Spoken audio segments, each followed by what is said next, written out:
Yes, this is the Falcon speaking. Oh, Sherry. I'm glad you called. No, you'll have to cancel me out tonight, Angel. I'm all jammed up. Mm-hmm. Some client of mine wants me to locate a missing girl. He doesn't care what it costs, so naturally I'm going to shoot the works.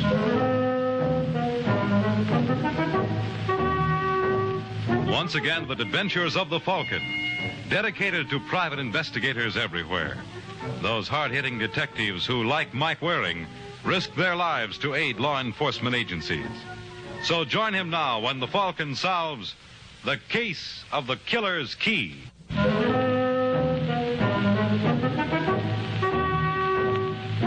It is early afternoon in New York, and in a shabby rooming house in Midtown Manhattan, a nervous young man named Larry Gordon gives himself a dose of artificial courage. Then, deciding further treatment is indicated, he starts pouring again. Who is it? Me, Larry.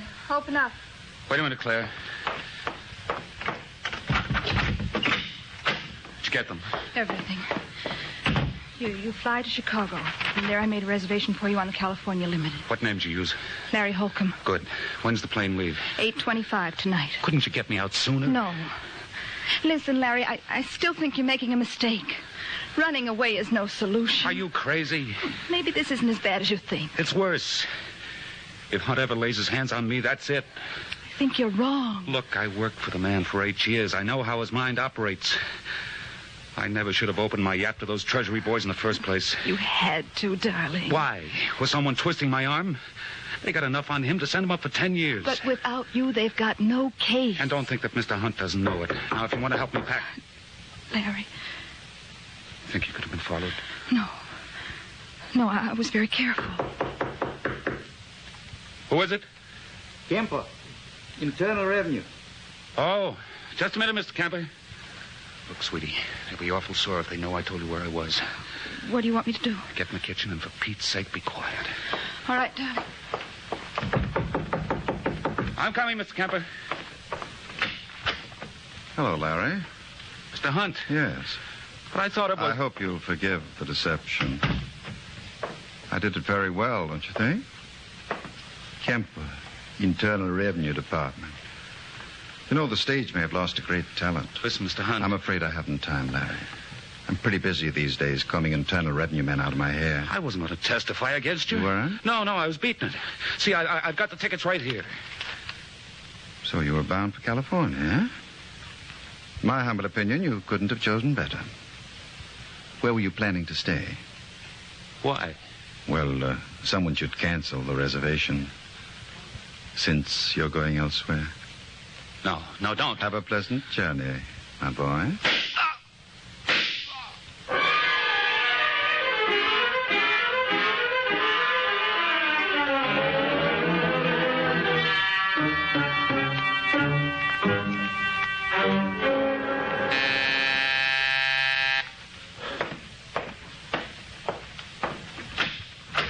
Yeah?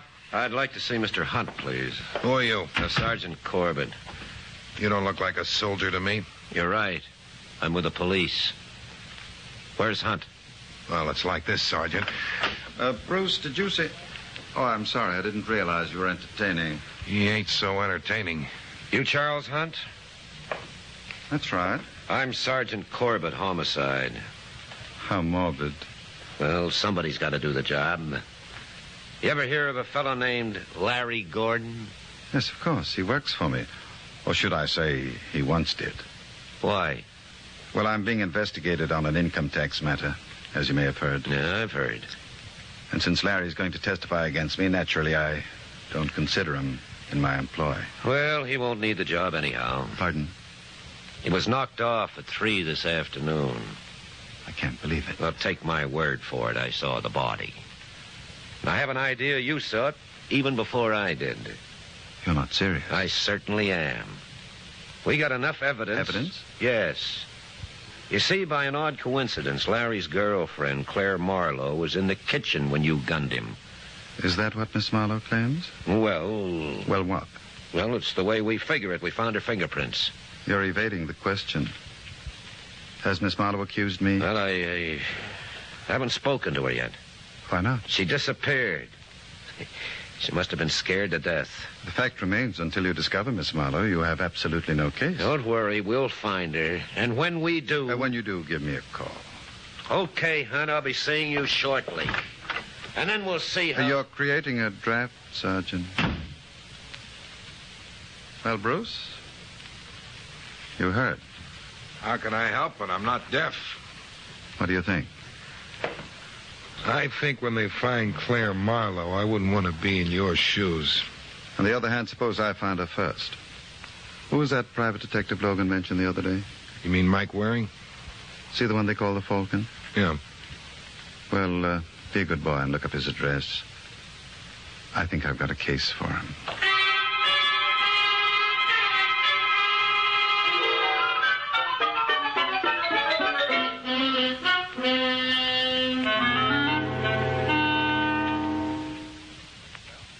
That's the situation, Mr. Waring.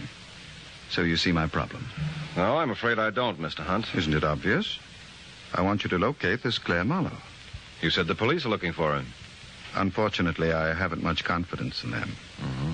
Well, the jails are loaded with people who thought that. Nevertheless, I'd like to see you take the assignment. I don't like it. Why not?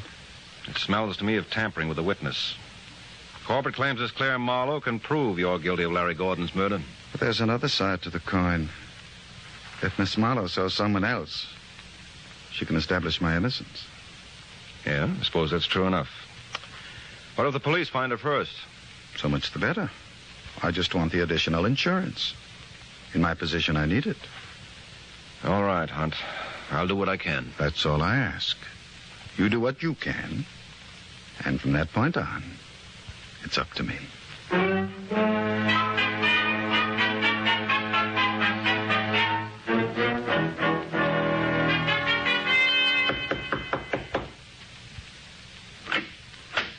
Yeah? You the superintendent? That's right. My name is Mike Waring. Wonder if you could give me some information about one of your tenants. Who? Claire Marlowe. You a cop? Why? So I told the other fella everything I knew. What other fella? Oh, tall, thin fella, about your size. Oh, you must mean Sergeant Corbett. Yep, that's his name. Well, now that you've told Corbett, why not tell me? I don't know nothing. Came home yesterday like she was scared of something, went right to her room. How long did she stay? Oh, maybe 10, 15 minutes. Did she have a grip with her when she left? Nope, just a pocketbook. And she didn't say where she was going? Nope, and I didn't ask.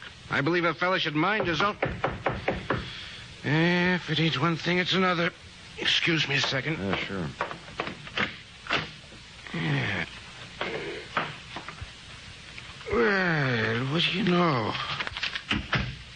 Special delivery from Claire Marlowe. Here, let me see that. Hey, what you doing? Just a minute. Dear Herman, please don't tell anyone you've heard from me, anyone at all. I wonder if you'd be good enough to do me a favor. I've made arrangements with North American Van Lines to move my stuff on Wednesday. They know where to deliver it. My bank book is in the upper right-hand drawer of my dresser. If you take it with the enclosed withdrawal slip, I'm sure you'll have no trouble getting the money. Will you please bring it over to me at the Kenton Hotel?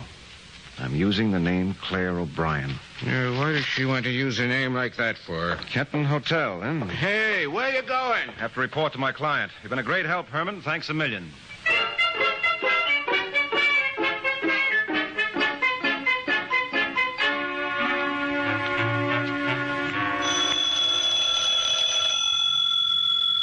Bruce? Yeah? I believe that's the phone. I believe you're right. Don't you think you should answer it? What's the point, Mr. Hunt? It's probably for you. You know something, Bruce? I'm beginning to dislike your attitude. Now, answer the phone. I still say it's a waste of time. Yeah? I'd like to talk to Gerald Hunt, please. Who wants him? Mike Waring. Hold it. But I tell you, it's for you. Who is it? The Falcon. All right. Oh, I don't think I'll be needing you anymore today. You mean you want me to leave? That's what I want. Well, far be it from me to hang around when I'm not wanted. Hello? I've got good news for you, Hunt. Really? Really. I've located Claire Marlowe. That is wonderful. She's staying at the Kenton Hotel. She's registered under the name of Claire O'Brien. I needn't tell you how happy I am with your services, Mr. Waring. I was lucky. Let's say we both were. You may have been fortunate to find Claire, but I was lucky to find you. I would have had a difficult time of it without you. I'll think nothing of it. When are you planning to see Claire? Immediately. You're familiar with the old proverb, he who hesitates is lost? Well, in my position, I can't afford to waste a second. Goodbye, Mr. Waring. Thanks ever so much.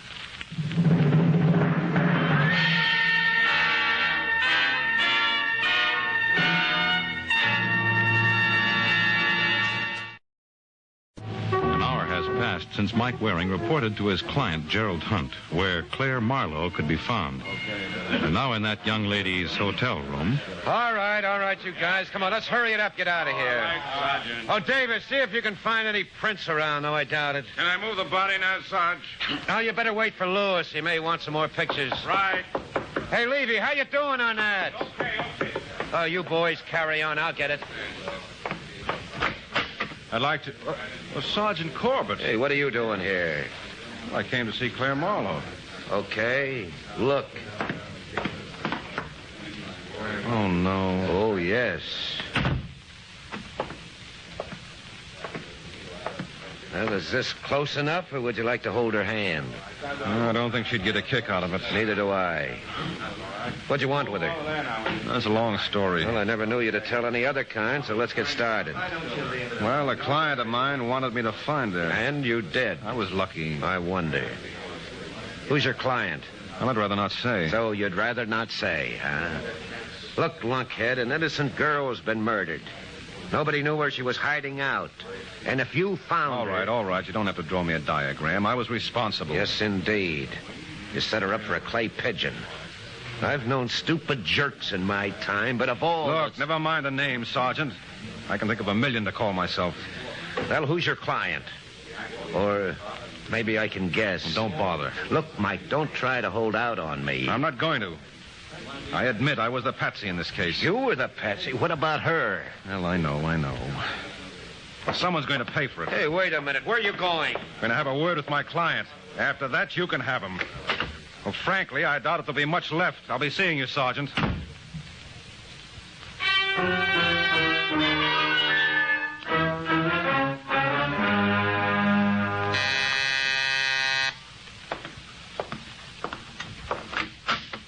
Yeah? Is Hunt in? Who are you? Never mind. I'll announce myself. Now, wait a All sec. right, Bruce. Come on in, Mr. Waring. Try and keep me out. Bruce, get the gentleman a drink. Sure. What do you have, Buster? A little privacy. Suppose you leave me alone with your boss. What orders I take from him. You better give him his walking papers, Hunt. Really, Mr. Waring, aren't you being a bit high-handed? Tell him to blow. All right, Bruce. You may go. Well, as long as you put it that way. All right, now what was the idea, Hunt? What was what idea? Don't give me any double talk. I'm in no mood for it. How dare you? It's easy. I'll show you. No. Look, you made a sucker out of me. You got me to find Claire Marlowe so you could kill her. You mean Claire's dead? As if you didn't know. But I didn't. I suppose you don't remember me phoning you at 1:30 this afternoon. I told you where you could find her. I could blow my brains out for not calling on her first, but you didn't make that mistake, did you? Let me go. Sure, I'll let you go. Now, confessions are in order. You killed her, didn't you? No. Come on, Hunt. I'm going to get the truth if I have to break every bone in your body. You murdered her just as you murdered Larry Gordon. I swear I didn't. Where's your coat? I'm not going with you. Yes, you are. I promised to deliver you to Sergeant Corbett down to headquarters, and that's one promise I intend to keep. Now, will you go quietly? No. Okay, suit yourself. Now, come on. Get up. You got a long, rough trip ahead of you.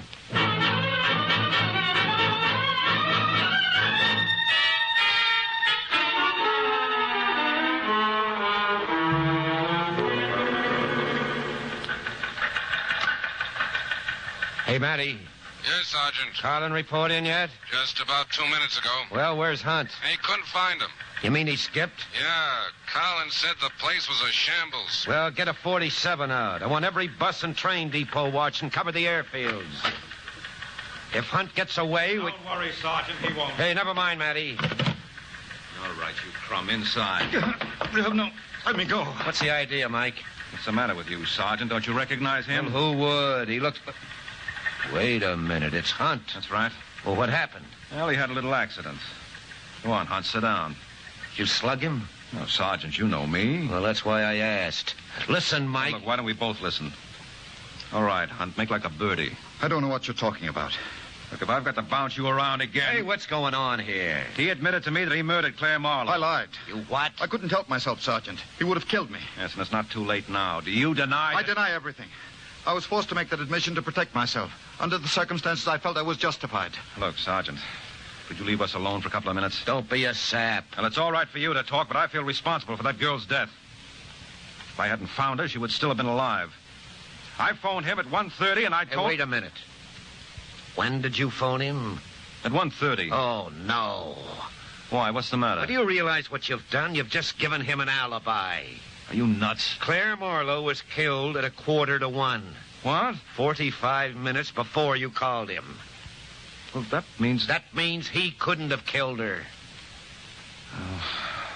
Well, look, Hunt, if I've done you an injustice... Indeed you have. Will it do any good if I said I was sorry? None at all. Good day, gentlemen.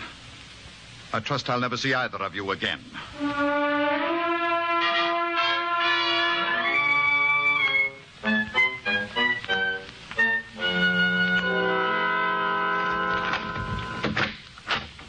Well, welcome home, Mr. Hunt.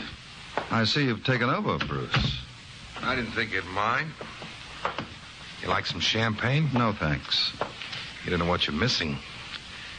This is the bitter end. They tell me it's the only thing when you're celebrating. Is that what you're doing? Sure. Aren't you back? I'm flattered.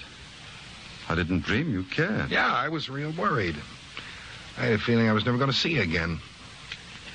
Hey, you ought to do something about that eye. That Mike Waring can really dish it out, can't he? All right, Bruce. The joke is over. What's the meaning of this? I told you I was celebrating. Surely you don't begrudge your ex-employee a bottle of champagne. My ex-employee? Well, the way I see it, I've been working for you for 7 years. So? So I decided it was time I bettered myself. After all, this is the land of opportunity. And you feel opportunity is knocking at your door? Definitely. You sure you won't join me in a drink? Enough of this nonsense. Get me my robe. You don't seem to understand. I'm through taking orders. With what I got on... And what have you got on me?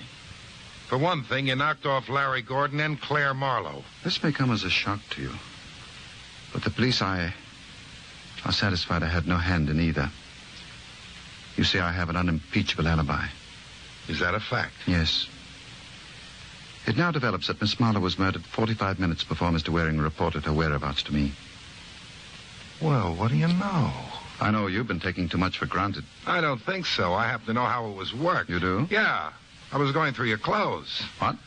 Well, I thought maybe you wanted me to send them out to the cleaners. Anyway, in your pocket, I found this card. Lawrence Regan, Private Investigations. So? So I wondered what you would want with 2 private detectives, and just like that, it came to me. You were going to use Waring as an alibi. You're mistaken. Well, there's an easy way to check. Who are you calling? The boy Sherlock, Lawrence Regan. You're being ridiculous. Am I? Hello? Let me talk to Mr. Regan, please. Speaking. This is Bruce Webster. I work for Mr. Hunt. Well, Well, the boss would like to know whether you had any luck finding Claire Marlowe. what's the matter with the guy? Has he blown a fuse? I reported back to him at 11 o'clock this morning. She's at the Kenton Hotel, registered under the name of Claire O'Brien. I guess it kind of slipped his mind. What's going on here? Nothing you should worry about. Thanks a lot anyway. Well, You win. I always do. I'm the patient type. I learned that from you. What do you want? $25,000. That's a lot of money. Well, it ain't as though I was going to throw it away. I'm going to sock it into government bonds. That 3% they pay will come in mighty handy. You're making a mistake. I don't think so. I always say the least a fella can do is be patriotic. You better get it up fast, Mr. Hunt. We don't want to keep Uncle Sam waiting.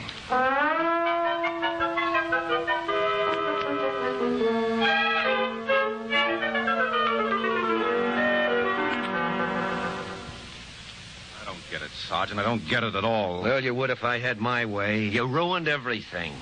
Look, are you sure Claire Marlowe died at 1:45? Positive. The desk clerk at the hotel heard the shots. Did she have any other enemies? No. This thing's tied up with the Larry Gordon killing for sure. That doesn't make sense. Well, there was no way in the world for the... Hello. That you wearing? Yes, who's this? Bruce Webster. Who? I work for Hunt, remember? Oh, yeah. I just thought you might be interested. I'm terminating my employment. That's supposed to mean something to me? It might mean a lot. If you could dig up some cash, I could let you know my reason. What are you talking about? Well, wouldn't you like to know how Hunt made a chump out of you? I certainly would. How much dough can you raise? I'm not in Hunt's class. No, but every little bit helps. Could you lay your hands on 10 grand? Don't be ridiculous. 5? I've got $720 in the bank. Fine, I'll take it. Now, wait a minute. Come on, Waring, make up your mind. Where are you? I got a little place at the Fortuna Apartments on West 93rd. Drop around when you're in the neighborhood. Okay. Don't go away. I'll be in the neighborhood in 20 minutes.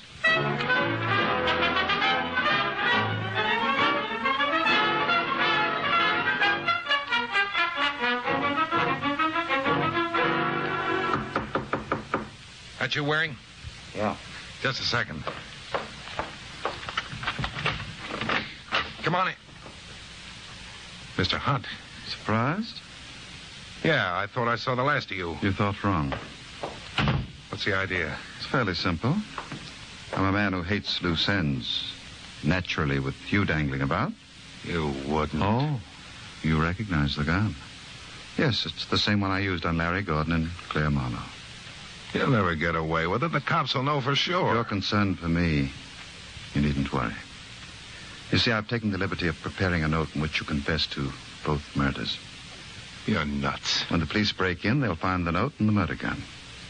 Naturally, it'll be in the traditional position for suicide. They'll never buy it. They had no motive to knock off Larry Gordon. You have the way I've explained it in this note. Seems you were madly in love with Claire. When she spurned you for Larry, you decided to rid yourself of the competition. As for Claire, she was a witness to the act. So regretfully, you had to dispose of her, too. Isn't that poetic? Listen, Hunt. I wish I could, my boy. But time is of the essence. No, don't.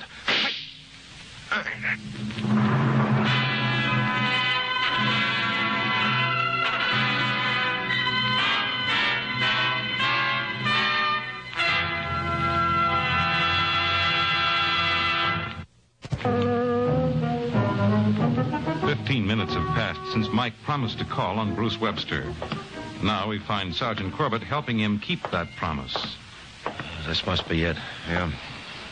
Suppose he won't talk. Just leave everything to me. I left Hunt to you, and what happened? Sure, he said he'd meet you here? Yes, positive. I told him I'd be over in 20... Look, get out of the way. What are you doing? Well, what does it look like? Don't you know it isn't polite to peek through keyholes? No, but it could be awfully interesting. What do you see? Give me a hand with this door. Well, what was it? Come on. Put your shoulder to it. 1, 2... Holy smoke. Yeah. What did he want to do that for? Don't ask me. I'm a stranger here myself. Here, wait a minute. What do you make of this? To whom it may concern, this was the only way. I killed Larry Gordon. It was all Claire Marlowe's fault. She led me on. I thought with Larry out of the way, we'd have a deal, but I was a chump. Don't bother looking for any relatives. I haven't... Hey, cut that out, Mike. I was only going through his pocket. Well, you know better. I just wanted to see what he had on him. Well? Well, someone was here before me. All he's got on him are these 2 keys. What do you make of it? Well, one's obviously for his grip, the other for his car. No, this doesn't add up. What do you mean? He didn't commit suicide. But look at the gun. You look at it. I tell you, this was engineered. By whom? By Hunt, of course. Can you prove that? What, to you? Where's my percentage? Let's find someone who'll give me better odds. I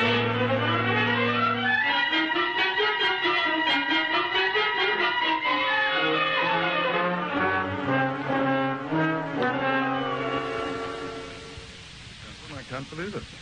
When I was up at Brewster's a few hours ago... And you admit you were there. Why should I deny it? He complained of not feeling well this evening.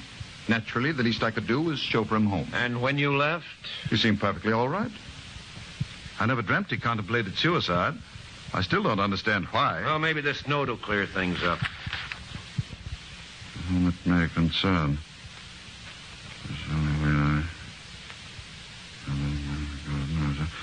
Oh, so that explains it. Yes, it would seem to. I never realized he was involved with Claire. Well, things are seldom what they seem. For instance, when we broke into Bruce's room, it looked as though he committed suicide. But you don't believe it? No. You told me you found the gun in his hand. Yes. And it was the same weapon that was used on Larry Gordon and Claire Marlowe. Mm-hmm. Well, I should imagine that would take care of everything. No, not quite. There was one thing missing. When Corbett and I got to Bruce's room, the door was locked. Well? Well, if he committed suicide, it had to be locked from the inside. Obviously. Well, then what happened to the key? That's right. It wasn't in the lock because you were able to peek through the keyhole. And it wasn't on him or in the room. That means the door must have been locked from the outside, and the killer absent-mindedly walked off with the key. Look, Mr. Waring. All right, Sergeant, go through his pockets. No, you can't. Who can't? Well, what do we got here? It's all a mistake. Yeah, you said it, friend. And the beautiful part of it is it only takes one to land you in the chair. All right, Sergeant, he's all yours.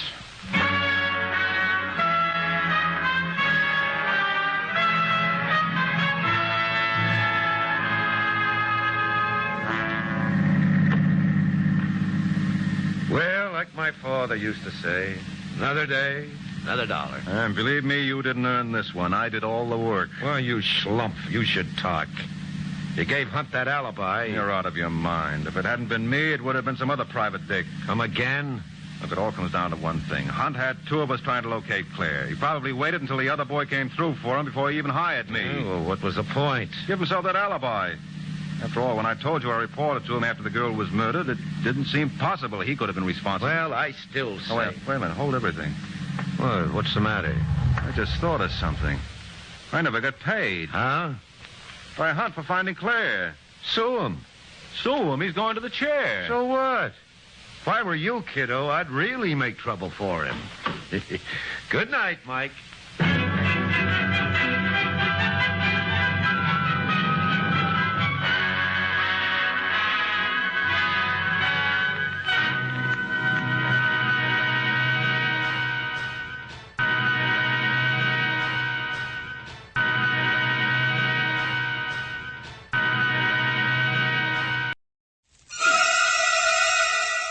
I hate crime.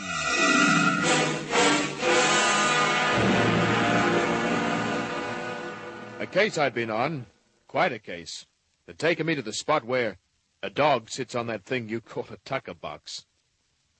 I left Gundagai late after sundown for Sydney.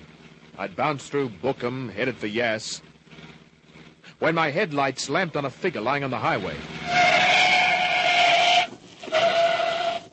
It was a dame, stretched out cold. I nearly broke an ankle in a pothole getting to the body. Help me! Help! Don't move! She was young, full of curves as the Hume Highway, but no potholes. Her eyes matched the night, dark. But there were no stars, only fear. Please help me. Where's it hurt? I... Legs busted? Let me feel. Hey! Take your hands off me. But Take them off. You been swiped by a hit and run? It's my sister. Car knock her, too? No. She won't wake up. It was the soup. Look, Miss... Lynn Laurel. Oh, please help me. Hey, what's your angle, babe? I had to lie on the road. It was the only way I could make you stop.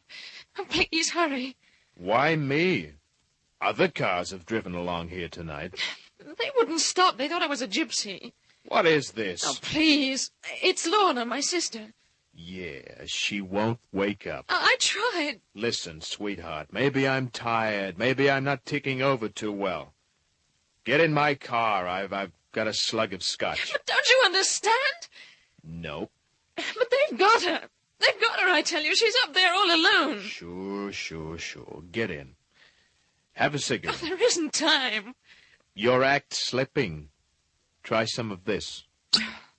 Go on, it'll help you remember your lines. Too fast. I'm all right now. Now let's work on it, huh?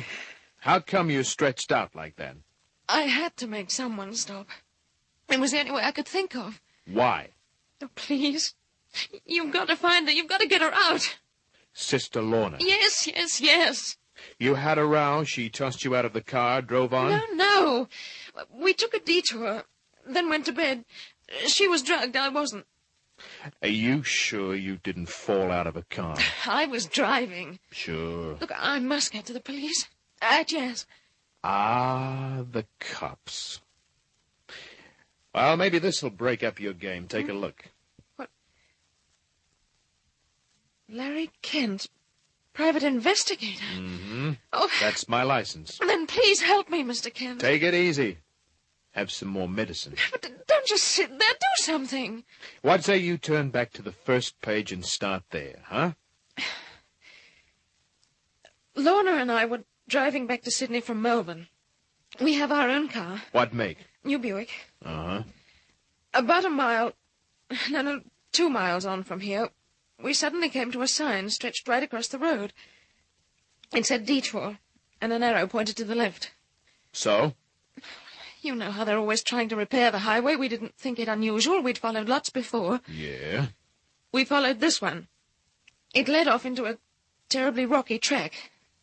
It ended in one of those farm guest houses. And? Well, we were tired. We decided to stay till morning. Had something to eat. Was shown our room. We went to bed. Lorna fell asleep straight away. Then I remembered I hadn't locked the car. I went out to find it. Then? I couldn't. It wasn't there. It had gone. I went back to Lorna. And she'd vamoosed in a cloud of blue smoke. No, I couldn't wake her. I shook her and shook her. A long drive, a few snorts on the way. Oh, it wasn't that. It was then I knew the soup had been drugged. You see, I don't like soup. Lorna had mine. Greedy. I got dressed, slipped out of the house, and ran for my life. Oh, sure. Don't you believe me now? Come on, Lynn. I've been around. What's your angle? What's your little racket? But Does a husband come screaming up with phony cops, try to pin a snatch and assault charge on me? I pay out to avoid scandal? Oh, please, Larry, I've told you the truth. Your story's all cockeyed. You need more practice before you pull it off. Why won't you believe me? I tell you, there was that sign, that detour. And we did drive to the farmhouse. Our car did disappear. Lorna was drugged. Oh, no. Now, look, sweetheart. I've just remembered. Yeah, you just remembered where you left your car. The mechanic. Ah. We needed more petrol. We woke up a garage at Bookham. He opened the pump and served us. You know what? A guy did just that for me back in Gundagai. When I went looking for the car, I heard his voice, talking to the woman in the farmhouse. Well, maybe he wanted to buy some fried chicken. Yes, I remember now. I heard him say he could change the engine number, but the woman said it was going in the Baranchak. Out. What did you say? Out. But... Out. Mechanics, gypsies, Mickey Finn soups, dames, and detours. Now that... Oh, Larry. Nuts. Catch some other sucker. Oh, please. Please, I can prove it. Yeah? That detour sign. It can't be more than 2 miles away. At least drive me back to it. I said okay, started the car, and drove slowly. If the dame was trying to pull a stunt, then it was a new one on me. The Speedo showed 1.25 miles when she suddenly grabbed my arm and pointed. I stopped and looked. See? There it is. No detour sign. Oh, why, no, it's gone. No. But see, the track we took, the detour, I remember it. A stretch of dirt, then the rocky part. So what? The farmhouse. It's only about 1/2 mile down there. Oh, please. Now you've come this far. So we were off again. My jalopy bounced and jerked over the rocks. Undergrowth autographed the Duco. I figured the track hadn't been used for years. Then it stopped. So did I. In the headlights. There's the house. Sure. Oh, come on. Please, Larry. The woman's name is Mrs. Kirby. Oh, hurry, hurry. I followed, curious now to see the end of her screwy stunt. Lynn Laurel went up to the front door. I expected to be run off the joint by a shotgun, but the old dame who opened the door was a fine stand-in. Yeah? I've come back, Mrs. Kirby. Back? Who are you? What do you want? I want my sister and our car. What are you talking about, young lady? It's no use pretending, Mrs. Kirby. Kirby? I'm not Mrs. Kirby. My name's O'Connor. Let me get my sister. Young man, what's the meaning of this? I guess that was my cue. I showed the old shotgun my credentials. Something flashed in her eyes, but her voice was still a blast. I don't understand. A young woman, this hour of the night, coming here with a private detective, calling me by a strange name? Seen her before? Is that a joke? She thinks she and her sister checked in here for the night. They drove in, then she couldn't find her car. This is a farm, not a boarding house. Mrs. Kirby, let me get past. You don't need me, Mr. Kent. You need a doctor. You know a mechanic works in Bookham? Of course I do. There, I told you. Was he here tonight? Well, what's wrong with that? He's my kid brother. Often comes over on his motorbike. Any law against it? Lynn, maybe you could describe the room you were in, huh? It was at the far end of a passage. On the right. Had a window in the middle of the far wall. A double bed, a brass bed, patchwork quilt. All this is crazy, ridiculous. And a kangaroo skin rug on the floor. There was one of those old-fashioned washstands next to a big wardrobe. Okay, Lynn. Relax. Mrs. O'Connor.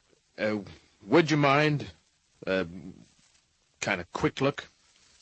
If I hadn't once been a nurse in a mental asylum, you've got to humour cases like this. Yeah. I'm not mad. Then show me the room you talk about. It's down that passage. All right. But be quiet. My husband's asleep. He's got a white moustache.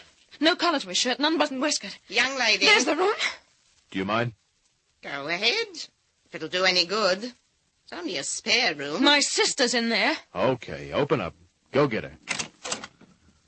I'll hold the lamp up for you, miss. Well?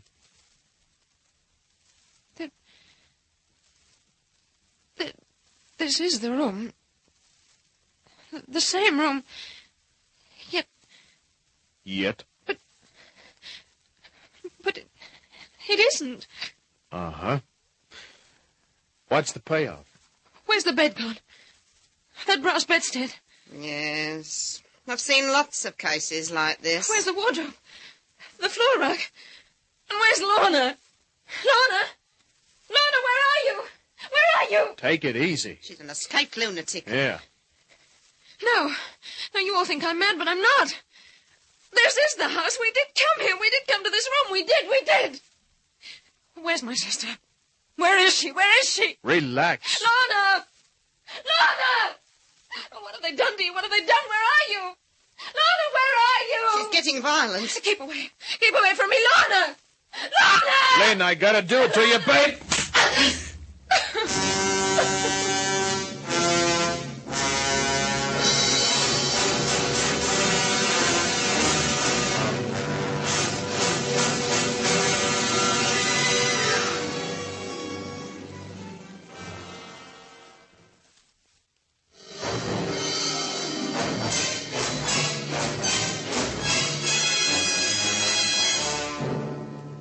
I'd come across some screwy dames in my time, but this Lynn Laurel hit the jackpot.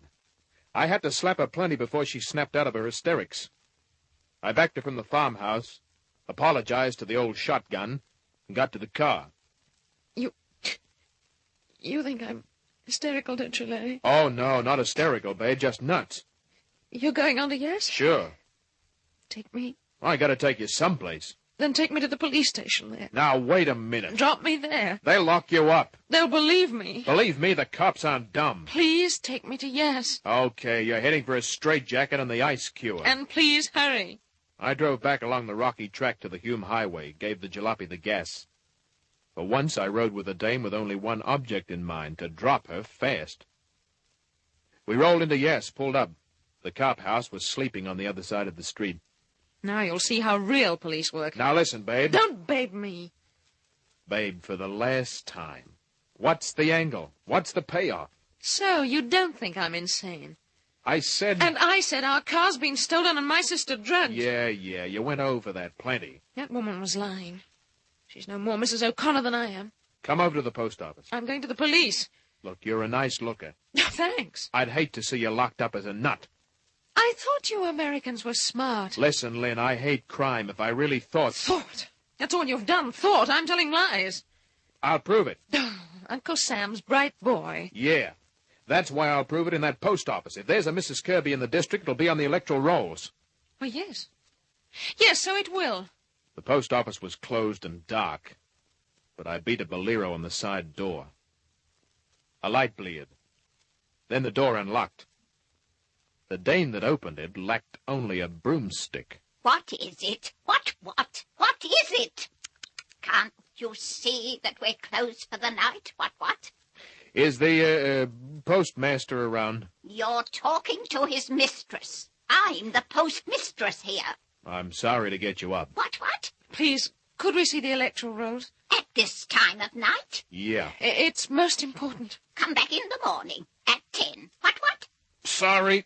Take your foot out of my door. We won't be a minute. Do you want me to call the police? What? Yes. No.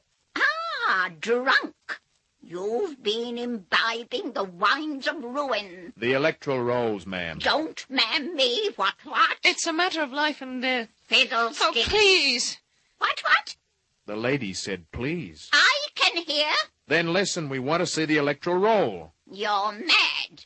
No elections coming on? Do you know Mrs. Kirby lives off the main highway back about 15 miles? Kirby? Kirby?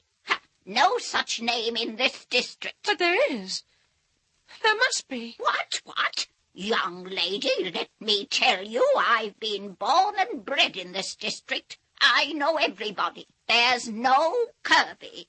There's got to be. There's no Kirby on the electoral rolls. How do you know? What? I'll show you. She did. No Kirby. But there was a Mrs. O'Connor. We went back to the car. I can't understand it. Lynn, you sure you didn't have a smash, a knock on the head? I'm beginning to wonder. Yet, where's Lorna? Our car? We do live in Sydney, so what am I doing way out here? Well, I'd get you like that sometime. Maybe you were taking a vacation around about... had a blackout. We'd been to Melbourne. Look, see this pearl necklace? Yeah. They're no phonies. Both Lorna and I bought a string. They cost us £250 each. Say, that's a lot of dough to decorate a neck. Larry, do you think that mechanic, the one in Bookham, saw the pearls, our new card, telephoned Mrs. Kirby, and she put up that detour sign? Lynn, I thought you were over your brainstorm. But I told you I heard his voice in the farmhouse. She admitted he'd been there. Said he often rode out on his motorbike. Uh-huh. And there's only one track into the place. Some ride over those rocks. But not over that soft dirt part leading off the highway. It's only a few yards. Yes. Larry? There were no wheel marks. All rocks. That's why the track looked as though it had never taken traffic. Larry, There were no wheel marks over that dirt part. Well, I'll be a monkey's uncle. He had been there. The woman said so, and I heard him. If he rode his bike, who wiped out the wheel marks? I spun the car round, headed back along the highway. We nearly missed the turnoff. This time I parked on the main road, killed the engine, lights, made sure my gun was loose in the shoulder holster, dug out a flash. There are our tracks. Your car, I mean. Only yours. Going in and coming out. That dirt had been swept level. Only my car's double track showed. Nothing else. I circled through the bush. My shins made the contact. What is it? Your detour sign. Shoved out of sight. Why, yes. That's it. Now do you believe me? Come on. It's beginning to click. This time we didn't advertise our arrival. We walked. A couple of times we lost the track. Then the farmhouse loomed up. Dark on 3 sides.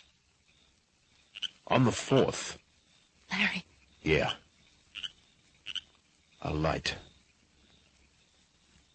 I guess it must be in a cellar of some kind. What can we do? Anything but make a noise. I'm taking a peek. We inched up to the cobweb window. It opened into a half-underground room. I could see the old dame, an old guy with a white mustache, no collar, open waistcoat. Lynn's story began to match. Someone else stepped into the room. That's it. The mechanic. Look in the far right corner. Lorna. Oh, Larry, what have they done to her? I've seen chickens dressed up like that for frying. No. Look. Seems like they're beating their gums about something. Larry, the old man. He's got an iron bar. Larry, he's going to hit Lorna. Time for playing Peeping Tom was over. I pulled out my .38, smashed the window, took a snapshot of the old boy. Look out, Lynn! The mechanic had his get out and spitting. My third shot plugged him. He joined the old geezer on the floor. I went in. Lorna! She's still onto it, kid. Larry! There's the bed, the furniture from the room. Where's the... Lynn, stay here. The old dame's hightail. She's taken his gun. I pussyfooted it up the stairs into the dark house. Listened. The old witch was playing hard to get. My knees bumped a chair. Had a stretch I could think of easier ways of spending a night, but the dame was a killer. I found the door. Opened it. Not quiet enough. The slug went between me and the door jamb. She'd made the open air. I felt like some myself. Then I stopped. The silence wasn't nice. I should have found and fixed a getaway car, but I hadn't, so I did the next best thing, slammed a new clip into my .38.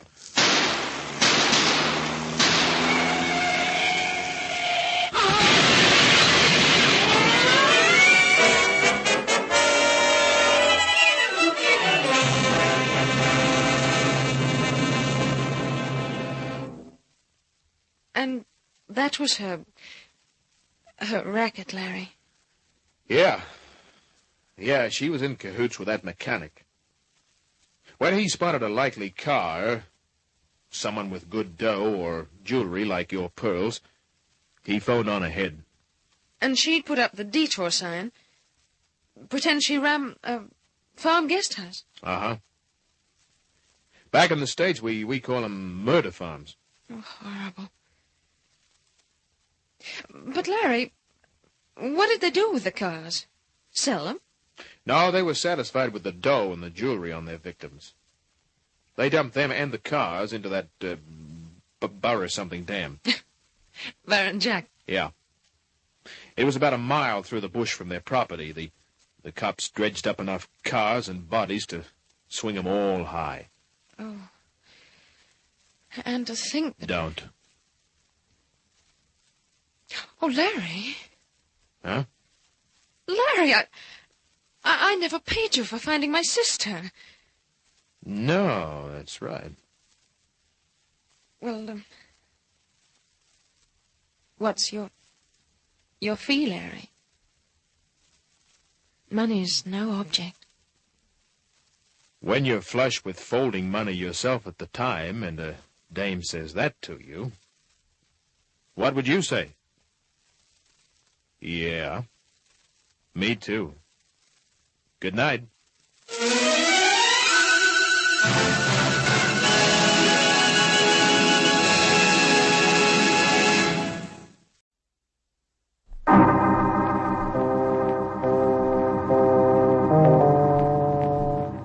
My name's Regan.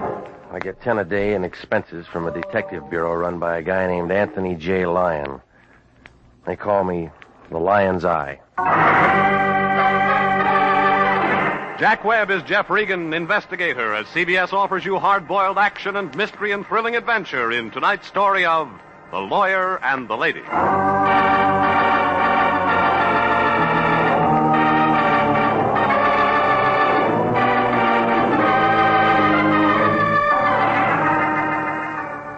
The Cosmopolitan Building's on 7th Street near Olive, downtown L.A. International Detective Bureau's up on the 3rd floor, suite 308. Right across from an elevator that hasn't been inspected since 29, when the guy who built the place took a vacation up at Folsom. I always use the stairs. Well, the plaster's bad, but the rent's cheap, and the Lion says his office is just the kind of place that invites business. He's got a leather chair there, about the shape of a fallen biscuit. That's for him to relax on. And right next to a desk with some blank checks and an inkwell, there's a hard, straight chair. That's for the clients. The Lion got mad when our last customer asked if the chair was wired. Well, when I walked in last Thursday night about 6 o'clock, he was staring at that empty chair. Wishful thinking. Regan, Christmas is coming. Well, that's news. It's the time of year when everybody's nice to everybody else. Somebody give you a calendar? I got better than that. It's a check. From who? His name's Kramer. He's a big lawyer. We need one again? He's our new client. He wants to see you. What about? He'll tell you. You tell me. I want you to be nice to him. He's a big man. His office is in the Park Central building. Abercrombie, Kramer, and Schmidt. A trio. It's an important legal firm in this city. Well, what's the job? I told you he'd give you all of it. Look, the last time I waited for a client to talk, he died. Now, look here. The kind of dough he pays, you could do janitor work for him and not ask questions. Oh, you never learn. This is a certified check. Came by special messenger. He's waiting for you now. What else? The message said he wanted all this done confidentially. No police. You understand?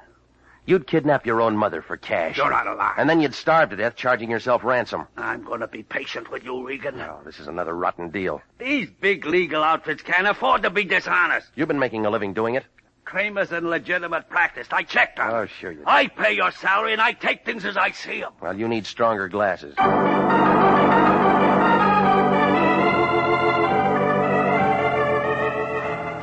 Well, I left him sitting there holding the check up to the light. He had both arms above his head. He reminded me of a two-armed slot machine. I walked the 4 blocks over to the Park Central building, and an elevator operator with a cardboard collar took me up to the 7th floor. Abercrombie, Kramer, and Schmidt had a flock of stables in the back with a fire escape. The names were hung out in silver. I figured if they were ambulance chasers, they used a motorcycle escort. I opened the door and stepped into a green carpet that needed mowing. Then I heard a noise at the deep end where the trout stream should have been. She had hair the color of smoke. The rest of her spiraled up to match. But she looked unhappy, like a termite in a granite quarry. She glanced at her typewriter, and then up at me. The Remington 1. We've already ordered our Christmas cards. Get them in July. Now, maybe I'm not selling. You should. You're the type. Kramer in? He might be. But he never sends cards. Doesn't believe in Christmas. Well, he sent my office a check. Did he? What office is that? I'm Regan, International Detective Bureau. Stick to greeting cards. Kramer sent for me. Oh? He wants protection, huh? You tell me. Maybe it's something else. Well, let's find out. In a minute. He's busy right now. What's the matter with Abercrombie? He's dead. Schmidt? Wishes he was. Palm Springs with a hangover. Yeah, real nice bunch. How long you worked for him? Too long. My jokes are newer. Well, Benny's making a move. Maybe he'll hire you. I don't like funny men. What do you do when you're not working? All depends on who I'm with. Thought maybe you were antisocial. That's Kramer's. I was ahead of her trying the door, but it was locked from the inside. She fumbled around on the desk and finally brought out a key. Kramer was sitting at his desk holding onto the front of his shoulder. His face was white and he wasn't feeling too good. Fire escape. He got through there. Emmy called Dr. Sorensen. This wouldn't look good in the papers. No police. That's a big order. Well, that's a big hole in his shoulder.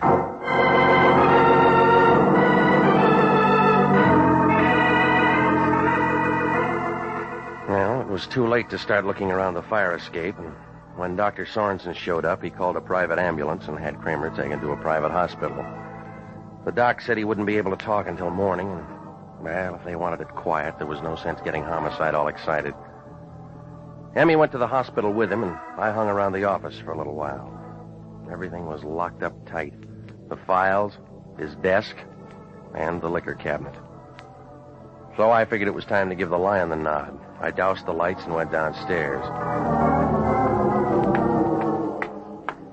Outside, the street was kind of vacant except for a steamroller with whiskers washing down the gutters. It dodged around a big green car parked by the curb, and then it swivel-hipped around my car, where a little guy in a trench coat was leaning in looking at my registration tag. When I tapped him on the shoulder, he looked confused, like he was trying to catch a cyclone in a paper bag. Huh? You looking for something? Oh, no. No, just, Looking. Yeah, that's right. Looking. Come on, blow your nose. A little cold, that's all. Tell me about it before your throat gets sore. I told you, just looking. The car belongs to the finance company in case you got extra keys. No, Pilgrim. Never borrowed a buggy in my life. You can't drive. How'd you guess? Come on, you. Let's pour it out. Sure. You the guy? What guy? Guy it says there. Regan. I might be. Don't want to make a mistake. Deal, will you? Somebody wants to see you. Who? Guy. Well, I don't know him. Yeah. Guy says please. Reads Emily Post. That's right. Friend of mine. Weighs 285 pounds. He's across the street in the ice cream parlor. Last stool on the end. Well, I'll tell you, somebody else is carrying my books home today. Oh, he wouldn't care. Big man. Gonna see him? Can't he walk? Says if you argue, mention the name Kramer. Now you gonna see him? How can I miss? He weighs 285 pounds.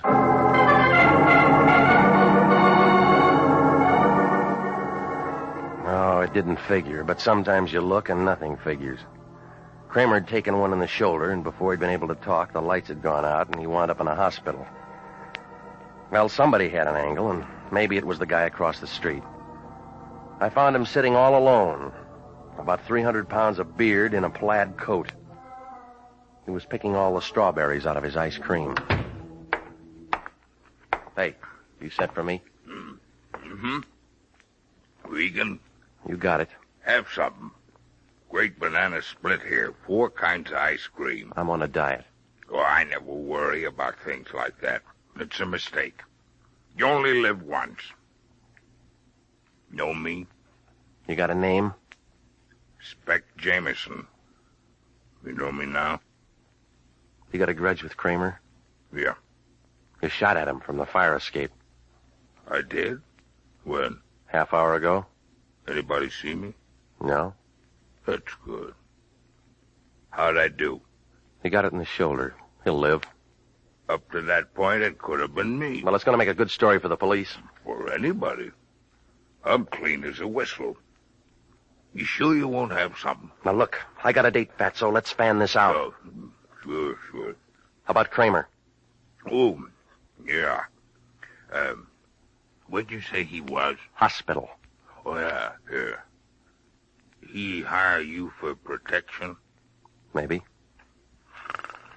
Regan, you got a lot to learn about life. No, just about living. You catch on quick. To what? Now, you take me, for instance. Your complexion's not so good. It'll improve. Besides, I don't like trouble, Regan. Well, you'll have to get used to it. It's just there's some things a man can't stand. Can't take lying down. Name 3. No, I just want you to understand I know what I'm doing, that's all. And this is what I'm doing. All right, Regan. Back on your feet. Yeah, they serve that ice cream in big dishes, I'll don't give they? you a boost. Here's my hand. Take off the knuckles. Quiet, Regan. There's some more metal in my pocket. I don't need a Geiger counter. I said you were smart. Now get this. It's a clean sweep. You're staying out of it. Suppose I stick around. Then I'll unglue you.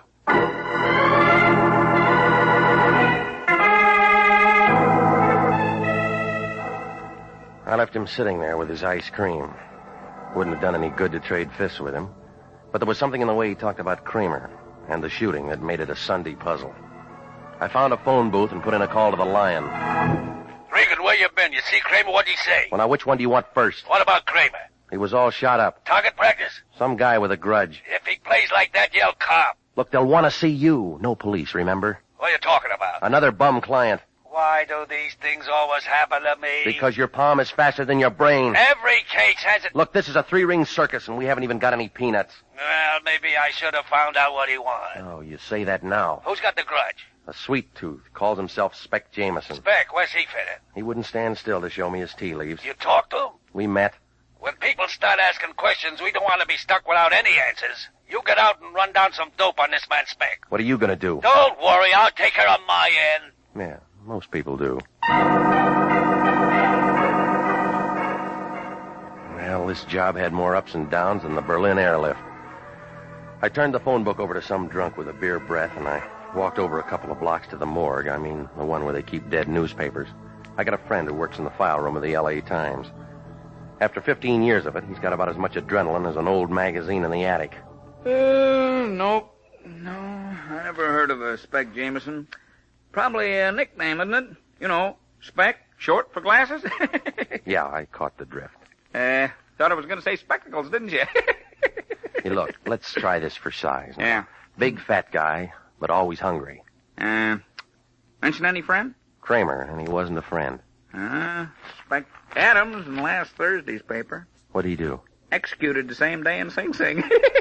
Spec Jameson. Released from Quentin day before yesterday. Let me see. Huh? That's all it says. Served full 10-year sentence, continuous on 4 counts. Somebody threw a book at him. Yeah, maybe. Tell you in a minute. Try December 38. This case would have come up in November. Yeah, here we are. Yeah, you take these. Yeah. Hey, look at the funny skirts. Short, weren't they? Hey, here's one. War impossible, says Look, Senator. let's stick to the subject. November 17th, Jameson appeal denied. Read it, man. A lot of stuff. He was in the rackets. Go on. Judge said unusual completeness of prosecution's case made retrial impossible. Continuous sentence upheld. Who was the judge? Old Govern, he's dead. Here's what you want. Special Prosecutor Joseph W. Kramer. Yeah. Excuse me. Joseph W. Kramer was brilliant, Hello? relentless work for the forces of good in Los Angeles. It's for you. Okay, thanks. Yeah? Mr. Regan? Yeah. This is Emmy, Mr. Kramer's secretary. Are you always this hard to find? Well, that depends on where you look. Mr. Kramer wants to see you. You talking now? He's feeling much better. The doctor said it was just a flesh wound. What kind? 38. All right. Where's the hospital? It's a little place on Hawthorne. Mrs. Kramer will show you. If you don't mind going by the Biltmore and picking her up. I haven't got my car. Use Mr. Kramer's. It's in the garage there. Is she expecting me? I phoned. 15 minutes. Good. He wants to thank you for what you did.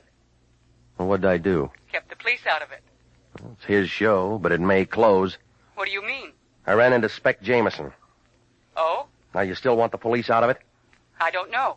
Mr. Mr. Kramer will tell you when he sees you. Mm-hmm. You sound like you're changing jobs.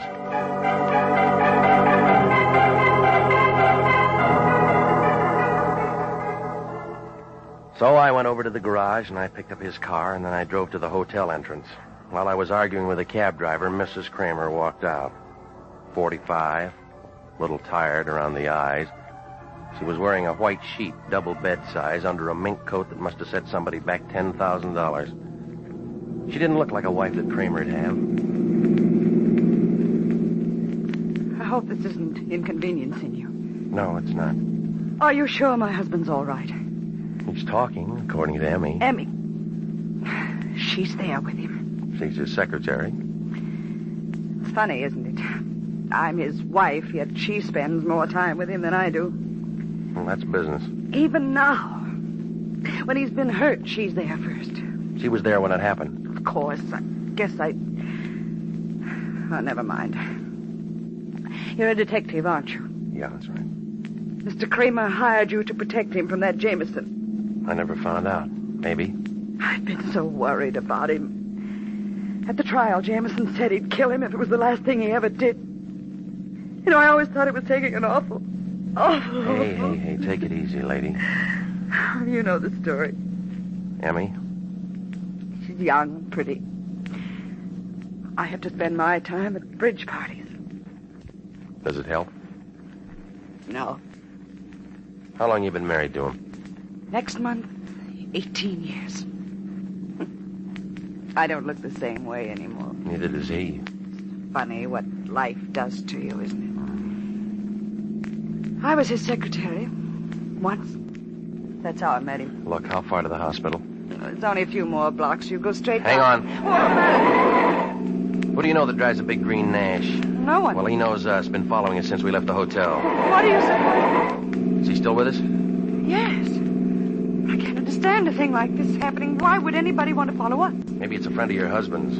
Jameson? He tried once tonight. Maybe it'd be better to get you. I'm scared. All right, come on, get out. Mr. Regan! The green Nash had been tailing me. I shook it on the last corner. There are lots of them, but it might have been the same one that was parked by my car downtown earlier. Oh, it made no sense, but I wasn't taking any chances. Only before I could get the door open, the Nash came sliding around the other side of the block.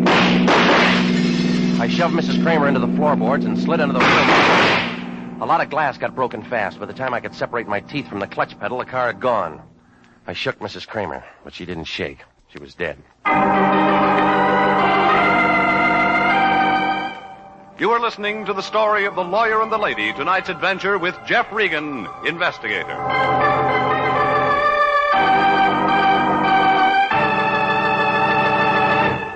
Listen, this is good news. Good news for you if you're between the ages of 20 and 26 and a half, married or single, a high school graduate, and want to fly for the United States Air Force. Yes, the Air Force Aviation Cadet Program is offering you the opportunity to become a pilot officer in the mightiest Air Force in history. You can be one of the Air Force's men of renown. And there's more offered than the pride you feel in being a member of America's flying team. For after your 52 weeks of training, you'll graduate as a second lieutenant in the Air Force with an income of more than $300 per month. Remember, the Air Force offers you what it offered General Jimmy Doolittle, General Carl Spaatz, and General Hoyt Vandenberg. Now, at 42, the Air Force Chief of Staff. Call at your local Army and Air Force recruiting station tomorrow. Apply to become an aviation cadet. And now, back to the story of The Lawyer and the Lady and Jeff Regan, investigator.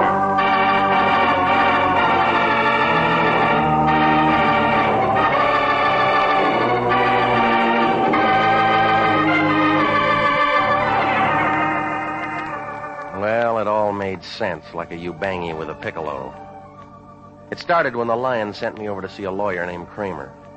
I got there just in time to meet Emmy, his receptionist, and find Kramer with a bullet in his shoulder. The hospital took over, and I left. That's when I ran into Spec Jameson, an ex-con who Kramer put away some 10 years ago. He turned out to have a lot of stomach and a big hate for the lawyer. And then I got a call from Emmy to pick up Mrs. Kramer. I did, and the shots began, and she ended up a candidate for the city morgue. Well, I called homicide, and they sent out some boys to clean up. I gave him what I knew, and I moved on out to see Kramer.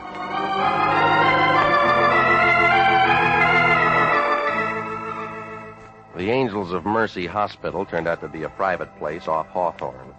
2 stories of cement set down in the middle of a clover field.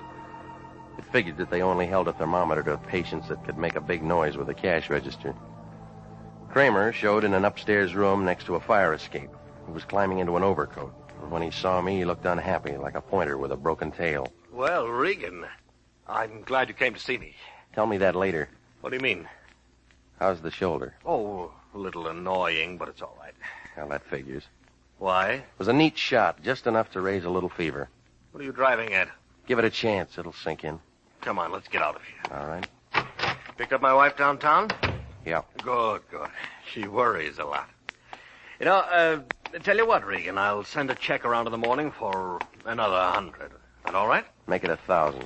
What's that for? Insurance against guys like you. Never mind that, Regan. Why didn't you tell the lion what you wanted in the first place? I didn't know. I got another story. Well, you're wrong. You knew Spec Jameson was out. No reason I should tell you that. I'm rehearsing a witness, that's all. What? Yeah, now let's hear what you did to him. Nothing, not a thing. He can tell you that. In 38, you got the book thrown at him. He was a public enemy. So's Smog. Regan, a man in my position Maybe cannot... that's it. Maybe you're the kind of shyster that builds a rap on convictions. I'll grant you it helped, if that's all you want. So he hated you. He made threats. What cooled him off? $10,000. When? After I discovered he meant business, I sent someone with the money. Figured Jameson'd forget everything for cash. Men of his stripe always will. You made a mistake. Everybody does sometimes. I guess Jameson is still using his gun. Yeah. But my shoulder will mend. Your wife won't. What do you mean? She's dead. No. Homicide will tell you different. I'd better go down to see them. Yeah. That bullet was meant for me. Yeah, like you said, everybody makes mistakes.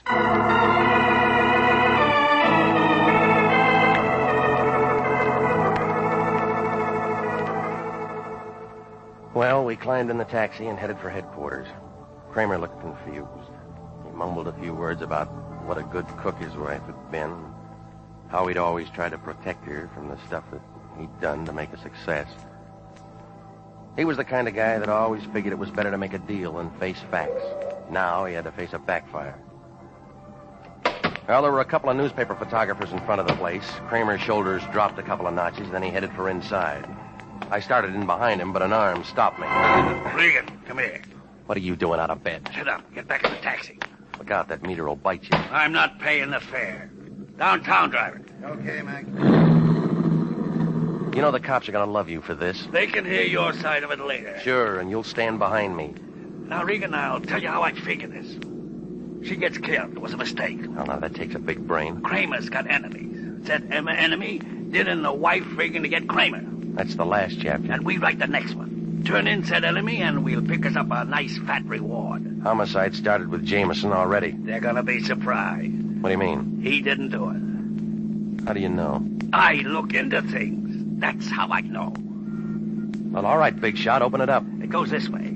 15 minutes after I talk to you, I put a call into the cops. Saying what? That I don't like my operator being threatened by ex-cons. What happens? You tell me. The police themselves take Jameson out of circulation. He was locked up before Mrs. Kramer got fogged. He's sitting in the Hollywood station house right now with a smile on his face. Talking? No, eating ice cream.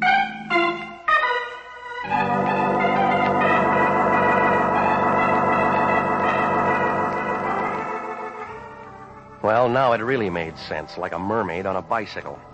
If Jameson didn't throw the lead, I had to find out who did. The taxi dropped me off downtown across from the Park Central building, and I started up the elevator to Kramer's office. It figured to be the time to get a look inside that locked desk. When I opened the door marked Abercrombie, Kramer, and Schmidt, the place was dark. I moved into Kramer's office and started a little work on the desk. It took me about 10 minutes to get inside. Nothing showed in the first two drawers, but in the third, I picked up a box of Panatellas and I looked under it. That's where I found a .38 with one bullet missing. Well, ballistics could do something about it, so I crammed it in my overcoat pocket and I started outside. That's when the door opened and the little guy with the runny nose walked in. He was wearing a suit the color of an avocado and his face looked like a fried banana. It's a nice rug, huh? You from the cleaners? I make my own spots. Sit down, Regan. We're gonna talk. I'll take it standing. We prefer you sitting. It's your gun. More natural that way. You got a name, Buster? They call me the Dove. The bird. No cracks. Just a dove. Peace mission? It is. Rested. All right, what is it this time? Where's Kramer? China. Regan, you're an unlucky contestant. If you don't like my answers, try somebody else. That's what I'm doing, correcting mistakes. Like shooting the wrong guy. Like leaving a witness. I had to get rid of my Nash on account of you. You killed her, now you're waiting for her husband. Of course I killed her, but don't try to change the subject. It's you I'm talking about now. Well, I don't like the spotlight. You should have stuck to your nose in here, Regan. It'll bleed. Well, let's start with yours. I dove for him, and the gun went off, only it wasn't pointed at me. Kramer was standing in the doorway, pulling a trigger like a kid at a bubblegum machine. I figured the floor was safer, so I flattened out. The Dove tried the same, only he hit the wastebasket. Did I get him? Well, he looks as dead as he'll ever be. A cheap murdering... Look, let me hold the gun, huh, Kramer? Yes. Oh, Regan, there's a bottle in the cabinet there. Sure.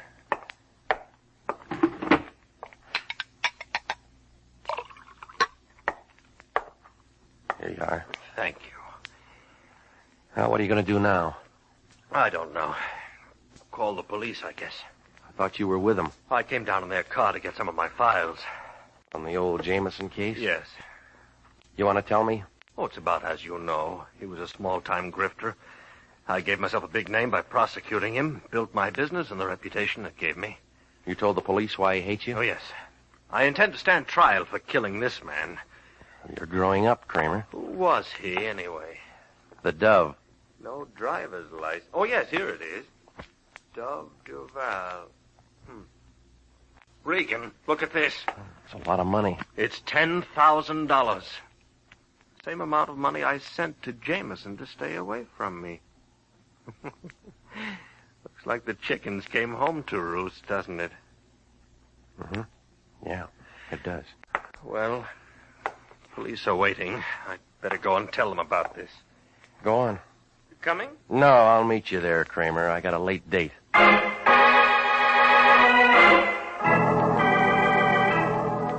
I gave the boys downstairs the high sign, then I moved out of there fast. I found Emmy's place just off Normandy. It was a brand new duplex with a gilt-edged driveway and stocks and bonds for awnings. For a business girl, she really did all right. I was a couple of hours overdue, but the girl with the smoky hair knew how to wait. There was a candle burning in her window and two more in her eyes. It took me a little time. But now you're here. Uh-huh. Well, aren't you going to do something about it? Yeah. Talk.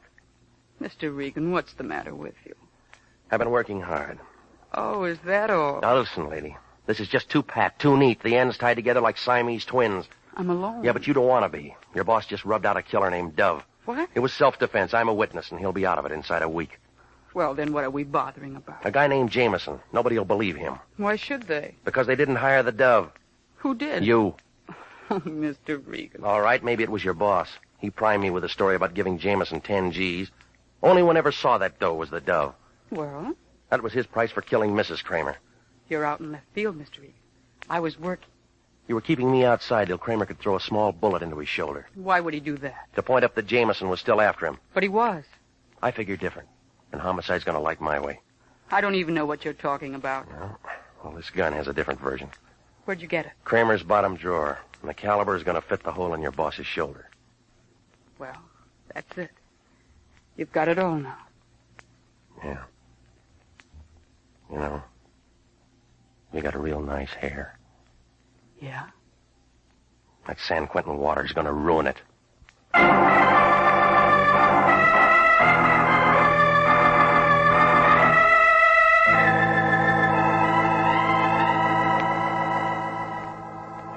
Well, the whole thing came apart like a paper hat in a shower bath.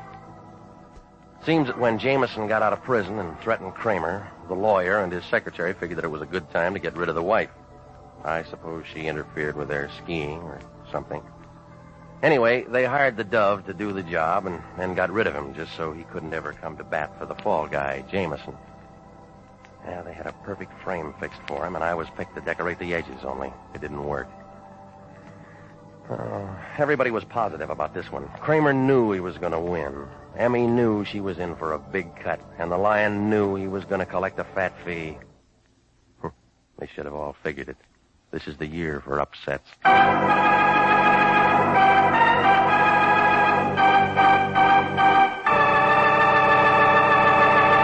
Jack Webb is featured as Jeff Regan with Herb Butterfield as Anthony J. Lyon. It's CBS at the same time next week for more hard-boiled action and mystery with Jeff Regan, Investigator. Written by Jackson Gillis and D. Jack Newman. Produced by Sterling Tracy. Featured in tonight's story were Carol Matthews, Marvin Miller, Lou Krugman, Herb Vigran, Mary Lansing, and Larry Dodkin. Original music for this program is by Milton Charles. This is Bob Stevenson speaking. This is CBS, the Columbia Broadcasting System.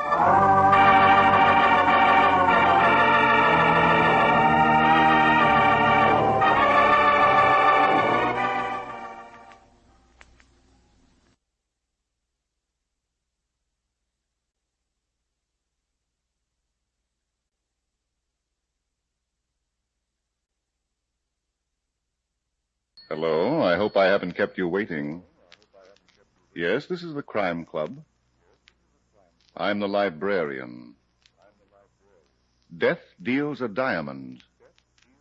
Yes, we have that story for you. Come right over.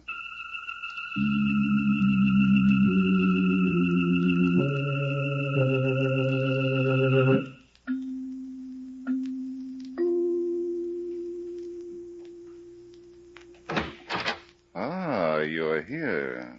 Good. Take the easy chair by the window. Comfortable? The manuscript is on this shelf. Here it is. Death Deals a Diamond. The very exciting story of a brilliant play that was finessed by murder. Let's look at it under the reading lamp.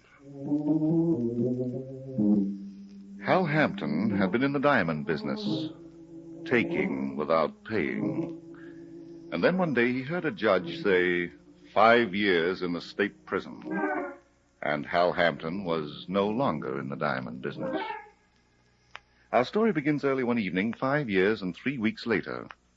Hal was in his room at a midtown hotel, trying to forget the past and wondering what to do about the future, when there came a knocking at the door. Not expecting anyone, he opened it anyway. Hello, Hal. Huh? So what's the big idea? Don't argue with me, sweetheart. I might get nervous and shoot. What do you want? Ask me in first. Oh, come on. Be a gentleman. Well, there's not much I can do about it, is there? Would you mind if we left the door open just a little bit? Company outside? I like cross-ventilation. Okay. Behave yourself, and it won't be in you. What's your name? Myra Keats. Don't look so hard. You've never met me before. I wasn't exactly looking at your eyes, Ellie. Who sent you here? I work for the Lawless Detective Agency. You don't say. No wisecracks. The boss's name happens to be Sam Lawless. All right, Myra, what's this all about? I want the diamonds you stole from Randy's jewelry store. What? $500,000 worth. And don't tell me you didn't take them. Now, look, I just finished a 5-year stretch. I've just been out 3 weeks. I know all about it. But I'm talking about yesterday when you walked out of Mr. Randy's office with a tray full of diamonds. Who told you that? Mr. Randy. Yeah? Why didn't he yell for the police? He couldn't at the time. No, he'd rather not. He wants his diamonds, and he's willing to pay $25,000 to get them. Go on, Myra. You're beginning to fascinate me. Mr. Randy doesn't want publicity, that's all. He's got a high-class trade. So I see. Well, Mr. Hampton? It just occurred to me that I'm feeling fine. I've got nothing to worry about. I'm glad to hear that, pal. What? Oh. Is that the cross-ventilation? Mm-hmm. Sam Lawless, the boss. With a gun, no less. Well, 2 guns are better than 1. Shut up, Hal. You're still an amateur, Myra. You should have had this guy hanging on the ropes by now. You didn't give me a chance, Sam. He's only a crook, and Mr. Randy's giving him a break. 25 grand instead of 20 years in jail. Shut up, or I'll give you the gun across the kisser. Ah, you're a tough guy, huh? Listen, you ex-con. Sam. Okay, baby. I got plenty of time to draw blood. Let's search the room. You take that chest of drawers, and I'll pull the bed apart. Just a couple of amateurs, huh? This is only the beginning, pal. Okay, let me know when you're through, and I'll tell you where else to look. Sam, come here. You find them, baby? Just come over here and take a look at what was under a pile of handkerchiefs. Yeah. So you don't hide things in a chest of drawers, do you, Hal? Where'd that diamond come from? Look at him, Myra. He's surprised. You're framing me. You just planted that stone in there. You tell us where you put the others, or we'll plant a stone over your head. Now listen to me. The others, Mr. Hampton, where are they? Look around for yourself. You've got a knack for finding things. Oh, he won't cooperate, Myra. Well, there's only one thing to do. Here, put these handcuffs on him. With pleasure. Now, wait a minute. Hal, don't be a problem, child. I wouldn't like to spank the life out of you. But you're going to anyway. Not yet. First, we'll take a trip to my office. Mr. Randy is waiting for you with a lot of bad news.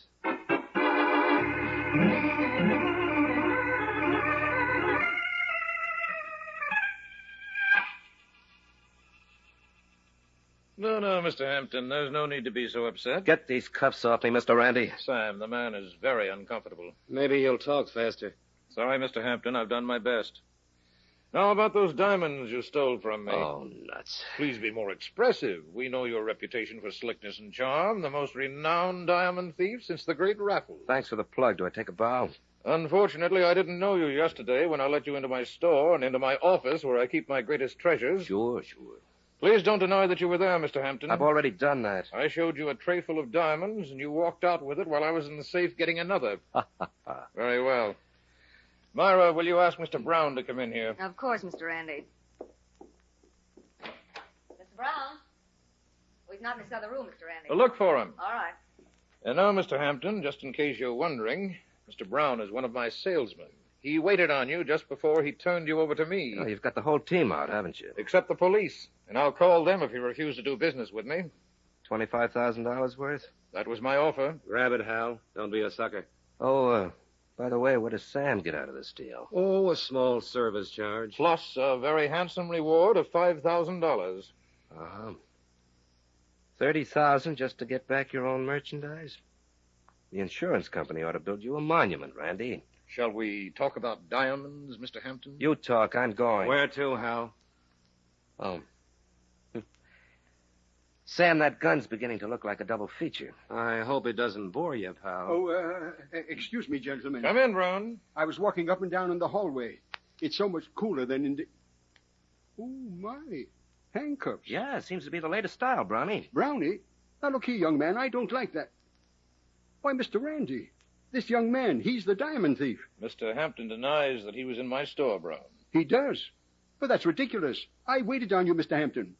And I couldn't do a thing to please you. Ah, go on. I bet you didn't even try, Brownie. I was forced to ask Mr. Randy to take over. Then you and he went into his office. The next thing I knew, Mr. Randy was asking about you. He'd been robbed, and you had disappeared. Does that settle it, Mr. Hampton? Only from your angle, Randy, but you'll never get away with it. You prefer to be stubborn. Very well, Sam, take over. Right. I'll get the truth out of him. I'm sure you will. Come along, Brown. We must get back to the store. Yes, sir. Myra, I want you and Sam to see that Mr. Hampton doesn't leave without my consent. He won't, Mr. Randy. Will he, Sam? I don't want to be disturbed, baby. All right. Now, Hal, it's just you and me. You want to talk while you've still got a mouth? Look, why don't you give me a break? I've just done 5 years.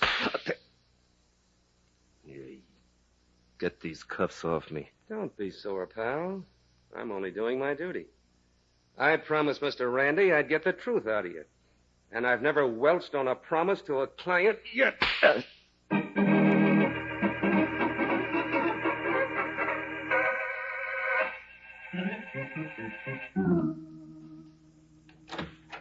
Well, Sam? It's no go, Myra. You won't open up? Nope. Why'd you quit? Listen, you can't beat an unconscious guy. That guy in the next room is out cold. Why don't you use some water on him? I've been told it works miracles. You're a pretty cold baby, Myra. I don't like crooks. Yeah? Well, I'm not so sure Hal's the crook in this case. What? No guy can take the beating I just gave him and keep his mouth shut. Not even for $500,000 in diamonds? I almost killed him, Myra. You heard him yelling. I didn't hear him yell diamonds, Sam. I tell you, he's innocent. That goes okay with hearts and flowers. But we've got $5,000 tied up in a confession from Hal. What makes you so anxious to get that confession? I've been told a girl can get a pretty good mink coat for half of $5,000. That's all? Maybe if I shop around, I can get a mink coat and a pair of shoes. That confession wouldn't be tied up with a double cross, would it, baby? What do you mean? You found that diamond in Hal's room, in the chest of drawers. So? A very peculiar place for a diamond that wasn't planted. Hold your horses, Sam. Hal Hampton was one of the smartest con men in the business before he went to jail, and he's still smart. He wouldn't keep stolen property where it could be found. You get your ideas late in life, don't you? I get them when they count, honey.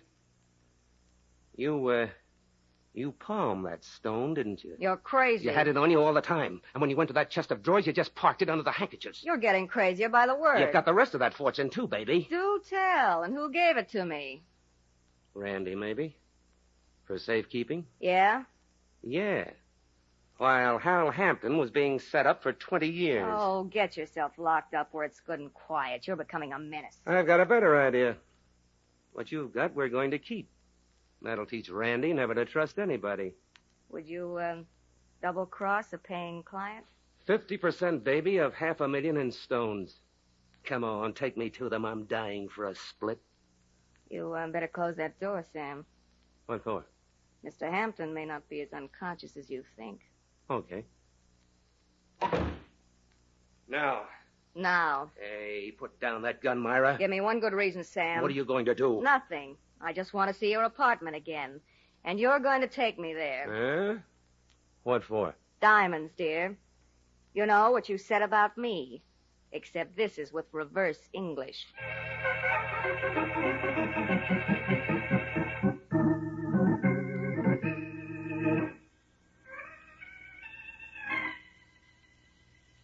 Oh. Hal. Watch me. It's Myra. Come on. Sit up. Let me get at that guy. Get these cuffs off me. They are off, honey. What? I took them off. Oh. Thanks $500,000. Was it before or after I died? I don't blame you for being sore at me. I was all wrong about you, sweetheart. I mean it. You didn't steal those diamonds. Oh, no. Please believe me. I even convinced Sam you didn't. Did it take much convincing? A little. And, you did it all for me. Do you mind? You're so handsome. No, I don't mind. Come here, baby. See what I mean, Hal? I see, not bad. Now, if you could only sound as good as you taste, Hal. this would be paradise. You low-down heel. I should have let Sam kill you. And rub out a possibility? You're no good to me at all. I try to help you. I try to get you out of a hole. That you got me into. I didn't put that diamond under your handkerchief. It wasn't on my laundry list, Blue Eyes. I didn't put it there. Now, do you want to get out of this frame or don't you? I do, Myra, but not with your help. You're going to get it whether you like it or not. Now, listen. Mr. Andy and Sam Lawless had a meeting 3 days ago. The first of a series, I suppose. Sam didn't tell me what it was about. But I've got a hunch that you and diamonds were on the agenda. Keep going, Myra. Randy's business hasn't been all it's cracked up to be.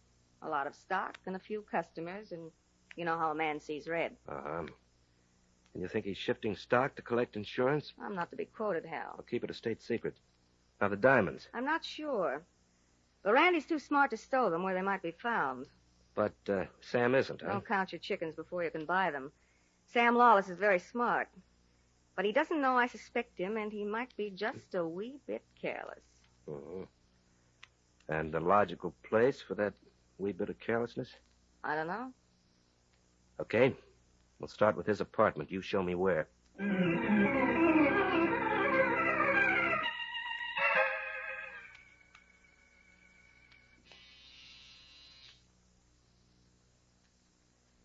I guess we're too late, Hal. Sam's gone. Yeah. Well, no use turning the doorknob, sweetie. Sam never leaves his door unlocked. never? Well, let's say hardly ever. I don't like it, Hal. Something's wrong. Living room looks all right. Well, the lights are on. Would that room over there be the bedroom? Hal? Okay. Just a point of information. Let's go look. Then the next time you're asked, you'll know. Thanks. You're so educational. Well, Edith. Holy smoke. Sam. Stay where you are, baby. Sam on the floor. How is he, Hal? He was shot through the head. Oh? Is he dead? Don't you know, Myra? What? What were you doing while I was sleeping off that beating in Sam's office? Hal, did I ever call you a heel? I think you did. Then you're a double heel if you think I killed him. In the first place, what for? A sparkling motive, honey. You're wrong.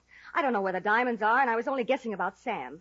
And in the second place, I haven't got wings. Not the heavenly kind, anyway. You were unconscious only about 10 minutes, and I brought you 2. That leaves me out. Could I get here to Sam's apartment, kill him, and then get back to Sam's office in 10 minutes? You could if I was unconscious, say, half an hour. But you... Company. I'll take it, Myra. Hello? What? Let me speak to Myra Keats, please. Why not? For you, Myra. Sounds like Randy. Oh? And he asked for me? Maybe he knows what he's doing, huh? Maybe. Hello? Myra, was that Mr. Hampton who answered the phone? Yes. What's he doing in Sam's apartment? I brought him here. Why? I distinctly remember asking you to keep him in Sam's office. And I distinctly remember changing my mind. Perhaps you'll learn that I don't like to have my orders countermanded, Miss Keats. Perhaps I will, Mr. Randy, but not tonight. Oh, I see. Will you tell Mr. Lawless that if he wants to do business with me, he'll have to get rid of you? Do you understand? He gets rid of you, or I get rid of him. You hear that, Hal? I heard it. You didn't even ask for Sam. Maybe he didn't throw him the right cue. What? There's nothing like a prearranged argument to make the case more binding. 5 years in prison have done things to your mind, haven't they? Doesn't trust anybody. All right. Then I'll prove to you I had nothing to do with Sam's death or with Randy's phone call. Wait for me. Here? Here. I wonder what you'd look like without a gun. I'm going to see Randy with it. When I'm through with him, you'll be calling me lovey-dovey. Long distance. Don't kid yourself. And, Hal, don't try to use that phone to tip off Randy. I'm going to pay him a visit. Well, to tell you the truth... It's been disconnected. You're powerful, honey. But how are you going to keep me here without a key? I have that, too. And don't ask me where I got it. Gentleman never does. Goodbye, darling. Oh, no. Myra, don't be a fool. I believe you. Myra, I believe you. Now let me out. Baby, I don't want you to do anything I'll be sorry for.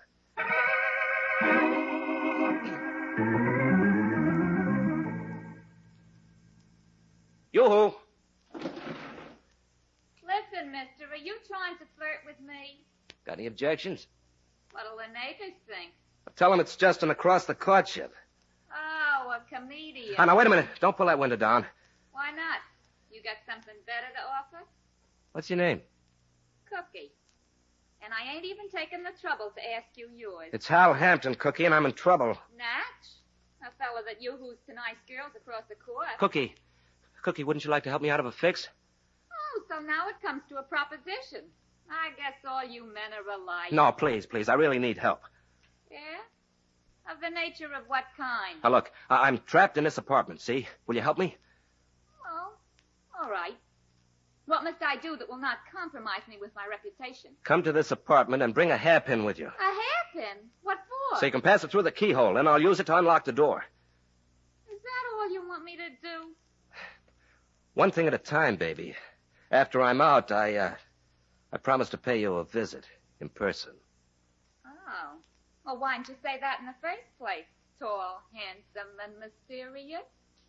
I'll be right over.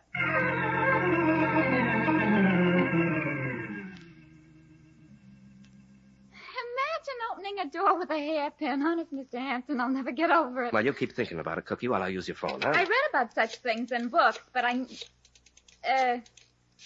excuse me, mister. You got ideas about calling another girl? Oh, no, I wouldn't do a thing like that to you, baby. Well, then you're a gentleman. Because after all, if it wasn't for me and my Hold hairpin... it, baby, will you? Hello, Randy's jewelry store. Who is this? Mr. Brown, sir. Is there anything I can do? This is Hal Hampton. Let me talk to Miss... Mr. Hampton. Would you like to speak to Mr. Randy? Yeah. Well, he was here only a few minutes ago. He went out with Miss Keats. Oh, where to? He mentioned his apartment, sir. Okay, meet me there right away. But what should I do with the store? I'll tell you some other time. Randy needs you at his apartment. Really? He said nothing to me. How could he, Brownie? He didn't know he was going to be set up for a murder. I'll get there as fast as you can. Are you going, Mr. Hampton? Yeah, I'm afraid I'll have to, Cookie. Do you mind? Whoa, I was sort of building myself up. I thought you were gonna... You know. Well, not quite, baby. But, I'll be back someday, and, then you and I'll get together. Yeah? And, you can draw me a nice big diagram.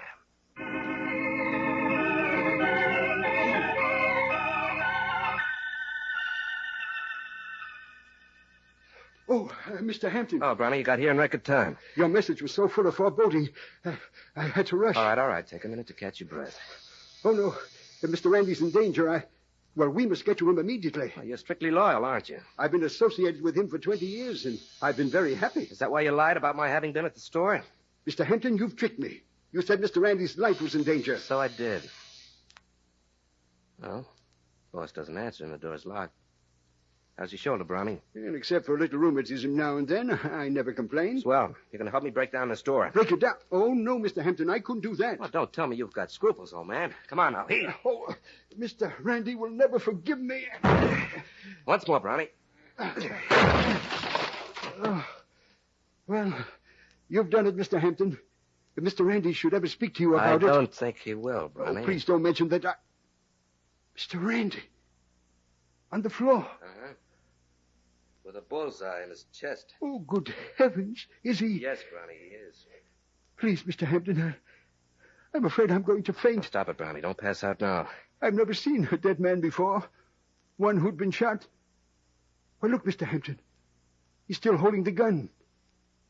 Do you think it was suicide? Maybe. There's a note on the table. Let's see what it says. I don't know why Mr. Randy should have committed suicide.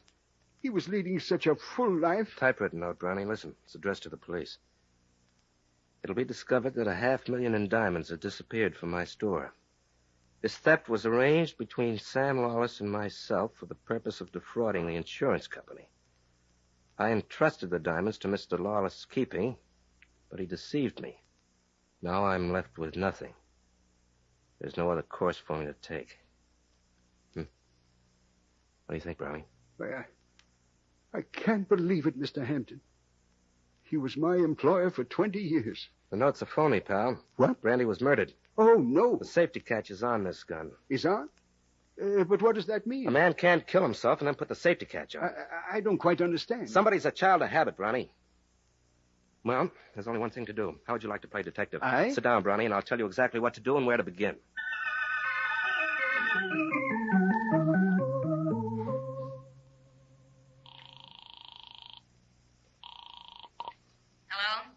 Myra Keats talking. Oh, thank you. This is Mr. Brown. Is that my fault? Mr. Randy's assistant. Oh, what do you want?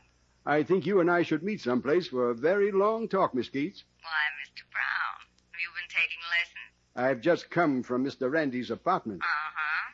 I was very much surprised to find Mr. Randy's body there and a suicide note. What? What are you talking about? I took the suicide note. You see, Miss Keats, I don't want the police to be misled by it. Mr. Randy did not commit suicide. Now, wait a minute, Brown. I've got a little catching up to do. You shot and killed my employer, and I'm prepared to tell the police why. What is this, cutie? A holdup? I happen to know that you and Mr. Randy planned the disappearance of those diamonds, and that Mr. Randy entrusted them to you for safekeeping. Mm-hmm. Until Mr. Hampton had been forced to confess and had been sent to prison. Who gave you all this valuable information, Brown? Mr. Randy had a weakness for keeping memoranda about his deals. The frailty of human nature, you know.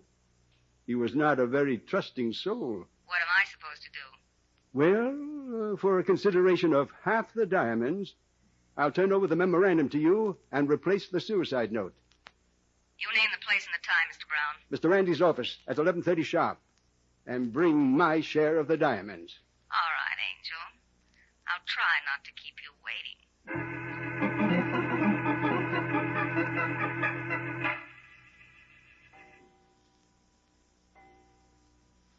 It's 12 o'clock, Mr. Hampton. Midnight. Brownie, are you sure you told her everything? Exactly as you laid it out for me. I did not rearrange one word. Okay. All we can do is wait. Well, suppose she doesn't come. What? Shh. Shut the front door. Yes. And she's here. Now remember, be tough. I'll do the best I can, Mr. Hampton. I'll be behind those drapes, listening to every word. Oh, I hope my courage doesn't fail me. Oh, Miss Keats. All right, Brown. May I see the diamonds, please? Wouldn't you rather look at this? A gun. Surprised?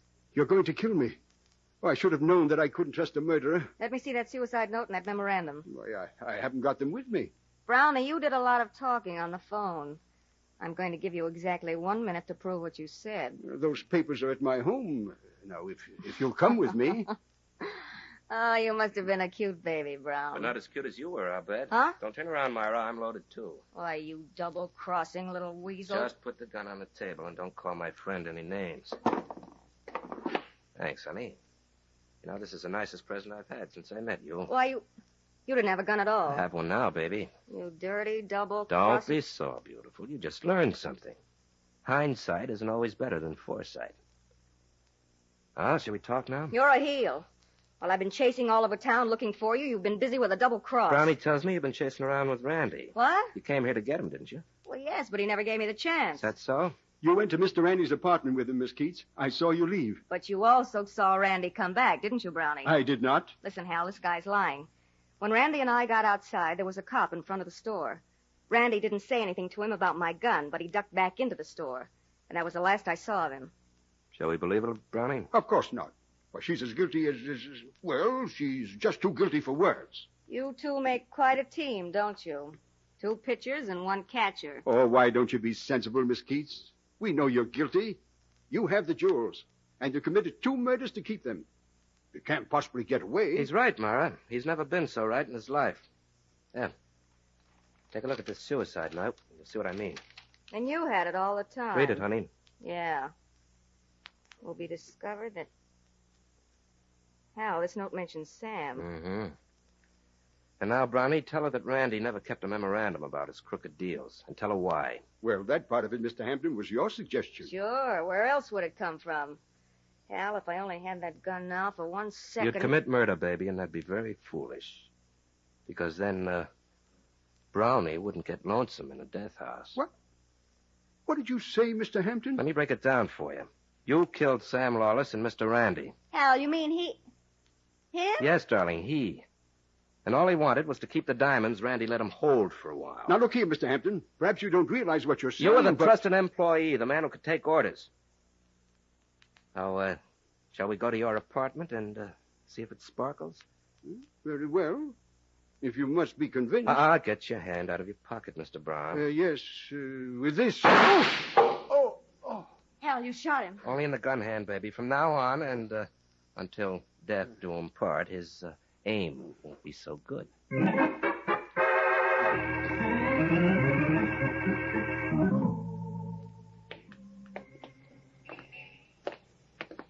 So, Brownie had those diamonds after all, just as you said. Were you doubtful, Myra? Well, to tell you the truth, Hal, But why did he kill Sam? To frame you. Me? I thought you were it. I was. Until Brownie heard Sam accuse you, remember? In Sam's office while I was in the other room, unconscious. But how... Now, don't argue with me. It's in his confession. Randy sent him back with a message, and he listened at the door. Wow. So did I. What? I wasn't quite as unconscious as you and Sam thought. Oh. Then you heard Sam accuse me of palming that stone. The one I found in your chest of drawers. And I believed him. But I know better now. Yeah? That's in Brownie's confession, too. He came while I was out. He knew his way around, didn't he? Yeah, but he didn't know when to stop talking. He should never have mentioned 2 murders. But there were 2, Hal. Mm-hmm. But he only knew about 1. That is, he should have known only about 1. Well, didn't you tell him about Sam? No. Did you? Uh-uh. Not a word. Hal. You were once a pretty famous diamond thief. So? Do you think you'll ever go back to it? Oh, no, dear. Not after I spent 5 years in prison breaking stones. Hal. Yeah? I'm so glad I met you tonight. Oh. Prove it. Prove it. If, you know what I mean. And, I do hope you do.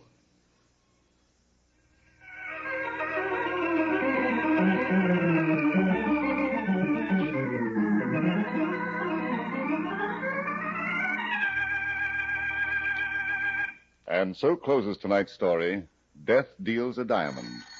Stedman Coles wrote the radio script. Roger Bauer produced and directed. Larry Haynes played the part of Hal Hampton. Charlotte Lawrence was Myra Keats. Maurice Franklin was Brown. King Calder was heard as Sam Lawless. Reese Taylor played Randy. And Joan Tompkins was Cookie. Oh, I beg your pardon. Hello. I hope I haven't kept you waiting. Yes, this is the Crime Club. I'm the librarian. Yes. Come over a week from tonight. Good. We have a very unusual story of a circus lion that was trained for murder. It's called Serenade Macabre. In the meantime? Well, in the meantime, there's a new Crime Club book available this week, and every week at bookstores everywhere. Yes, it's available now. Fine. And we'll look for you next week.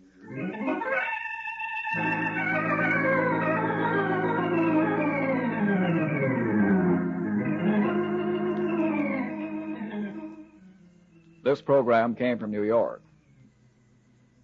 This is the Mutual Broadcasting System.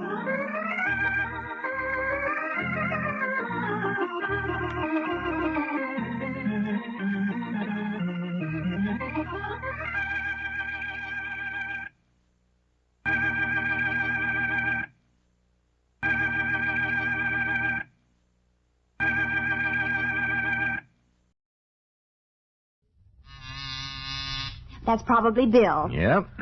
Just a minute. A gun? Yeah. Now do exactly what I say, both of you, or I may have to use it.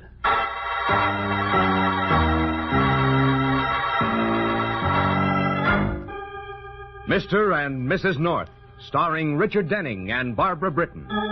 Listen as Pam and Jerry solve the mystery, Bet on Murder.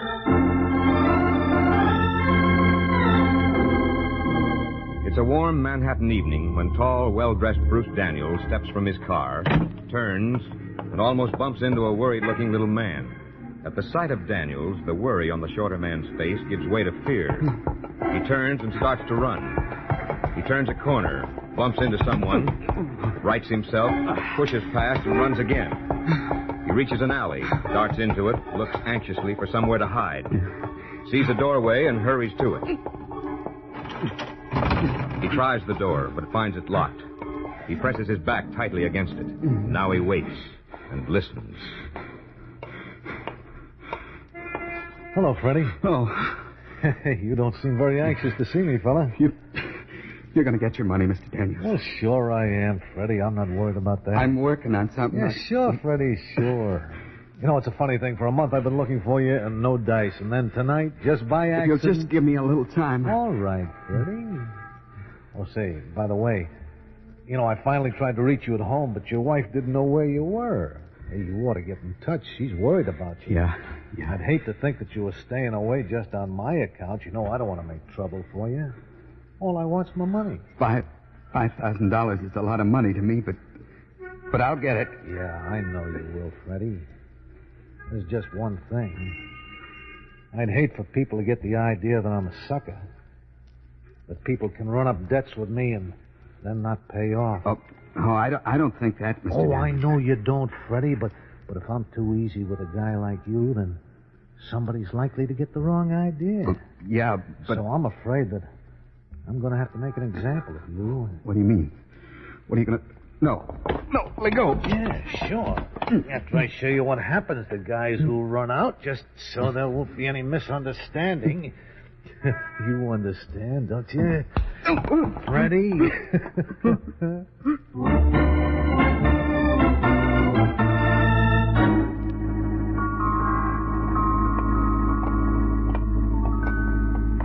Hello, Jerry. Where'll we have dinner? How about shish kebab heaven? Oh, I don't know. I thought you liked it so much, Pam. Well, I do. I'm just not in the mood for Armenian food tonight. Oh. Well, there's a good Cantonese place in the next block. Yes, but I don't seem to feel like that either tonight. Well, how about the seafood inn, then? I had fish for lunch. Oh. We could try Miss Martha's. Oh, that's too tea-roomy. Well, golly, Jerry, I didn't know you were so fussy. I'm fussy. Oh, well, don't worry, darling. I'll think of some place you'll like. I'll tell you where we're going, Pam. Where? Joe's in the village. But that's a butcher shop. Mm-hmm. And they have wonderful steaks. We'll get one and take it home. All right, we can... Jerry! I heard it, darling. From that alley. All right, that's enough of that. Let him go. Yeah, sure. Freddie and I have just about concluded our business anyway, haven't we, Freddie? So I'll run along. Just a minute. I want to talk to you. Hey, I have nothing interesting to say. We'll see. I don't think we will. This could be a gun in my pocket. You better let him go, mister. Yes, Jerry. Well, see you around, Freddie. So long. Anyway, thanks for helping, mister. No, that's all right. How do you feel? Oh, pretty shaky, but I'll be all right in a minute. Well, we'd better get you home. I'll call a taxi. No. Well, why not? I can't face Doris, my wife. Why not? What have you done? So, I've blown all my money, lost my job, everything. I don't know what's the matter with me. I keep thinking this is it. If I hit just once real good... Hit? I don't understand. Hit a winner, horses. Oh. I'm no good. But Doris won't see it that way. Always spoils me. Makes me feel guilty. I don't want to mess up her life anymore. If I had the nerve, I'd blow my brains out. Oh, you mustn't talk like that. Well, it's the only thing. I've lost all our savings. Gone into debt. That man, the one that was beating up on me, he's a bookie. I owe him $5,000. What am I going to do? Come on, let's get a taxi. But Doris, she won't... From what you say, she loves you very much. If she wants to stick with you, the least you can do is give her the chance. Now let's go.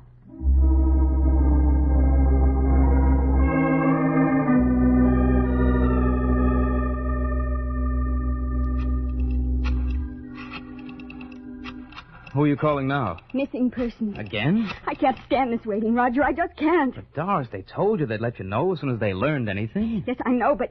Oh, hello? Sergeant Collins, please. And missing persons. Maybe they got word and haven't called yet. Oh, hello, Sergeant. Mrs. Morgan.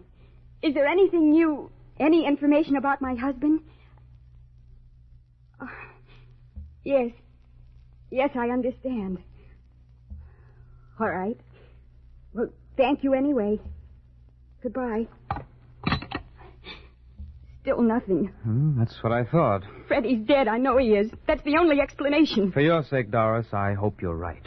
Roger. I mean it. He's never given you anything but misery. Oh, don't say things like that. Don't you dare. It's the truth, Doris. You know it is. I don't want you talking like that. I thought you were his friend. That's why I called you. I thought he might be with you. Is that why you called me, Doris? Of course. What else? Why don't you face the truth?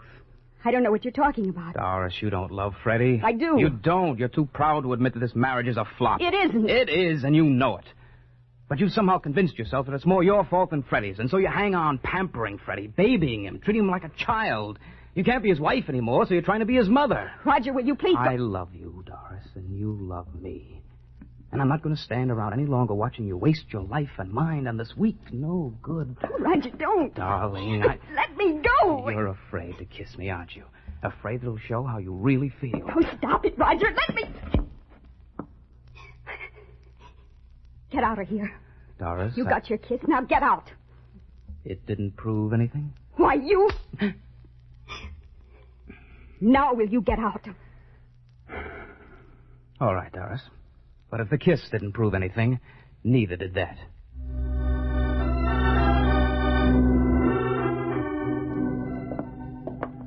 Here it is. This door right here. All right. Do you have your keys? Oh, yeah. I want to thank you, Mr. and Mrs. North, for trying to help, but I don't know what good it's going to do. I don't even know what to say to Doris. Just say hello. Oh, who's there? Oh, Freddie, is that... It is. Darling. Oh, my darling. Doris. I guess we better go, Jerry. Yeah, nothing more we can do. Oh, Freddie, I've been so worried. It's so wonderful to have you. Let me look at you. You're hurt. It's nothing. Your face is bruised and It'll cut. be all right. These people, they've gone. What's happened to you? But I don't know what to say to you, Doris. All right. If you don't want to talk about it, we won't. Not now. Come on. I'll fix up those cuts on your face, and then I'll get you something to eat. Then, if you feel like talking... No, Doris, I can't. I can't stay here. Oh, please, darling. But it's not fair to you. I lost everything we own, except the life insurance, because I'd need your signature for that, or it'd be gone, too. Well, perhaps you've learned your lesson. Now we'll start over. But you don't understand. It's not just that I've lost everything. I'm in debt. $5,000, Doris. $5,000. Uh-huh. That's how this happened to me. I see. Well, now, look, you just sit down there, and I'll get the iodine. Didn't you hear what I said, Doris? I owe $5,000. You act as though that's nothing. Where am I going to get money like that? We ought to be able to borrow that much on your insurance. It's a $40,000 policy, and the cash value must be close to $5,000 by now. Do you mean that you'd be willing... Of course. Now, hold your head back, will you? Oh, Doris. Why are you so good to me? I don't deserve it. I love you, Freddie. I can't let you down. I won't let you down again. You're going to be proud of me yet. You'll see, darling. You'll see.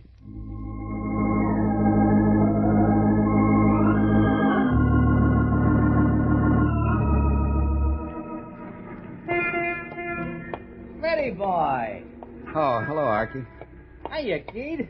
We've been stashing the body. Long time no see. Long time no see. Oh, I've been around. Say, this is a break for you, latching on to me today. Yeah? Hey, what'll you hear? I just tumbled into something that's going tomorrow at Belmont. Sorry, Archie.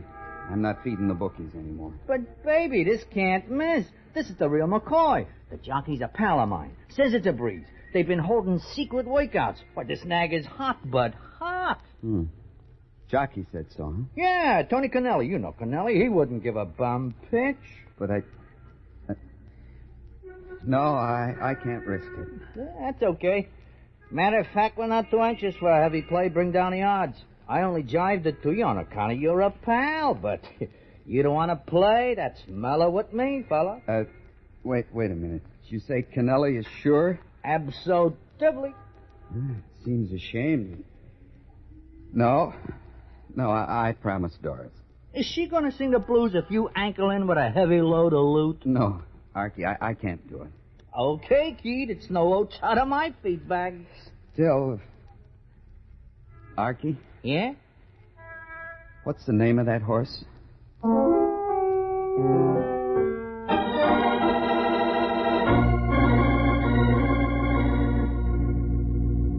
Pam, Yes, Jerry? where's the phone book?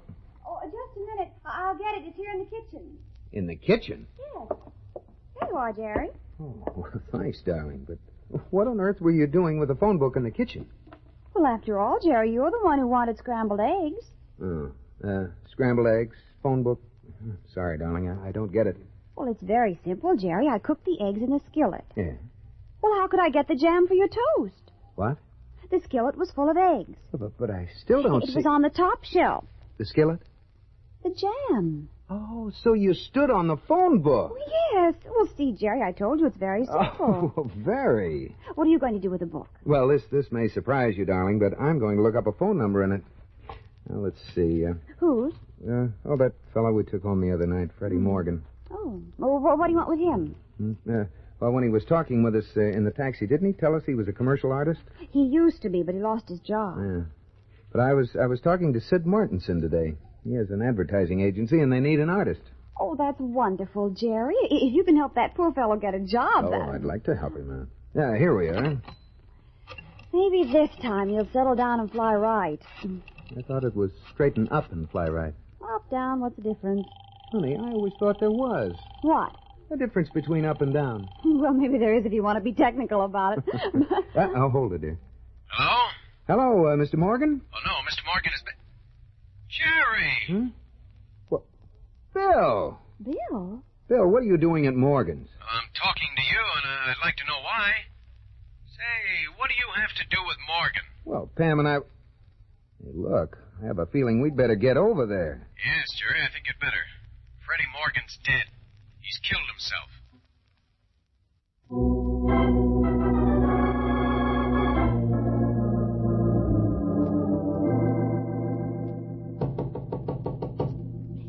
Come in. Roger. Hello, Doris. I'm terribly sorry about what's happened. Really, I am. Thank you, Roger. Especially after the way I acted the other day. Oh, Roger, why did he have to do it? We were going to work things out. Yeah, I guess he didn't have the faith in himself that you had. He probably had some crazy idea he was doing this for me. The insurance money, I guess. Well, what do I care about that? All I wanted was... Don't talk about it. I'll be all right, Roger. I'll be all right. Oh, excuse me. May I come in? Oh, yes, Lieutenant. What is it? I'm afraid I'll have to ask you a few more questions, Miss Morgan. Yes? Now, first of all, did your husband have any enemies? Anyone who might have wanted to harm him? I don't understand. The medical examiner just told me that from the angle of the bullet, your husband couldn't possibly have killed himself. What? What do you mean, Lieutenant? Just what I said. Fred Morgan didn't commit suicide. He was murdered. I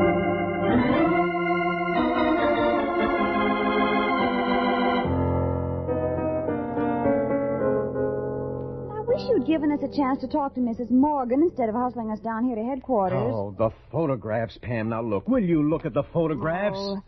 Oh, wait a minute, Jerry. How about this one? Oh, no, Pam. The fellow we saw had darker hair. And the eyes are different, too. Yes, I guess you're right. Well, let's see the rest of the pictures. If he's in here, we'll find him, Bill. Right. Do you think he's the murderer? Well, he could be. You saw him beating Morgan. Now, it's just a step from that to murder. Yeah, a pretty big step, though. Yeah. But the trouble is, he was beating Morgan because Morgan owed him money. But Mrs. Morgan says that Morgan borrowed on his insurance to pay off the debt. And if he paid off before the murder, well, there goes the motive. Yeah. Jerry, how about that one? No, jaw's too square. Yeah. Well, we're getting down to the end of the pictures, Bill. Sorry, I'm afraid he isn't in here. Well, I guess he doesn't have a record yet, then. We'll just have to find him and give him one. But if Morgan paid him off... Well, that may get him out of the murder, Pam, but we still ought to be able to hang bookmaking and assault and battery on him. So I'd better put somebody on it right now.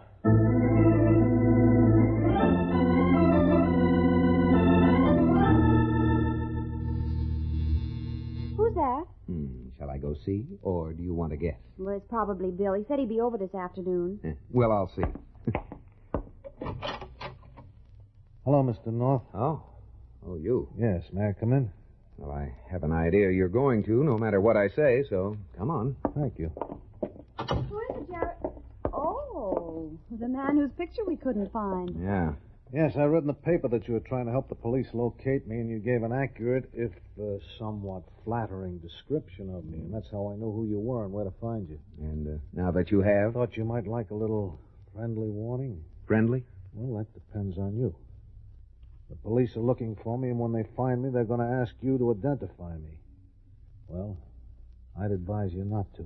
But we've already described you. Yeah, and I resemble the description. However, you can still say that I'm not the man. And if we don't do what you want? You have a very beautiful wife, Mr. North, and I'm sure that you wouldn't want anything to happen to her. Nothing will. Well, I hope not, Mrs. North. Now, goodbye. Just a minute. I don't think there's anything more to say. You expect us to protect a murderer?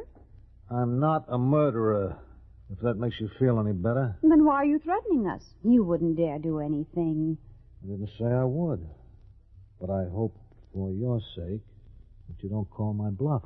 Don't you think he's bluffing, Jerry? I don't know. Just don't count on it. That's all I can say. And now, goodbye again. What are you so afraid of? Afraid? As a matter of... Oh, thank heavens. Oh, so that's what you've been stalling for. I see who it is, Jerry. It's probably Bill. Yeah, just a minute. Oh, dear, a gun. Yeah, and I'll do exactly what I say, both of you, or I may have to use it.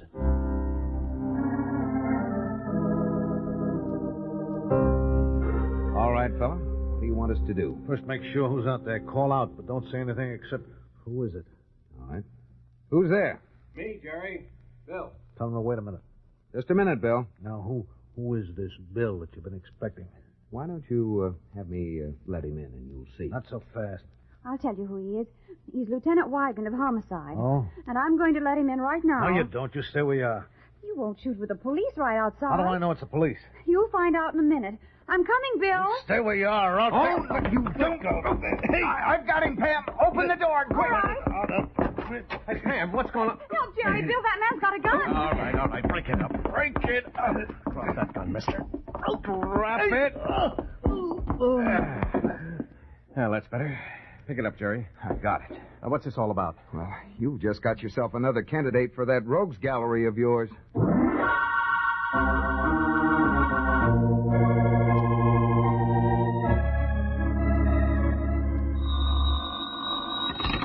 Wigan speaking. Yeah? All right, send him in. Well, this ought to wrap it up. What is it, Bill? I've had Mrs. Morgan brought down to headquarters. Now, you two identified Daniels as the man who was cuffing Morgan around. Now, if she identifies him as the man who came looking for Morgan, that'll sew up the connection. Yeah, but what about Daniels' story that Morgan paid him the $5,000? Even if he's lying, you'll have to break the story, or Daniels won't have a motive. Oh, I can break it, Jerry, or at least punch a big hole in it. We picked up a character named Archie Cochran, a pal of Morgan's. Cochran says Morgan put the money on a horse called Happy Day running in the 5th today at Belmont. And he was going to pay it off if he won. But he never got the chance. Here's Mrs. Morgan, Lieutenant. Come on, Doris. I came along with Mrs. Morgan, Lieutenant. I hope you don't mind. Oh, no, of course not. Sit down, won't you, please? Oh, thank you. I asked Roger to come with me, Lieutenant. He's been such a comfort to me. Jerry, from the way she's looking at him, it looks like he's more than just a comfort. And I thought she was so crazy about her husband. Well, maybe she's just glad to have someone to turn to. Want Daniels in here, too, Lieutenant? Yes. Okay, Daniels. Inside. What do you want now, Lieutenant? Mrs. Morgan, is this the man who came to your apartment looking for your husband? Yes. Well, sure, I went looking for Freddie. So what? He owed me money. He owed you money, and you... And I collected. Archie Cochran says differently, Daniels. Well, I don't care what Archie Cochran says. I say that Freddie paid me my $5,000, and if you can't prove he didn't, you can't prove I had a motive for killing him. Jerry, darling, what time is it? About 3:45. I wonder if we're in time. Bill, didn't you have a portable radio around here? Oh, yes, on that table, Pam, next to those books. Oh, yes. Hey, Pam, what are you doing? Tuning in the broadcast of the races at Belmont. Oh, no, wait a minute, Pam. Please, Bill, don't you see that there's one way to prove whether or not Mr. Daniels is telling the truth? If this horse, this Happy Day, wins, why, Mrs. Morgan will collect some money. And that'll prove that Freddie bet the money instead of paying me, huh? Exactly, Mr. Daniels. Well, what if Happy Day loses? How are you going to prove whether Freddie lost the dough on the nag or paid me? Daniels is right, Pam. Oh, yes, but, well, let's listen to the race anyway, Bill. It'll only take a minute. Oh, here's the station. Around the first turn, it's Mr. Pat by a length. Greenhorn by 1. Katie did. Happy Day and Barney I don't want to correct. I don't want to have anything to do with the races. Hey, look, Lieutenant, if you brought me in here to listen to this... Now, relax, Daniels. It's still Mr. Pat by 1. Greenhorn by 2. Katie did by 2. And Barney's I can't boy. stand this, Lieutenant. Do I have to put up with it? Easy, Doris. It'll be over in a minute. Going into the far turn, it's Mr. Pat by 2. Katie did by 2. Barney's boy by a head. Greenhorn and Happy Day. Come on, Happy Day! Coming into the stretch, it's Katie did on the rail by a length. Barney's boy by a neck. Greenhorn, and here comes Happy Day on the outside. Here he comes, Pam! Yes, come on, Happy Katie Day! did and Happy Day. Katie did and Happy Day. They're coming down to the wire neck and neck. Katie did and Happy Day, and Happy Day takes it by a head. He did it! Oh, now we can prove whether Freddie Morgan paid you back or not, Mr. Daniels. Happy Day wins with Katie did second and Barney's boy. The numbers aren't on the board yet, but Happy Day will probably pay about 4-1. 4-1? Why, Daniels, if you hadn't been in such a hurry to kill Freddie, he could have paid you off with interest, collecting $5,000 at 4-1. You still have to prove that I killed him. It must have been you. You're the one who beat him up, and you... Oh, just a minute, Mrs. Morgan. Bill, when you called Mrs. Morgan to ask her to come down here, what did you tell her? That I wanted her to come down here, that's all. Are you sure? Yes. You didn't tell her about Archie Cochran, what he told you? No. I see. Well, but then how did Mr. Gray know how much Freddie Morgan had bet on Happy Day? Why, I didn't. But you just said to Mr. Daniels that if he'd waited until Freddie Morgan had collected $5,000 at 4-1... Well, you said... Well, that... all I said was that Freddie Morgan had bet on Happy Day. I didn't say how much it was. It could have been $2, $5, $10, anything. But you said $5,000.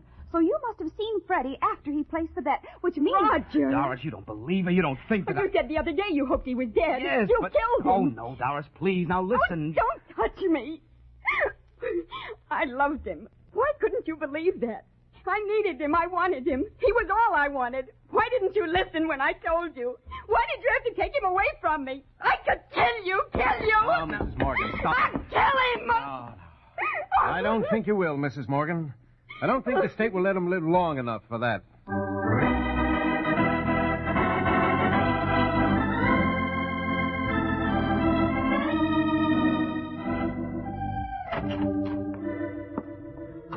Jerry! Oh, hello, darling.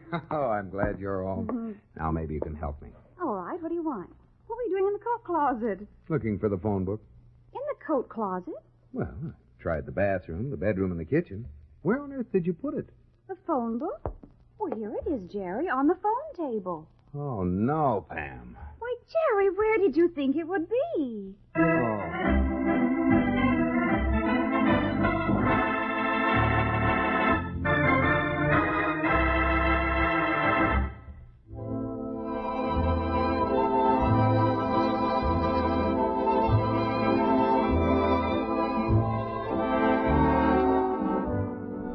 adventures of Mr. and Mrs. North are brought to you through the facilities of the United States Armed Forces Radio Service.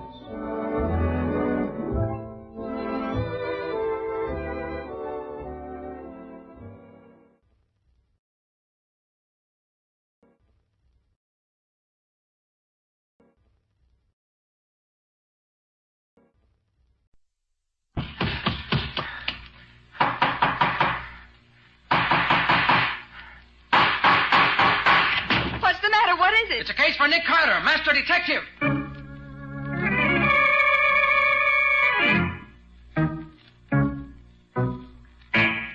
Yes, it's the case of the Poker Murders. Another case for that most famous of all manhunters, a detective whose ability at solving crime is unequaled in the history of detective fiction. Nick Carter, Master Detective.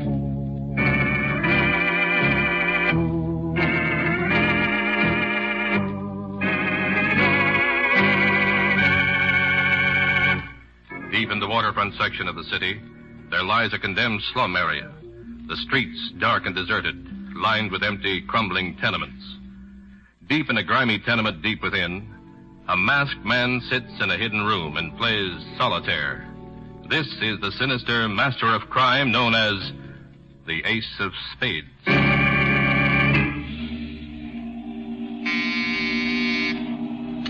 Yes? 6 and 7 are clubs to see you, Ace. Send them in. Well, here we are, Chief. Yeah. You're 5 minutes late. Oh, sorry, Ace. The cops are watching this area. We had trouble slipping in. Since when have I accepted excuses? Yeah, boss, we know. What about the other 3? Are they waiting at the rendezvous? Yes, sir. But you've both memorized my instructions? We got them down cold, Chief, but suppose there's a hitch. There won't be a hitch. The Ace of Spades doesn't make mistakes. Of course, if you make one. No, we won't, Ace. You can depend on us. All right. Now, you two had better get going. Yeah, okay. One thing. What is it, Chief? Don't forget to leave your calling cards. I don't want to disappoint my dear friend, Sergeant Matheson.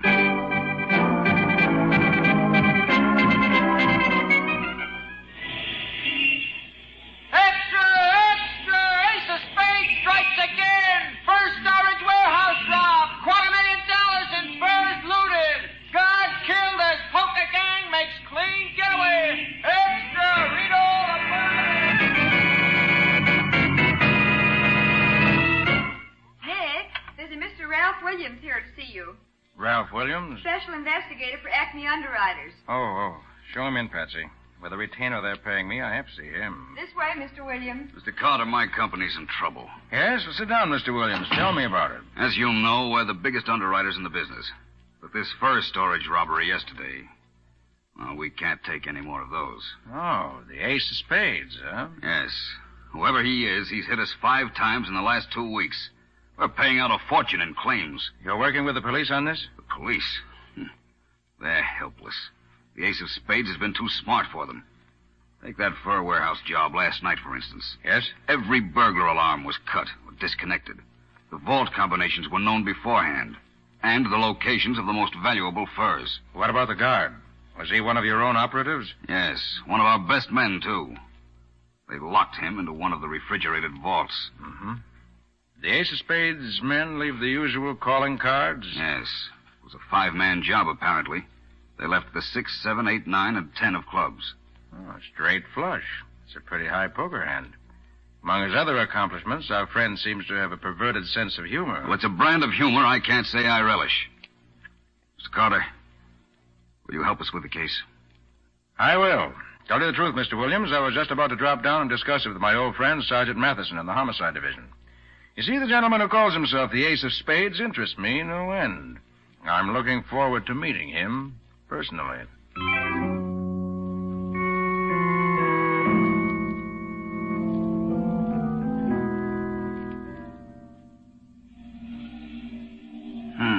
Black 10 on red jack. Red 4, black 5. Yes? The Queen of Hearts is here, Ace. Queen of Hearts. I'll put her on. Ace, I've got to see you at I once. thought I told you never to come down here. I had to come. I just heard some news. Nick Carter. I know. He's been called in by Acme Underwriters. How did you know? I make it my business to know everything, my dear. But Ace, Nick Carter's clever, dangerous. Yes, I know. It will be intriguing to match wits with him.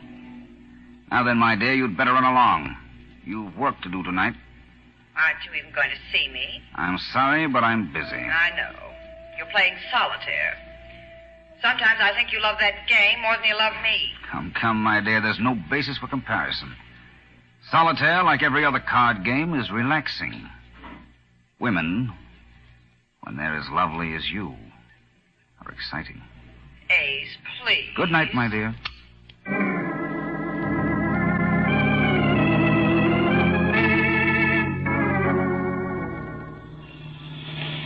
Nick, you won't be late for Rhoda Stanley's birthday party, will you? No, Patsy. You drop me at headquarters and go right on. I'll join you later. Uh-huh. Oh, it's funny the way I bumped into Rhoda after all these years. Hadn't seen her since college, and then all of a sudden I was standing in a nylon line at Trimble's, and there she was. Yes, and now we're going to a birthday party. Uh-huh. The minute she found out I worked with you, she insisted on our coming. She's dying to meet you, and, well, I promised to produce. You sure you don't mind, Nick? No, of course not, Patsy. Oh, it ought to be something. She's married to John Stanley. The banker? Uh-huh, that's right. Which is the same thing as saying she's married to $10 million.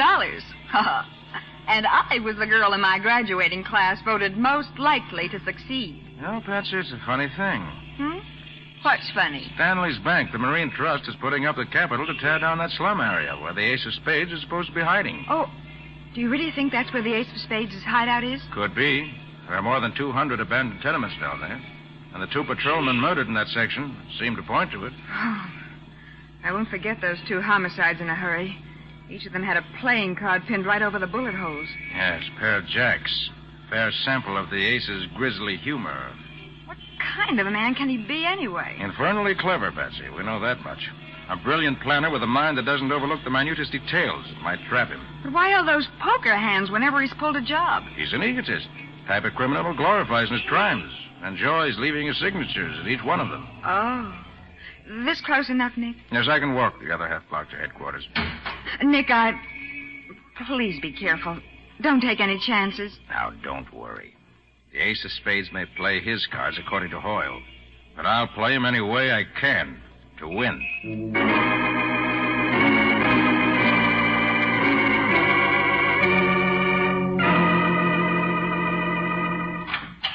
Hi, Matty. Oh, Nick. Well, to tell you the truth, for once, I'm glad to see you. This Ace of Spades has really got me on the merry-go-round. First, he knocks over 2 of our best cops. Then he kills this watchman on that warehouse job last night, and he leaves nothing. No evidence. Except those blasted playing cards. Yes, I know. Nick, I tell you, this Ace of Spades is like a ghost. This whole case like a nightmare. Matty, have you got the cards his men left? Yeah, here they are. Common pattern. They sell hundreds of decks like this all over town. What about the... Fingerprints? Yes. No, none. We powdered every card. Even used the iodine test. Nothing doing. Suppose you searched that abandoned slum area. Look, are you kidding, Nick? Of course we did. The night Burke and Finnegan were killed, we went through it with a fine-tooth comb. A devil of a job it was, too. As I can imagine. Inasmuch that place has been blacked out ever since the city decided to dismantle their street lamps in the area to save electricity. Yeah. With all these hundreds of empty tenements, the Ace could change his headquarters at will. Why, you could drive a car through there with the headlights turned off and never be seen. Yeah, I know. That's what makes it tough. The place is as black as, the Ace of Spades. I got a couple of men down there now nosing around. Not that I expect to find anything. Homicide, Sergeant Matheson. Nolan's calling in from a call box down in that cemetery, Sarge. Yeah? Shall I switch you on? Yeah, I'll talk to him. Hello?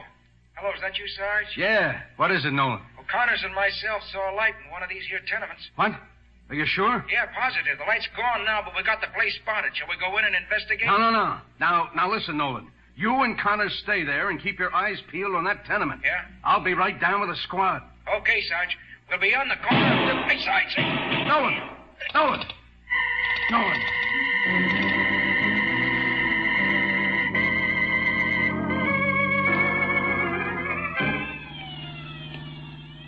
You say that call box was located at the corner of 16th Street and Avenue F, Matty? Yeah, that's right, Nick. A couple of more blocks and we'll be there. The the looks of things, you must have every cruise car in the force in this area now. Yeah. But judging by what's gone before, I don't think it's going to do us any good. Matty, just look at this area. Nothing but rows and rows of dark tenements and boarded-up stores. Yeah, I Well, look, know. there isn't a whole pane of glass in the place. The streets and the sidewalks are certainly littered with this flesh. Hey, Nick, I heard a shot. Take it easy, Matty. Take it easy. One of your boys up ahead just blew a tire. Picked up a piece of broken glass, probably. Oh, yeah. Oh, this place gives me the creeps, I guess. Uh-oh. There's the call box that Nolan called from. I don't see anything. You, Matty? No.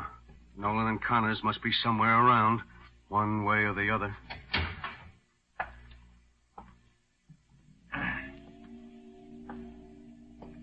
Better hug the walls, Matty.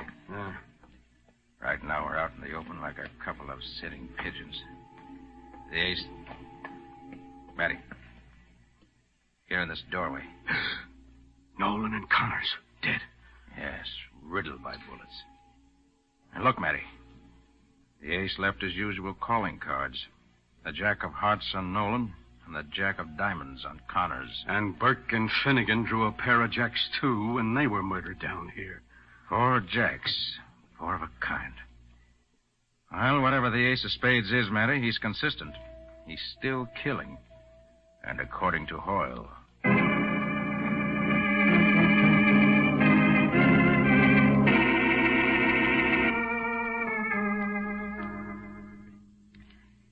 Patsy, what's happened to the master detective you promised to produce tonight? Well, I can't understand what's keeping Nick, Rhoda. He was supposed to be here long ago. Well, we won't worry about it. Let's just have another cocktail, huh? After all, it is my wife's birthday. As you know, Patsy, I'm a lucky woman to be Mrs. John Stanley. Look at the birthday present John gave me. This necklace. Oh, I've been noticing that, Rhoda. Matched diamonds, isn't it? Mm-hmm. It's a magnificent thing. Oh, that must be Nick now. I'll get it. What the devil? All right, Stanley, get those hands up. Yeah, and fast. Hey, now, wait a minute. What does this mean? We're playing cops and robbers. That's why we're wearing these masks. But you... Shut up, Stanley. I'll do all the talking around here. All right, Joe, get to work on that wall safe. It's behind that picture. You know the combination. Right. John, all my jewelry's in there. No, my dear. I'm afraid there's nothing we can do now. Or any other time. Pretty sure of yourself, aren't you? Yeah, lady, I sure am. How you doing, Joe? Okay. Just got the safe open. Swell. Now, Mrs. Stanley, I'll take that necklace. Oh, John, my birthday present. Will you give it to me, or do I have to tear it off your neck? Rhoda, I'm afraid you'll have to do as he says. No, I won't. Oh, Rhoda, your husband's right. We're helpless now. These No, men are... they're not going to take my necklace. All right, lady. Looks like I'll have to rip it off that pretty white neck of yours. Take your hands off my wife. Shut up, Stanley. Stay where you are. I said let her alone, you hear? Take your hands up. John! Nice work, pal. Yeah. Haven't had a chance to use that blackjack in a long time. You've killed him. He isn't breathing. Naturally, lady. That was no love tap I gave him. No. You got all that stuff out of the safe, Joe? Yeah. Everything's worked like clockwork. As the chief would say, according to plan. You'll pay for this. Both of you. That's what you think, lady. Oh, here's a couple of calling cards. Just to, remember us by.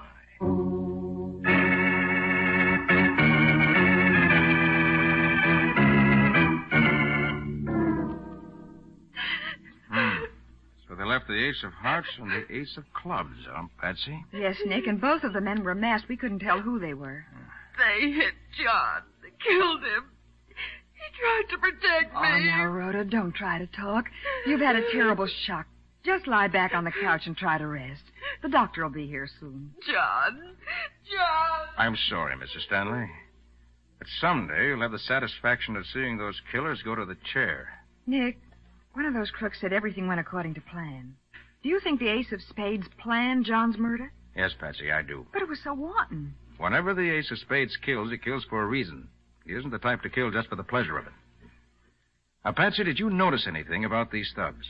Anything unusual that might give us a clue? Well, no, they were both masked, about medium height, wore black gloves, and... Wait a minute, Nick. Yes? I do remember something now. When the man who hit John with the blackjack raised his arm, I saw his cufflinks. And what about them? They were little black aces of clubs. Unusual. Did they look expensive? Oh, yes, very. And not the usual kind of thing you'd pick up in a jewelry store. Probably made to order. Patsy, you're magnificent. I am, Nick? You are. You've stumbled on something we've badly needed in this case. A good lead. From now on, we're going to play a little game. A little game? Mm-hmm. Of what? A little game of poker.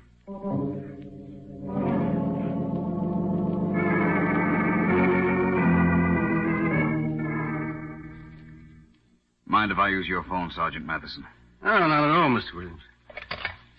Sergeant, my company is demanding action from you and Mr. Carter here. Yes. Now, wait a minute, Mr. Williams. Frankly, we can't wait for anything much longer. You realize the losses Acme underwriters are taking? Hello? Hello, Boulevard Garage? This is Mr. Williams. Is my car ready? What? 2 new tires. I see the old ones are pretty badly cut up, eh? Well, that makes 3 new tires in all. Uh-huh. Well, all right, go ahead. I suppose it can't be helped. Car trouble, huh? Yes, but that's the least of my worries, Mr. Carter. My firm's insured the Stanley jewels along with that diamond necklace for almost $100,000. Unless you nail down the Ace of Spades pretty quickly. Well, might as well try to nail down a ghost. We'll do what we can, Mr. Williams. I've got a lead on him now, I think. What lead? Well, I'd rather not say until I'm sure it'll be of value. Very well. I don't care how you get the Ace of Spades as long as you get him. And soon. Good day, gentlemen. Goodbye. Hey, Nick, what's this lead you're talking about? I'll let you know, Matty, when and if it pays dividends. Oh, by the way, Yeah. Oh, wait a minute. Homicide, Sergeant Matheson. Sergeant, is Nick there? Oh, yeah, sure, Patsy. Yeah, Nick, it's for you. Hello, Patsy. Did you find anything? Plenty. I canvassed the big jewelry stores just as you told me to do. And? After walking my feet off and talking to about 100 supercilious jewelry clerks, I finally made a strike at Rutledge's.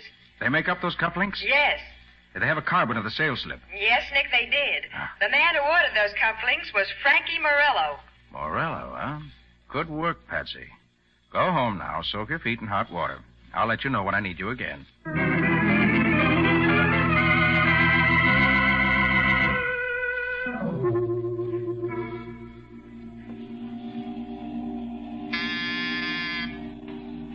Yes?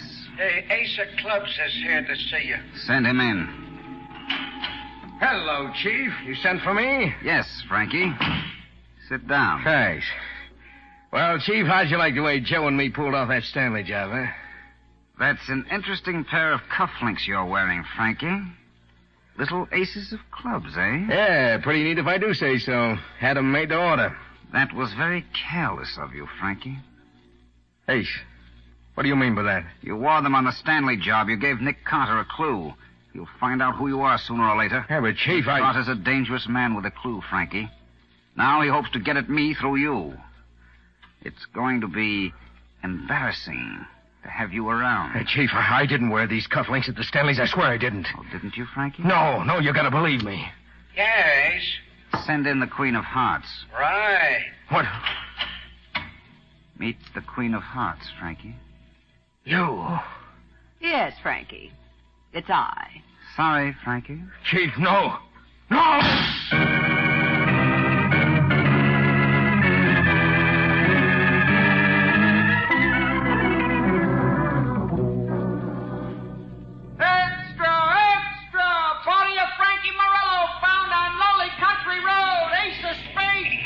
Corpse of gangster, extra, read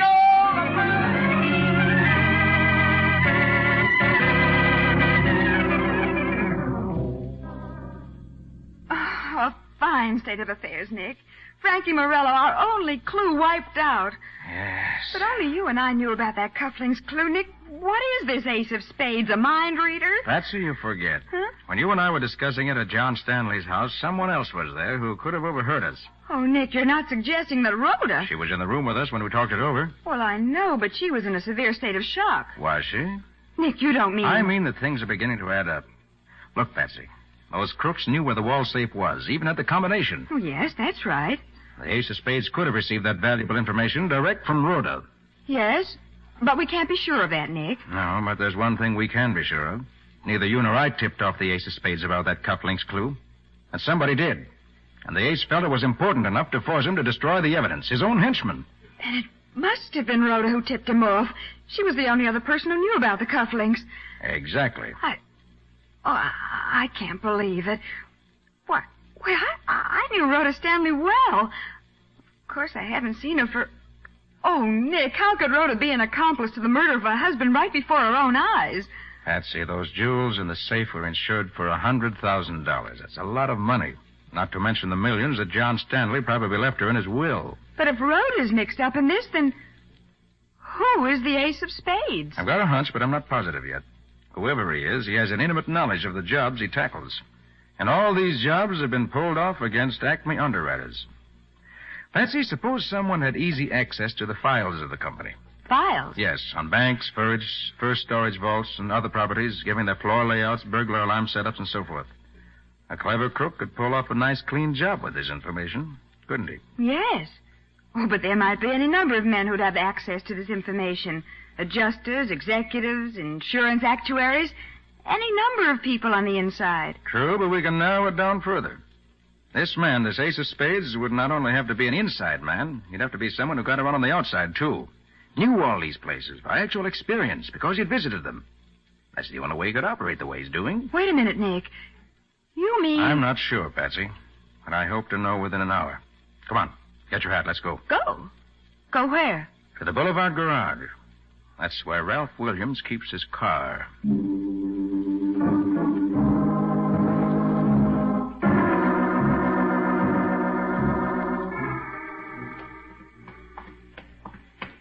Nick, that garage attendant looked a little suspicious when you told him you were a dealer and that Mr. Williams sent you down to make an estimate on his car. I'm going to make an estimate, all right. Here we are. Nick, you still haven't told me why you're interested in Mr. Williams' car. Not interested in the car itself. Just the tires. The tires? Yes. I understand 3 of his tires were cut up so badly I had to have new ones. I think I know what cut his tires that way. But I want to be sure. Well, hurry up. That attendant is keeping his eye on us. Patsy, I've found what I've been looking for.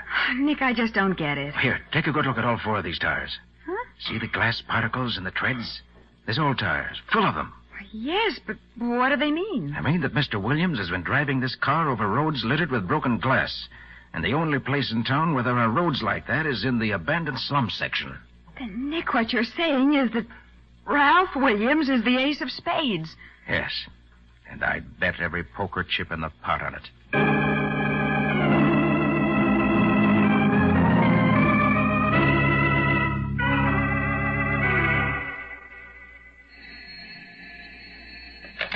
Investigation, Williams speaking.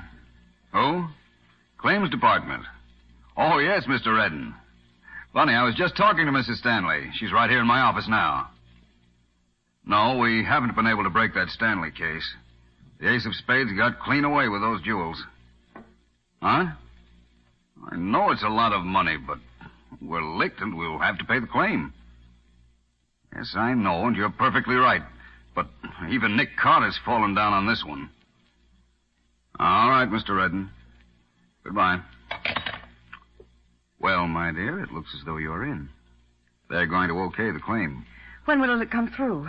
The cash, I mean. Sometime next week. And after that, my dear, I suggest you go away for a long vacation trip. In fact, I think I'll join you myself. It's, getting pretty warm in town. Yes, come in. A messenger brought this letter for you, Mr. Williams. Oh, thank you, Miss Hamilton. From Nick Carter. Nick Carter? I wonder what he wants. Now, my dear, nothing to be nervous about. Let's see. There's nothing in it but a playing card. Yes. But look at that card. It's the Joker.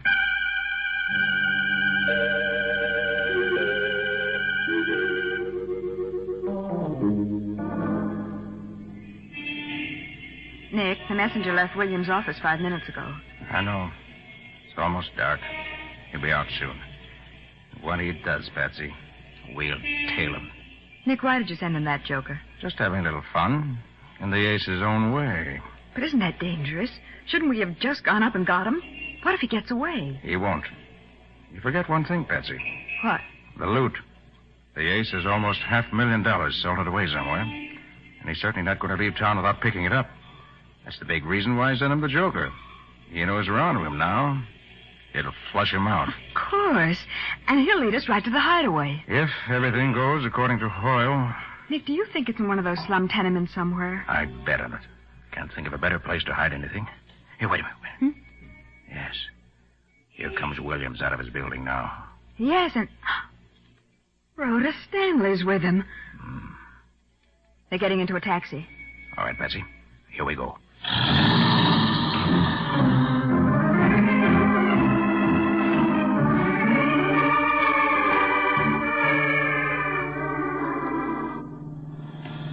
Nick, look.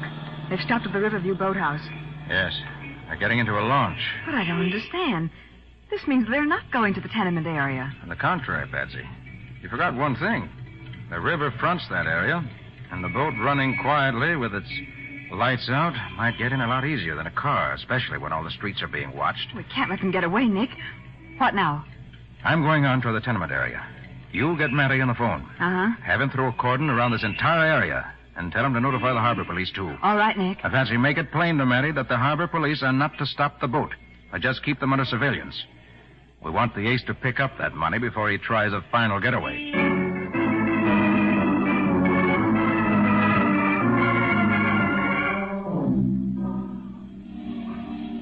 Well, Nick, it worked out just as you figured.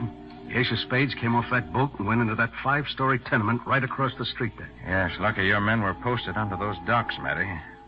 Otherwise, we might have missed him. Well, the Stanley woman's waiting in the boat. We can pick her up later just as soon as we... Hey, Nick. Huh? The Ace of Spades is coming out. Get back into the doorway. He went in empty-handed and came out with a suitcase. Yeah, that's the swag, all right. Well, here goes. Just a minute, Ace. What? No! Drop that gun! Drop it, I say! Nice shot, Matty. Winged him in the arm. Yes, sir. You trumped the Ace of Spades neatly.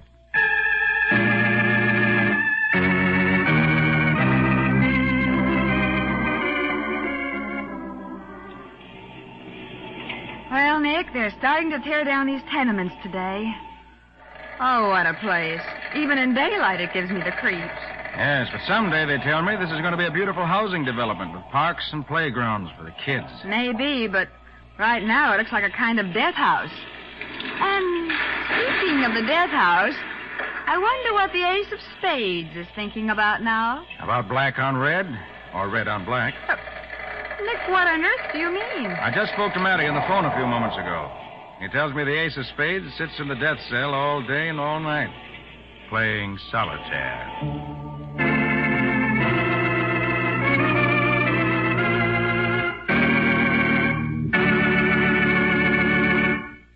Say, Nick, how about giving us a few of the ingredients that make up your story for next week? Why, sure, Hugh. Take a beautiful young girl who's positive she's going crazy, just as her mother did before her. Then add her boyfriend, who refused to believe she was losing her mind in spite of the evidence to the contrary. Mix them together, and add a country doctor who alone knew the secret behind it all. And you have the tense and unbelievable situation with which Nick was faced. And what do you call this witch's brew, Nick? I call it The Case of the Demented Daughter.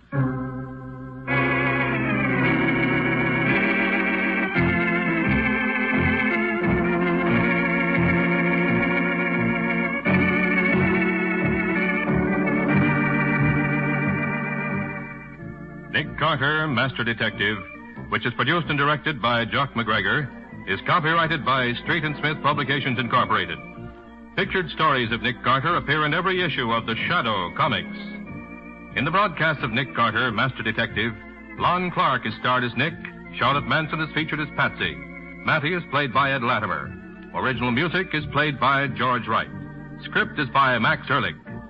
Any resemblance in these programs to actual persons, living or dead, or to actual places is purely coincidental. Nick Carter, Master Detective, is presented over most of these mutual stations each week at this same time. This is Hugh Sanders saying so long until next week.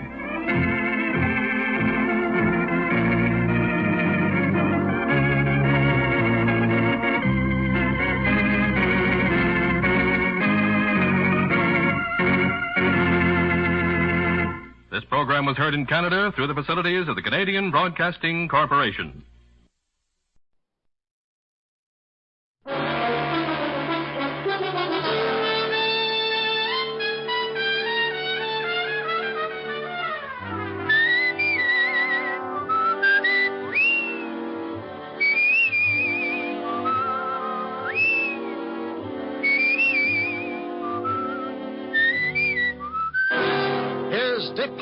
as Richard Diamond, Private Detective.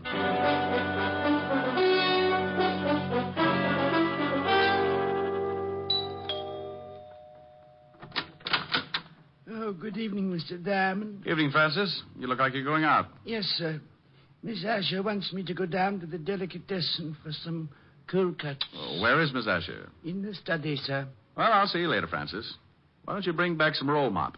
Roll mop, sir? Herring with the bends. Very toothy. Yes, sir.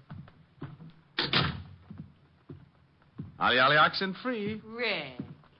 Hi. Hi. Well, get the silk thing there. Lounging pajamas. Yeah. I guess we're going to stay in, huh? Uh-huh. I just sent Francis out for some food. I met him at the door. Look, I've got to do a few things in the kitchen. Why don't you stretch out on the couch and take it easy until dinner's ready? Okay, I'm pretty tired. Might rock out. No, a little sleep might do you some good. Here, read a magazine if you want to stay awake. Oh, swell. Gory detective. Who sends you these things? The Corpse of the Month? Pretty bad. I won't be long. Okay. Oh, no. The case of the bloody... Oh. It was going on 11 o'clock, and the fog encircled the old house like a thin, wet blanket. Oh, swell. The figure of a man crept stealthily across the gravel of the garden path. These riders really dream it up. Mr. Diamond? What? How did you get in here? I followed you from your office. Shh. You left the door unlocked when you came in. Well, now, look. I know I shouldn't have come into someone else's house, but this is a matter of life and death. Hey, stop pulling down the blinds. I don't want anyone to see us talking. Well, you're on the 8th floor. Who's chasing you? A herd of monkeys? Please, you must listen. Now, look, if you got troubles, come to my office in the morning. Tomorrow morning may be too late. I'm supposed to die tonight. Try breathing. You expand your chest, take a lung full of air. No, It does wonders. Keeps you around for days. You better get out of here. Please, Mr. Diamond, don't give me away. Please. Yeah, baby. Wait a minute. Duck under the desk. Oh, bless you, Mr. Diamond. Rick, I thought I heard you talking to someone. Talking? Oh, no. Must have been reading out loud. This is swell literature. The case of the grisly ghost. Oh. I like to keep up on the exploits of a private detective. You don't tell me anything about your cases. I'm modest. Hey, you got your coat on. Where are you going? Oh, Francis just called. He's had a flat tire. I'm going to pick him up in the other car. Don't you want me to do it? Oh, I'm not going to let you out of this house. I'll be right back. Okay. Read The Grizzly Ghost. It's not bad. Bye, baby. Bye. Okay, Spider-Man, you can come out now. Oh, thank you. Now, what the devil's going on? I told you my life's in danger. I need help. Tell me about it. I haven't time now. Come to this address in about an hour. My name's Leeds. Leland L. Leeds. Oh, for Pete's sake. I must get back before they miss me. I don't want them to know I got out. Say I called you and told you to come over. Here's the address on this card. Please don't fail me, Mr. Diamond. Now, wait a minute. My fee's $100 a day and expenses. Of course. I'll have a check for you. Goodbye.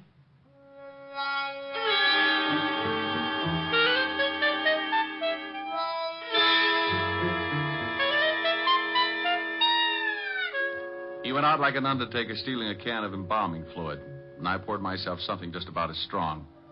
Helen would scalp me for leaving, but for some reason, nutty little guys like that interest me.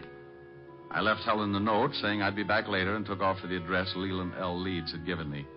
It was out of town about 10 miles, but after hunting around for a while and running up a good-sized taxi fare, I finally found the house.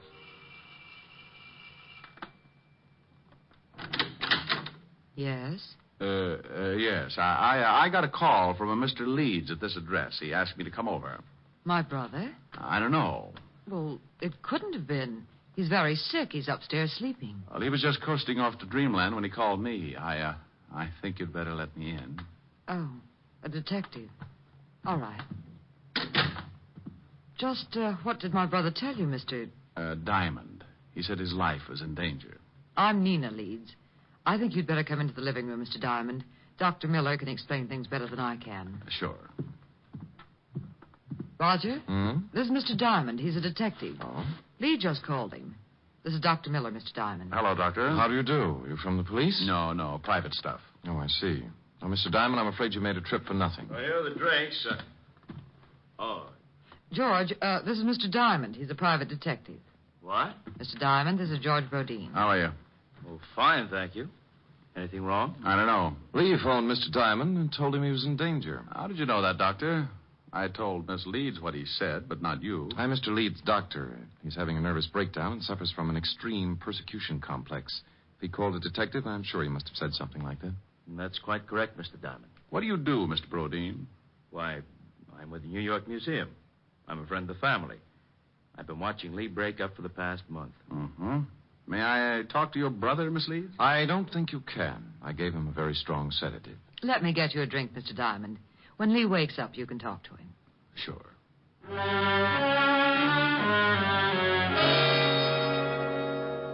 We went into the bar, and she got out a big bottle and 2 glasses. I forgot all about Leland L. Leeds for a while and started concentrating on his lovely sister. It was easy. Champagne?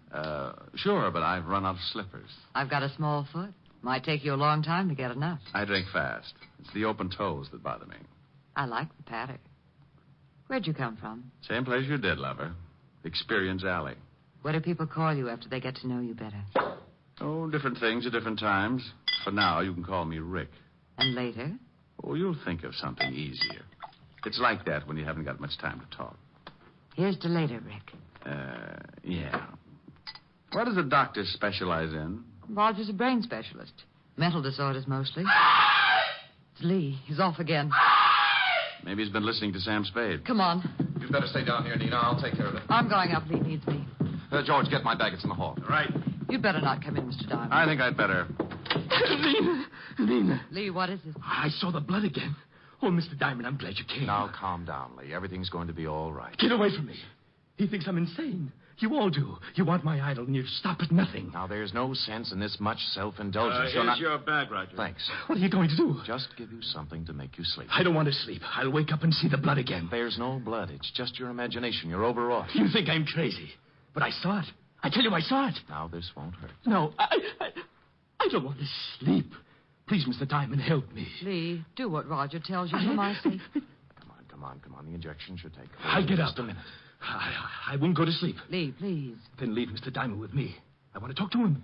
Well, I guess it'll be all right. Don't stay too long, Mr. Diamond. I want him to rest. Okay, Doctor. Remember, he's not at all rational. Come on, Nina.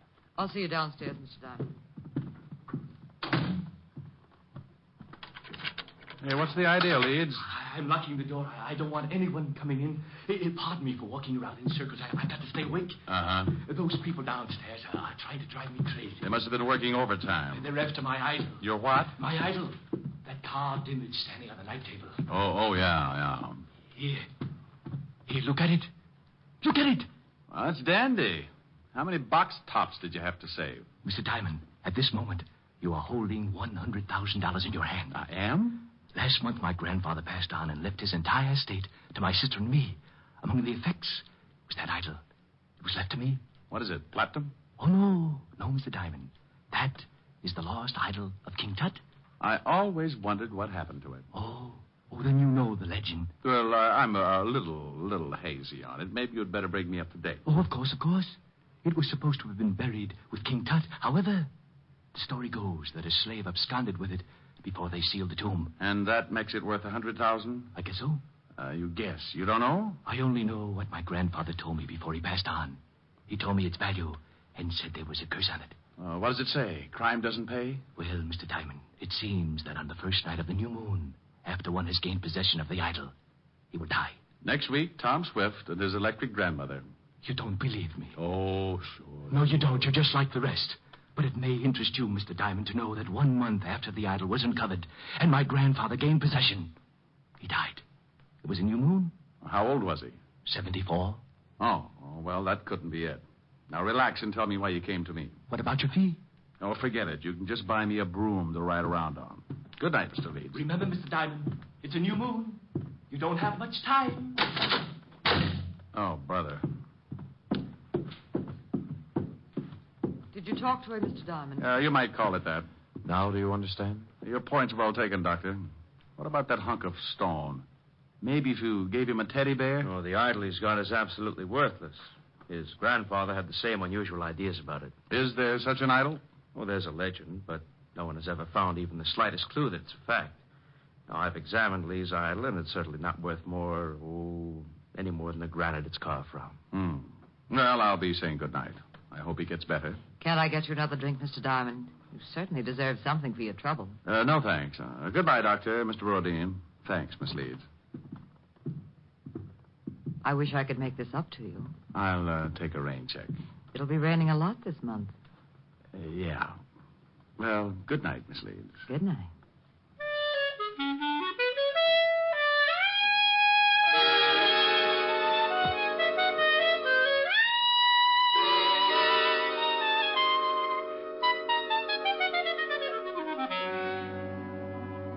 I went out and got a cab. As far as I was concerned, the frightened little man in the nightshirt was going to end up modeling straitjackets, and the private detective would only add to the confusion. It was 8 o'clock, and I told the cabbie to take me to 975 Park Avenue. Helen would be angry, but it was worth going back to. A couple of hours with her could make a guy as contented as a bear that had just cornered the honey market. We pulled up in front of Helen's apartment, and I paid the cabbie. I was just going in when a small convertible skidded to a stop in front of the building. Mr. Diamond! Mr. Diamond! It was Leland L. Leeds again, and you could still see part of the nightshirt under his topcoat. He leaned out of the car window and called. Over here, Mr. Diamond. Please, I must talk with you again. I'd had enough of the jumpy little man with the idol, so I started into the apartment without answering. He called again, climbed out of the car, and started to cross the street toward me. I looked back just in time to see the other car swing in toward me. Look out, Leeds! I ran back into the street and looked after the disappearing car. The lights were off, and I couldn't get the license number. It was too far away. I leaned down by the little man in the nightshirt. He was pretty far away, too. He was dying and hurt. Mr. Diamond? Yes, Leeds? Take the idol. When you left, I found out why it was worth all that money. They didn't want me to tell you, so they followed me and ran me down. It's in my coat pocket.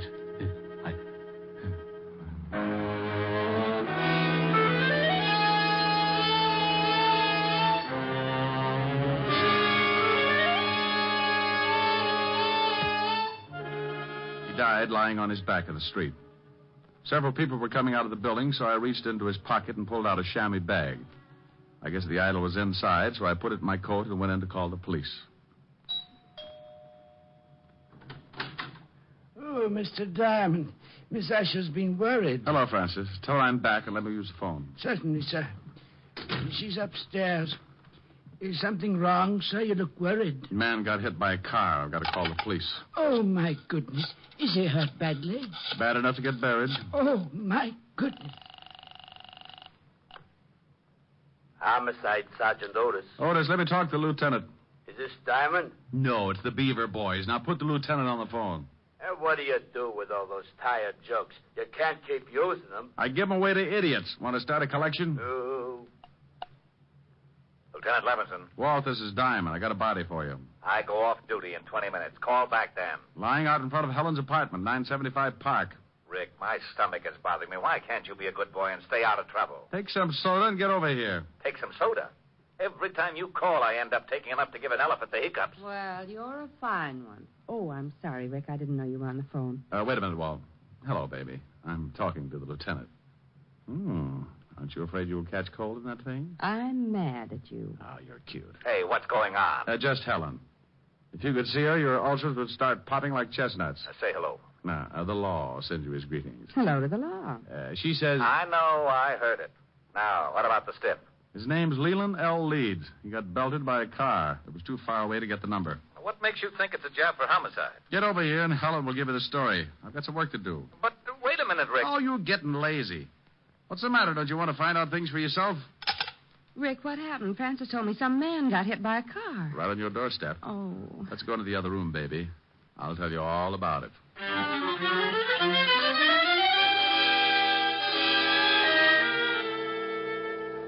We went into the warm study, and Helen poured me a tall drink. I briefed her on what had happened earlier in the evening, and she sat down next to me. There's something about red hair that does things to me. It smelled fresh and clean, and with her that close, I could have been sitting in the middle of the Arctic and still kept my temperature above 102. Rick, do you have to go back out there? Well, somebody's got to tell his sister, and in a way, I feel a little responsible. Are you going to give her the idol? Hmm? The idol. The thing you took from poor Mr. Leeds' coat. You could at least show me what I'm playing second fiddle to. Oh, that's right. Yeah, I nearly forgot about it. Oh, here it is in this chamois bag. Oh, what an ugly little thing. And that's supposed to be worth all that money? Well, that was what Leeds, Hey, something's missing. Yeah, one of the eyes. Must have come loose when the car hit him. Probably in the bag. Yeah, there it is. Rick! Yeah. It was painted over. You'd never guess it unless you pried it loose. It's as big as a marble. Is it real? Well, you've got enough of them around. You tell me. It is. Rick, I think it's a pigeon blood. Why, it's worth a fortune. What are you doing? I'm scratching the other one. Well, Mr. Leeds wasn't so squirrely after all. This is ridiculous. You only read about things like this. 2 pigeon blood rubies. No wonder he thought it was worth $100,000. He said he found out tonight. He must have been scratching at them.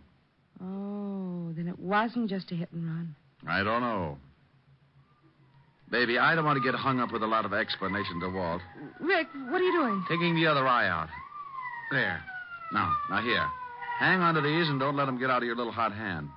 When Walt gets up here, tell him what I've told you. Well, will you be back? An hour ago, I laughed at a little guy when he told me he was going to die. He said it was a full moon and he had a curse on him.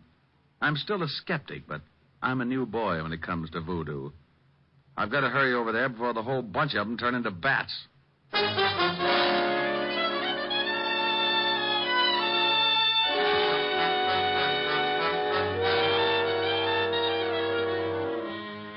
I went down in the service elevator and out on the street. The wagon was driving off with Leeds, and Walt and Otis were going into the building when I slipped up to the convertible and got in. Leeds had left the keys in the ignition like I figured, so I took off and headed across town. 20 minutes later, on a lonely stretch of road, I started counting suspects.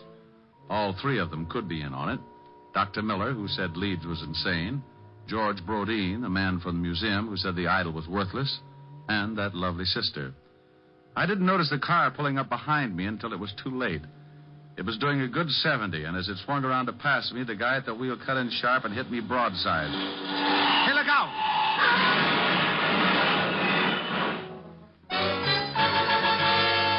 I went through a white fence and over an embankment. The car rolled, and somebody dropped the night on my head. I went to sleep. I don't know how long it was before I started coming around, but when I tried to shake myself back, it was like pulling my head out of a barrel of molasses. It stuck to my eyes and plugged up my ears. I tried to claw the stickiness away, but my hands were like 2 baseballs. I moved my shoulders and felt the stiffness in my back. It spread out to my hands and down to my feet. I opened my mouth and took in a lot of air. I finally made it.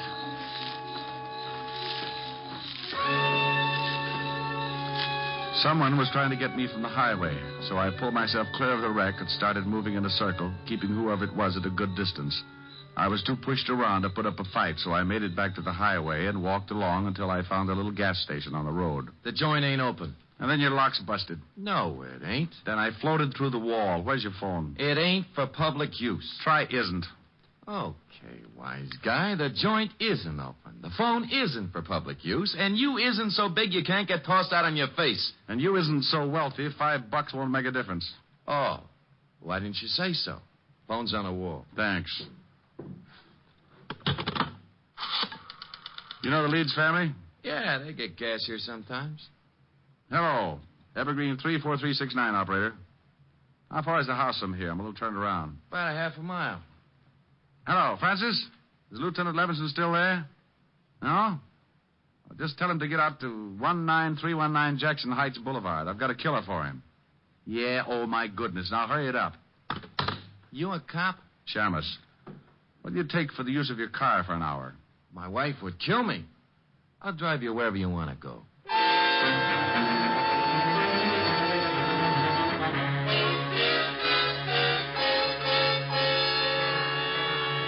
He gave me a lift in his old sedan, and 10 minutes later I was ringing the doorbell to the Leeds house.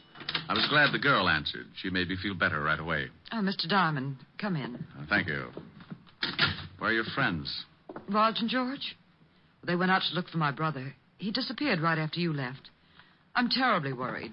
Oh, have you got that drink? I could use it now. Certainly. I don't know why Lee ran off like that. He shouldn't have been driving in his condition. Were Roger and George together when they left to look for Lee? No, they took separate cars. Why? Has something happened, Mr. Diamond?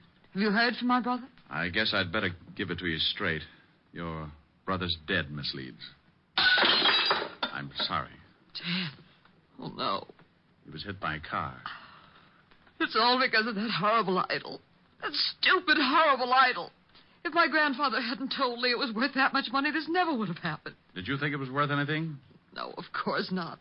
But we couldn't convince Lee. Now he's dead. Would you please answer that, Mr. Diamond? Sure. You take it easy. Nina, Oh, what are you doing here, Diamond? Did you find Lee? Why, no, I didn't. I've gone to every place I thought he could possibly be. I even looked up your address and went over there, but the building was closed. You better go in and see Miss Leeds, Doc. She's pretty upset. Upset? Nina, what's wrong? Oh, Rog, it's Lee. He's been killed. What? That's right. But how did it happen? Bingo. I'll tell you as soon as I let Mr. Brodeen in. There, Nina. Just let yourself on. Come in, Mr. Brodeen. Well, Mr. Diamond, what are you doing here? I think I'd better have a sign made. The doctor and Miss Leeds are in the living room. Well, something happened? Mr. Leeds is dead. What? This is the most surprised household I've ever run into. Roger, is this true? I guess so. Oh, I'm terribly sorry, Nina. Is there anything I can do? No, thank you. Where did this happen, Mr. Diamond? In front of 975 Park Avenue. Car hit him. I was with him when he died. Oh, this is terrible. I thought at first it was an accident, but I'm not sure. What do you mean? When I left to come out here, someone ran me off the road, nearly killed me. Who would want to kill Lee and then try to kill you? Probably a coincidence. Certainly. Probably just a drunk. Could have been. Lee gave me this before he died. A chamois bag. What's in it? The idol. Oh, that awful thing. What do you want done with it, Miss Leeds? I don't care. Just get it out of this house. What are you going to do? I don't know. You want the thing, Doctor? Why, what for? That's a good question. How about you, Brodeen? You want it? Oh, well, what would I want a worthless piece of stone for? Well, as long as no one wants it, may I use this fire poker, Miss Leeds? What are you going to do with it? The idol is worthless. It's caused a lot of trouble for you and your family. I'm going to break it up. No! Give me that, George. Well, Brodeen, you're sure getting grabby. All right, now all of you stay right where you are. For a museum collector, that's a pretty modern gun. Yes, and I know how to use it. George! This is the hokiest case I've ever been on. Even the dialogue's bad. I suppose you think you're pretty clever making me show my hand like that. I read Gory Detective. I found that the idol was really worth all that money, but I had to make the killer tip himself. You did. Mr. Diamond, do you mean my brother was really right all along? In a way, yes. He believed what his grandfather had told him. But it wasn't until tonight when he scratched one of the eyes of the idol that he knew for sure. Scratched one of the eyes? That's right. Pigeon blood rubies, painted over. Well, now I'm leaving you. Well, that's good, but you're minus something. Minus what? A couple of rubies. I took them out of the idol. You're lying. Take a look in the bag. What? They're gone. I'll kill you for this. Give me the gun, George. Look out. He's going to shoot. Give me the gun. All right, everyone. This is the police.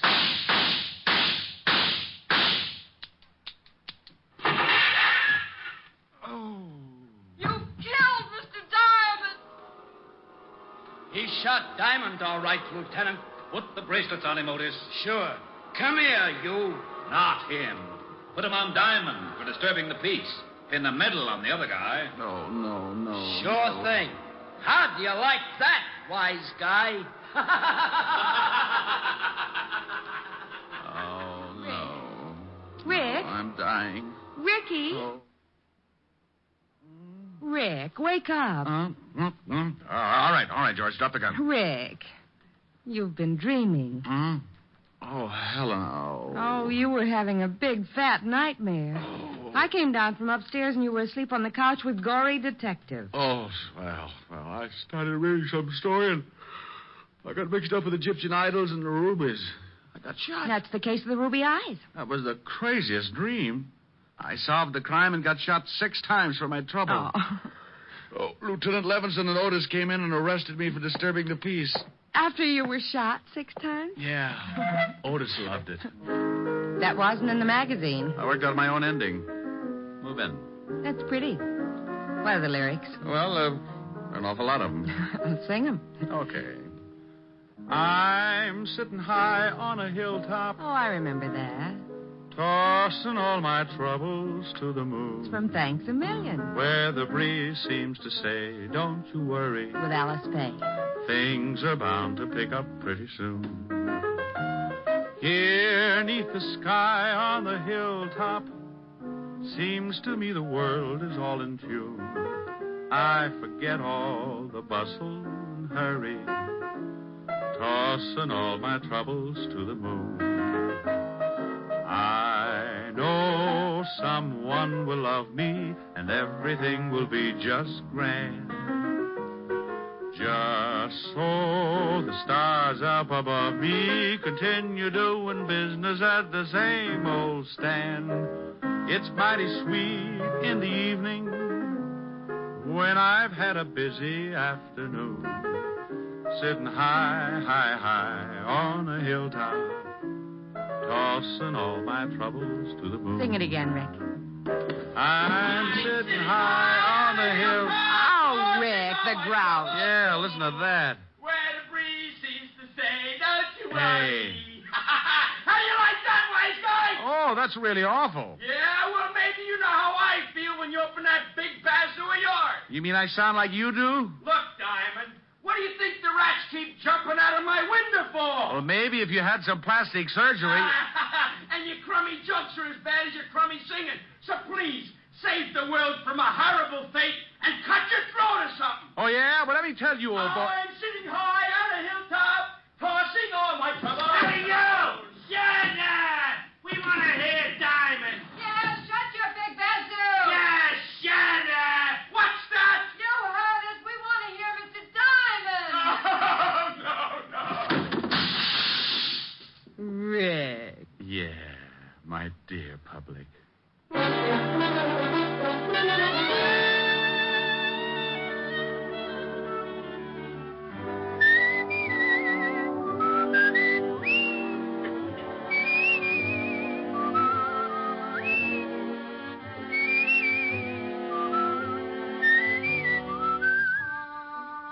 You have just heard Richard Diamond, Private Detective, starring Dick Powell. Helen was played by Virginia Gregg, Lieutenant Levinson by Ed Begley. Also in our cast were Wilms Herbert, Peter Leeds, Yvonne Patey, Stephen Dunn, and Jack Crucian. Music was under the direction of Frank Worth. Richard Diamond is written and directed by Blake Edwards. Portions were transcribed. Dick Powell soon will be seen in the screen version of the best-selling novel, Mrs. Mike. Now, this is Eddie King inviting you to be with us again at the same time next week when we will again bring you Dick Powell as Richard Diamond, Private Detective.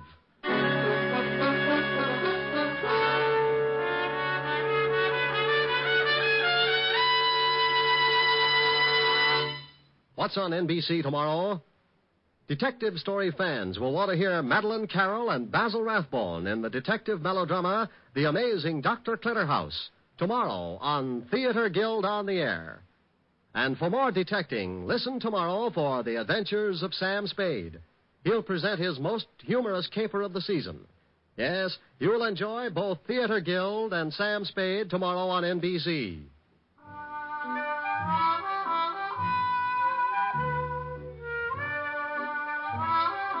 Next, it's Free Ride to Danger with Dorothy McGuire on NBC.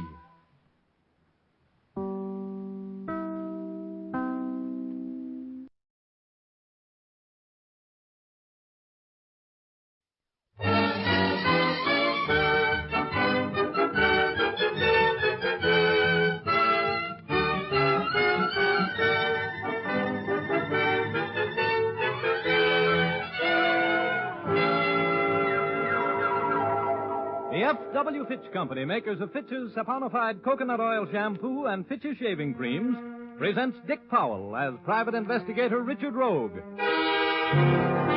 in Rogue's Gallery.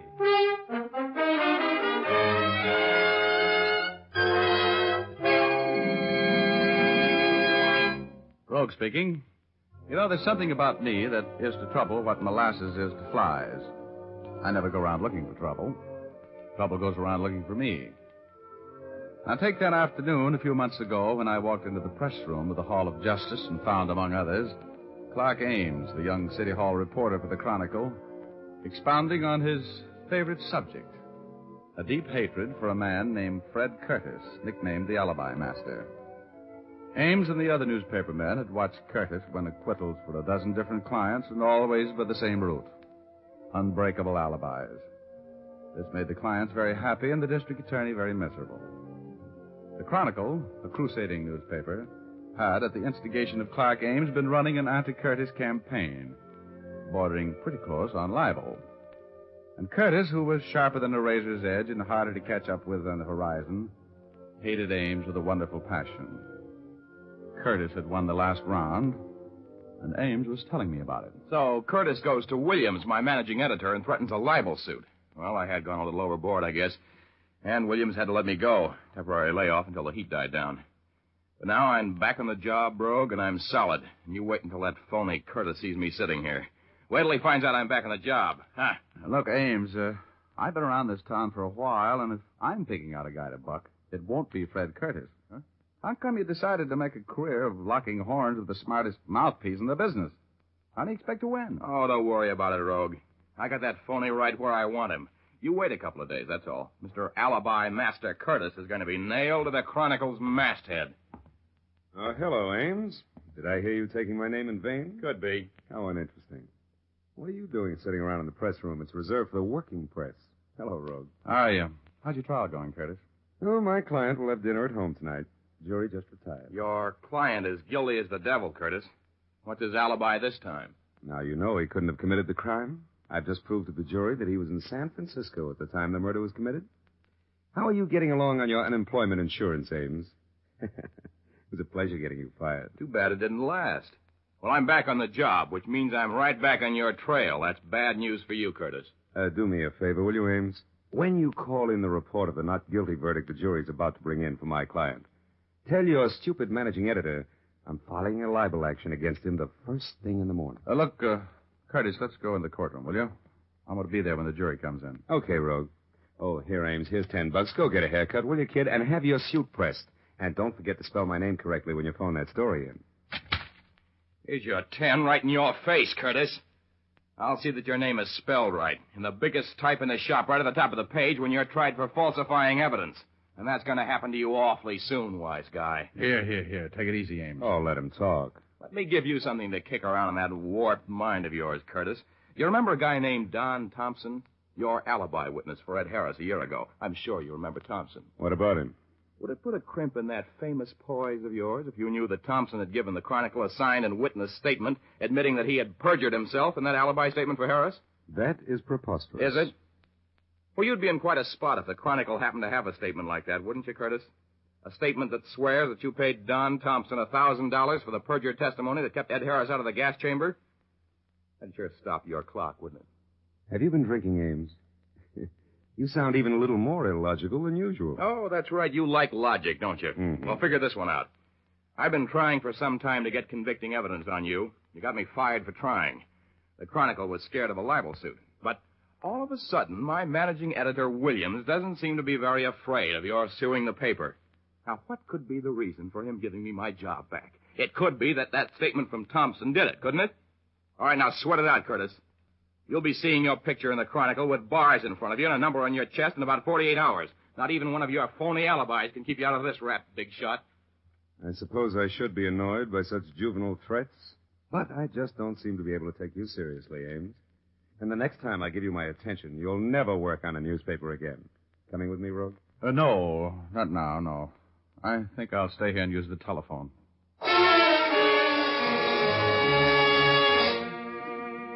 You could see and feel the hate that hung in the air in that press room like a cloud of poison gas after Fred Curtis left. Clark Ames went all to pieces as soon as we were alone, paced the floor, said he'd talk too much. He was as worried as a man with a 3-horse parlay and 2 winners. Pretty soon, though, he left, and I used the telephone to call a couple of girls I know. They weren't home. I was about to give up and go to dinner by myself when I turned around and saw Betty Callahan standing there behind me, looking like $1 million. which is a nice figure, which is what she has, if you know what I mean. Betty had a funny little quizzical smile on her face. Hello, Richard. What's the matter? Aren't you having any luck? Well, honey, I was just going to call you. You mean that if Alice isn't home and Liza doesn't answer, I'm next in line? Oh, now, you know better than that. You're always first on my list. Remember, Richard, I was standing here when you were phoning. Sure. I was just trying to get a substitute, that's all. Uh-huh. Well, what do you want? The names of some girls and a few phone numbers? Now, don't look at me like that, Betty. The only reason I was calling those other girls was because I couldn't find you. Well, I'll forgive you if you'll take me to dinner and then to the theater to see Tallulah Bankhead. Oh, my goodness, you have such expensive taste. Oh, really, my dear man. I have something infinitely better. I have 2 passes for the show. Well, good. I've got 2 passes for a drive-in. Come on, I want to see if I can walk through that door without eating the jam off of it. I'm hungry. So am I. That's the only reason you have a date with me tonight, Richard. Well, then come on. All through that hamburger, I kept dividing my thoughts between how such a little girl could eat so much food and that scene in the press room at the Hall of Justice. I knew Fred Curtis for what he really was, cold-blooded and completely ruthless. I remembered that look in his eyes as he left the press room. A little puzzlement, a little fear, and a great deal of malice. Even if nobody else believed the story Ames told, I was sure that Curtis more than half believed it. And that meant trouble for somebody. Betty and I finished our dinner at last, and in spite of everything she could eat, I still had money enough to pay for it and a cab to the theater. We were just back in our seats after the second act intermission when I heard my name being paged. If Richard Rogue is in the audience, will he please report to the lobby? Mr. Richard Rogue, please report to the lobby. Isn't that a sort of obvious piece of publicity, Richard? How the devil did anybody know I was here? You better go see what's so important. But you hurry back. I'll be right back, baby.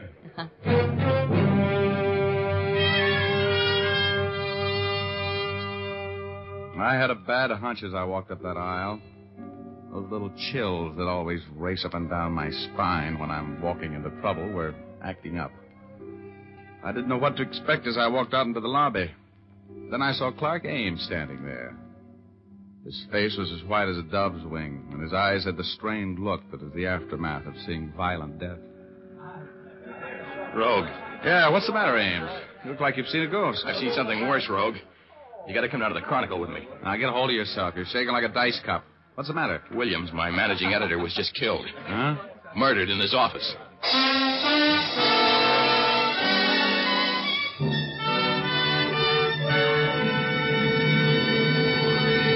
Well, that's the beginning of our story. We'll continue in just a moment, but first, here's Jim Doyle. Romance and soft feminine glamour are back in style. Women are taking off the bandanas they donned in war plants and are again letting their hair reflect moonbeams and stardust.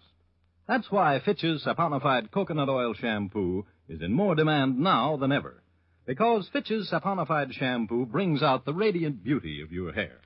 Its fragrant, creamy lather cleanses so thoroughly and rinses out so completely.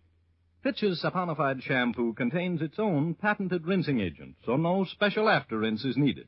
And best of all, you can wash your hair as often as you like with Fitch's saponified shampoo, and it will never become dry or harsh-feeling. That's because this shampoo is made from pure, natural oils that keep your hair ever soft and lustrous. Ask for Fitch's saponified shampoo the next time you're at your beauty shop, or buy an economical bottle at your drug or toilet goods counter. And now we return to Dick Powell as Private Investigator Richard Rogue in Rogue's Gallery.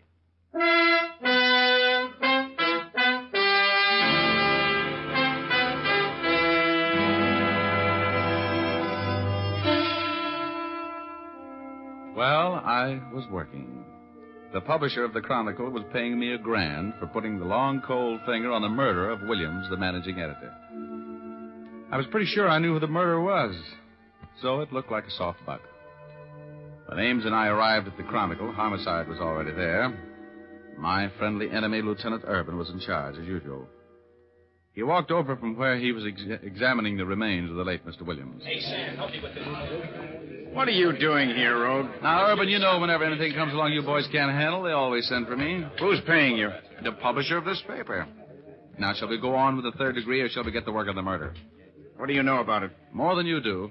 When was he killed? The medical examiner says he got it about 2 hours ago. Stabbed to death with his own copy shears, huh? Yeah, the last edition had already gone in. No one else was in the city room when it happened. Found a motive? Well, look at the office. Every file's been emptied. The murderer was looking for something, Rogie. Yeah, I wonder if he found it. You wouldn't know what it was, would you? Yeah, I might. I might at that. I heard the Chronicle had a signed confession from Don Thompson. They were going to run it tomorrow. Now, what was Thompson's confession? Come on, Rogue. You might as well give me all of it. Well, it seemed Thompson was confessing that he had been paid quite a sum of money for a job of perjury by Fred Curtis, commonly known as the alibi master. In words of one syllable, so you can understand it, Urban, Thompson sold the Chronicle information which would have put Curtis away for about 10 years. Curtis, eh? Well, looks like this is going to be a simple case. Could be, yes. Hey, Ames, you know where Williams kept that Thompson confession? It was in the top drawer of this file. It's gone. Uh-huh. Well, I guess that settles that, Urban. That's too easy. Curtis knows every trick in the book. Hello, Urban. May I come in? Yeah. We were just talking about you, Curtis. You're very welcome. I figured I would be. Why did you kill him, Curtis? You knew you'd be the number one on the suspect parade. Oh, that's not very smart, Rogue. If I had killed him, I would have been much more clever about it. I wasn't within 100 miles of here when he was killed. Well, that sounds familiar. I know I'm wasting my time asking this, Curtis, but you can prove that alibi, can't you? Of course. I was on my ranch in Antelope Valley when I heard over the radio that Williams had been killed. I suppose my friend Rogue has told you of the fantastic story a drunken reporter named Ames was shouting in the press room at the Hall of Justice today. Yeah, I told him. He knows all about it. Oh, incidentally, Thompson's little composition is missing. The man who killed Williams lifted it. Very convenient for you, wasn't it, Curtis? Convenient? Oh, there never was such a confession. There couldn't have been. Because there wasn't the slightest background of truth for the wild tale Ames told today. Okay, Curtis. We'll let you know what we think of the story after we've checked your alibi. You were on your ranch in Antelope Valley when you heard the report of Williams' death. Yes. That's about 100 miles from here, right? Approximately. As soon as I heard the report of the death, I knew I would be a suspect. So I started at the town. I stopped in a bar in Palmdale for a drink on the way in and then came directly to the Chronicle office without stopping. My car's at the curb now in front of the building. Ryan, check those alibis. Oh, they'll check, Lieutenant. I'm sure they will. The alibi master would never slip up on his own alibi. That's right. I'm sorry to disappoint you, Rogue. And I'm sorry to be disappointed, Curtis. You sure you don't know anything about this murder? You didn't hire someone to do it for you, did you? Of course not. I had nothing against the man. Why should I want to kill him? You can go, Curtis. We'll try to break that alibi or find the boy you hired. Until we do, take it easy. Thank you, Lieutenant. Oh, you can reach me at my office if I can be of any further use to you. Oh, Curtis, are you going back toward the Biltmore Theater? Mm-hmm. I got to get back there. I left my car there. And, oh, brother, Betty. Ooh, she'll massacre me. I'll give you a lift. Come on, Rogue.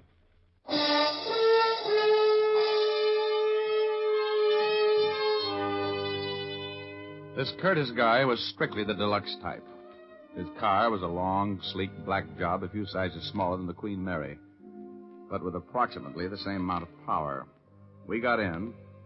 Curtis turned on the ignition, and the gas gauge swept clear across to full. Curtis had said he drove directly from the bar in Palmdale to the Chronicle office without stopping. About 70 miles. Mr. Curtis's carefully planned alibi was not so carefully planned. I was enjoying a short ride with a murderer. He saw my eyes on the gasoline gauge, followed them with his own, and then put his hand in his coat pocket. I knew there was a gun in it. As we drove away from the curb, I picked up a copy of the Chronicle, which had been lying in the seat beside me. I thought perhaps if I could hide my thoughts a little better, if I pretended a great nonchalance, with no part of which I felt. Curtis was not sure that I'd attached the proper importance to the story the gas gauge told. He was being nonchalant, too. I had a little dough riding on Prevaricator 7th today when I came out. Ought to be in that paper. Final results. Where'd you get it? I bought it in Palmdale. Then? Oh. This is the Bulldog edition. Oh. The Bulldog edition is sold only on the streets in Los Angeles. Yeah, that's right. I'm afraid I made a mistake, huh, Rogue? Yes, I'm afraid you made two of them, Curtis. This paper and that full gas tank. You didn't drive 70 miles in this gas eater without stopping and arrive here with a full tank, did you? You're very observant. Looks like you're cracking my alibi, huh? You killed Williams, didn't you? Yes, I had to. I had to get that confession of Thompson's that would have ruined me. I owe that impetuous reporter a great debt for tipping me off to the Chronicle's plans for crucifying me. You, have any plans for me? Yes. Yes, I think I have it worked out. I'm going to drive you out to the suburbs to a spot I know that's probably deserted by this time. Now, if you were found there, shot... Aren't you overlooking something? If I'm found there shot, Urban is going to pick you up fast. You're going to do better than that, Curtis. Well, if there were signs of a struggle and your wristwatch had been set an hour ahead and smashed to set the time of death, and I was at Lincoln Heights Jail talking to a client at the time the police would figure the murder took place, that might do it, don't you think, Rogue? No. It's no good, Curtis. You're slipping. In the first place, there's always the possibility that a shot would be heard. The district I have in mind is deserted by now, or will be before I consummate my plan. And Urban is no fool. He'll be awfully suspicious. Might give you the paraffin test on your gun hand. No, I don't think you're going to handle the situation that way, Curtis. As a matter of fact, I'm going to be kind of hard to handle, even for you. You know, Rogue, it's amazing how fascinating crime, I mean the actual act of committing a crime, can be. Have you ever killed anybody? No. Now, look, Curtis, I suppose you know that you're going to get caught. I know nothing of the kind. Successful crime is nothing more than planning, careful planning. Oh, I'll grant you, Rogue, that I'm going to be suspected of your murder. But I'll never be convicted for it. I won't take any chances. You're wrong, Curtis. You talk like a sick man. You can't beat the law. If you commit a crime, you're going to pay for it. Let's go down to police headquarters and talk this thing over with Urban. What do you have to win by adding another murder to your score? Mr. Rogue, I love life too much, and I love success too much to let anything stand in the way of my life as I live it. You just can't understand that, can you? You think that a man of my background and position must be horrified at the thought of taking the life of another human being. Well, you're wrong, Rogue. I have my own code, my own ethics. You know and I know hundreds of reputable businessmen in this town who spend their days and nights, their lives, grasping for money, for power over the lives of more and more people. Well, when one of them wrecks another man's life for his business, it amounts to a victory, which is celebrated by the wrecker at his club that evening. If the victim commits suicide, and he often does, they're sorry. That's all. It's just business. What are you trying to prove, Curtis? I'm explaining why I killed Williams. Why I have to make sure that you and the knowledge you have of my affairs are disposed of. It's a matter of business, Rogue. No, you're crazier than a coot. You know that, Curtis. You're not talking like a rational person. You're going to pay for this crime. Don't move. Put your hands back in your lap. I think you know that I won't hesitate to kill you here on the road if it becomes necessary. Set your watch up an hour. 1 hour, Mr. Rogue. Okay. You got a new plan? Yeah. We're on the outskirts of town. I'm going to stop the car when I come to an advantageous place. Then I'm going to knock you unconscious with a tire iron, smash your watch, throw you onto the road and run over you. To all appearances, your murder will be the result of a hit-and-run accident. I will have an alibi which will make it impossible for me to have been in the vicinity at the time of the accident. That, I think, is a perfect plan. It's full of holes. In the first place, Urban will check the tread on your tires, and in the second, he'll never fall for that smashed watch trick.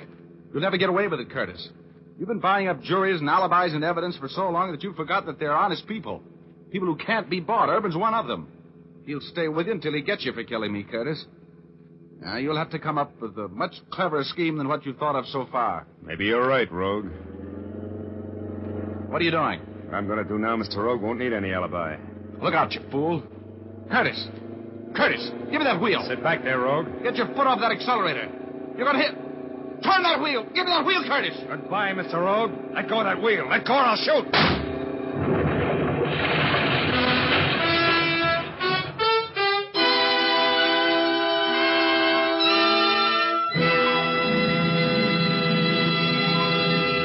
We'll continue in just a moment. But now, here's Jim Doyle. Time is a valuable thing these days, and no man wants to spend any more of it than possible on shaving. So you busy men who want to cut down on your shaving time, use Fitch's No Brush shaving cream. This swell cream gives you a close, comfortable shave in a hurry. It's an expert blend of 3 important shaving ingredients. These ingredients enable your razor to fairly sail along without nicking or scraping. The creamy, non-greasy texture of Fitch's No Brush saves you time, too, for it won't clog your razor or the drain. And with all your speed in shaving, you'll find that Fitch's No Brush leaves your face feeling smooth and cool. You men who prefer a lather cream will find Fitch's Brush Cream also gives quick, comfortable shaves. It makes lots of rich lather that stays moist all during the shave, then rinses off easily. Both Fitch's Brush and Fitch's No Brush shaving creams come in generous 25 and 50-cent sizes. For shaving speed and shaving ease, switch to Fitch.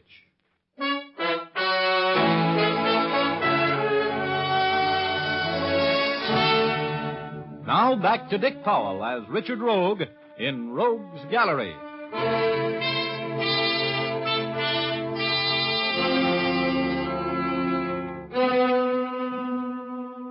When I saw what that madman Curtis was going to do, I knew I had nothing to lose. He had that big, powerful car wide open and heading straight for a stone wall. I tried to grab the wheel and turn it. He fired at me just as we crashed into the wall. I only remembered turning the wheel enough to deflect the shock a little. And then I was on cloud number 8.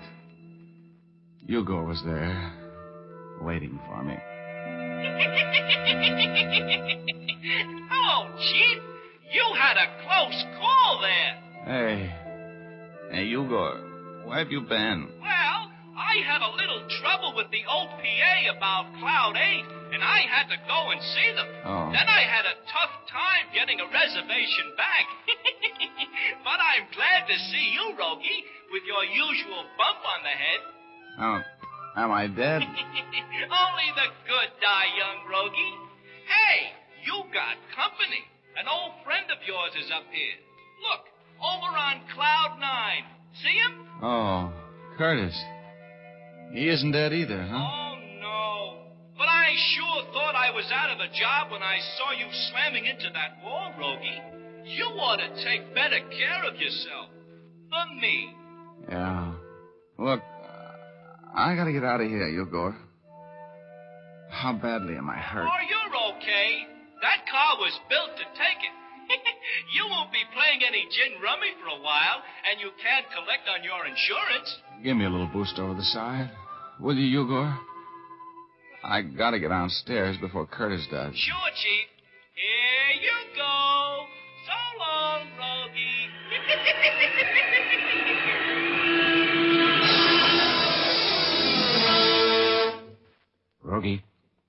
Rogie. Hello, Irvin. Fancy meeting you here.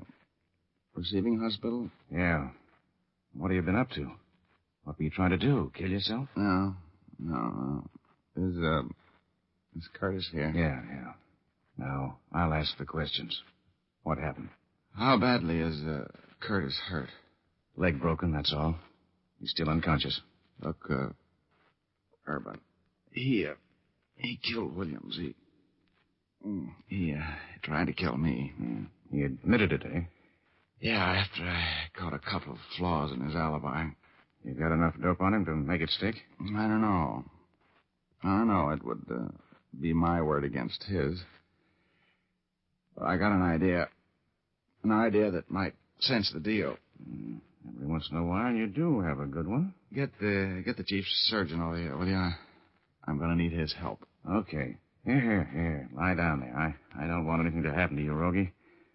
I was worried about you. You're such a pest, I'd miss you like the devil. I'll get the doc.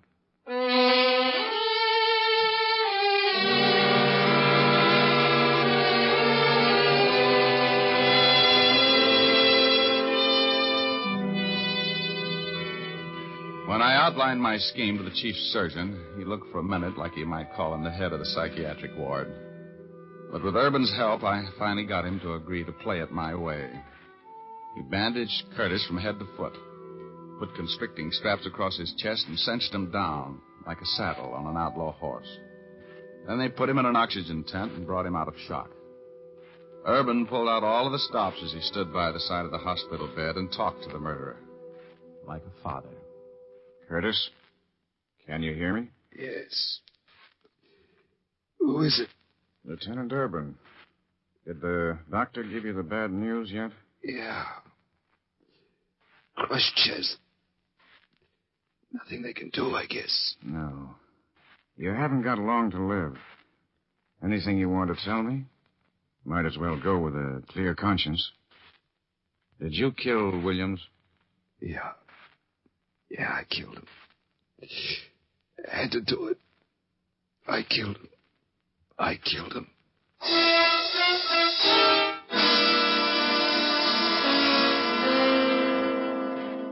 Well, that was the end of the case. Brilliant piece of work on my part, I thought. Going through that little tableau of making Curtis believe he was on his deathbed and had nothing to lose by confessing the murder. And, I love that Urban. He's so proud of the fact that he confined his remarks to the truth when he was talking with Curtis. All he said was, "You haven't long to live." Remember? That was true enough. Curtis was executed a few months later, which proves that the theory about perfect crimes is as foolish as a sure way to beat roulette. And, Betty, well, I left her in a theater when I started out on this case. It cost me about, just about what I made, $1,000 to get her over her peeve. So I broke about even on the deal. Oh, well, you know the old saying, a fool and his money is some party. You know what I mean?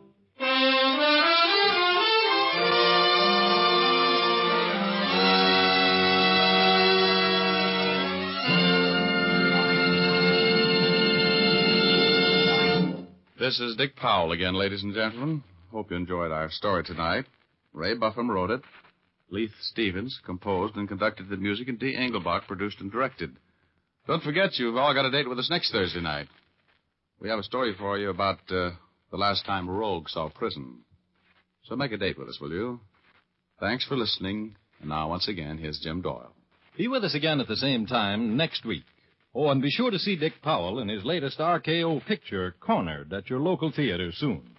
Remember, tune in next Thursday, same time, same station, when you will again hear Dick Powell as Private Investigator Richard Rogue in Rogue's Gallery.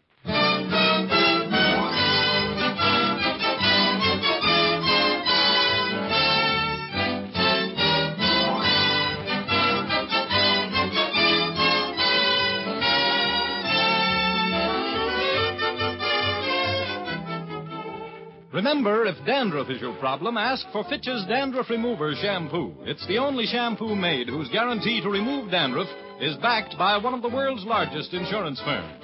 No other shampoo can make this statement. Ask for Fitch's Dandruff Remover Shampoo at your drug or toilet goods counter, beauty or barber shop. Fitch is spelled F-I-T-C-H.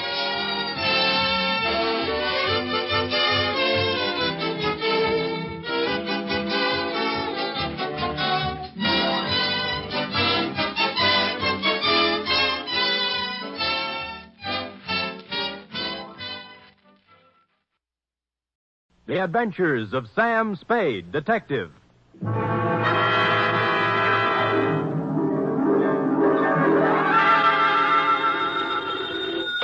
Sam Spade Detective Agency? Me, sweetheart. Sam! Do you know you're in all the papers? Don't think I'm happy about it. You were standing on the sidewalk pointing, and there's a dotted line running from you to X where they found the body. You mean where they found the last body, F? There were several before it. I know. All those poor, poor people. Tell me, Effie, how many dots were there running from me to where they found the body? Oh, let's see. 1, 2, 3, 6, 12. 12, Sam. That's what I expected. What does it stand for? For 1, 2, 3, 6, 12. Deaths, F. Oh, no, not really. But definitely. We just got in on the big finish. This is a tale of deceit and intrigue, F, strung through many islands and several countries. Yea, through a great many lives. So I am left with no choice but to call it The String of Death Caper.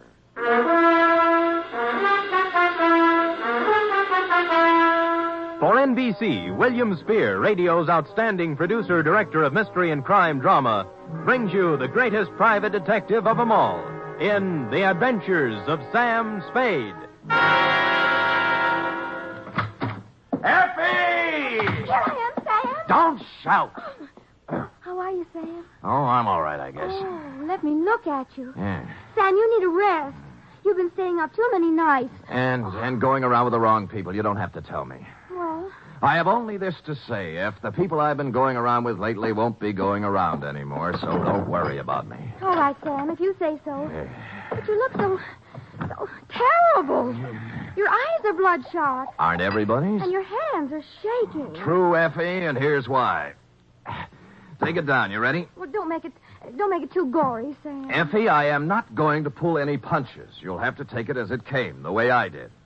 Date, fill it in. To Lieutenant I.C. Kelsey, Homicide Detail, San Francisco Police, from Samuel Spade, license number 1375596. Subject, the string of death caper. Dear Kelsey, it's hard to believe that the events of the past 48 hours all began with the discovery of the oyster, but they did, and they made a marked change in the census figures of several countries.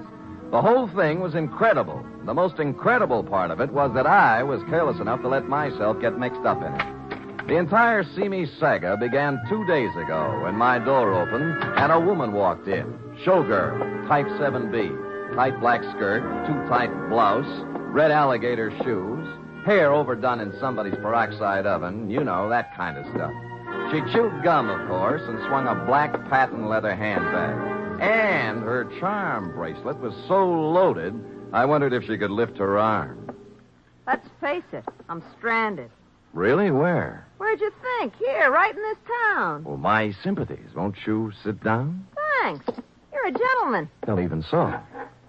The next time I take a job somewheres, I'm going to carry a ticket back to where I came from and a 6-day supply of K-ration. Well, would you care to tell me about it?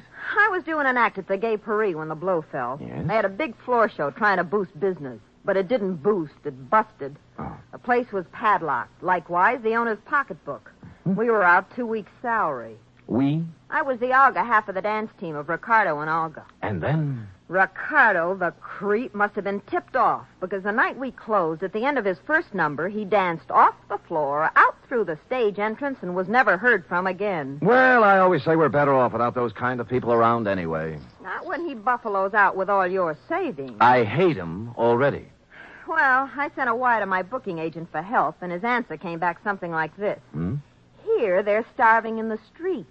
At least you got a hotel room to do it in. Pardon? What a laugh. Oh, those agents are a shifty lot. They only like you when you're working. Ah, you're telling me. My rent's up at the end of the week, and after that, who knows? Well, now, madam, your story has touched me very deeply. Would it spoil your timing any if I asked you why you came to see me? Say, you know, you got a style there. It's unique. It's widely copied. Now, don't flash too much of that repartee and make me forget what I came here for. Just unburden yourself, Olga. No more repartee. The name's Kelly. Kelly Green. Oh. I wouldn't be seen on the street as Olga. Pardon, my mistake. Yeah. I came to ask you to find a guy named Captain Eric Nostrin. He's somewheres in San Francisco. An army man? Him? He bought that title in a saloon in Tahiti. He's a beachcomber. Tell him Kelly's got some information she wants to sell. You can reach me at the Embassy Hotel, 627. See you later, Sam. Just a minute, Kelly. Yeah? I hate to mention this to someone in your position, but there's a fee for my services. Oh, he'll pay you. The kind of information I got he wants real bad. Well, ta-ta.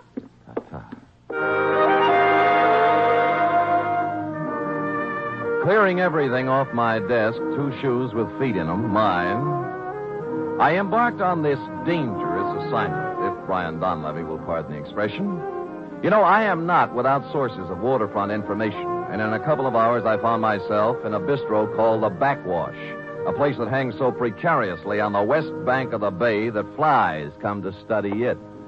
Ah, hello, Sammy. How are you? Hello, Eddie. What's a good word? Well, Sammy, I know what I hear, but what I hear sometimes ain't the truth, or am I too quick for you? Give me a for instance. Well, the guy you called about is sitting down at the far end of this very same bar.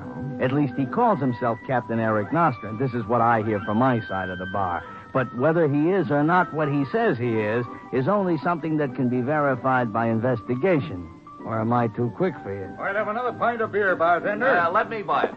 Sir, you can buy me drinks all night. But don't make the mistake of trying to get me drunk. Make it 2, will you, Eddie? Right, Sam. Sam. That means he knows you. You're okay by the house. Well, then you're okay by Captain Nostra. There you are, 2 beers. What's the rest of it, Sam? Spade. Well, I'll tell you something about you, Sam Spade. You didn't come here to drink with me. You came to talk. Now, shall we go over in a booth? That's a good idea. Right. Yeah. Now I'm ready to listen. Do you know Kelly Green? Kelly? The dancer? Yeah. Why, every blasted sailor in the Orient knows Kelly.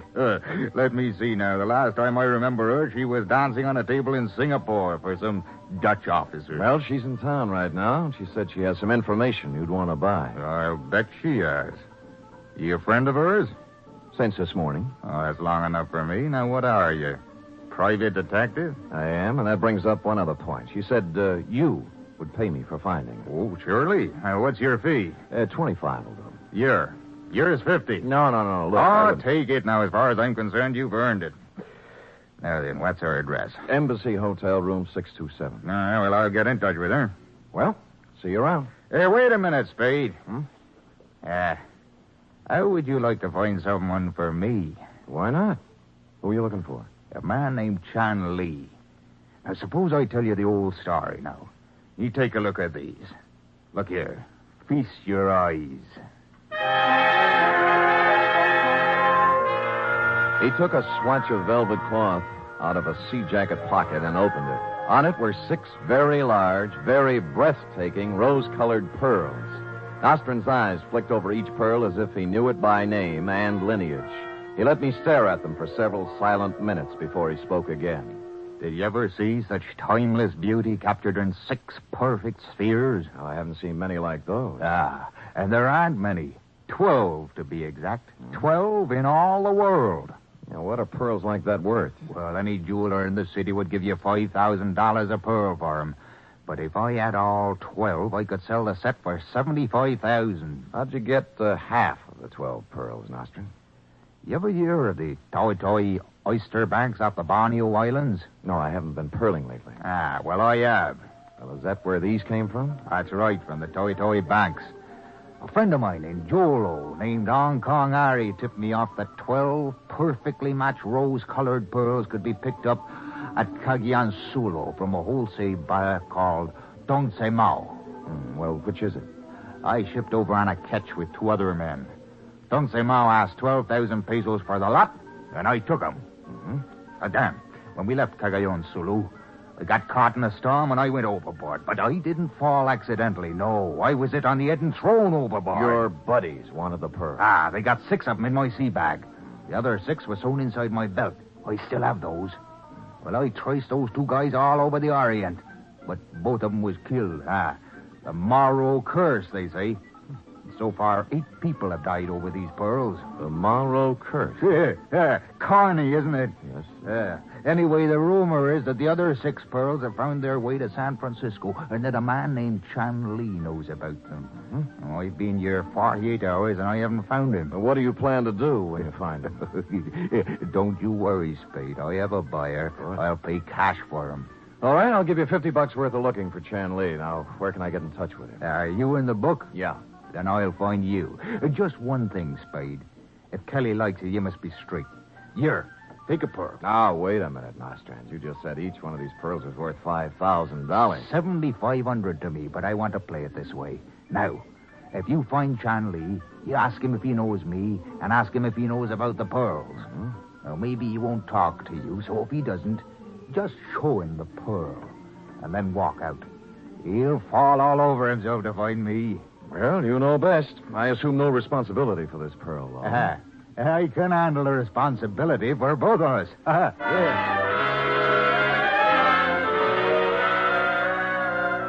Harry Ching, a friend of mine who has his ear to the Oriental ground, put down his mother tongue edition of that great Chinese detective, Shylock Holmes, and directed me to a little food store just off Grant Street.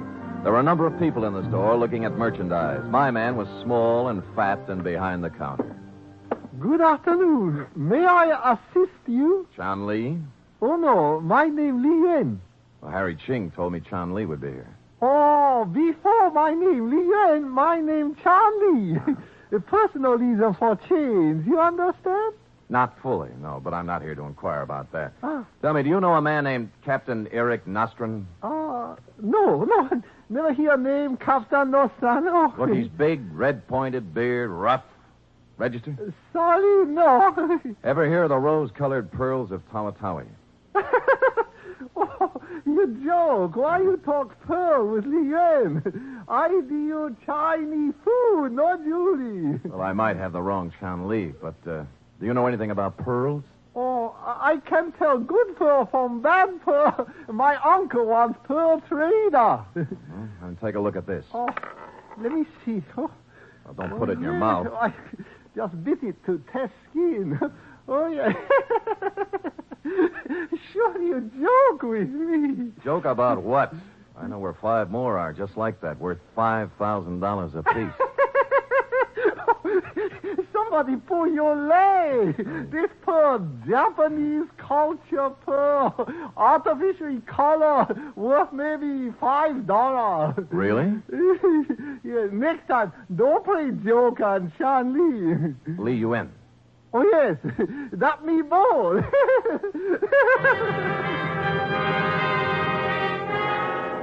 A skeptic, I took the pearl to a jeweler I know, and he told me Chan Li lied in his scraggly beard. It was the finest specimen of rose pearl he'd ever seen. Well, I went back to my office to wait for Nostran's call when and if it came. I say I went back to my office, but not directly in, because just as I was putting the key in my lock, something familiar pushed in between my shoulder blades. Mr. Spade, I know all the tricks, so don't try any. Just open the door and go in. You bet. Now sit down at your desk and put your hands on top of it.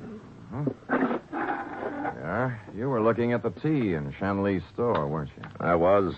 And I want the pearl you have. Me? You. All right, if you're going to make a scene, suppose you give me something. I don't have to give you anything. That pearl belongs to me. It was stolen from me, along with all the others. By Eric Nostrum. Right. Bought those pearls from Tung Tse Mao in Cagayan Sulu. Nostrand was crew on my catch, and on the way back to Shanghai, he threw me overboard so he could have the pearls himself. Well, didn't you drown, Mr. Ivan T. Sanderson. Oh. Some Jap fisherman picked me up. Good. This is the first of the 12 rose-colored pearls I've gotten back, and I mean to get the other 11. Even if it takes a few dead bodies to accomplish it. Well, I admire your spirit, sir, but I'm afraid you've picked out a tough career. Where's Nostrand? I don't know. You must know you're working for him. Look, he said he'd contact me. Honest, How did you get tied up with him? A girl named Kelly Green hired me to find her. Call her. All right. And ask her where Nostrand is. All right, I will. But don't point. It's not polite. Yes, well?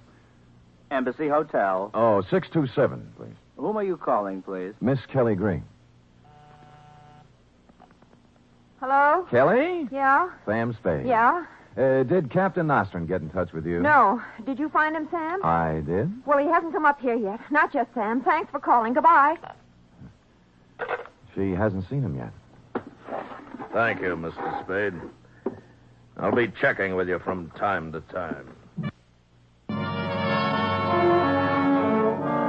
He pocketed his gun and stalked out with a $5,000 pearl in his hand. I knew he had heard the operator say Embassy Hotel, and I knew he heard Kelly Green's room number. So I let him get a small head start. He went directly to the Embassy Hotel. I followed him into the lobby. He got the one elevator, and I had to wait until it went up and came down before I got in. When I arrived at the 6th floor, the door of 627 was slightly open, and there was a sharp odor in the air. Ivan T.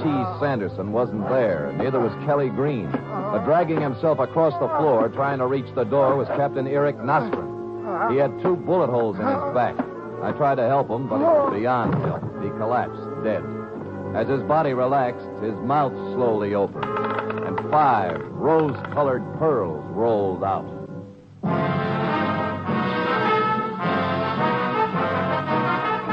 You are listening to the weekly adventure of radio's most famous detective, Sam Spade.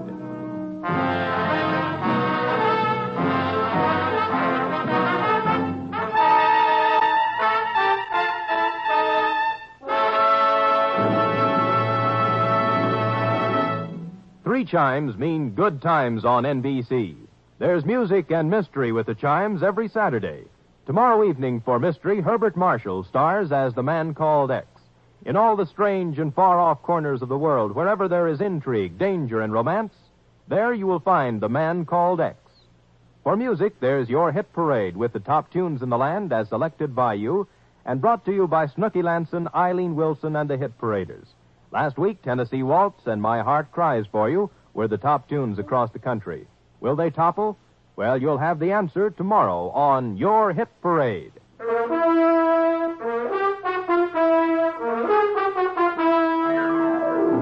And now back to the String of Death caper, tonight's adventure with Sam Spade.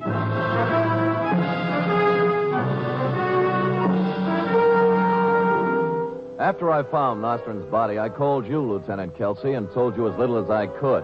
After that, I went out to dinner and then home to bed. This hiatus was necessary in order to let the pot of vicious intrigue bubble a little. Well, the next morning, at considerable expense, we added a new character to our play, which was already an extravaganza.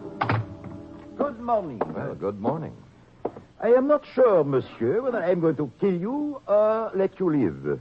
A very effective entrance, sir. And who are you? Jacques Malraux. Aha! Of the Malraux curse. The same, monsieur. It was reported in the papers that you found the body of Captain Eric Nostrand in the apartment of a girl named Kelly Green. Well, I'm afraid I just happened to be there. Did you happen to know if anyone found a number of pearls on Nostrand's body? Well, as far as I know, they didn't. You mean the Tawatawi pearls, don't you? Aha. You know about them? A little, yeah. They belong to a man named Tung Se Mao, who sold them to a man named Ivan Sanderson, who had them stolen from him by Captain Nostrand, who had half of his stolen from him. That's the installment I just read, anyway. Perhaps it is mostly right, except for one important point. Tung Se Mao was holding them for me. They were not bought. They were taken from him at the point of a gun. It's getting involved. I risked my life in the shark-infested waters of Tawi diving for those pearls. No man but me will possess them. Now, where to find Kelly Green and Ivan Sanderson? Oh, I don't know. The police don't know, so I can't tell you. Aha. All right, Monsieur Spade. You have an honest face, I believe you. But if it turns out later that you have deceived me, you will find to your regret that Jacques Malraux is not an easy man to do business with. Au revoir.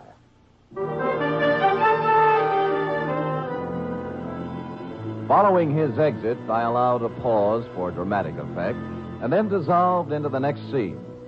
On the front door of Chanley's grocery store, there was a sign, closed for the day, so I went around the block, through an alley, and came up on his living quarters from the back way. I stood at the back door and knew somebody was home listening to some Oriental arty shaw. I tried the doorknob, it turned, and I carefully opened the door and stepped in.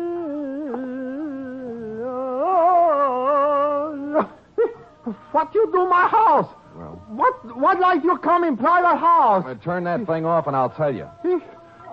All right, get out or I call police. Son, I didn't come here to quibble with you. I came to speak right from the shoulder. What you talk about? The Tawatawi pearl. I don't know pearl, get out. You know Nostrand was killed yesterday, don't you? I tell you before, I know no man named Nostrand.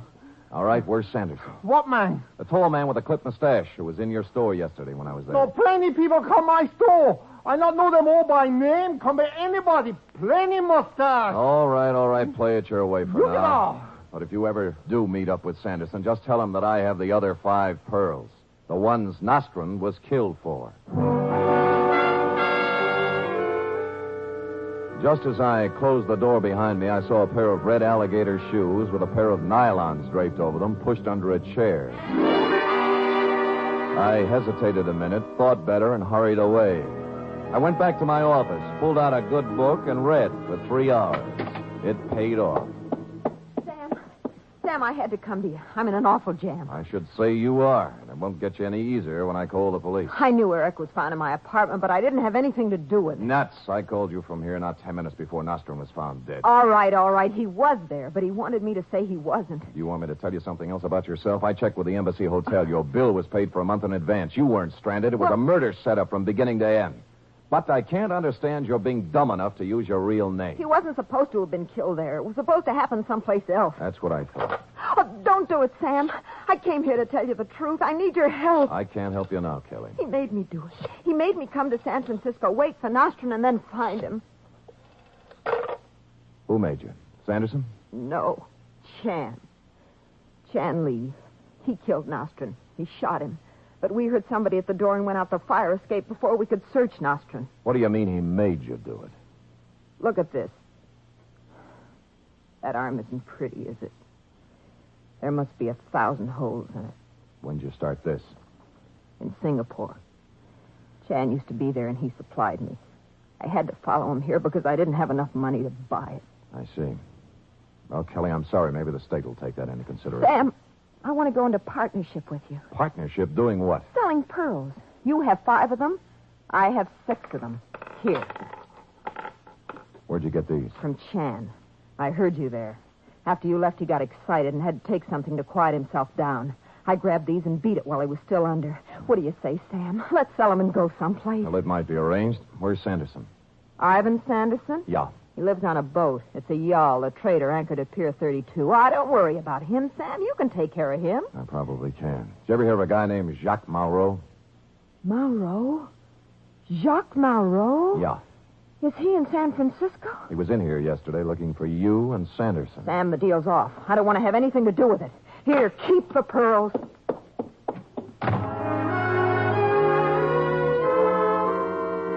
I picked up the 6 pearls and put them in my office safe with the other 5 I'd taken from Nostrum. Then I went down to the waterfront looking for Sanderson.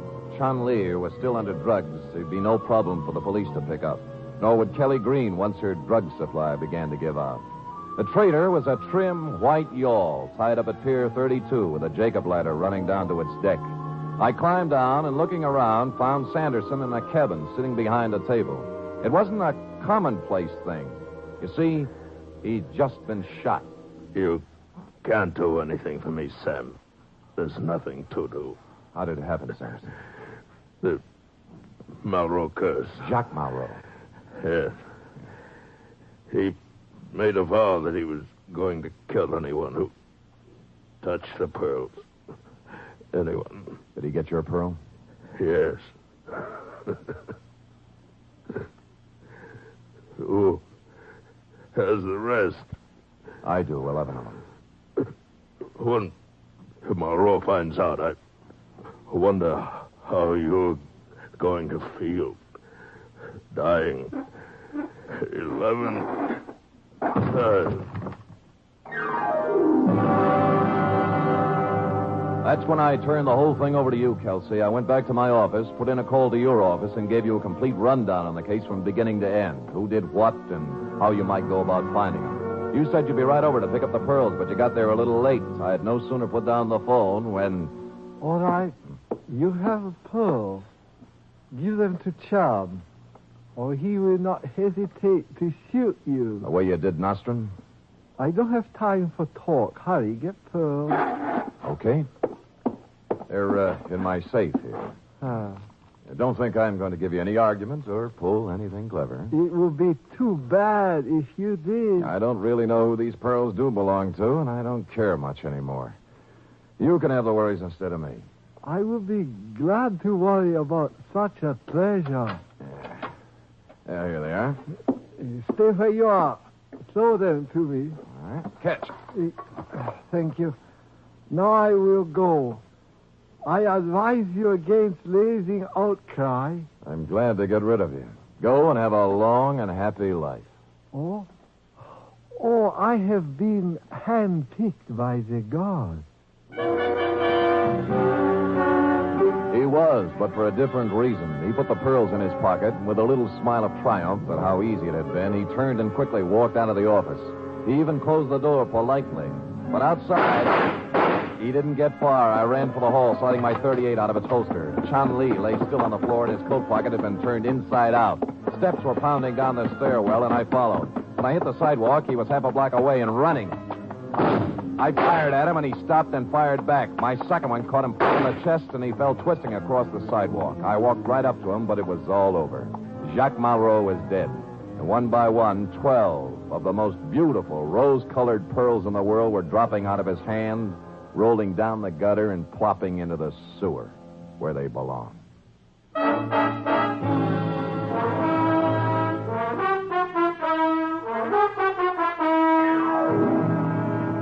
Period. End of string. Sam, did they all go down the sewer? Every pearl, Effie. Who knows where they might be now? Maybe at the filtering plant. Maybe out to sea. Sam, could I get off early tonight? Effie, put that thought out of your mind. They're not worth it. Oh, but Sam, all that well. I said forget it. Now go type that up. Oh. Go on, scoot.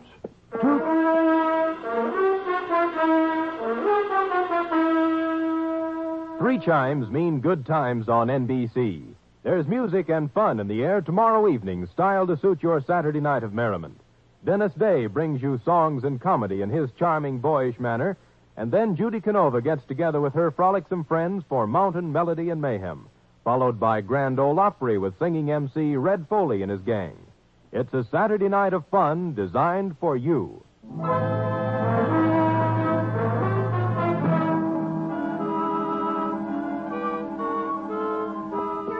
All tied up. Oh, Sam, those pearls.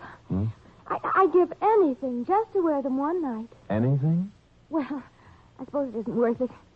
But someday, somehow, I want to wear expensive jewelry. Effie, I'd rather see you with a sparkling light in your eye any day. Looks much better on you. And, of course, it's cheaper. Effie, is that a slur on my character? Well, I don't get paid too much. Or too often. All right, let's settle this thing right here. You say you want some pearls? Oh, I'd love some. And here you are, 6 oysters. What? 3 boys and 3 girls. You can grow your own at home. Sam, are those really oysters? They are indeed. I picked them up at Fisherman's Wharf just this afternoon. Well, what do I do? Well, I'll make it easier for you. I also bought a bottle of cocktail sauce. So which will it be, pearls or oysters on the half shell? Oh, Sam, you're so different. Let's eat them. Not until you say... Good night. Good night, sweetheart.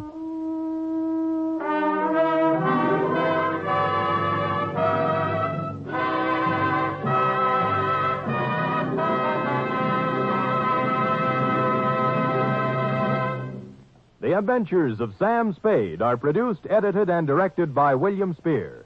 Sam Spade was played by Stephen Dunn. Lorene Tuttle is Effie. Script for tonight's adventure by John Michael Hayes. Musical scoring by Lud Gluskin, conducted by Robert Armbruster.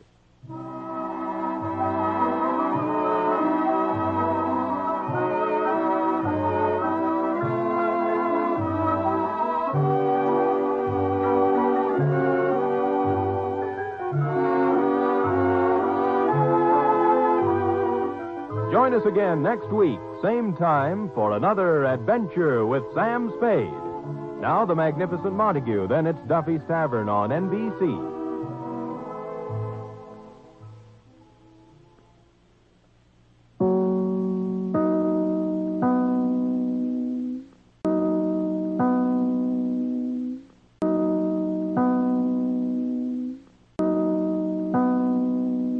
Tonight, the Petrie family, the family that took time to bring you good wine, invite you to listen to the story of South of the Border. Another exciting adventure from the casebook of Gregory Hood. And I'd like to ask you if you know one sure way to turn a simple meal into a regular feast. Just serve that meal with a good Petrie dinner wine. Let's say Petrie California Burgundy. Petrie Burgundy, you know, is the perfect companion for any kind of meat or meat dish. It's a red wine, just as rich in flavor as it is in color. And if you want to know how really good it is, serve that Petrie Burgundy with a hamburger cooked the way you like it. Tender, delicious. Or try that Petrie Burgundy with a savory beef stew, or with pork chops. And, of course, if you can wangle it, try Petrie Burgundy with a thick, juicy steak. Ah, believe me, that's eating. Eating that's, well, that's out of this world. And believe me, Petrie Burgundy is a wine that's clear, fragrant, and delicious. A wine that you can serve to your friends proudly. Of that you can be sure. Remember those 5 letters, P-E-T-R-I.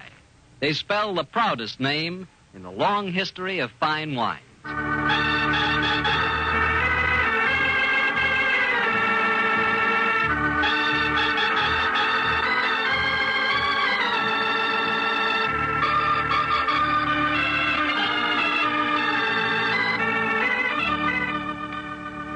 Well, it's Monday night in San Francisco, and we have a date with Gregory Hood and his friend Sanderson Taylor.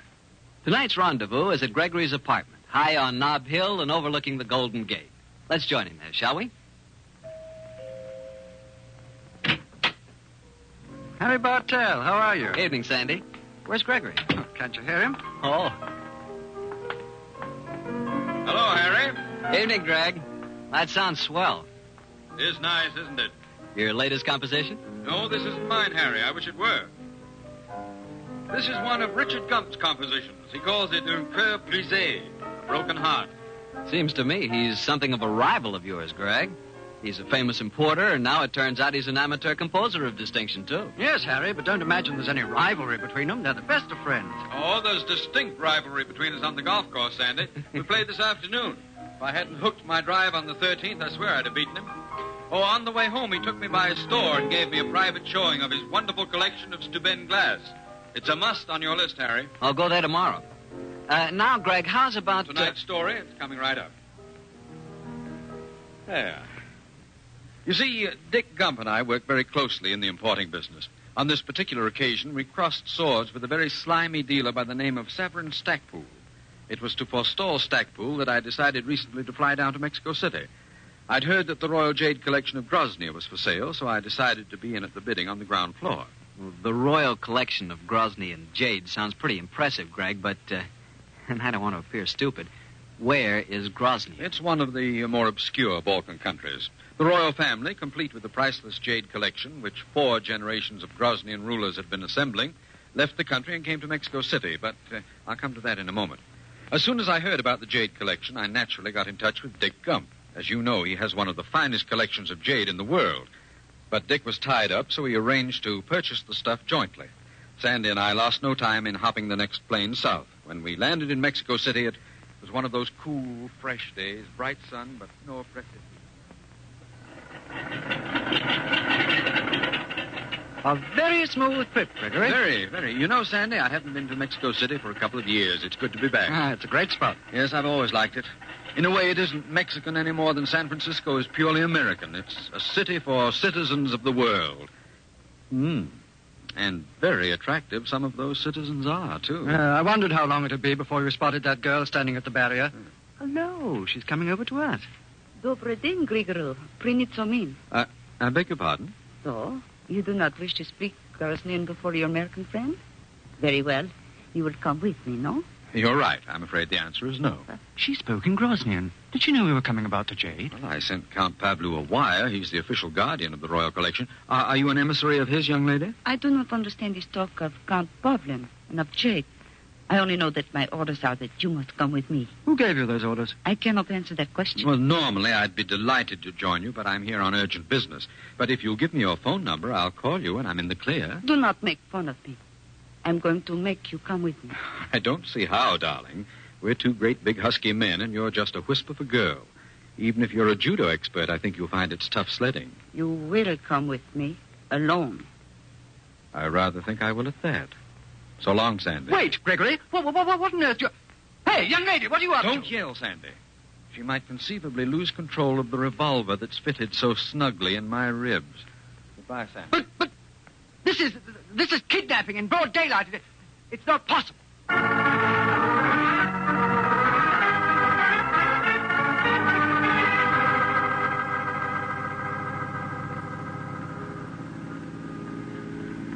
Where's your chauffeur driving us? To the house of Prince Petru Firasol. Where else? Well, who is he, and why are we going there? Oh, you know as well as I do.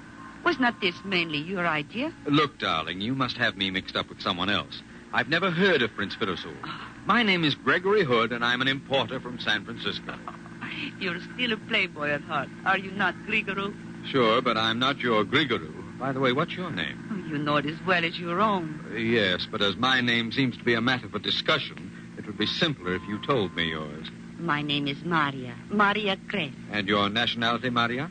What game do you play, Grigorou? I am Grosnian, of course, just as you are. As I am? This begins to make Alice in Wonderland look like a whodunit. Now listen, Maria, this is... Grigorou. We arrive at Prince's house. Follow me. And no tricks, please. As you remember, I am not an amateur with a revolver. Prince Firisol is waiting at the door. He will be so happy to see you again. Gregory, my dear, dear boy. Come in. I've been waiting your arrival with such anxiety. You mean you recognize me, too? What rubbish are you talking? How could I fail to recognize you, Gregory? Come in, my boy, come in. I have so much to tell you. We will go into my study. You wish me to stay, Prince Firisol? No, Maria, you may leave us. And you have done well, my child. You brought him here most speedily. I am pleased with you. Thank you, Prince Firisol. And now, my dear Gregory, let me look at you. It warms my old heart to see you. You must allow me an embrace. Look, this is all very touching, but will you give me some faint idea of what goes? You have me kidnapped at the airport. Oh, that pained me to have to do that, my dear Grigoro, but I could take no chances.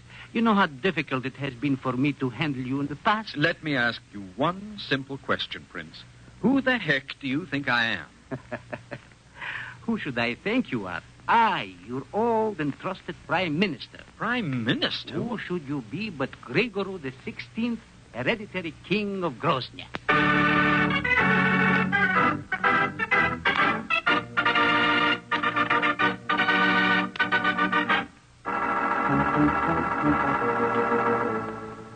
Lieutenant Valdez, how many times do I have to tell you my friend was kidnapped before my very eyes? But, Mr. Taylor, how can you expect me to take your story seriously? It's perfectly true. My dear Mr. Taylor, I am interested in matters of criminality. I know the activities of Mr. Gregory Hood. I also have heard of his, shall I say, his extracurricular activities. What do you mean, Lieutenant? He is notorious lady killer, I understand. Well, what's that got to do with anything? A great deal, I am sure. You have told me he neglects his business to go off with a beautiful girl and then invents the absurdly thin story that he is being kidnapped. Should I concern myself or my men with your friend's love life? I insist that you try and locate him, Lieutenant. I'll appeal to the consulate. I doubt that Mr. Hood will thank you for your interference. Now, Mr. Taylor, I'm afraid I must say goodbye to you. I have serious work to attend to.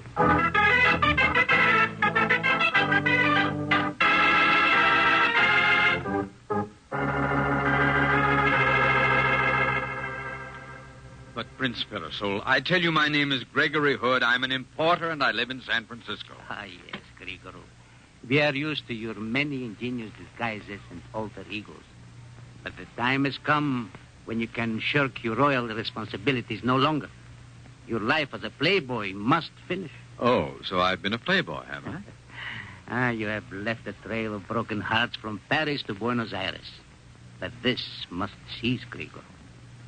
It is an unfortunate necessity of politics that a monarchist party must offer the people a monarch. That, Grigoro, is why I've had you brought here. But how did you find me? I mean, Grigoro. Only, of course, you haven't found him. What I mean is, what makes you think I am he? We knew you would come here to Mexico City for a very good reason. Anitra is in town. She's dancing at the Gato Azul. We know that for all your wanderings, you always return to her. I can see that I might have certain tastes in common with myself. But, Count Firisol, this game's gone far enough. It's a case of mistaken identity. Let me call the American consulate and prove to you who I am. No, Grigoro. We dare not let you near a telephone as yet. Not until you have agreed entirely to our plan. Oh, look here. This is crazy. You can't hold me here against my will. Oh, yes, we can, my dear boy. And if you have any notions of trying to escape, I might remind you that Maria will be guarding you. Come, let us discuss this in the morning. You'll have a clearer mind then and see my reasons. And now, I will show you to your room. Queen Helena, your wife, is waiting for you there. My wife?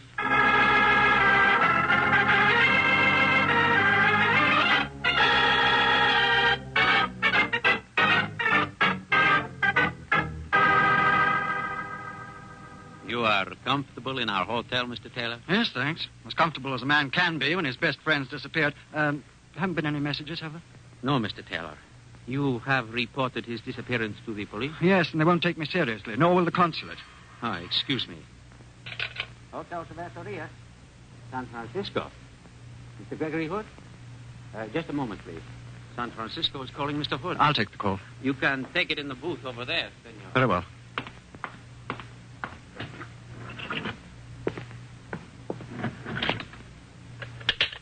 Sanderson Taylor speaking. Hello, Sandy. This is Richard Gump. Oh, hello, Dick. Is Greg there? Dick, he's been kidnapped by a girl. By a girl?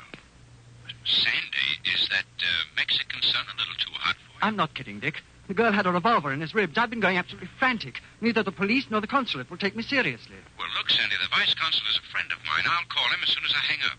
But in the meanwhile, I've news for you. I just got a tip that Saver and Stackpool got wind that you and Greg left on that Grosnian Jade deal. He flew out in a chartered plane 4 hours ago. You must find Greg and tell him to close the deal as soon as it's humanly possible.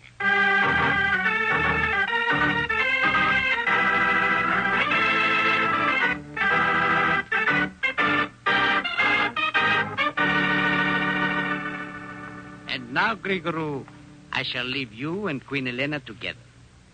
Such a handsome couple. Ah, how splendid the pair of you would look standing on a balcony with your cheering people below you. Talk some sense into him, Elena. Well, Grigorou? Let's settle this down, charade, once and for all. You're supposed to be my wife. You should know whether I'm me or not. Oh, I do not know what you mean, Grigorou. All I know is that you are my husband and that I love you very much. Heaven help me. Holy smoke, not you, too. Now, look, darling, what's the game? Knowing me as well as you must. As well as any stranger in your harem. Oh, do they have harems in Grosnia? Oh, I have loved you, Grigorou. Even though my father arranged our marriage purely as a political move. I shall probably always love you. And you will undoubtedly never be under the same roof with me, save when protocol demands it. I should hate you, Grigorou. Yet in my heart I find nothing but love and pity for us both. And now, will you kiss me good night? Or is that asking too much? No, Elena. I don't think that's asking too much. Good night. Must it be good night, Grigorou? I'm afraid so, Elena. I have a busy time ahead of me. Ah. Then au revoir, my love. Au revoir. This is becoming embarrassing. I've got to get out of here. What? Oh, the window's unlocked. Maybe I can... Oh. Hello, Maria. I was afraid you might be out there. There was a time when you were glad of my company, Grigorou. I don't doubt it, Maria, but on those occasions, I imagine you didn't tote a shiny automatic. I also doubt whether you perched yourself outside my windows. Won't you come in? I'm sure it's getting chilly out there. I want to talk to you. Very well, but not tricks. Now, what do you want from me? Complete honesty. Count Firasul and Queen Elena went all emotional over me. You at least have played the thing straight. Yes, Grigorou. I think I've played my cards well. Now, look, Maria. One thing we have to get straight right away. I'll swear on any convenient stack of Bibles that I am not King Grigorou the 16th. Of course, I know that. At last, somebody's making sense. Oh, who should know better than I that you are not the king? Oh, I'm delighted, Maria. But what makes you so positive? For the most obvious reason. Did I not help you murder him?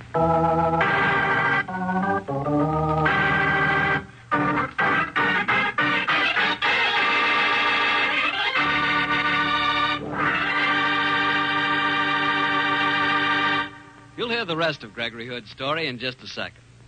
Just time enough for me to say a good word about a good white wine. Petri California Sauterne. Petri Sauterne is a delicate wine, golden in color, with a marvelous subtle flavor. One sip and you'll know that you've discovered the kind of wine you've long looked for. And wait till you sample that Petri Sauterne served with chicken. Ah, what a combination. And Petri Sauterne is not only great with chicken, but it's swell with any kind of fish or seafood, too. You just taste that Petri Sauterne and see what I mean. To be sure you get a good wine, be sure you get Petri wine. Well, Greg, this is one of the screwiest stories I ever heard. It sounds it, doesn't it, Harry? Yet it's perfectly true. Seems to me like a double case of mistaken identity. That's the way it seemed to me at the time. I figured that Maria had had a boyfriend who was a double for the real king. They had murdered the king and placed me, that is, the boyfriend, in his stead. Mm-hmm. Now they were deliberately letting me, that is, him, be found by the monarchist party to go back to Grosnia and reign. As pretty a little mix-up as ever I heard. How did you get out of it? Well, as Maria made her remarkable statement, I had a sudden inspiration, Harry. I saw a way to play the impossible. Of course I know you're not the real king. Did I not help you murder him? You helped me to... Maria, you may be right at that. I may be. Grigoro, whatever may have happened to your memory, I can assure you that I have not forgotten. I can't understand myself. My mind, it's been confused lately. I can't seem to remember things properly. Do you suppose... Could I really be the man you think I am? Am I suffering from amnesia? Oh, you poor darling, of course. That explains why you've been acting so strangely. That must be what's wrong. Maria, you have to help me regain my memory. Of course. But what can I do? I've often heard that a sudden shock can do the trick. Perhaps if I fired this revolver and screamed that you're trying to escape... No, darling, that's a little too violent. I feel that a more psychological treatment might be better. Tell me, Maria, I gather that my past has been a trifle sticky. Which of the women in my life were the closest to me? Oh, that is not hard to answer. Anitra, the dancing girl. Oh, yes, Prince Fiddlesole mentioned her. And she's in Mexico City at the moment, I understand. Yes, she's dancing at the Gato Azul. We know that you would not be able to keep away from her. Always, in whatever country you have been and with whatever women, you have always come back to Anitra. She sounds sensational. She's a devil. She knows that you killed the king, and yet she gave her heart to you before even his funeral had taken place. I'm even more of a cad than I thought. But look, Maria, you want to help me get my memory back, don't you? Yes, I will help you. Well, you're my bodyguard. Now, you escort me to the Gato Azul and let me take a gander at Anitra. Maybe my memory will come back. Perhaps I will, Grigoro. But I shall keep this revolver handy. Okay, Maria. By the way, you still call me Grigoro. If we're supposed to have bumped off King Grigoro, how come I still have his name? Because it was agreed you would adopt the name. Your real name, when you served the prison term in 1937, was Stefan Radnik. Something new has been added. So I served a prison term, did I? Curiouser and curiouser. What was my crime? Perhaps it will help your memory if I show you a copy of your police record, Grigoro. I have a photostatic copy made from the file. Here. Well, the photograph is an exact likeness. Hello. See these fingerprints on the record? Are these supposed to be mine? But of course. Then this, my sweetheart, is an occasion when you're in line for something of a shock. Now, here's my driving license. I want you to compare the two prints. I'm very much afraid you'll find there's a slight discrepancy. No, Grigoro. The prints are identical. What? Let me see that. You must be quite... Holy smoke! They are the same. Of course they are. Oh, I'm beginning to wonder myself who I am. Well, there's only one way to clear this up, Maria. And that is? You and your revolver must take me to see Anitra, my great love. Come on, darling. Stop glowering at me and let's go.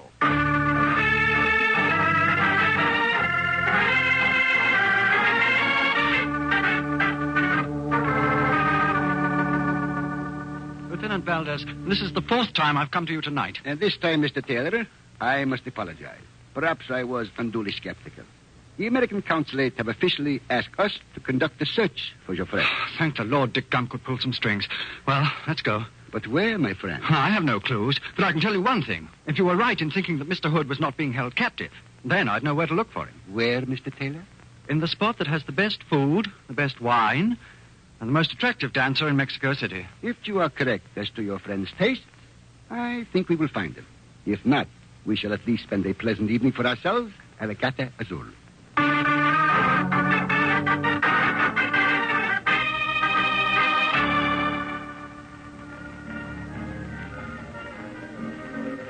You like the Gato Azul, Grigoro? Very shiny, very smooth, very nice.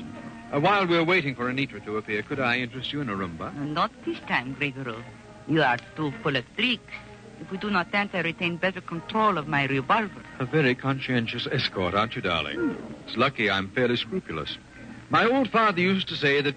Oh, jumping Jehoshaphat. What are you staring at? Look who's sitting at the table across the floor. It's Sandy Taylor. So, it is your American friend from the airfield. And from the cut of his companion, I'd venture the opinion that he's a minion of the law. Maria, my love, I'm afraid the honeymoon is over. Sit down, Grigoro. I've got some overdue business to attend to. The lighting here is discreet, and your friend has not seen you. If you leave this table, I shall fire. Maria, give me that revolver. No. Sit down, Grigoro. Give me that revolver, darling. Thank you. I'm a weak fool. I could not do it. I could not shoot you, even when they said... We'll talk about them later. Come with me, Maria. You're a good girl, and if what I think is true, you may not be too safe. Come on, we'll cut through here. Hi, Sandy. Gregory. Great Scott, man, I've been worried to death about you. I've been a little worried about myself, too, Sandy. This is Lieutenant Valdez of the police. Mr. Hood, I'm proud to meet you. And I'm very relieved to meet you, Lieutenant. I need a little police protection. Please introduce me, Gregory. There's no time for that, darling. Right now, we're all going over to talk to Count Pavlou and see if we can buy some jade. Then we'll come back here and do a little celebrating.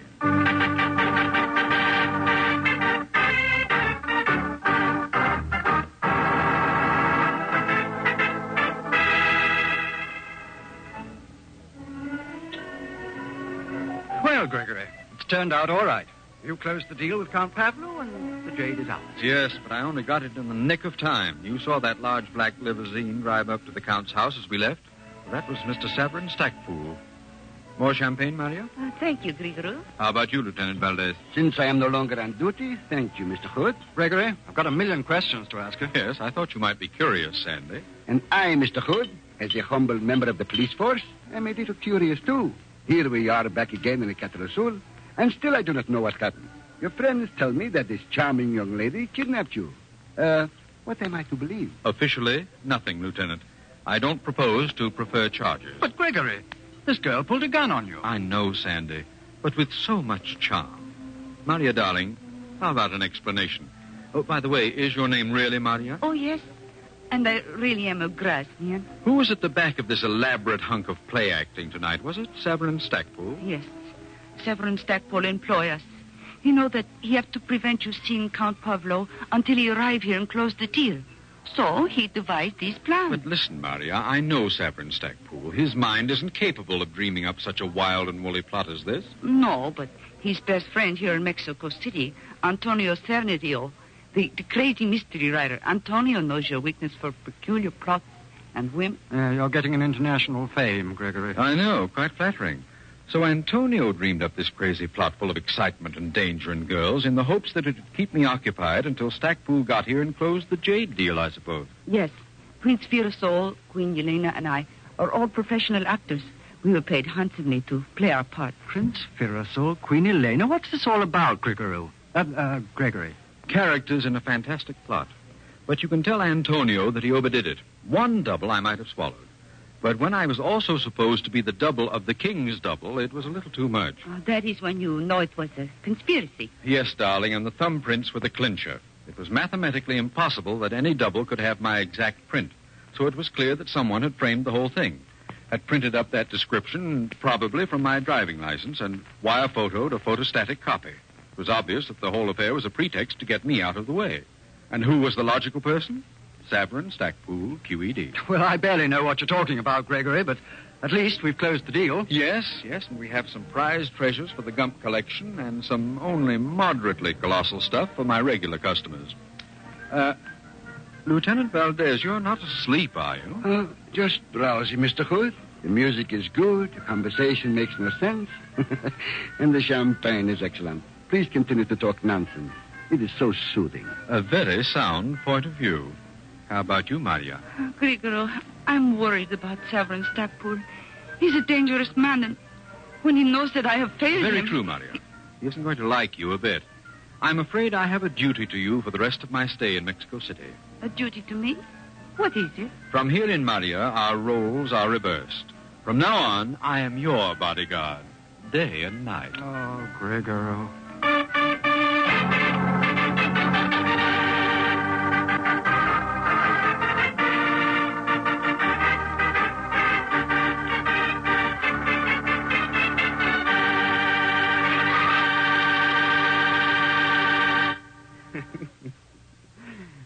Greg, I don't know how you do it. You know, your stories get better all the time, but you, a king. Harry, when you say that, don't smile. Besides, I was beginning to like the idea. Greg, I don't know. I just can't visualize you as a king. Oh? I think I'd look quite dashing with a crown on my head and a queen by my side. I'd look kind of dashing myself in that setup. Maybe so. But as my old father would say, he who gets crowned is not always king. Yeah. Well, that's what your old father would say, but did I ever tell you what my old father said? No, what did he say? You can't go wrong with a Petri wine. Yeah, he said it and he was glad. And right, too. You said it because Petri wine is always good wine. Well, it's got to be. Look at the long years of skill and experience that go into its making. The Petri family has been making wine for generations. Winemaking is their heritage. A heritage handed on down from father to son, from father to son. So you can take it for granted that the Petri family really knows how to turn luscious, sun-ripened grapes into clear, fragrant, delicious wine. You can take it for granted, too, that the name Petri on a bottle of wine is more than a trademark. It's the assurance of the Petri family that every drop of wine in that bottle is good wine. You just can't go wrong with Petri wine because Petri took time to bring you good wine. Well, Greg, which story out of your casebook are you going to tell us next week? Next week, Harry, I'm going to tell you of a strange adventure that Sandy and I had last fall when we flew up to Yosemite on a fishing trip. It concerns some brook trout that I cooked under the starlight, an uninvited guest, and a sudden tragedy. See you next week, Harry.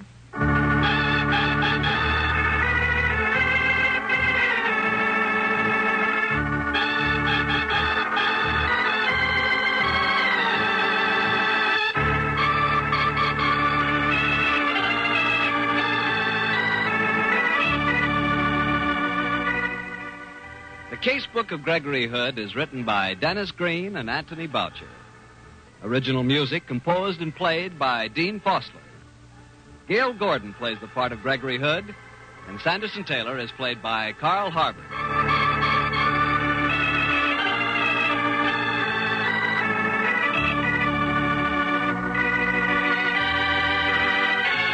The Petri Wine Company of San Francisco, California, invite you to tune in again next week. Same time, same station. The Casebook of Gregory Hood comes to you from our Hollywood studio. This is Harry Bartell saying good night for the Petri family. For a solid hour of exciting mystery dramas, listen every Monday on most of these same stations at 8 o'clock to Michael Shayne, followed immediately by the Casebook of Gregory Hood. This is the Mutual Broadcasting System. This is the Mutual Broadcasting System. This is the Mutual Broadcasting System. This is the Mutual Broadcasting System.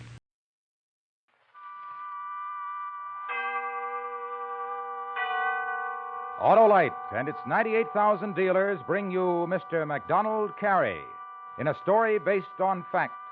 Tonight's presentation of Suspense.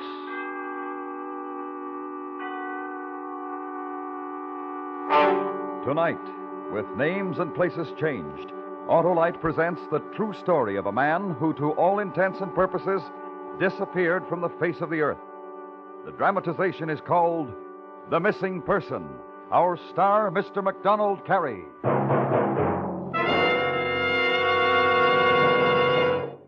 Say, Harlow, what's that little book for? Why, Hap, that's my mileage record.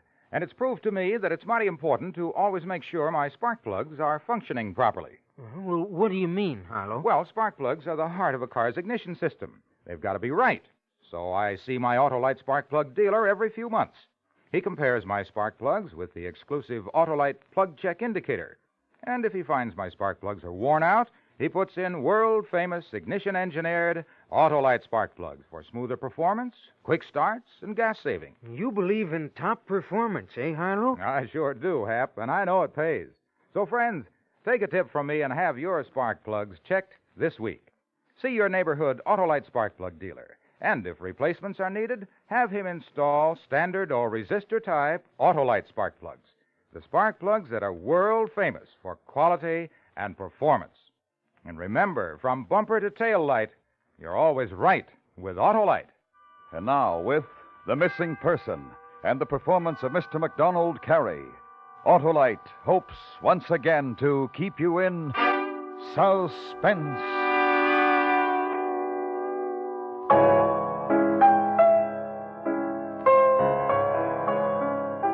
At a approximately 7:30 p.m., the Thursday night of March 10th, 1948, Joseph Ebner, at the time 38 years of age, said goodbye to his wife Martha and left his home at 1210 East Bethany Road in Burbank, California. He drove a light gray sedan, license plate 702R3228, over Cahuenga Pass to downtown Los Angeles. His destination? The Civic Auditorium. Joseph Ebner is a musician, first violinist and concertmaster with the Los Angeles Symphony Orchestra. He was on his way to play in a concert. Ebner arrived at the auditorium a little after 8 o'clock. After changing into his dress suit, he smoked a cigarette and mingled with his fellow musicians in the hall down under the stage. A few moments before the orchestra's conductor, Maestro Carlo Finello, raised his baton at 8:33, Joseph Ebner excused himself. He said he'd forgotten something back down in his locker. He turned, left the hall, and was never heard from again.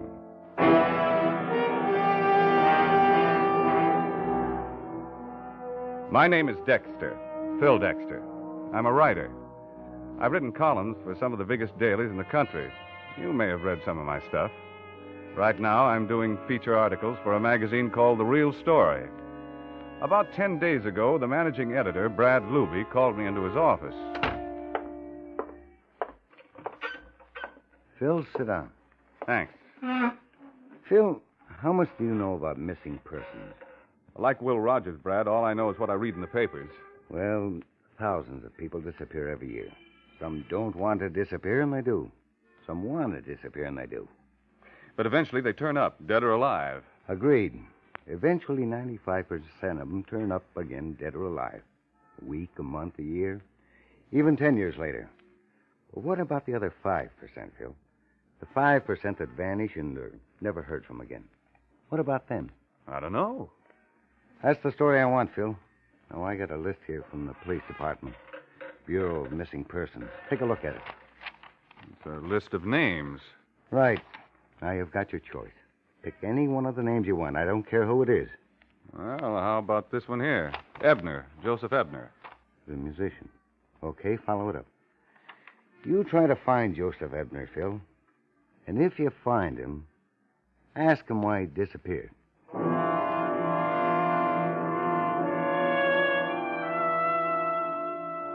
And so the search for Joseph Ebner began again, a one-man search. I wasn't too familiar with Ebner's case and needed briefing. I spent the whole afternoon going through his file at the Police Department Bureau of Missing Persons. It was one of the most comprehensive files in anyone's life I've ever come across. Information which began with Ebner's birth in Evanston, Illinois in 1910, up to and including the color of his socks the night of his disappearance in 1948. Under vital statistics, I learned that Ebner was married to a woman named Martha. He had 2 children, 2 boys, ages 11 and 14. 3 years before the night he disappeared, he'd purchased his own home in Burbank. That's where I decided to start. I don't understand this concern. After 4 years that Joseph's been away from home, such concern. I really don't understand it, Mr. Dexter. Oh, look, Mrs. Ebner, if you'd rather not discuss it, Not talk about it? Well, that's ridiculous. That's all I've done for 4 years is talk about it. All kinds of people have asked me about Joseph. But why shouldn't they? He's a fine musician. He's gone away for a little while. There's nothing to be ashamed of, is there? Of course not. What kind of man is your husband, Mrs. Ebner? A good man, Mr. Dexter. Good to me, good to his children. He gives us everything. Is your husband a happy man, Mrs. Ebner? Happy? Well, he never complains. He's satisfied.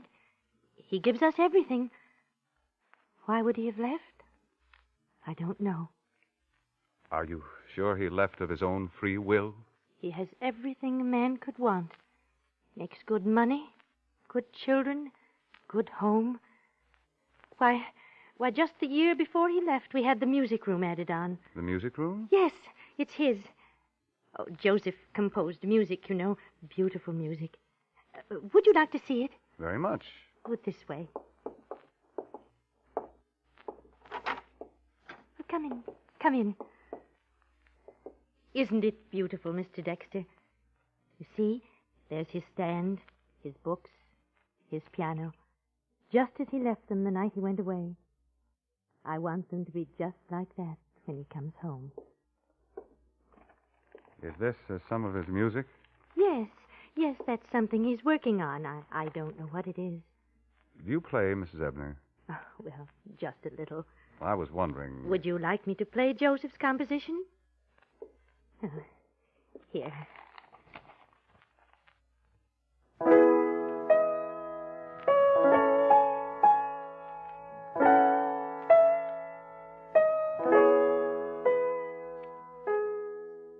It's pretty, isn't it, Mr. Dexter?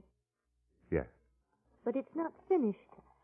Well, I'm sure he'll finish it when he gets home. I imagine he will.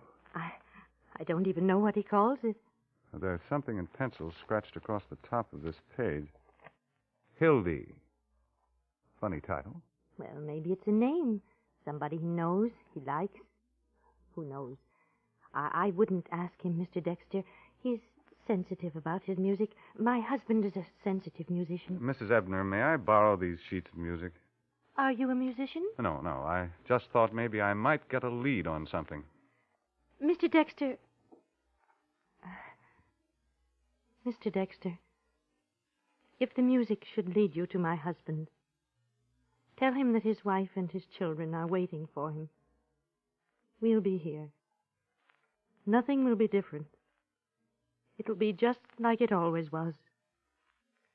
If the music leads you to him, please tell him that. I will, Mrs. Ebner. I promise you, I will.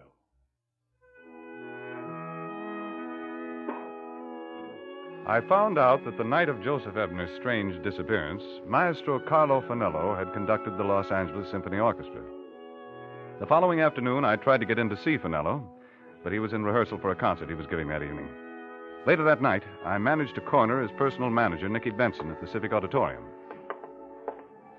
I don't know, Mr. Dexter. All depends on his mood. These orchestra conductors are moody people, especially before a concert. Did you tell him who I was? Yes, I told him who you were and what you wanted, but I'm sure you understand. Of course. Joseph was his friend. He loved him very much. The maestro himself chose Joseph as the concertmaster. I see. Excuse me. Maestro? Yeah, che cosa? Maestro, this is the man I told you about. Oh, yes. Come in, please. Come in. You sit? He would like you to sit, if you please. Thanks. Now, you talk. You say. As I said, I told him who you are and why you're here. Maestro Fanello, I understand you and Joseph Ebner were very good friends. More than friends, Signor Dexter. More than friends, yes. You like wine? Oh, no, thank you. I don't care for any. Well, you excuse. Go right ahead. You want to find Joseph? Yes, I do. He was perhaps a good friend of yours? No. Then why? 4 years ago, he disappeared. Long time. I'm a writer. I want to write a story about his disappearance. Oh. That night that Joseph disappeared, back in 48. Let's go back to that night, Maestro. Did he talk to you when he arrived here at the auditorium? No. We did not talk. But you saw him? Yes. When I arrived, Joseph was in the musician's room. I passed through. They all say, "Good evening, maestro." I say, "Good evening." That was when you saw him? Yes. I read the testimonies of the musicians he'd spoken to that evening. It was just idle conversation, nothing of importance. The police have asked me these very same questions. I told them exactly what I have tell you. I understand he did some composing. Yes, a little. He has talent to compose music. Many times I have encouraged him. Many times he has come to the maestro for advice. Did he ever speak to you about this piece of music, Maestro? No. This I do not recognize. It's not finished. I know. It's good. I think he calls it Hildy. Hildy? It's strange. No, this I do not recognize. Joseph did not discuss this music with me. He wrote this? His wife gave it to me. Martha? Yes, dear Martha. A wonderful woman. A good wife. It's too bad. Too bad? You are one man. In 4 years, many men have tried to find Joseph. They have not found him. No one will find him. Now, I'm afraid, Senor Dexter, very much afraid. Now, you will excuse me, please. Of course. This way, Mr. Dexter. And thank you very much, Maestro Finello. But you will not find him.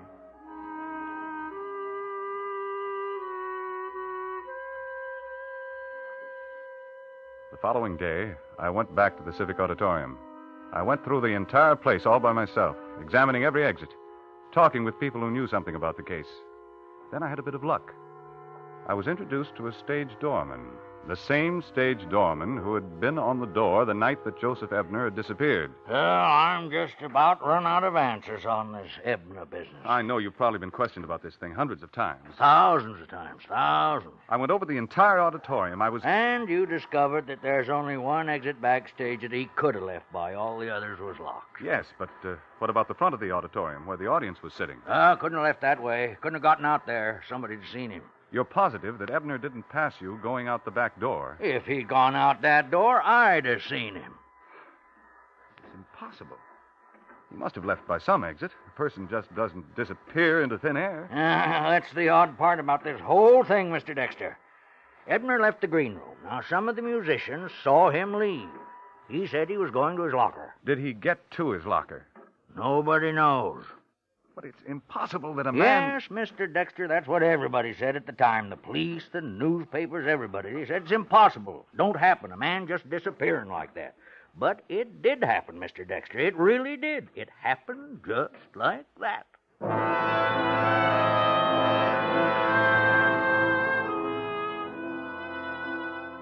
I felt pretty discouraged, and I thought about what Maestro Finello had said. A lot of men, experts, some of them, had tried to find the answer, and they couldn't. How could I expect to find anything that would have led me to Joseph Ebner? I still had his unfinished piece of music, but that looked like a blind spot, too. I was back up in the office. It was about 8:30. I was sitting there when the phone rang. Hello? Mr. Dexter? Yeah? Mr. Dexter, this is Nicky Benson.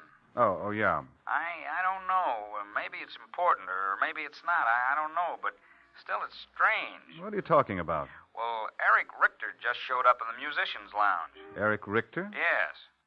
Well, who's Eric Richter? He was one of Joseph Ebner's closest friends.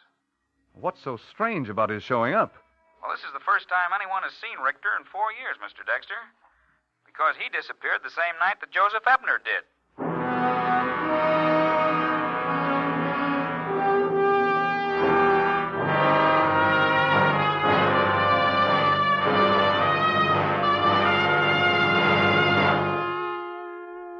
Autolite is bringing you Mr. MacDonald Carey in The Missing Person, tonight's production in radio's outstanding theater of thrills, Suspense.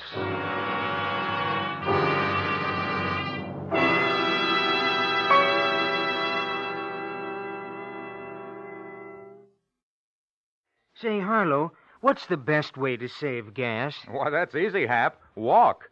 But if you want to drive and save gas, make sure your spark plugs are functioning properly. And if they're not, Harlow? Well, Hap, if they're worn out, get them replaced with a set of ignition-engineered Autolite spark plugs. Like, for example, the Autolite resistor type. Why the resistor type, Harlow? The Autolite resistor spark plug is one of the greatest advancements in spark plugs for automotive use in the past 20 years. It gives smoother performance and gas savings. And that's mighty important right now. It's the Autolite resistor for me, Harlow. Good, Hap. And it's only one of a complete line of ignition-engineered Autolite spark plugs designed for every use. So, friends, have your Autolite spark plug dealer check your spark plugs this week. And remember, from bumper to tail light, you're always right with Autolite. And now, Autolite brings back to our Hollywood soundstage Mr. MacDonald Carey in Elliot Lewis's production of The Missing Person, a true story well calculated to keep you in suspense.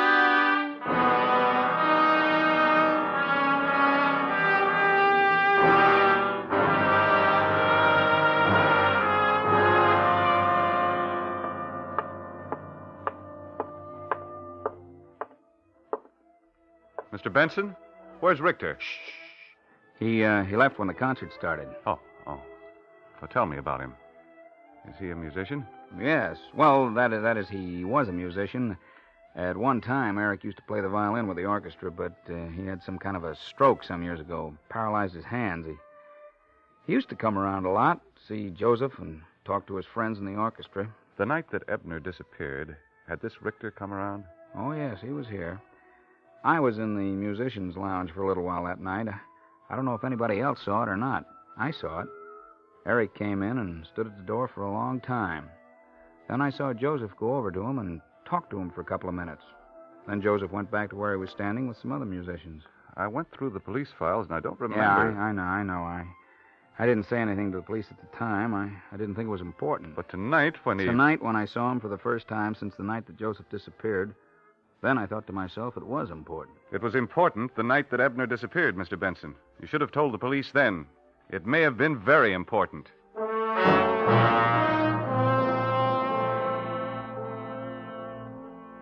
Benson gave me Richter's last known address. It was a cheap hotel on 3rd Street. I went there. The unshaven landlord told me that Eric Richter was in.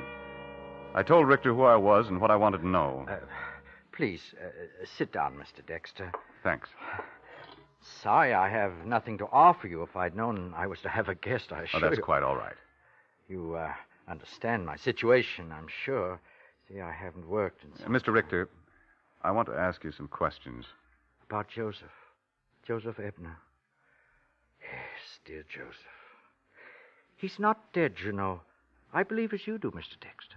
You disappeared the same night that Joseph Ebner disappeared, Mr. Richter. What happened to you? I disappeared? This is news to me. I disappeared? Nicky Benson told me that you used to go to the auditorium quite a bit to talk to your friends in the orchestra, but that after Ebner disappeared, you just weren't... You speak and accuse as if I had committed some crime, Mr. Dexter. For 4 years, I have not chosen to see my friends. I have not seen them. That's all. I see. Mr. Richter, when Ebner disappeared 4 years ago, he was composing a piece of music. I don't know what it was. His wife, Martha, doesn't know either. Nobody seems to know. Maybe you do. Here, look at it. Oh, you will have to hold it for me, Mr. Dexter. Yes. Hildy. You know? I... What is it? Mr. Dexter, Do you know what it is? No, it's nothing. It's just... Is Hildy a name? Look, Mr. Dexter, I don't know anything that will lead you to Joseph Ebner. Besides, there's been enough suffering for his wife. Why should there be more suffering? Suffering? What do you mean, suffering? Don't ask me to tell you. It isn't right for me to tell you. Tell me, Richter, please. Hildy, Mr. Dexter, is a woman. A woman? Who is she? She's a woman who was more than a friend to Joseph. Oh, I see. No, you don't see at all. Where is this Hildy? I don't know. I haven't seen her in a long time. Is Ebner with her now? I don't know. Ebner said something to you that night in 1948 back in the auditorium. What was it? He told me he had found an answer to his problem. And that was the last you saw of him? Yes. I never saw him after that. And Hildy? I never saw Hildy again.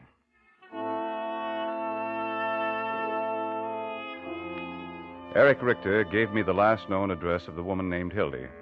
In 4 years, a lot of things happened. I was almost afraid to begin my search for her, afraid of what I might find. But it was my story. I had to follow it up. I went to the address that Richter had given me. Yes? Excuse me, I was looking for someone. This was the last known address of this party. Perhaps you might be able to help me trace her down. How long ago? Well, she lived here 4 years ago. Well, that's a long time. A lot of people moved in and out since then. You remember her name? Her name was Hildy. Hildy? Yes. Do you remember? Yeah, she still lives here. You mean she still? Well, what's so strange about that? Got a lot of people in the building who've lived here. Does she live alone? Apartment 207. Do you know if she's in now? And you can use those stairs over there. Thanks.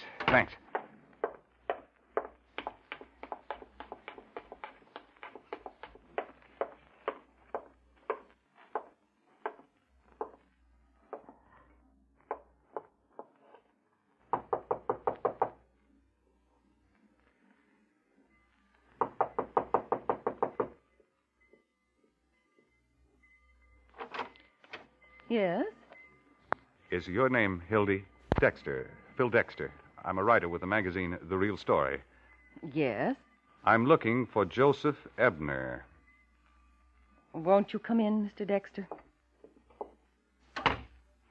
Sit down. Thank you. How did you find me? Eric Richter. I see. And now you want to ask me a lot of questions. I'm not a reporter. I'm writing an article for a magazine. Still, there'll be questions. Yes. First, you'll want to know if I know where Joseph is. No, I don't know, Mr. Dexter. If I knew, I'd tell you. Why would you tell me?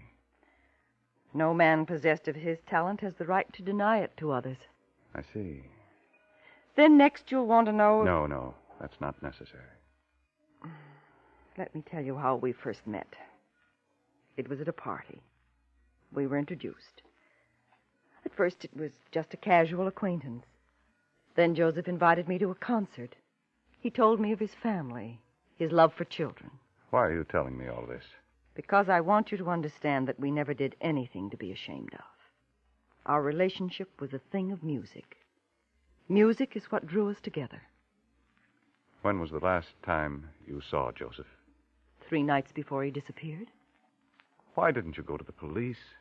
Tell them what you knew? Well, there was nothing I knew that would have helped the police. Joseph's wife loved him. Why should it have been necessary for her to suffer any more? Then there were the children. I don't understand. Don't you see, Mr. Dexter?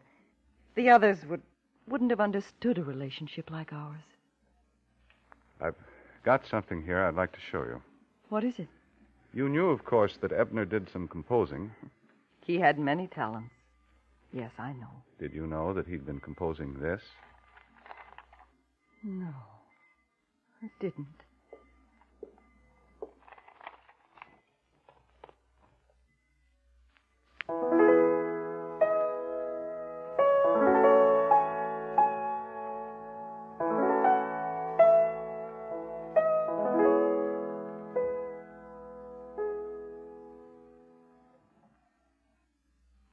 Very beautiful, isn't it? He named it Hildy. I can see. It was for you. Please. Where is Joseph Ebner, Hildy? Where is he? Mr. Dexter, I told you I don't know. If I did know, I'd tell you. I don't know where Joseph is. I miss him. I see. Just to see him. Nothing more. Just to know that he's all right is enough. It fills a loneliness. I understand. Thank you, Hildy.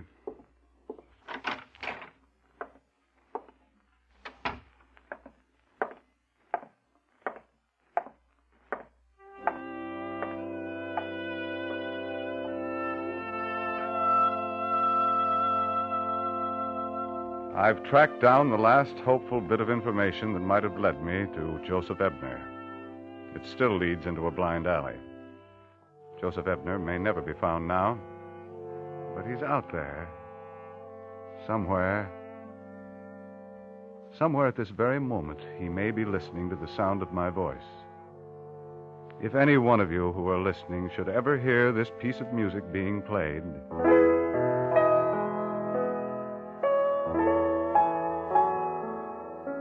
get in touch with your local authorities, because you will have found Joseph Ebner.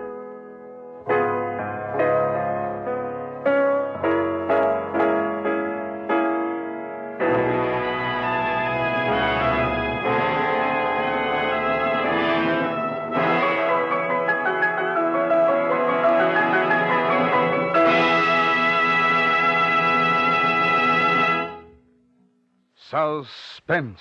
A true story presented by Autolite. Tonight's star, Mr. MacDonald Carey. This is Harlow Wilcox speaking for Autolite, world's largest independent manufacturer of automotive electrical equipment. Autolite is proud to serve the greatest names in the industry. They are members of the Autolite family, as well as are the 98,000 Autolite distributors and dealers in the United States and thousands more in Canada and throughout the world. Our family also includes the nearly 30,000 men and women in 28 great Autolite plants from coast to coast and in still other Autolite plants in many foreign countries, as well as the 18,000 people who have invested a portion of their savings in Autolite. Every Autolite product is backed by constant research and precision built to the highest standards of quality and performance. So remember, from bumper to tail light, you're always right with Autolite.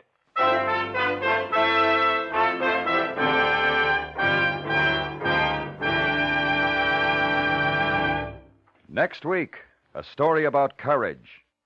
The terrifying, normal operational flight of a bomber and her crew. A dramatization of The Flight of the Bumblebee, starring Mr. Fred McMurray.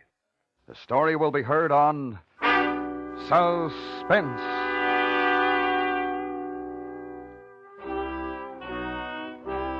Suspense is produced and directed by Elliot Lewis, with music composed by Lucian Morowick and conducted by Lud Gluskin. The Missing Person was written for Suspense by Richard George Pedicini. Featured in tonight's cast were Irene Tedrow, Joseph Kearns, Jay Novello, Herb Vigran, Paula Winslow, and Jim Nusser. MacDonald Carey may soon be seen in the 20th Century Fox picture, My Wife's Best Friend. And remember, next week on Suspense, Mr. Fred McMurray in The Flight of the Bumblebee.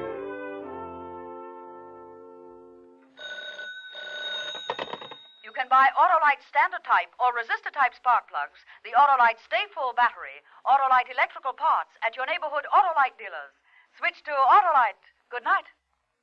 This is the CBS Radio Network.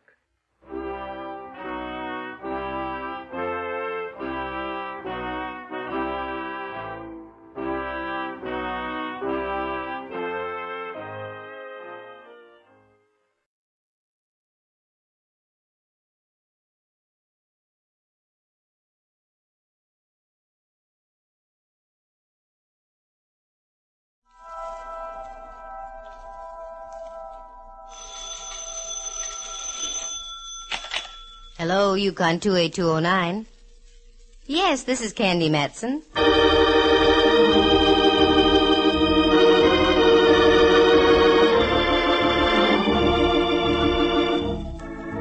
Did you ever know a girl private detective? Perhaps not. They're pretty rare. Well, we've got one. Candy Matson is the name. And she's both pretty and rare. Figure? She picks up where Miss America leaves off. Clothes? She makes a peasant dress look like opening night at the opera. Hair? Blonde, of course. And eyes? Just the right shade of blue to match the hair. You're expecting more? All right, let's meet her. She's on the phone now, in her penthouse on Telegraph Hill in San Francisco. Hello, Candy Matson. Well, bless my ever-loving little old serial number, Candy Matson. Watch out how you go tossing your serial number around, Pally. Who is this? Candy, hope you remember me. This is Sergeant Kenley down at Fort Ord. Kenley the Gallant, the GI who filled my slipper with beer and drank it. That's me, the poor man's Diamond Jim Brady. Sure, I remember you. I met you when I was down at Fort Ord with the USO. What's on your mind, Kenley? Wait a minute, I'll put it this way. What's new? Oh, like this is new. We're having a big shindig at the Senior Non-Commissioned Officers Club tomorrow night. You were elected as the girl most likely. Finish the sentence. Okay, as the girl most likely to be the queen of our ball. Kenley, you mad lad. I'd adore it. But what would I do for a chaperone? What? Don't play dull. You heard me. Oh, sure. Well, why don't you bring your mother? Wonderful idea. And I know just the fellow. Roger, Kenley. I'll report to the orderly room sometime tomorrow afternoon at Fort Ord.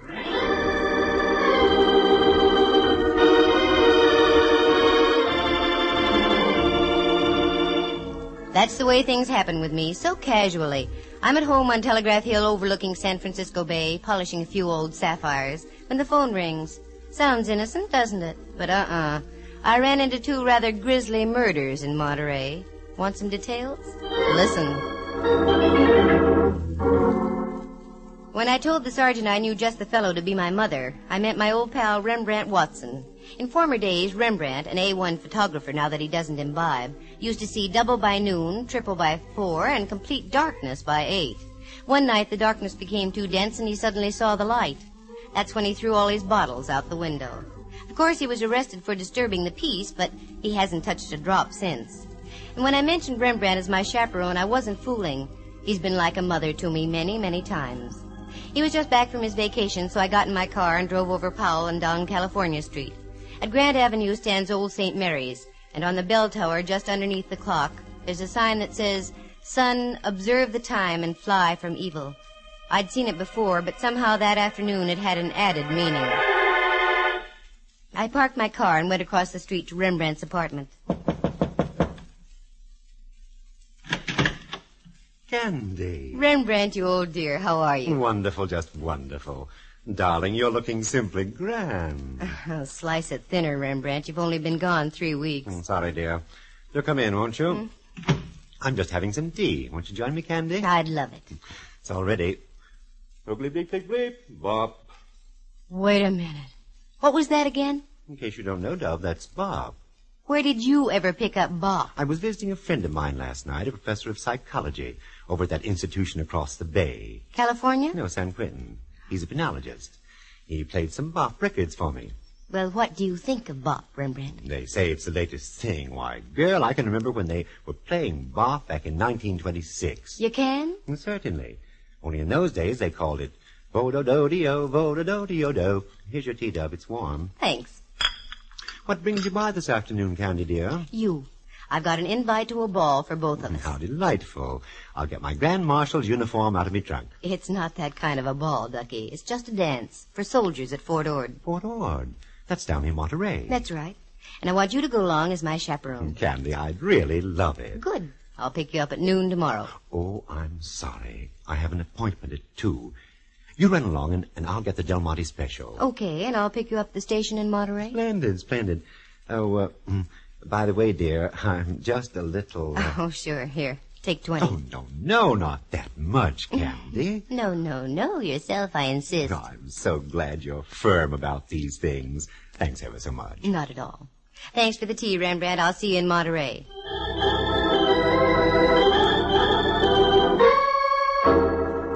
I gave Rembrandt a little chuck under the chin. He quivered his bushy eyebrows, and I left. If I was going to be queen of a military ball, I had to get some royal raiment. I picked up a mantilla and a strapless evening gown you had to hold up by sheer concentration and deep breathing. Then I had a quiet dinner for one, please, James, and went home and climbed aboard the Dream Express quite early. When I woke up, I had the nasty feeling that I had something to do. Then I remembered. I had a date that evening with Mallard. That's Inspector Ray Mallard of San Francisco Homicide. The nomenclature reads 6'2", weight 190, nice features, smart guy when it comes to solving a crime, but when it comes to talking about us and the future, he freezes up completely. I got dressed and whipped down to the Hall of Justice on Kearny Street. Well, Candy, how's Telegraph Hill's greatest lady detective? At the moment, Mallard, dear, I'm just between detectives. Kind of slow, huh? No, not slow. I just wrapped up a case. Now I want to take it easy for a few days. I've got news for you, Candy. Such as like what? Such as like I can't keep our date for tonight. Oh, Mallard, I'd been counting on it. I know, Candy. I'm sure sorry. But how did I know this guy was going to do what he did out in the Taraval district? Playing straight, I say. What did the guy do out in the Taraval district? He parlayed a sudden impulse into a seat in the gas chamber. How so? He done in his old lady. Mallard, don't talk like that. Okay. He ostracized his wife from the world of the living. With a pipe. That's better. Over the head. I get the picture. Anyway, I've got news for you, too. And yours would be? I'd have to break our date tonight anyway. Uh-huh. I just knew I was going to get stood up. And tonight's the night that Tex Acuff is playing in Loves of Laredo. Candy, it's Acuff's best movie. Acuff will just have to keep his chin up. You're busy in the Taraval, and I've got to be at a dance at the NCO club at Fort Ord. Oh, that's right. I am busy tonight. So you're going to Fort Ord, huh? Mm-hmm. Weren't you there a couple of times during the war? That's right. With the USO. That same sergeant still there? The same sergeant. He's the one who asked me tonight. Now, this calls for drastic action. Come here, Candy. Mallard.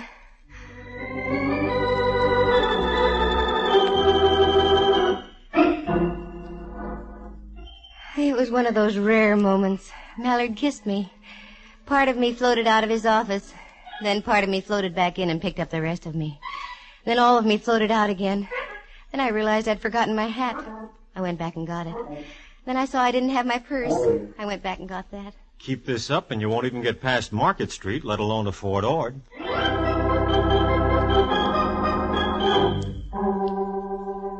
That Mallard, he can do the sweetest things sometimes. That was one of them. I got in the car, shifted into low, and that's the last I remember until I came to in front of the Rancho in Carmel. Obviously, one kiss from Mallard was better than a tank full of 100-proof octane. I registered, got a cabana out and back, showered, changed, and drove back into town. The drive down must have been dusty because I was extremely dry. So I stopped at Griff's, a cute little place with old theatrical pictures all over the walls. Yes, miss. Would you care for something? Oh, yes, a martini, please. Very dry. Very dry. Righto. You're new here, aren't you? Yes, I am. I started working here about 3 weeks ago. I thought so. I was down about a month ago, but I don't remember seeing you. No, the fella who was here became ill. Mr. Griffin hired me. Nice place to work. Oh, yes. It's very enjoyable. Here you are, miss. Thank you. I know you don't know who I am, but I'm a very good friend of Mr. Griffin's, and I came away without any money. Could you cash a check for me? Well, I don't know. I'd like to, but do you have any identification with you? Oh, yes, of course. Here, my driver's license. Matson. Candy Matson. Mm-hmm. Now I know why I thought I recognized you. Aren't you presiding over the dance tonight at Fort Ord? Well, yes. Why? I saw your picture in the paper yesterday. Yesterday? What? I only knew about it myself Oh, that Kenley, what an operator. I'll be happy to cash your check, Miss Matson. Good. I'm going to need it. A queen has to scatter a little gold amongst her subjects. The lad cashed my check and I left for the fort. I drove out past Seaside, then on past Ord Village and onto the reservation itself. The guard motioned me through the south gate with a wave of his hand and a... Yep, still the same old Fort Ord. I wove my way through the streets and finally pulled up in front of the senior NCO club. As I got out, there was my pal Kenley coming down the steps, in his fatigues yet. Oh, Candy, you beautiful thing, you. Don't you beautiful thing me, Sergeant Kenley. What's the matter? You know what's the matter. They printed a picture of me in the Monterey Herald yesterday. Well, what's wrong with that? What's wrong? When the paper came out yesterday, I hadn't even heard about your wing-ding tonight. Oh, don't be mad, Candy. I've never seen you say no to a worthwhile cause yet. This is a worthwhile cause? That's right. Every cent we take in, we're turning over to the community chest. Oh, well, that puts a different light on it. Oh, I knew you'd see it that way. Mm-hmm. Wait a minute. You don't charge for these NCO dances. How are you getting any proceeds out of it? Oh, I didn't tell you, did I? Every half hour we're having a raffle. The highest bidder gets a free dance. With you. Oh, that Kenley. Well, it was getting dark, and the Del Monte special with Rembrandt aboard would soon be pulling in. So I went back to Monterey. All of a sudden, I decided to play games. About a mile from town, the train stops at Del Monte itself. I thought it might be cute if I went back, got on the train there, and met Rembrandt that way.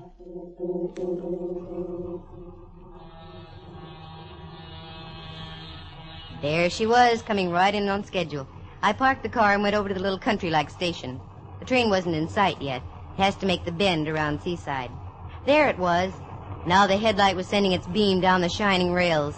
It stood out like a beacon in the Monterey twilight. Then I saw it. The glare of the locomotive's light picked up the crumpled body of a man. It was stretched across the tracks in a grotesque manner. Suddenly my mind flashes signaled my feet and I moved. It was a man, all right. The train was getting closer. I grabbed him by his lead-like shoulders and tugged. He wouldn't budge. I tried again, but still no luck. I looked down in desperation.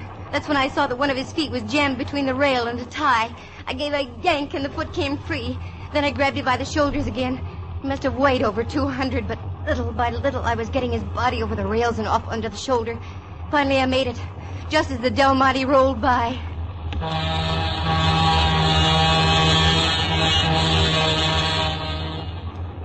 The body had fallen over on top of me as I pulled him away from the rails. I shoved him to one side and he flopped over. As he did so, I realized my companion was very cold, very limp, and very dead. A card fell out of his pocket, and I did the natural thing and picked it up. By that time, the train was pulling out.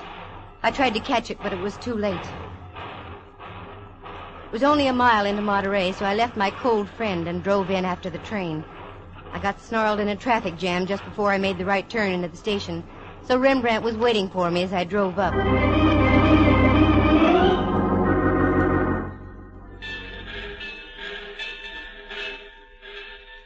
Dove, how nice of you, right on time. Never mind the salutations. Come on, we've got work to do. Don't tell me I'm supposed to take your place at the ball tonight. No.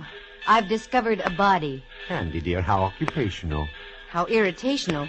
Come on, let's go. Where? Monterey Sheriff's Office. But you'll miss the ball, girl. Not tonight, I won't. I darn near got killed myself. Tonight I'm going to have fun. Let's go.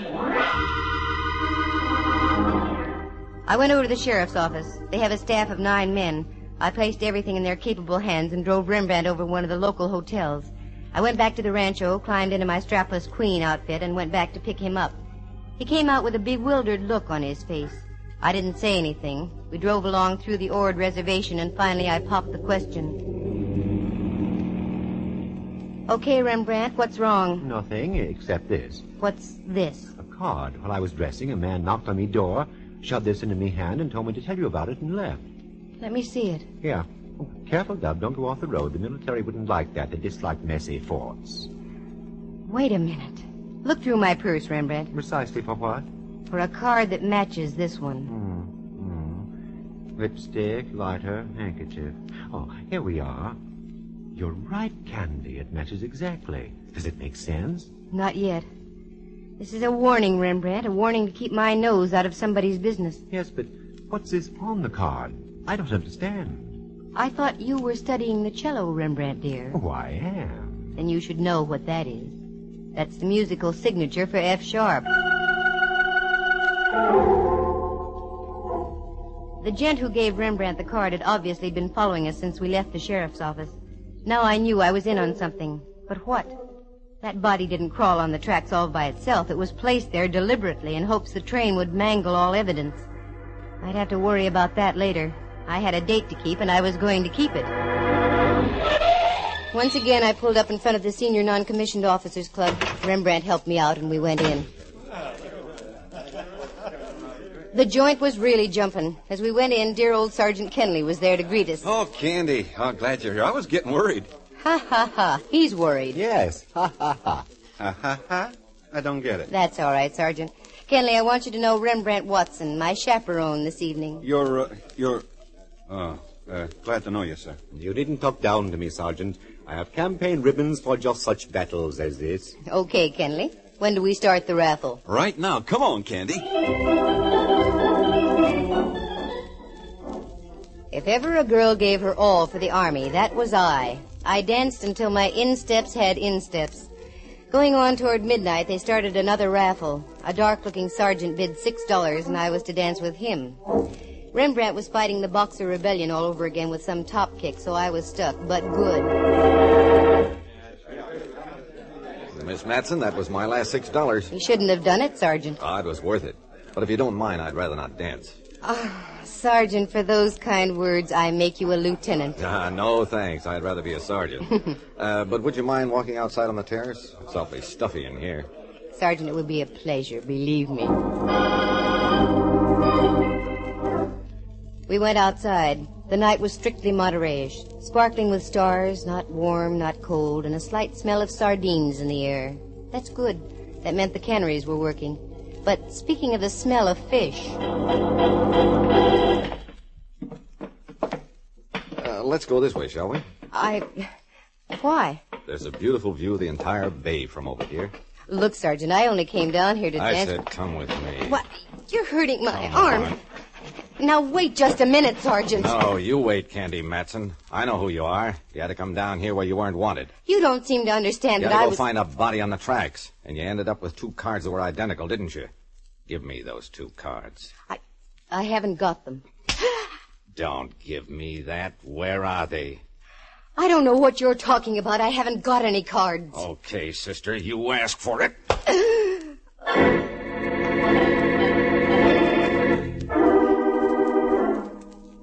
The sky was whirling. Time was nothing. I was in China. I was in Cuba. I was nowhere. Suddenly, things came into focus. I was out in back of the club, and Rembrandt and half a dozen GIs were standing over me. There, Ducky. You're going to be all right. What happened? I got slugged, that's what happened. And the rat only bid $6 for the privilege. How do you feel, Dow? Terrible. Oh, Kenny, I feel terrible, too. I don't know how this could have happened. Hi, Kenley. Oh, my head. Oh, gee, I just can't apologize enough. That's all right. I came down here to be queen of the ball. I got crowned, didn't I? I thanked Sergeant Kenley for the party. It was a nice affair. After all, it was no fault of the NCO club or Fort Ord that I got rapped over the head.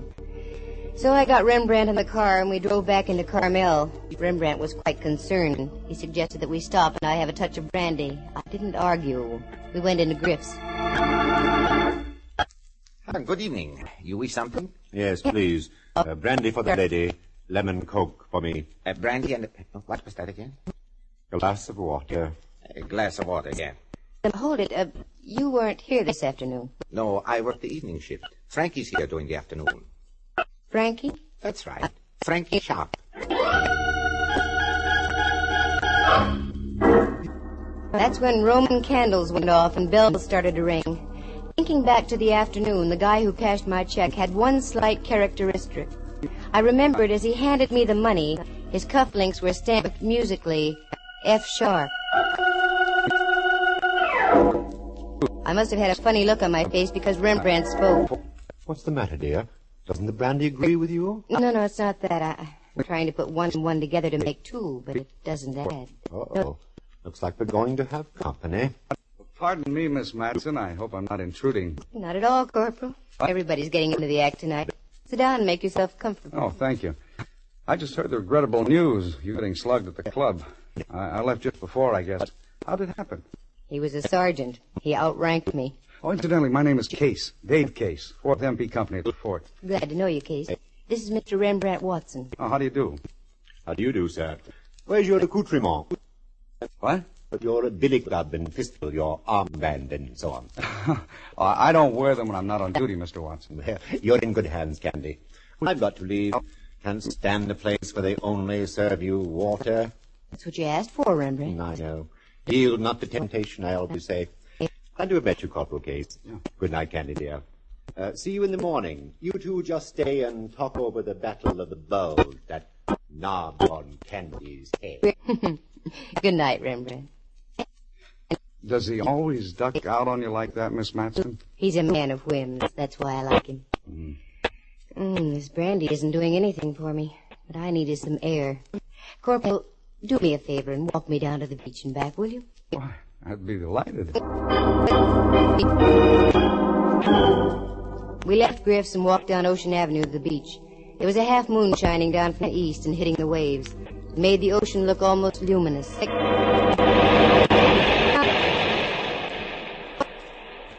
Feel a little better, Miss Matson? Yes. I wonder what that character hit me with. Come on, Corporal. Let's go along the beach a little way. Aren't you cold? No, this is fine. Wait. Wait a minute, Case. What? Down there. Right at the water's edge. Looks like the body of a man. Why, you're right. Let's go.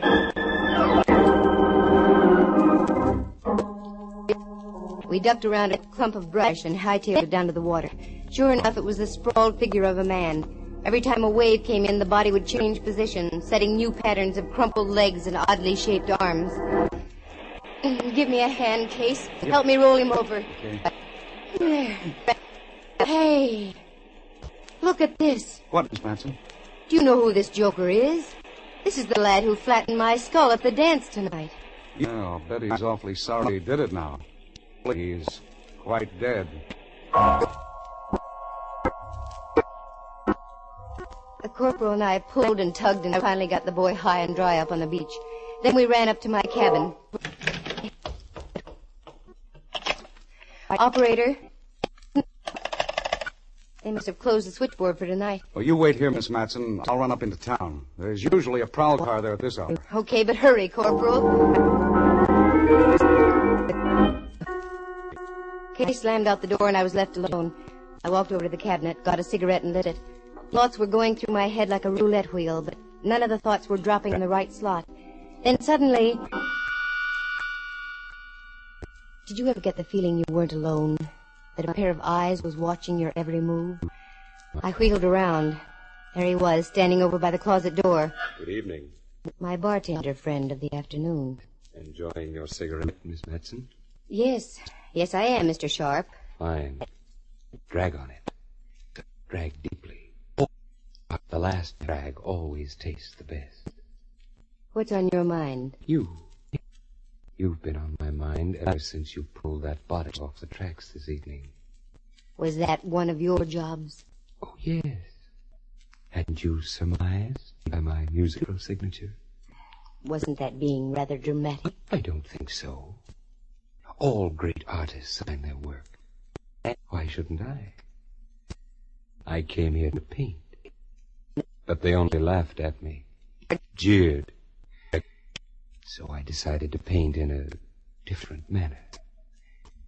It was beginning to pay dividends, too. But you and the others, you had to spoil it. I could have been big. Do you understand? I could have owned this whole country. Oh, no, Frankie. You leave too many of your cards around. Recognition. There has to be recognition for everything done in this world. Look. Here. I've got another F-sharp card, Miss Matson. So I see. I made it especially for you. About an hour ago. Is that when you held your pal's head under the surf down there on the beach? Shortly after, yes. And now I shall have to work fast, won't I? Your corporal friend with the muscles will be returning with the police. Over there against the wall, Miss Matson. You can't get away with this, Frankie. I think I can. You see, everything I touch must either live or die. In your case, it's too late for the former. So die you must. Corporal! Get back, Miss Matson. This guy's nuts. Looks like I'll have to add another. Oh! Corporal, you all right? Just got me on the shoulder. All right, Mac. Try this. Hang on to his gun arm, Kate. I'll try to get him with this lamp. Never mind that. He's going to drop that gun right now. Oh! Quick, Corporal, down the hall. You'd better hold it sharp. I'm warning you. Okay, you asked for it. Oh.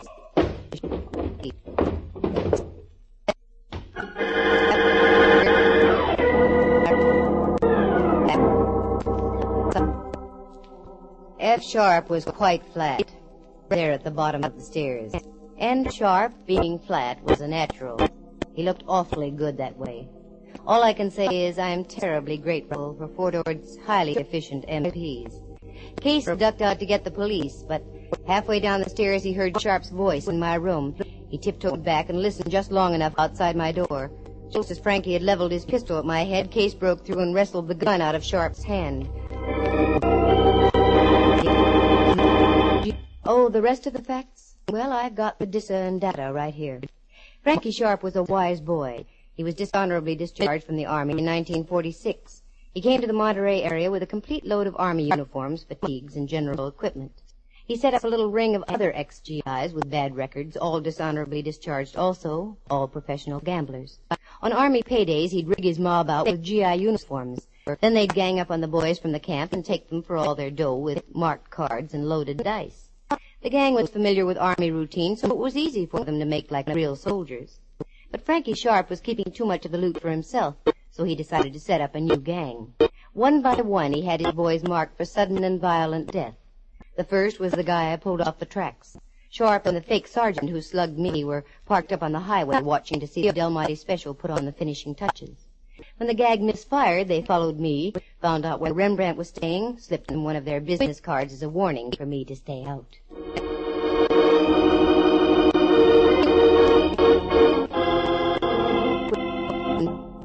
a fake sergeant turned chicken. He didn't want those F-sharp notes all over the area. So he came out to the NCO club, bopped me over the head, and got them back. When he returned, Frankie knew the fat was in the fire and that the time to strike was then.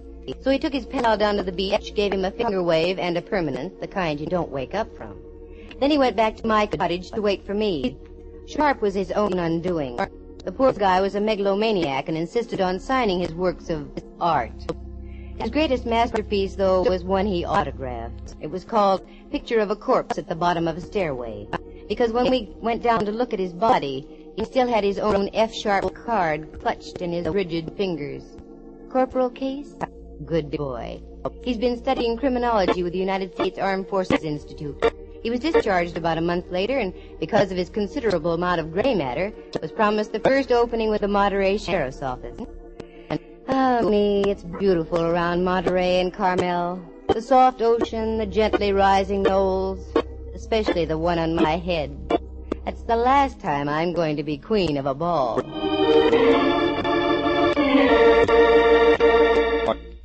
Listen again next week at this same time. For excitement and adventure, just dial Candy Matson, Yukon 28209.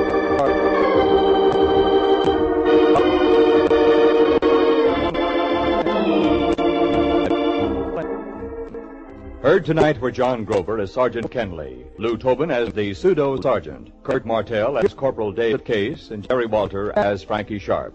Henry Leff is Inspector Ray Mallard, and Jack Thomas portrays the role of Rembrandt. The program stars Natalie Masters as Candy and is written and produced by Monty Masters. Eloise Rowan was at the organ, and sound effects were created by Bill Brownell and Jay Rendon. Corporal David C. Case is an actual person. Any resemblance to other people in tonight's play is purely coincidental. The program came to you from San Francisco. This is Dudley Manlove speaking.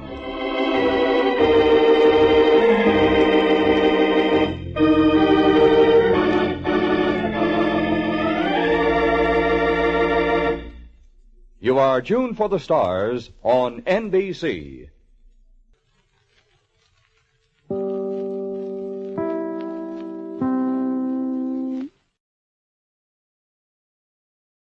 Fed up with the everyday grind? Tired out by the dull routine? You want to get away from it all? We offer you Escape. Escape, transcribed to free you from the four walls of today for a half hour of high adventure. You're alone in the jungle with 3 men. You know that one of them is a desperate criminal whom you've come to arrest, but you don't know which one. You have to find him before he can save himself by killing you.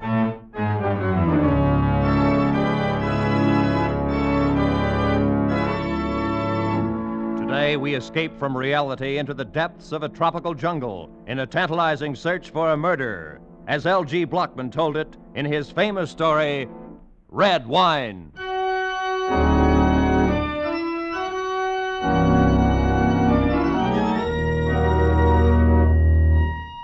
Rusty little tramp freighter bumped against the rickety wharf, and I dropped from the rail onto the planking. For the first time, felt the humid heat roll out of the jungle. This was Tanjong Samar, sweltering, half forgotten, last outpost on the rubber coast of Borneo. I crossed the beach and walked up the path of crushed shells leading to a low bungalow at the edge of the jungle. The freighter would lie at the wharf for 4 hours. Plenty of time for me to get the thing over with and be back aboard when she sailed. I was expecting trouble, of course, but no real danger. I'd done jobs like this before, or at least I thought this would be the same. I thought so until I stepped up on the porch and met Herr Kurt, controller of the Tanjong Samar district. Yeah, I'm Herr Kurt, the controller. What is it I can do for you? My name's Paul Vernier, Mr. Kurt. I have a letter of introduction here from the Governor General. Mm-hmm. There you are. Mr. Paul Vernier from the United States. Yeah, the governor promised me your cooperation. So I see. Cooperation is good, but it does not say cooperation in what? I've come here after a killer, Mr. Kurt. Oh? Dayaks, maybe? Headhunters? No, this one's a civilized killer. An American wanted in San Francisco for murdering his wife. His name is Jerome Steeks. I see. Won't you sit down, Mr. Faneo? Won't him, you go. Italian Jeffrey thing. Shit, Juan. I'll bring right away. We'll have coffee in a moment. Well, nice of you, but maybe I better pick this guy up first. I'd hate to miss the boat and have to lay over 5 days. You're acquainted with this Steeks, Mr. Faneo?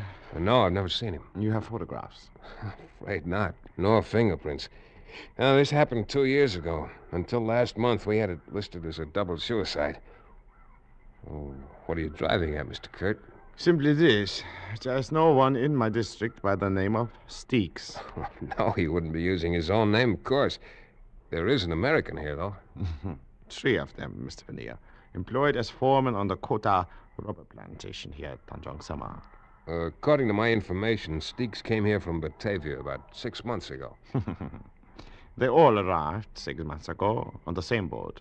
The Kota company is just going back into operation, you understand? I see.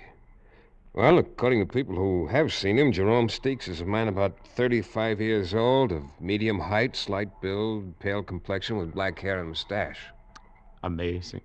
Any one of these men might fit that description, except that all are clean-shaven and heavily tanned from the tropical sun. Furthermore, Mr. Faneo, all 3 of the men have light blonde hair. Good. Pour 2 cups, Wong. I'll have Wong bring your baggage up from the wharf, Mr. Faneo. It appears your business may take a little longer than 4 hours. I'm certain of the information I got in Batavia. I know the man's here. Then the problem resolved itself into a matter of identification. Well, an hour's talk with the 3 of them ought to do that. I doubt that, Mr. Faneo. The swamps here at Tanjong Sama are infested with fever. Cream. It is always hot, like now. And the jungles back there swarm with krites. Krites? A deadly little snake no longer in your forearm. There you are. And in the rivers, there are crocodiles. So? Men rarely come here unless they are running away from something, trying to lose their past.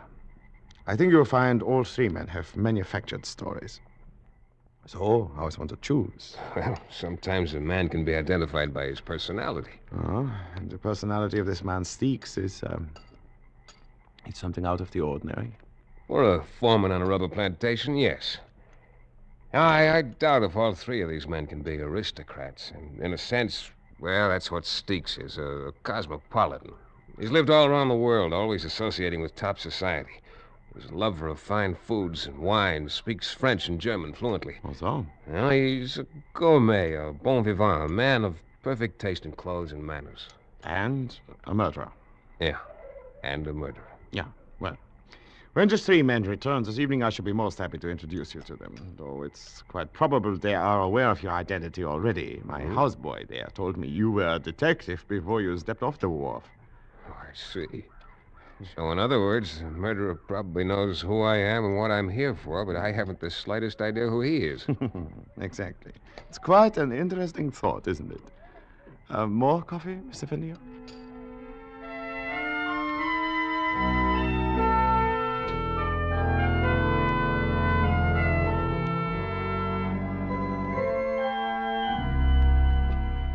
Mr. Faneo, I should like you to meet Mr. Doran. Hi, Mr. Veneer. How are you? This is Mr. Wilmerting. Pleasure, Mr. Are you? My name's Prale. Glad to meet you. Same here, Mr. Prale. Might as well drop the mister. We don't use him much around here. I'm Prale. That's Doran. That's Wilmerding. You're Veneer, if it's all the same to you. Sure, Prale. Why not? Now, if you gentlemen will excuse me, I have a number of things to do. Will you bring Mr. Veneer to my bungalow for dinner? We'll celebrate having a guest in Tanjong Sama. Yeah? Sure. We'll see you. Herr Kurt tells me all 3 of you are Americans. I don't know whether I'm still one or not. Haven't been to the States in 7 years. Oh, 7 years, huh? And you're an old-timer here, Duran. No, not here. Australia. Don't get him started, Veneer. He'll spend 2 hours telling you how he lost his shirt trying to raise sheep down there. If I had either money or sense, I wouldn't have come to this stinking hole. Oh, I wouldn't say you fellas had it too rough. I've been noticing those empty bottles there on the shelf. What do you mean, Veneer? Paul Masson, 1936. That's good champagne. You boys are living like connoisseurs. Oh, no, you're overrating us, Veneer.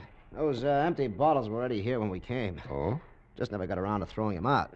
Prail here's the only connoisseur in the bunch. He can tell you anything you want to know about wines. Yeah, or about anything. Dry up. Just because a guy happens to know a little more than somebody else, there's no reason to keep riding him all the time. I wish you knew some way to make ice. I'm getting plenty fed up with warm beer day in and day out. Yeah, that would get pretty tiresome. I think I'd switch to Chambertin or Chablis or something. Come again? Well, I didn't necessarily mean those in particular, but there are quite a number of wines that are even better warm than they are chilled. No, you're in the wrong place, chum. We wouldn't know what to do with them if we had them. This is strictly a beer and gin crowd. Well, there'd be no kick on that if we had some ice to go with it.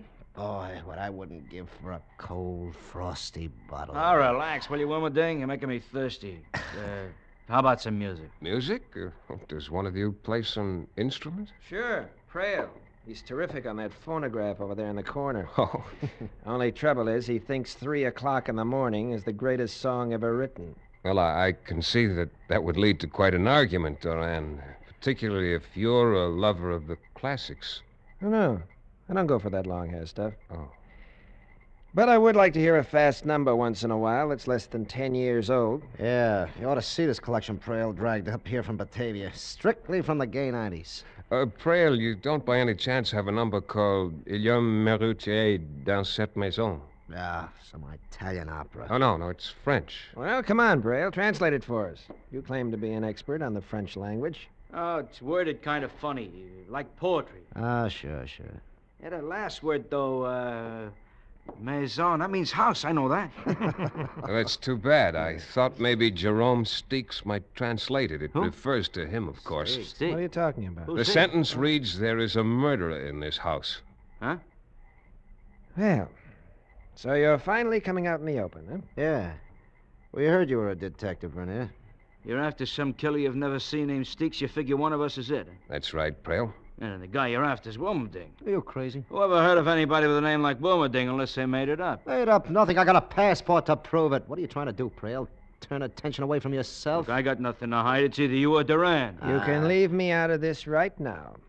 There's plenty of people in Australia who can tell you who I am. Unfortunately, though, there's nobody in Tanjong Samar who can tell me for certain who any of you are. One of you is a murderer, and by the time the boat gets back here, I'll know which one. Either I'm going to take Jerome Steeks back to San Francisco, or I'm going to kill him trying to. You can count on it. Well, what do you say we go on over to Kurt's bungalow and have dinner,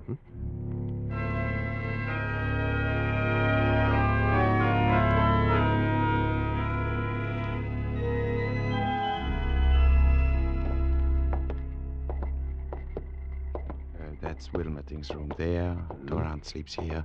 And Prail on down at the end. I see. And this is the guest room. Oh. At least the only guest room that's usable at present. Well, looks all right. Well, it's yours for the time you're here, Mr. Vernier. Oh, do all of these rooms open out onto the porch? Yes, the veranda, as we call it here. And there's no way to lock this door? Unfortunately, no. Anyway, the windows are covered only by mosquito netting. It makes another interesting situation, does it not? Yeah, I suppose interesting is the word for it.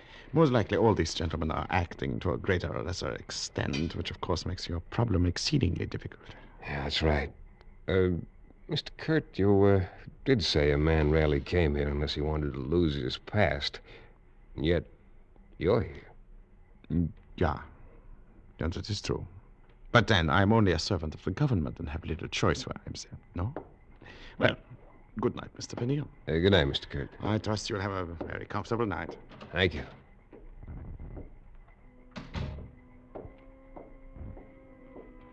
I sat there for a long time after Kurt left, trying to figure things out, getting nowhere. This was Borneo, and though the Coleman lantern on the table at my elbow threw a blaze of white light into every corner of the room, outside that light lay the dark veranda, and beyond that, the jungle. Gradually, the night breeze brought the smell of the jungle into the room, as rich and as exotic as the scent of taboo, fragrant as midnight orchid, as disturbing as the scent of danger. Or maybe it was danger itself I was smelling.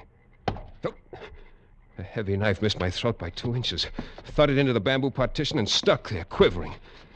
I doused the lantern in one sweep, dropped down on the floor, and slid my .38 out of its holster. I could hear nothing but the rustle of palm thatch along the eaves, low creaks from the pilings underneath the bungalow, the soft night sounds from the jungle. Finally, I slipped my shoes off, pulled the knife out of the wall, and dropped it in my pocket, moved to the door, and stepped quietly out onto the veranda. It was empty. Across the railing, the fringe of undergrowth was dappled in silver moonlight. Nothing moved. I paused quickly at the 3 doors, and from each heard the sound of snoring. One of the men was faking, but which one? I'd reached the end of the porch when my eye caught a slight movement in the banana clump a few yards from the steps. Someone was hiding there. I moved swiftly, holding the gun ready. Came within a few feet before I could make out a shape in a red and white sarong, complete with dark tumbled curls and a flower behind one ear. It was a girl. Please, Tuan, the gun. You are going to shoot me? Oh, no, relax, honey. I was looking for somebody else. Oh. And now you have found Nelana, so you are disappointed? Well, Look, did you see anybody moving around up there on the veranda a while ago? Only you, Tuan. I became frightened and ran to hide. Frightened? Why? I should not be here. At night, I mean. Oh, let us talk of something else, huh? All right, Nelana. Tuan, do you like Nelana, perhaps? Definitely. Why do we not go somewhere else? Along the beach, perhaps? You would like that? Mr. Lanier is too serious-minded for such things, Nelana. Oh, Mynheer. Oh, Mr. Kurt, join us, won't you? Thank you. Nelana, go to the bungalow at once. Yes, Mynheer. Yes, I go. I go immediately. She has no business being out alone at night. But, Mr. Finier, is something wrong with your room? It's not comfortable? It was, until this flew in through the window. A knife? Yeah, a throwing knife. Ever see it before? Oh, yeah. It's one of the collection there in the bungalow. The 3 Americans throw them at targets every evening and wager on the results. I believe Mr. Doran taught the other 2. What about you, Mr. Kurt? Do you ever bet with them? It would be too easy. Watch. Well. I learned to throw a knife in Java many years ago. And Nelana, I suppose she's an expert at it, too. Nelana knows nothing of knives. Her greatest accomplishment is that of making friends too easily. I see. Just who is she, anyway? Does she live here? Yeah, she lives here. She is my wife. Your wife? Exactly. My wife. Good night, Mr. Vernier.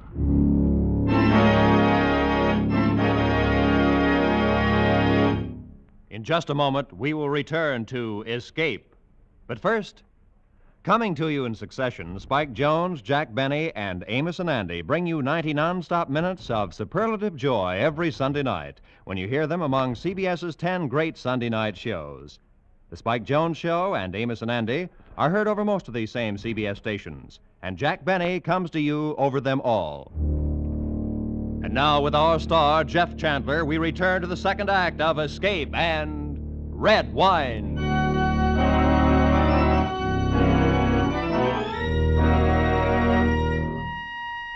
When I finally turned in that night, I didn't make the mistake of lighting the lantern again. Being a target once in an evening was enough. I undressed in the dark, pushed the bed up to block the door, propped a chair against the windowsill, and lay down on the floor. I kept trying to fit some theory together to account for the things that had happened. When I drifted off to sleep, I was no nearer any answer than before.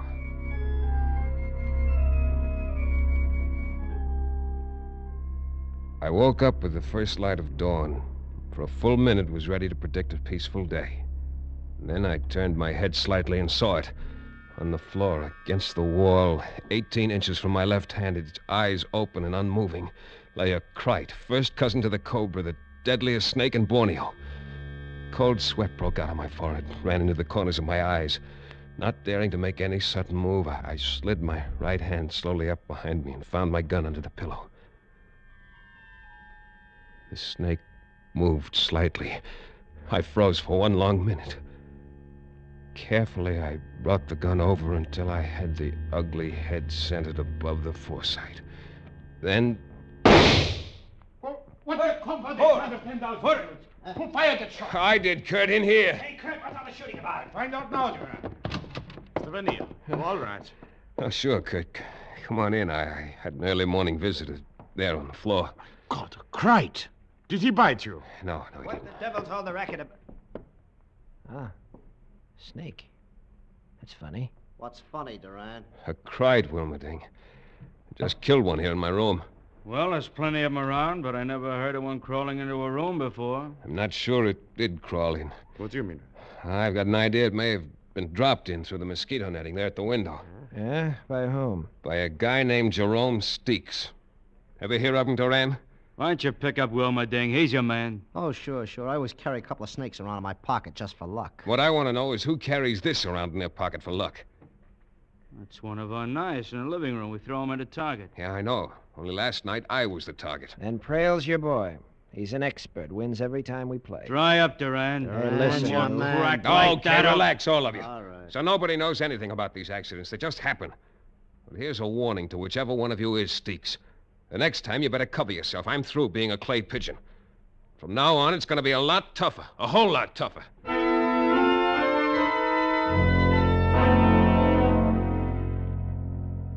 That day passed. The next. I got exactly nowhere. Things didn't fit, didn't add up. I saw Nilana several times, but had no chance to speak to her. When Herr Kurt was with me, she'd pass without a glance, but if I was alone, she'd manage a quick, provocative smile that sent shivers down my spine. By the fourth day, the tension among us had grown almost unbearable. The steamer was due the next evening on its return trip to Batavia. I needed a break of some kind, had to have one. Well, it came at dusk when I dropped into my room to change for dinner. Tuan. Huh? It is I, Nilana. Nilana, what the devil are you doing here? To see you, Tuan. Does that make you unhappy? No, but I doubt if Herr Kurt would think much of the idea. Oh, no, he must not find out. That is why I hide here and wait for you. Oh, but he may walk in here any moment. That is true, Tuan. It is why I cannot stay now. But I wish something to ask you. All right, honey, shoot. It is true that you look for a man who has killed a woman in your United States? Yeah, that's right. A man who now names himself by another name? Yes, Nilana, do It you know... is perhaps the same one who one night threw the knife at you? Yeah, I think so. Do you know who it is? I saw the knife thrown, Tuan. I was outside. Oh, be quiet. Oh, it is someone. Yeah, it's Herr Kurt. Oh. He's going into the living room. But he will come here when he does not find you. Oh, I am very frightened, Tuan. I must go. Oh, no, wait. I've got to know. No, there's no time now. Tonight, when everyone sleeps, wait by the tall palm at the edge of the clearing. I will come. All right, I'll be there. Nilana has done foolish things, Tuan. But tonight she will fix it all good. You come.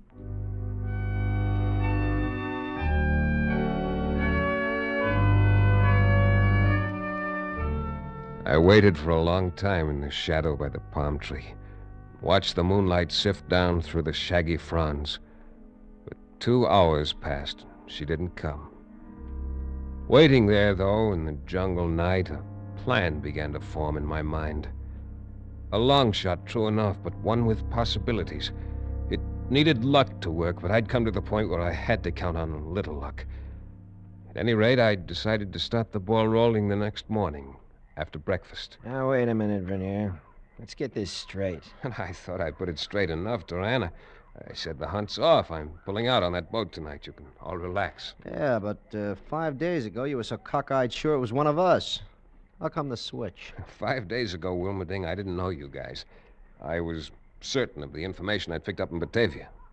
And I'm not so certain of it now. What changed your mind? A sweet disposition? No, exactly the opposite, Frail. Now, I doubt very much if any of you guys is who he claims to be. I wouldn't be surprised if Duran, Wilmerding, and Prail are all phony names, but that's not my business.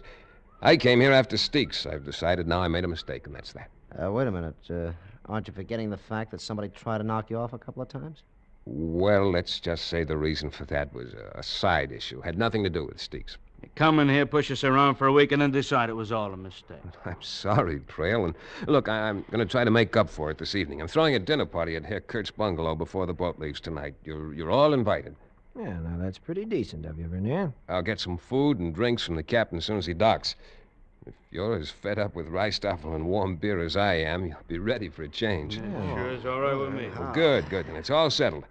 And I can promise you at least 2 surprise dishes. Maybe 3 if you care. I beg your pardon, gentlemen. Oh, Herr Kurt, come on in. I was wondering if any of you had seen Nelana this morning. Not me. Well, what's wrong, Herr Kurt?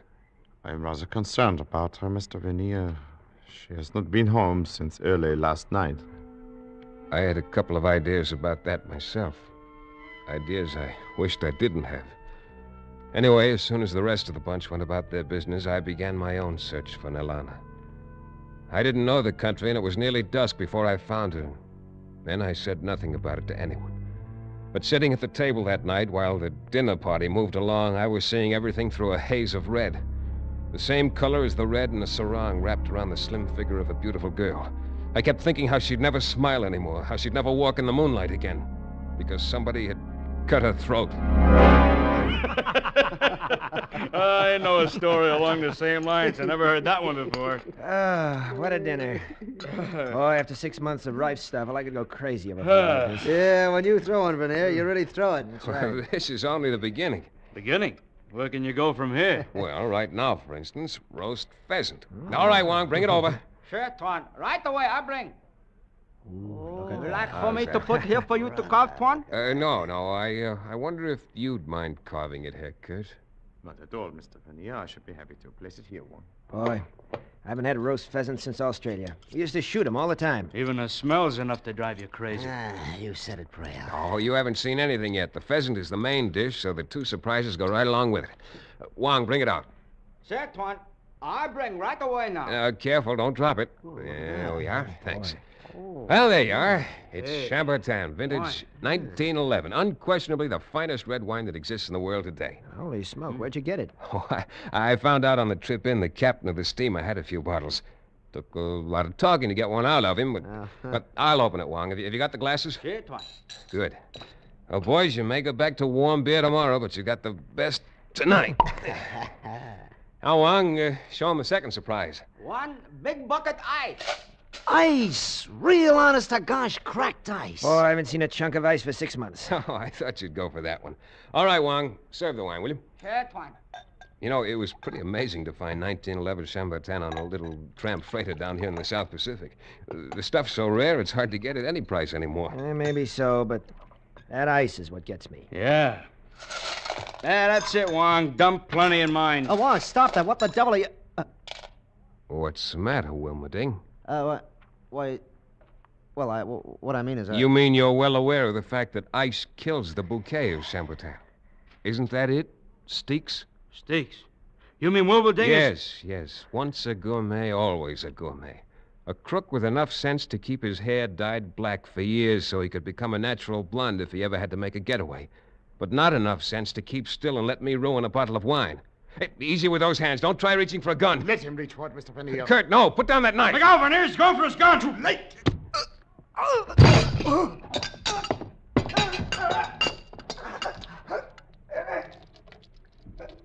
Kurt.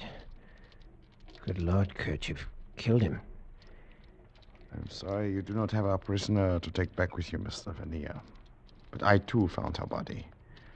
I knew you had been there. I saw your footprints. I'm sorry, Kurt.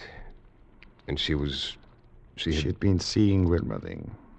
I had guessed it was one of them. And apparently she found out he was Steaks. Yeah, I know. That's what she was going to tell me, only he didn't give her a chance. She was young, Mr. Vernier. Foolish, perhaps. But I loved her very much. Hey, look. He knocked over that bottle of wine. It's pouring out all over the place. Yeah. Brother, what a mess. Yeah, Duran. It's quite a mess. Only one thing, though. Not all of it is red wine.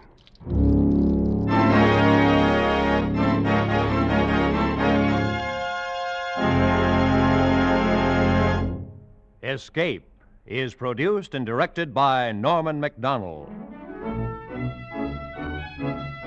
Today, we have presented transcribed Red Wine by L.G. Blockman, adapted for radio by Mort Lewis and Les Crutchfield, with editorial supervision by John Dunkel. Starred as Paul Vernier was Jeff Chandler, with Barry Kroger as Herr Kurt.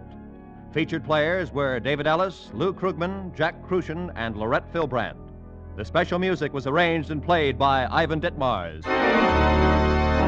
Next week... You are flying over the lonely wastes of the Pacific, lost, torn by the fury of a typhoon, your gasoline running out, and ahead of you is an adventure so strange, so terrifying, that your mind cannot accept it.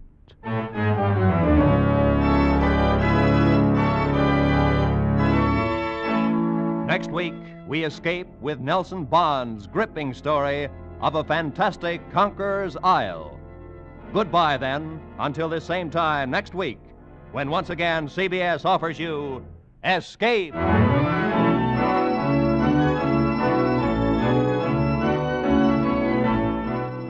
Broadway is my beat, says Danny Clover, and he's proud of it.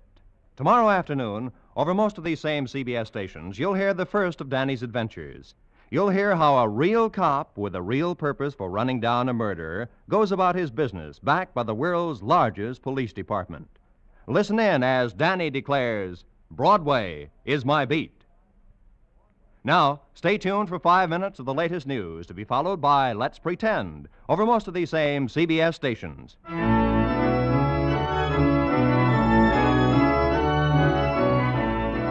This is Roy Rowan speaking for CBS, the Columbia Broadcasting System.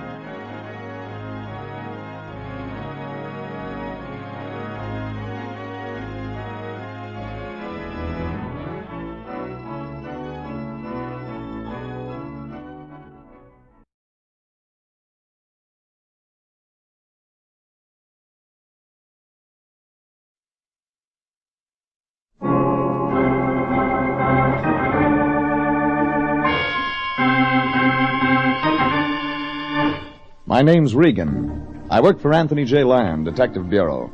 They call me the Lion's Eye.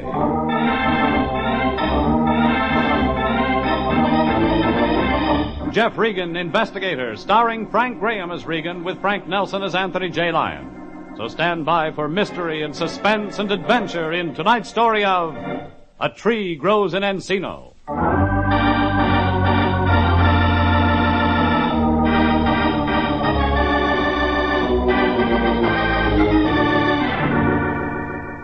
There was a confused redhead with cool lips and a hot temper, an interior decorator who didn't want his orange trees moved, and a strange little man who hired the Lyon Detective Agency to make sure he got himself convicted of murder. A real sensible case. It was about 5:30 lunchtime when I reported back to the Lyon's office to see what was on tap for the afternoon. Plenty was. Plenty in the form of a thin, haughty little man sitting across the desk from the Lyon. Anthony J. had his mouth wide open when I walked in. Hey, Jeffrey, come in, come in. I've been waiting for you. This is Mr. McMurray. Jonathan McMurray. McMurray, yes. Jeffrey, he thinks he needs our help.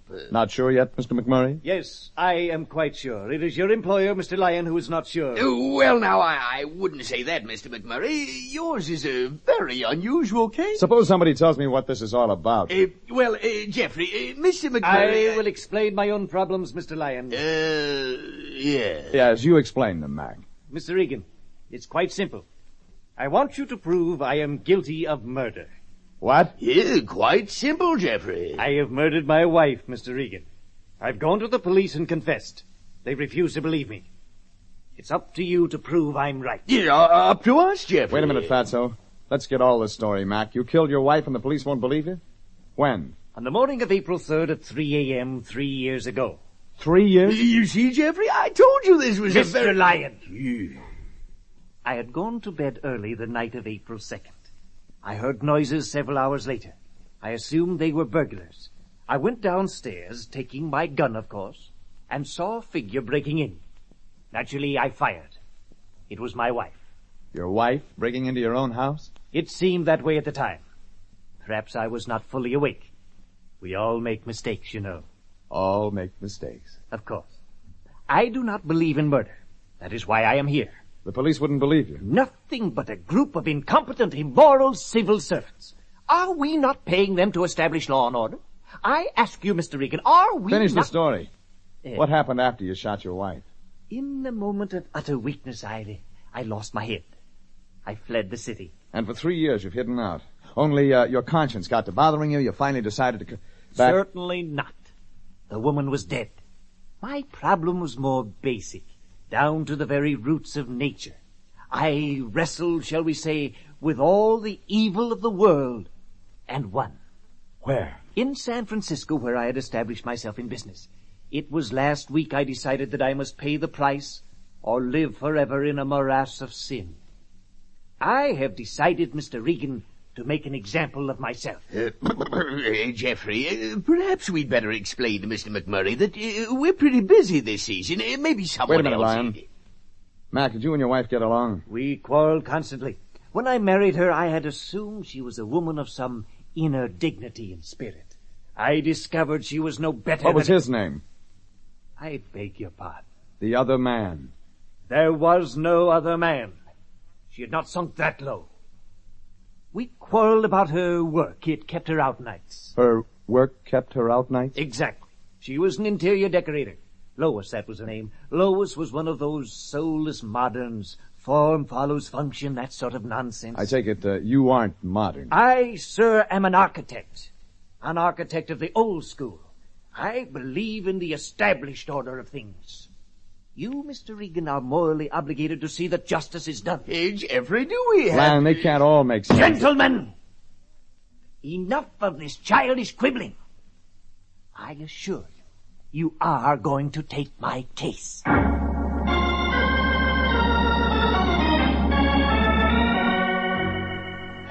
We took the little man's case. We took it with cash in advance and both fingers crossed.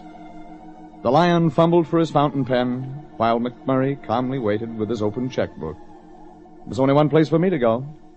The police. You tell me you were looking for me, Regan. Right, Lieutenant Candid, just the man I was looking for. What's her name? This time it's a him. Jonathan McMurray. Never heard of him. Well, it happened 3 years ago. Claims he shot his wife. Never heard of him. Wife's name was Lois. Interior decorator. Oh, yeah. Blonde, about 5'5", blue eyes, age 28, weight 116. I remember. You met her? Nope, that was the description the husband filed with us yesterday when he came in. When you told me her name, I remembered. Sure you did, Candid. The Regan guys are a dime a dozen around a police station. But dames with nice measurements? Oh, that's something else. Why didn't you book him, Candid? Book him for what? The murder of his wife. Believe that nuts story? Are you kidding, Regan? Do I look like I've been on the force that long? Candid, a man comes to you and confesses to a 3-year-old murder. He's got a motive and a complete story, and you turn him away. Oh, take it easy, Regan. Mr. McMurray may like the coziness of the gas chamber, but it takes more than that to spend the taxpayers' money sending him there. Like what? Like a corpus delicti. A body. You should excuse the expression. No body? Regan, Lois McMurray, the little man's wife, disappeared 3 years ago. We can get at least 2 witnesses who say that when she got on the boat for South America, she wasn't dead. She was very much alive. Made sense. Sure, real fine sense. Candid told me his witnesses. One, Howard Nelson Whitmore, interior decorator, extraordinary, the missing woman's ex-boss. The other witness, Mrs. Nelson Whitmore. They'd been with Lois McMurray the day she'd sailed. That was April 4th, the day after McMurray claimed he'd killed her. When a client buys $100 worth, you give him $100 worth. I checked the address of Howard Nelson Whitmore and drove out. Robertson Boulevard, Beverly Hills. There was chocolate brown and chalk white, and twisted plywood and copper wire hanging from the ceilings. Average family could live a year on the cost of 1 month's rent. How do you do? May I help you, sir? Like to see Mr. Whitmore. You mean Mr. Nelson Whitmore. It's hyphenated, you know. How wonderful. Could I see Mr. Nelson -Whitmore? Oh, didn't I tell you? He's in conference with his wife. And we want to discuss the matter again, Howard. Is that clear? Claire, for the last time, it's absurd. Absolutely absurd. We'll see how absurd it is after it's done, and it will be done, you understand? This is the last time I'll put up with any of your fantastic schemes. Now, get out! You lame brain nincompoop ought to... Well... Hello. Hello. Where did you come from, stranger? You're Mrs. Nelson Whitmore? For the time being, but then, of course, all things change. You know that, don't you? Sure. All things change. Maybe you and I could talk about that. Oh, I'm sure we could, Mr. Regan. Jeff Regan. I'm sure we could, Mr. Regan. My card. I'll be at home in an hour. Encino. Just off Ventura. You can't miss it. She was medium size and red hair and medium size and red hair. She drifted out of the place like a pneumatic cloud looking for a bolt of lightning. The secretary watched her leave and swallowed a couple of times and looked at me and swallowed a couple of times. You may go in now, Mr. Regan. I went in. Mr. Howard Nelson Whitmore looked florid behind his desk, his face flushed and his eyes liquid anger. He was holding a long steel letter opener, which he tapped steadily against the desk. My secretary said you wished to speak to me, Mr. Regan. Maybe I ought to come back later. You can discuss whatever you wish to discuss right now. Your wife always like that? I said we could discuss your business now. Sorry, old man. Forget it. It's just that sometimes she drives me nearly out of my mind with her schemes, her stupid, idiotic schemes. Like what? We have a small orange grove out in Encino. I shouldn't say grove, really. Only 10 trees. She doesn't like oranges? No, she wants them moved. Can you imagine that? She wants those 10 trees uprooted and transplanted to some other part of our land. She says they'll blend into the landscape better. And you don't think so? Of course I don't think so. Planted those trees myself 3 years ago in the spring. And planted them where they are because that's where they belong. Trees belong certain places, is that it? I will not have you questioning me this way. I planted those orange trees where I wanted them planted, and that's that. They've been there for 3 years, and they've stayed there. Okay, Mr. Nelson Whitmore. They're your oranges, and it's your land. I don't know what's gotten into me, Mr. Regan, letting a few orange trees upset me this way. It's just that I don't like people digging around my yard. It's a good idea. Never know what they might turn up. What's that? Nothing. I understand you and your wife were with Lois McMurray when she sailed for South America a few years back. No, sir. I didn't get the name. Mrs. Jonathan McMurray. Lois. Used to work for you. Yes, of course. Been so long since she left us. For South America, that is. Yes, South America. Yes, my wife and I went with her to the boat. Funny thing, her husband claims she's dead. Her husband? Jonathan McMurray. Yes, of course, the architect. Blundering idiot if ever I met one. You like people, don't you? I like decent people, not narrow-minded bigots like that McMurray fellow. He's still living in the dark ages. Yeah, but as far as his wife's concerned, Lois, she's gone. Out of the country. Yes. As far as I know, it was 3 years ago. Yes. 3 years ago this week. Maybe there's more. More? What else do you mean, Mr. Regan? More that you know that you aren't telling me? Like, why did she suddenly leave for South America? Mrs. McMurray sailed to South America with an admirer. In other words, she ran out on her husband. Precisely. Not that I could blame the poor girl. McMurray never gave her a divorce. She was literally forced into it. It all fits. Except for one little item. Yes? McMurray claims he shot his wife on April 3rd. You claim she sailed for South America April 4th. Somebody's lying.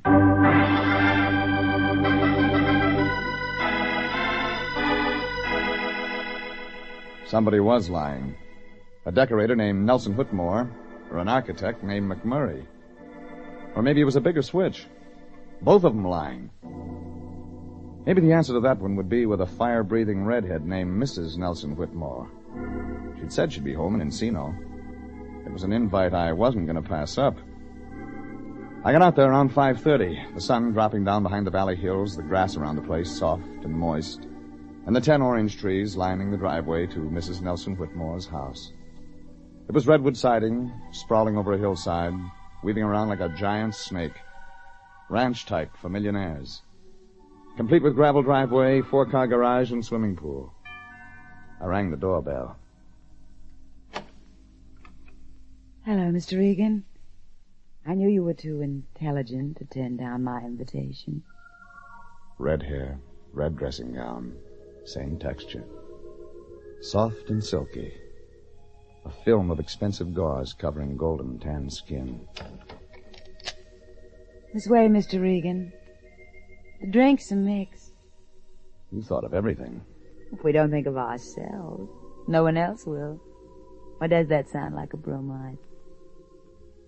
Sit here. Nice furniture. Herman Miller, Mr. Regan. Foam rubber throughout. You didn't come to discuss furniture, did you? I came to discuss a friend of yours, Mrs. Claire. Her name's Lois. Lois McMurray. Hmm? Lois McMurray. You know her. Quit stalling. Am I stalling, Jeff? Can't take you that long to think up an answer. Why do you want those orange trees moved?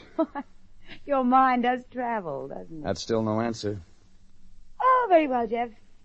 You're being a cad, you know, a real cad. I get paid to be a cad.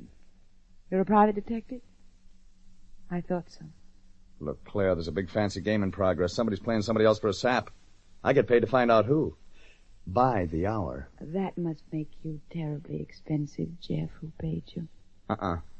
Wrong pitch, lady. Give me answers instead. Have it your way. I want the orange trees moved because I want them moved. I don't have to answer for that to you or to my husband. It couldn't be because you think there's something under the ground you ought to know about. Oh, what a fantastic idea. Keep talking. I won't be questioned this way. Do you hear? Rose McMurray didn't leave on any boat for South America, did she? Get out. You and your husband are lying, aren't you? Get out of my house!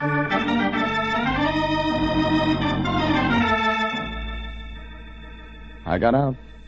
Out of the Redwood Mansion. Out down the gravel driveway past the orange trees toward my car. When it happened.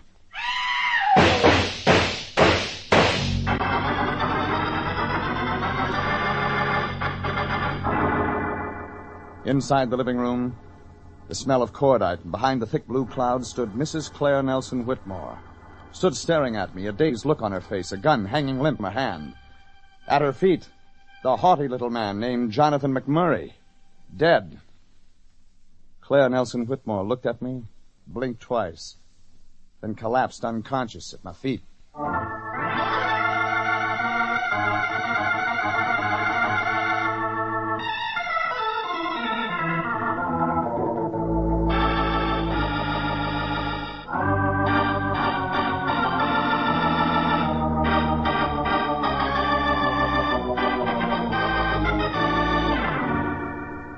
It started when the Lion and I were hired by a self-righteous little man named Jonathan McMurray. He claimed he'd shot his wife 3 years ago and wanted us to prove it. Only I met an interior decorator and his wife who claimed they'd seen the McMurray woman leave on a boat for South America, very much alive. The only thing that made sense was that I was standing in the living room of the decorator's wife, Claire Nelson Whitmore, and she was lying unconscious at my feet. And next to her was my client, Jonathan McMurray. Not unconscious. Dead. I called Lieutenant Cantor down to police headquarters and waited for Claire Nelson Whitmore to supply some answers. Thanks. Thank you, Jeff. You killed McMurray? He came at me after you left the house. He came through the back door. He had a gun. You had a gun? I was frightened. Just before you got here this afternoon, I heard a noise. I thought it was a truck backfiring from the highway. But it scared you enough to get a gun. He shot first. Mr. Regan, he shot first. Yeah, he shot and missed, and then you fired back. I had to, Mr. Regan. I had to. It was self-defense. There's 2 guns on the floor, Claire. Yours and McMurray's. Both of them hot. The police will decide. Police? Well, you could save some time by talking now. Jeff, I'm confused. I'm terribly confused. I don't know where to turn. Well, that makes sense. I didn't mean anything earlier today. I didn't mean anything, Jeff. All in fun. A great big pitch like that. All in fun. It was self-defense. I shot him in self-defense. Police. Oh, Jeff, you gotta believe me. Not me, lady. The police. They're the ones who gotta believe you.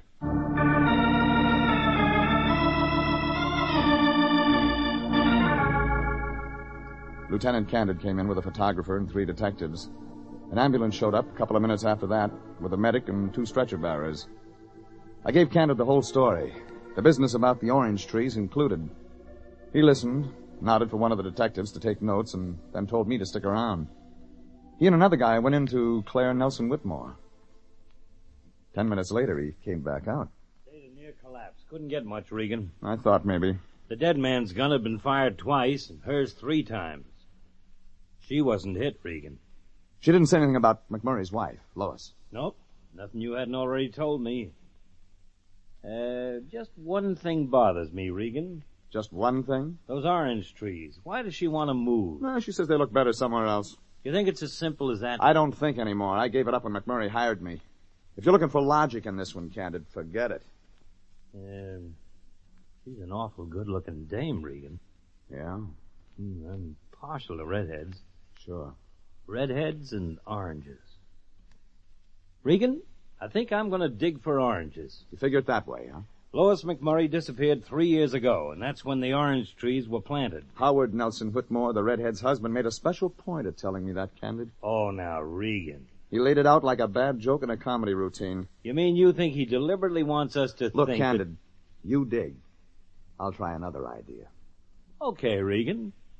I'll dig. Candid called the city, and the city sent out the diggers. Maybe I was off base. Maybe I'd had too many weird stories for one day. But the orange tree routine smelled as phony as Limburger in a perfume shop. I called my boss, the Lion. Anthony J. Lyon Detective Agency. Anthony Me, J. Fatso. Get your pencil. Jeffrey, I've been trying to get in touch with you. Okay, you have. Jeffrey, that McMurray fella called here about 2 hours ago. What? Jonathan McMurray. He told me to tell you to forget everything. He told you that? Yes, he said something about going back to San Francisco, that divine law would right the wrongs, or something like that. Lion, are you sure? Is something wrong, Jeffrey? Just one little thing, Fatso. McMurray's here with me now. Oh, good. I wanted to ask him about... Dead, Fatso. Well, tell him for me... Dead? No. Yeah. Now listen, Lion, I've got an idea. I'll need your help. I want a complete check on Lois McMurray, Jonathan's wife. I want to know where she was born, how many kids in the family, if her parents are living, where she met her ex-husband, Jeffrey, everything. Are you out of your mind? Our client's dead, and besides... Don't argue, Fatso. Just get busy. Yeah, but Jeffrey... McMurray gets his money worth, Fatso. Dead or alive.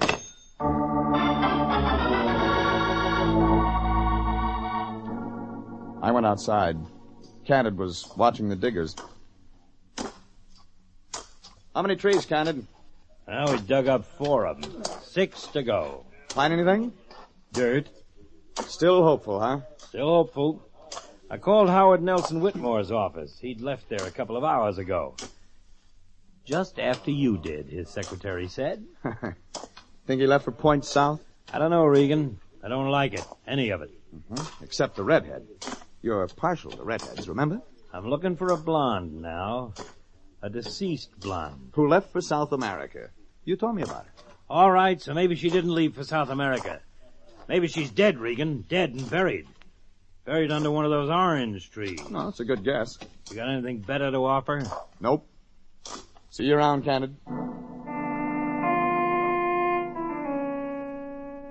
That's when I got an idea. A halfway idea that kept growing until it was a big, full-blooded 100% idea. Claire Nelson Whitmore said she'd heard a noise, like a truck backfire from the highway. She said that's why she'd gotten out the gun. Maybe she was telling the truth. Maybe there was one story in the tangle of lies you could believe. I decided to believe it, and that was an answer in itself. Behind the house, the garage was built for 4 cars. It was loaded. Servants' quarters, and then, over a couple of yards, swimming pool. I headed that way, checking the garage, trying the door to the servants' quarters, finding bushes, shrubs with nothing behind them. Up the hill, the swimming pool. Quiet. Still, like a mirage in the desert. Emerald pool, tile and brick, oval shape, expensive. Claire wasn't lying. She'd heard that noise. I found her husband, Howard Nelson Whitmore, in the swimming pool. In the swimming pool with a hole in his back.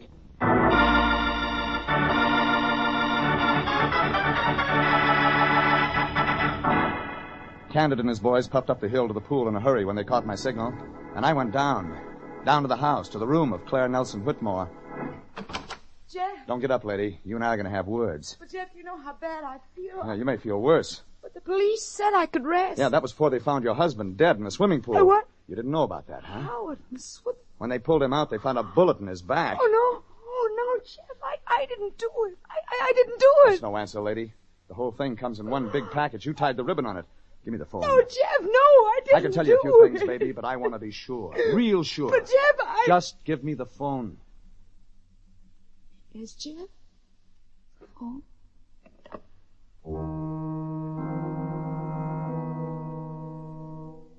I gave the operator the number, and the red-headed woman sat frightened on the bed while I talked.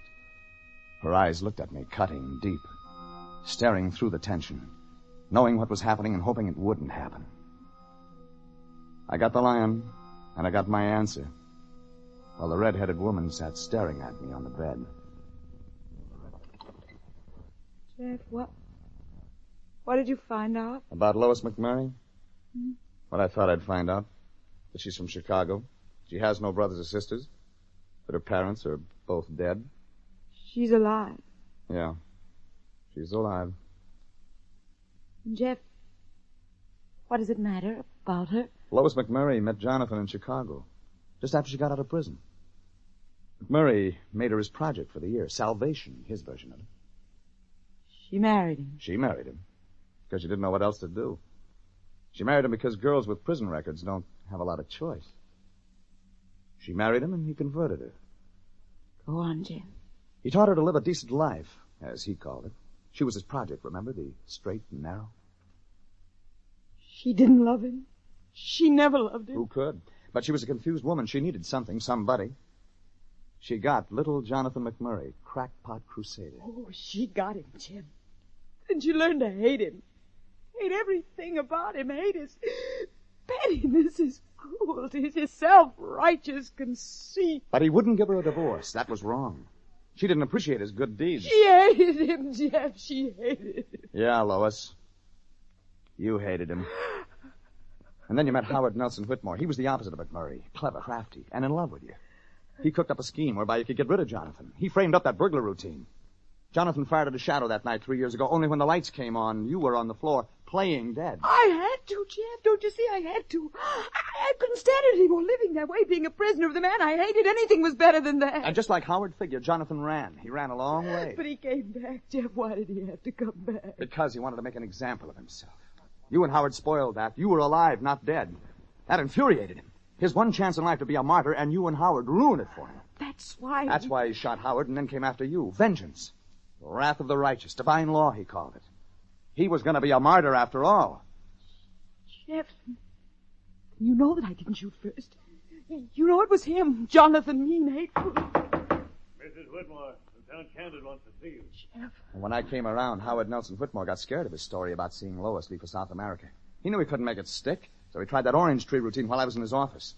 Figured the cops might dig, but they'd never find a body. No corpse, no crime. It's the whole story, lady. You dyed your hair red, no relatives to identify you. You forgot about being Lois McMurray. She's dead, Jeff. Please, let her stay dead. All right, Mrs. Whitmore, open up. That's it, Lois. Candid's no dumbbell. Jeff, he doesn't know that I'm... No one knows. But me. I know. I'll testify for you, Lois. But I won't lie for you. All right, open up that door. You've got hands, Candid. Open it up yourself.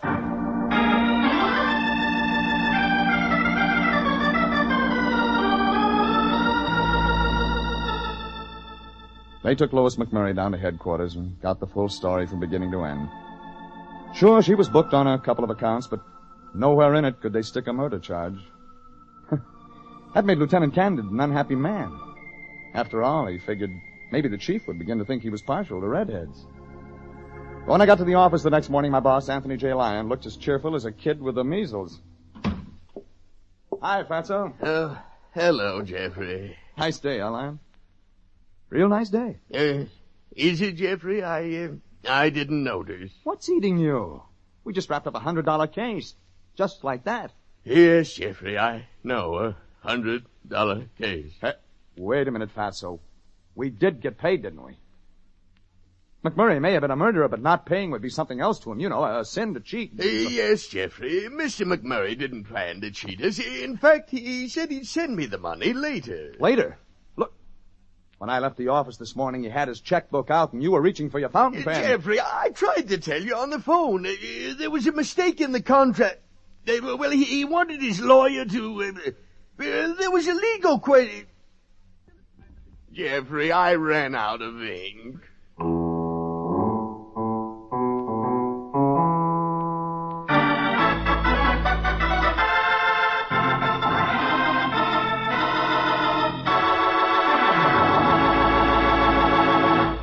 Jeff Regan, Investigator, is written by William Frug and William Fifield, produced and directed by Sterling Tracy, and stars Frank Graham as Regan with Frank Nelson as Anthony J. Lyon.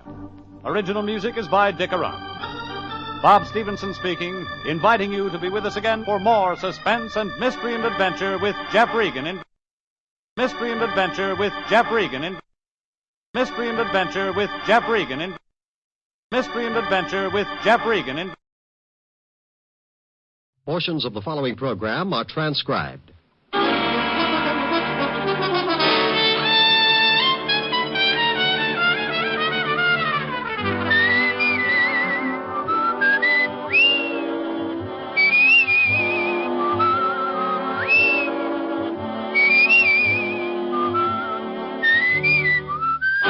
Here's Dick Powell as Richard Diamond, private detective.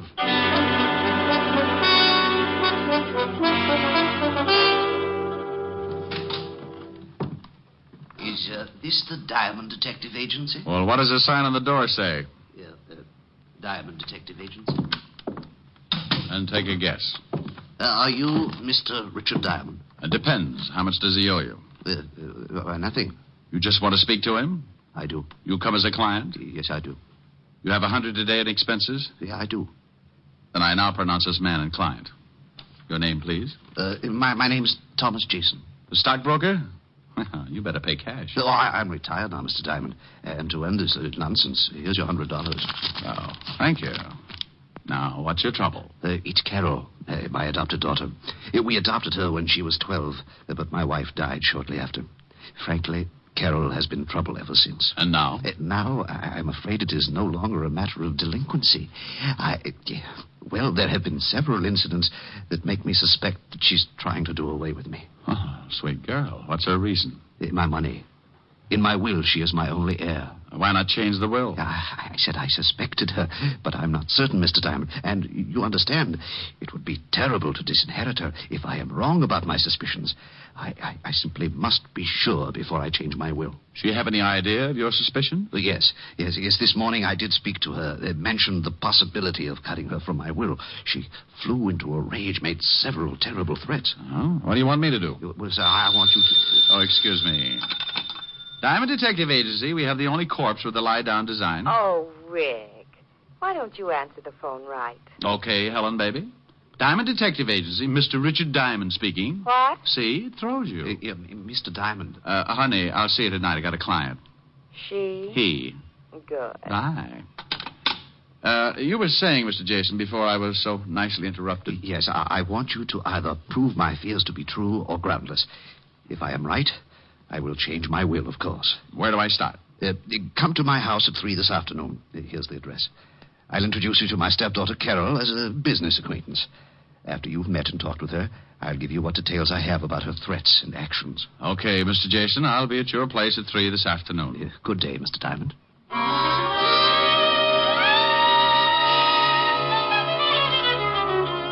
I checked the time and found it to be nearly 12, so I beat it out to grab a bite of food before the noon rush began.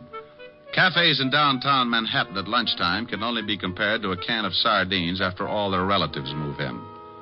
When I had downed my daily bread, I went back to the office, did a little washing, and found myself with still time to kill.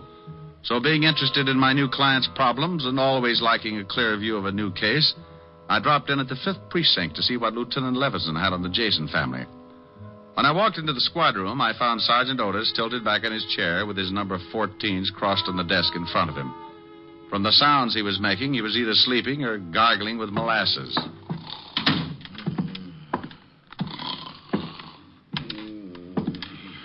Sergeant Otis.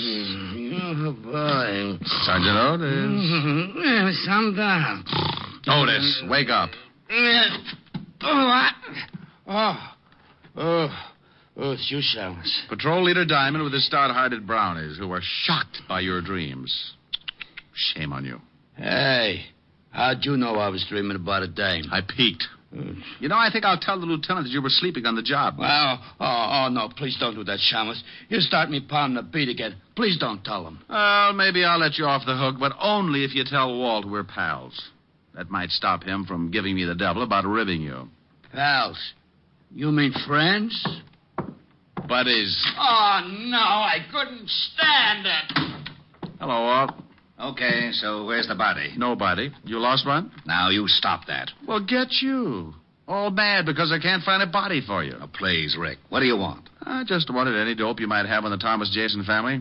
Jason? Yeah, the broker. Oh, nothing on him, but plenty on his stepdaughter, Carol. Like what? Oh, she's a regular. Usually D&D, drunk driving, disturbing the peace. You want to see the file? Yeah, it might be worth a look. Have my pal, Otis, bring it in. Sure, You what? My pal. What did you know? Otis and I are friends. Is that why he tries to hide under the desk every time he sees you coming? Call him in. See for yourself. You think I won't? Otis, get the file on Carol Jason. Bring it in here.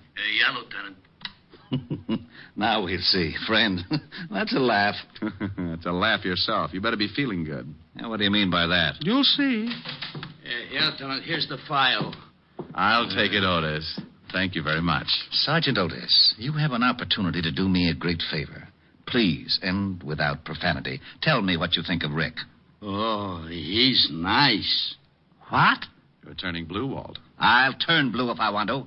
What did you do to Otis? Dope him? You heard him. He thinks I'm nice. We're pals, buddies. I heard him all right, but I wouldn't believe it on the stack of police manuals. Otis, I'll give you one chance. What's this all about? The shamus told you, Lieutenant. I think he's a swell egg. A great guy. Thank you, Otis, my friend. Always kidding, but a good pal. Otis, do your feet ache? My feet? Why, no, Lieutenant. Well, they will. I'm sending you to a beat. A beat? Yes, in Yonkers. Oh, no!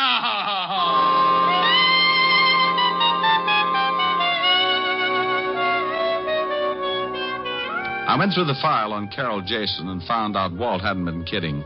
She'd been picked up for everything from kicking dogs to slugging her boyfriend with a champagne bottle. Real nice girl.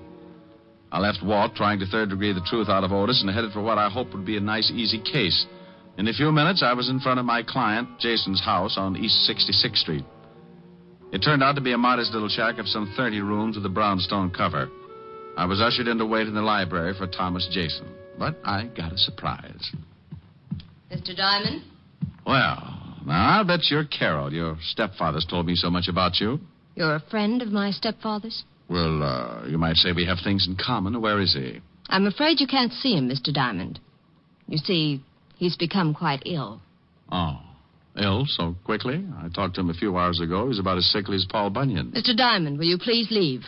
Not until you tell me what happened to Jason, where he is, and why I can't see him. Get out. Do you hear me? Get out. Oh, put a cork in it, honey. Your father suspected trouble. Apparently it came quicker than he thought. Me, I want to know all your little secrets. Just who are you? Policeman? Private policeman, dear. Your father hired me this morning. Well, I'm firing you this afternoon. Father's ill, and I will not allow him to be disturbed. He paid me for a day's work. Tomorrow you can fire me. Is he here? No. Now, will you get out, or do I call the real police? No, maybe you'd better, dear. There's a smell around here that isn't a room full of roses. All right. If it's going to save trouble, I will tell you this much. Father had a serious mental condition. This afternoon, a couple of hours ago, he had an attack. And I was forced to have him taken to a place where he could be treated properly. With what? Embalming fluid? Why, you insulting. Where was he taken? Who's the doctor? I think I've answered all the questions I need to, Mr. Diamond. My actions are entirely legal. If you persist in your insinuations, I shall see that your license is revoked and that you are charged with defamation of character. Oh, get you. You've been reading up on the law, and I'll bet I know why. All right, dear. I'll leave now. Go on, and don't come back. Temper, temper, temper. I'm going, but we'll see each other again.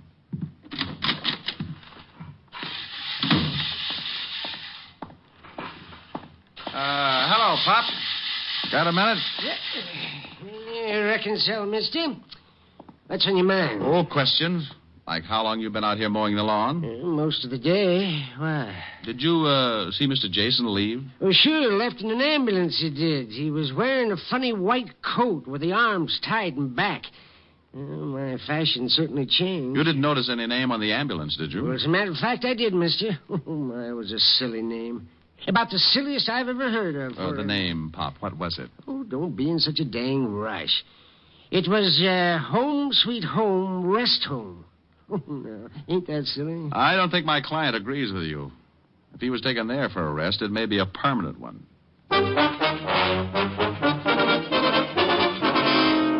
Next stop, a drugstore with a phone book. Said book gave me the address, and I was soon in Baychester looking at something pretty swank in the way of nut houses. Home Sweet Home was 2 acres of lawn, trees, and a square white blockhouse, and all surrounded by 15 feet of spiked steel fencing. By this time, the setup was really beginning to smell, and I decided that maybe a shamus might not be welcome. So for a moment, I stood by the big gate debating how I could get in. The answer was fairly simple. I rang the bell. It caused a huge character wearing a white jacket and with arms like hairy telephone poles to appear. Yeah? What can I do for you, mister? Let me in. Why? This is a rest home, isn't it? Yeah. Well, I want to rest. Oh, funny. Beat it. I want to speak to the doctor, King Kong. Is he in? Maybe, maybe not. Who wants him? I do. Who are you? Let's just say I'm a patient. You going to keep me out here dying of schizophrenia? Dr. Thorne is busy now. Come back later. Look, in 1 minute I start throwing fits. Think how that'll ruin your trade. Yeah, the doc wouldn't like that. Maybe you had better come in. Now, that's right neighborly of you, friend.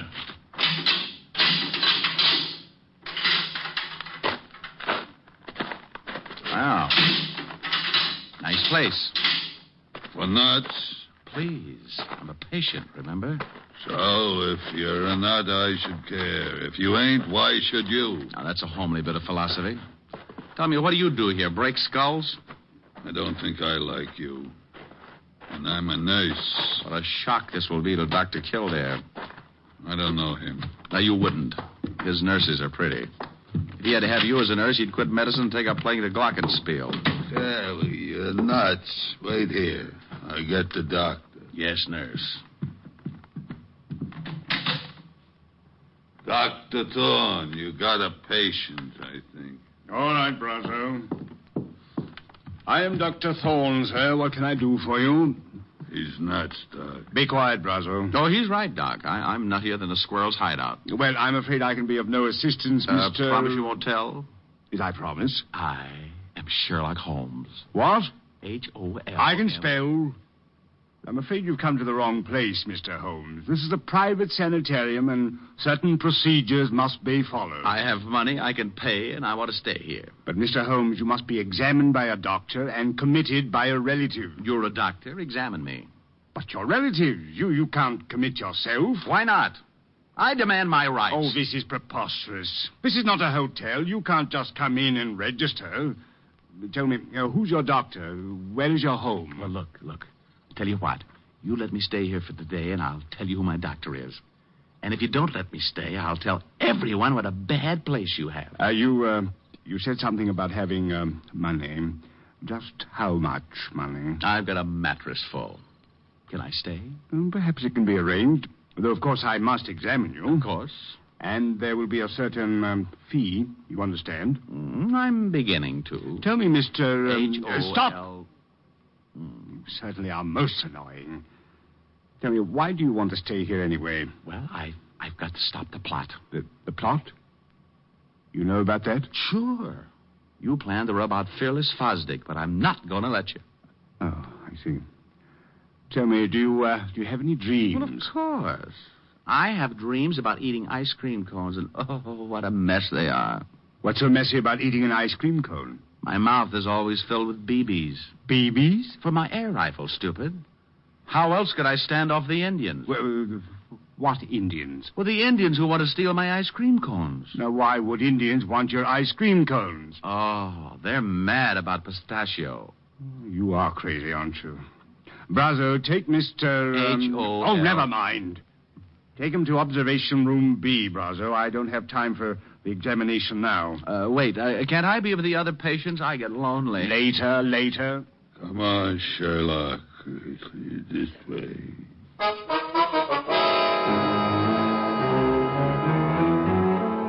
Well, I was in, thanks to the good doctor not being able to pass up a possible easy buck. The Big 8 Brazo led me to a small room with bars on the window and a spring lock on the door. When he left, I made like a smart gumshoe and went after the lock with my penknife. Due to my early training in picking locks at the automat, I was out like Alabama. I found myself in a long hall with 7 rooms, 3 on each side and 1 at the end. I knocked on every door. Nothing. Not even Bogart. The last one had to be Jason. Are you in there, Mr. Jason? Diamond. Oh, I am glad to hear your voice. Please, get me out of here. Just take it easy. I don't have a key, and this door has a padlock on it. But you must get me out. Sure, but give me time. First, tell me what's the score. Why did they lock you up? Carol had it planned. She has paid Dr. Thorne to keep me here until I go crazy. She wants to have me judged legally insane so she can take the estate. Yeah, well, maybe I can put a few kinks in her plan. Wait, Diamond. Where are you going? There's a phone in the doctor's office. If no one's there, I'll use it to get help. Yes, but what if you can't get to the phone? And I go out and get the Marines. If I can get by that ape man, that locked gate. Don't go away. Oh, there you are, Sherlock. Oh, don't pick on me. I was only 3.5 years old. I'm upset with you, Sherlock. You oughtn't to be running around the halls like this. A guy's got to have his constitutional, Brazo. Yeah, well, you're through with yours. The doc wants to examine you now. I've changed my mind. I don't think I like it I said here. the doc wants you. What the doc wants, he gets. Well, bully for him, but this is one time he won't. I'm bleeding. I don't want to break your arm, Sherlock. No? So you don't leave until the doc says so. Well, I'm sorry to disappoint him, but certain things are necessary, like this. Oh. Now, you shouldn't act like that. I might get mad. Oh, my knuckles. What is your jaw made of? Concrete? Come on, Sherlock. Or do you want to try again? No, thanks. One busted hand is enough. And don't try to run. The gate's locked. And if I have to catch you, I'll fix your legs so you can't run again. Oh, friendly little butcher, aren't you? Right in here, Sherlock. The doc is waiting. Here he is, Doc. Good. You can go back to the office, Brazo. I won't need you. Well, you seem to be well trained as a detective, Mr. Holmes. Do you always pick locks so easily? I do better with my erector set. But you needn't examine me further. I've changed my mind. You've changed your... This is odd. First you demand in, now you want out. I just remembered I forgot to pick up my station wagon. But the Indians, you want me to help you keep them from stealing your ice cream cones, don't you? They already got them, and all my money, too. They're both gone. Your money? You don't have any money? Not a bolivar. Now, may I go, Doctor? You're going to stay right here, Mr. Holmes. There's something peculiar about the way you've recovered from your illusions. Doc, Miss Jason to see you. She's in your office. Very well, Brazo. Stay here and guard this man, whoever he is. Holmes, H-O... Will you shut up? And make sure he stays put this time, Brazo. I have some questions I want to ask him. He won't go no place, Doc. You go ahead to the office. Well, Carol, this is a pleasant surprise. Come to visit Jason. Thorne, our plans will have to be changed. Changed? Something has come up that may cause an investigation of stepfather's illness. We can't afford to take a chance of that. But we can't let Jason go now. I had no such intentions. He must be taken care of tonight. Taken care of? But that's impossible. How could He must be gotten rid of. What? Oh, no. No, I didn't bargain for murder. Look, Thorne, you're in and you stay in. I've paid you $10,000. Don't forget it. But why all this sudden rush to change our plan? Why can't we A private detective came to see me this morning. He was hired by stepfather. I knew he had suspicions, but I didn't know they'd gone so far. A detective? Oh, he can't act legally, but he's the sort to cause trouble. Detective, private detective. Sherlock Holmes. He's rambling about. I'm afraid we're in serious trouble. Come with me. What? Your private detective. I think he's already found Jason. Come on. You wouldn't like to earn $100, would you, Brazo? No. It is you, Diamond. Uh-oh, fun's over. Thorne, you fool. How'd you get in here? He said he was a patient, Carol, and I swear he seemed crazy enough. He probably said he had money. You seem to understand each other, honey, but do you mind? I'd like to take Mr. Jason home For now. a couple of extra dollars, you let him walk right in. Oh, Thorne, you're an idiot. I suppose he's found Jason and talked to him. Well, he did get out of his room and wander about. Well, that's great. So now he knows the whole works. Too bad, baby. Your plan is kaput. Not quite, Diamond. You've just talked yourself into real trouble. This gun says for you not to get any bright ideas. My IQ just dropped 30 points. Shut him up, Brazo. Sure. Hey, now, wait a minute. Oh! Now stay with him while Thorne and I make arrangements. We won't be long. Do I get the... Yes, Brazo, when we're ready. Come on, Thorne. I want to talk to stepfather.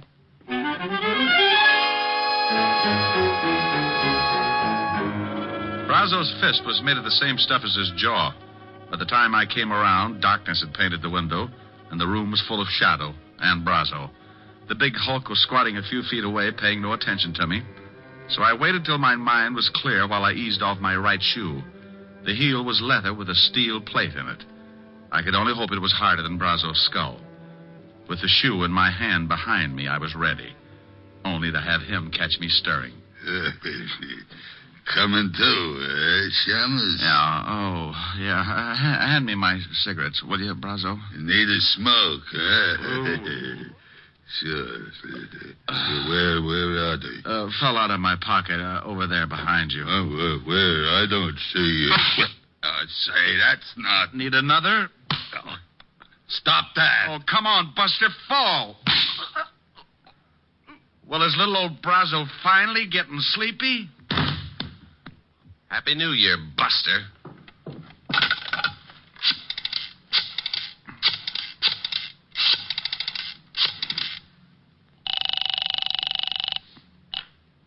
Levinson, homicide. Walt, Rick, if you don't want me to be a customer of yours, get out to the Home Sweet Home rest home fast. What?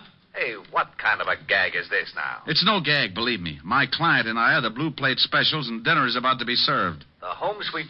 Oh, it still sounds like a gag. Who'd call anything that? Now, don't argue, Walt. It's no joke. Okay, Rick, what's the address? 1820 Allerton Avenue, Baychester. And bring a blowtorch to cut an iron gate. You may have to. All right, I'll be there in 30 minutes. Quicker if you can. Stand right there, Diamond, or I'll use this gun. Good afternoon. I represent the Sleep Looks like Tight... I came just in time. Only now that you've fixed Brazo, you have to dig your own grave. Dig my own grave? Oh, honey, is this trip really necessary? Keep moving, or I'll kill you right here. I move.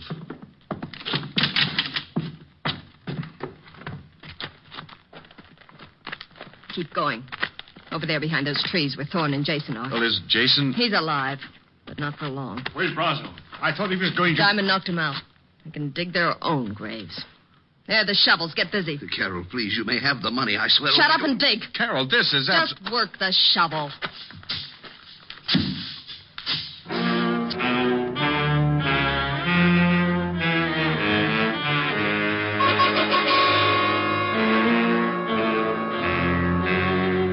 Can you imagine Richard Diamond, private detective, letting a sawed-off female make him dig his own grave? You can't? Well, she did. And for a good half hour. I stalled as long as I could to give Walt Levinson a chance to get there.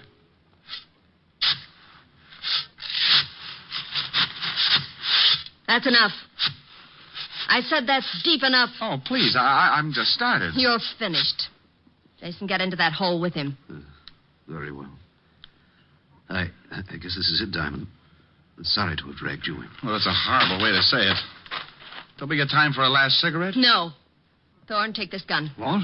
Oh, no, I'm not going to kill them. Shut up and take this gun. Oh, don't do it, Thorne. Be a man about it. Here, Thorne. Don't be such a weakling. 2 shots and it's over. No, it was your idea. I'm no murderer. Atta boy. Stick up for your rights. You shut up.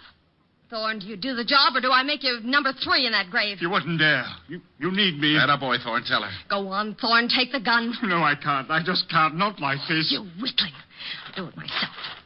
Now, turn around, Diamond. Oh, now, look, baby, this thing's getting out of hand. You shoot me and the law will be all over the place. Not until I've filled that grave in over you. I called them, baby. Oh, you're lying. Am I? Well, just turn around and take a look at that lovely big fat policeman standing over there by that tree. Oh, you really don't expect me to fall for an old stunt like that. Well, if you don't, you'll fall for something. It's your funeral. No, it isn't. It's yours. All right, lady, drop it. What? Why, you... Smarty. I'll kill you anyway. Carol.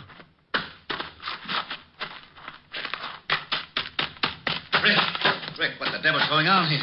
What are you doing down there? I'm looking at the girl. I think you shot her pretty bad. Who are these 2 guys? The guy with the castanet knees is Doc Thorne. Better put the cuffs on him as an accessory. But you can't do this. I was the one that refused to shoot you. Oh, stop licking my hand. You can tell it to the precinct judge. Otis, snap the cuffs on them and take them out the car. Sure. Come on, you. Now, what about this other guy? The girl's stepfather. How do you feel, Mr. Jason? sick, Mr. Diamond. How about the girl, Rick? Shall I call the ambulance? I don't know.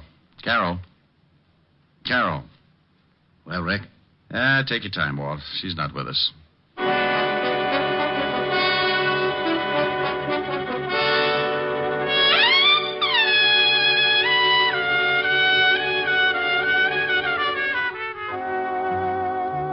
I gave Walt the story, then took Jason to his house. Stayed there long enough to brush the dirt off my clothes, wash my hands, and then I headed for a delayed date. At 975 Park Avenue, I found a big fireplace and a lovely redhead waiting for me. A redhead wearing a dress that was part green silk and part... Well... I'm the library, darling. Come on in. Hello, Helen, baby. You sound like you found oil in the basement. What's with the cheer? Me? Isn't it always? I like you. I like the way you say that. Looking up at me with those big green eyes. They're not green. They're hazel. Oh, are they? Let me look closer. Not until you sing for me. Sing? Oh, honey, I'm tired. I want to rest. No, you don't. No, over to the piano. Rick, not here. But, Helen, all I wanted to do was... I know, Rick. Oh, you've been using that Ouija board again. I don't want to sing. Now look in my eyes. Close range? Contact. I'll sing. That's better. Like, you must have been a beautiful baby. Oh, love it. You must have been a beautiful baby. You must have been a wonderful child. When you were only starting to go to kindergarten, I bet you drove the little boys wild. And when it came to winning blue ribbons, you must have shown the other kids how. I can see the judge's eyes as they handed you the prize. I bet you made the cutest bow. Oh, you must have been a beautiful baby. 'Cause, baby, look at you now. Like that? That was wonderful, Rick. Come here. About time. Oh, Rick. Do you think you can do that and sing, too? Honey, when you look at me like that, I could kiss you, sing, and knit a whole sweater at the same time. Rick, could you? Want to try? The sweater will take years. I'll buy that. Come here, we'll start with the neck. Rick. You know something? What?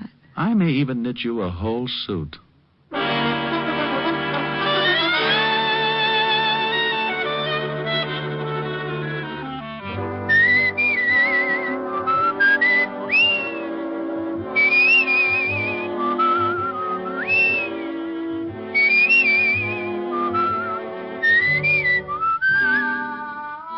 You have just heard Richard Diamond, Private Detective, starring Dick Powell.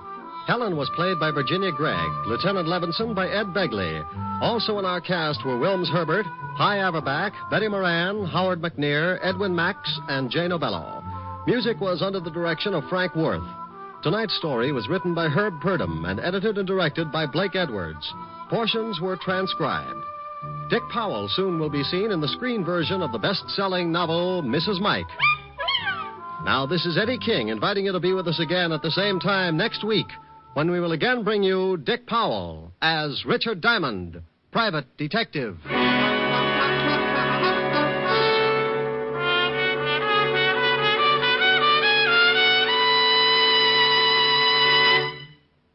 How much is your life worth?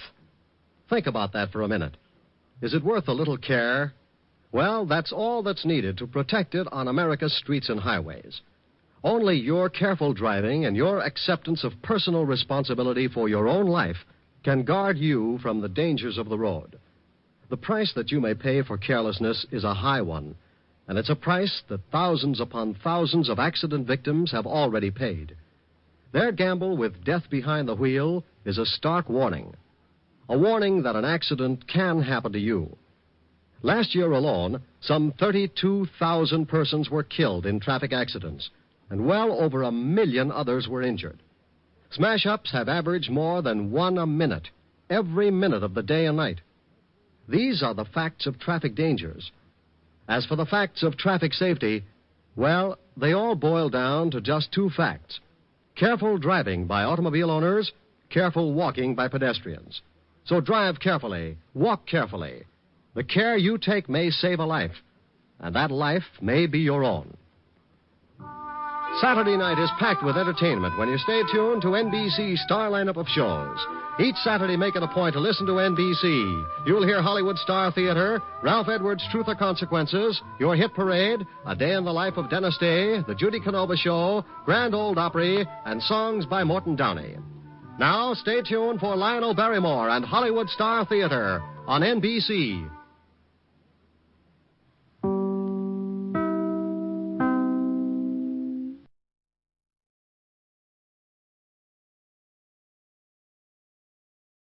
Portions of the following program are transcribed.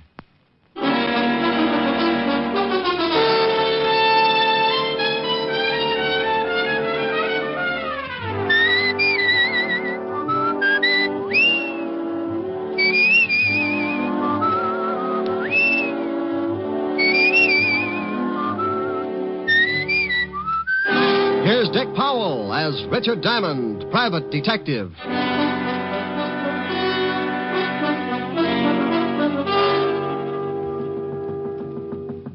Yep, door's open. Mr. Diamond.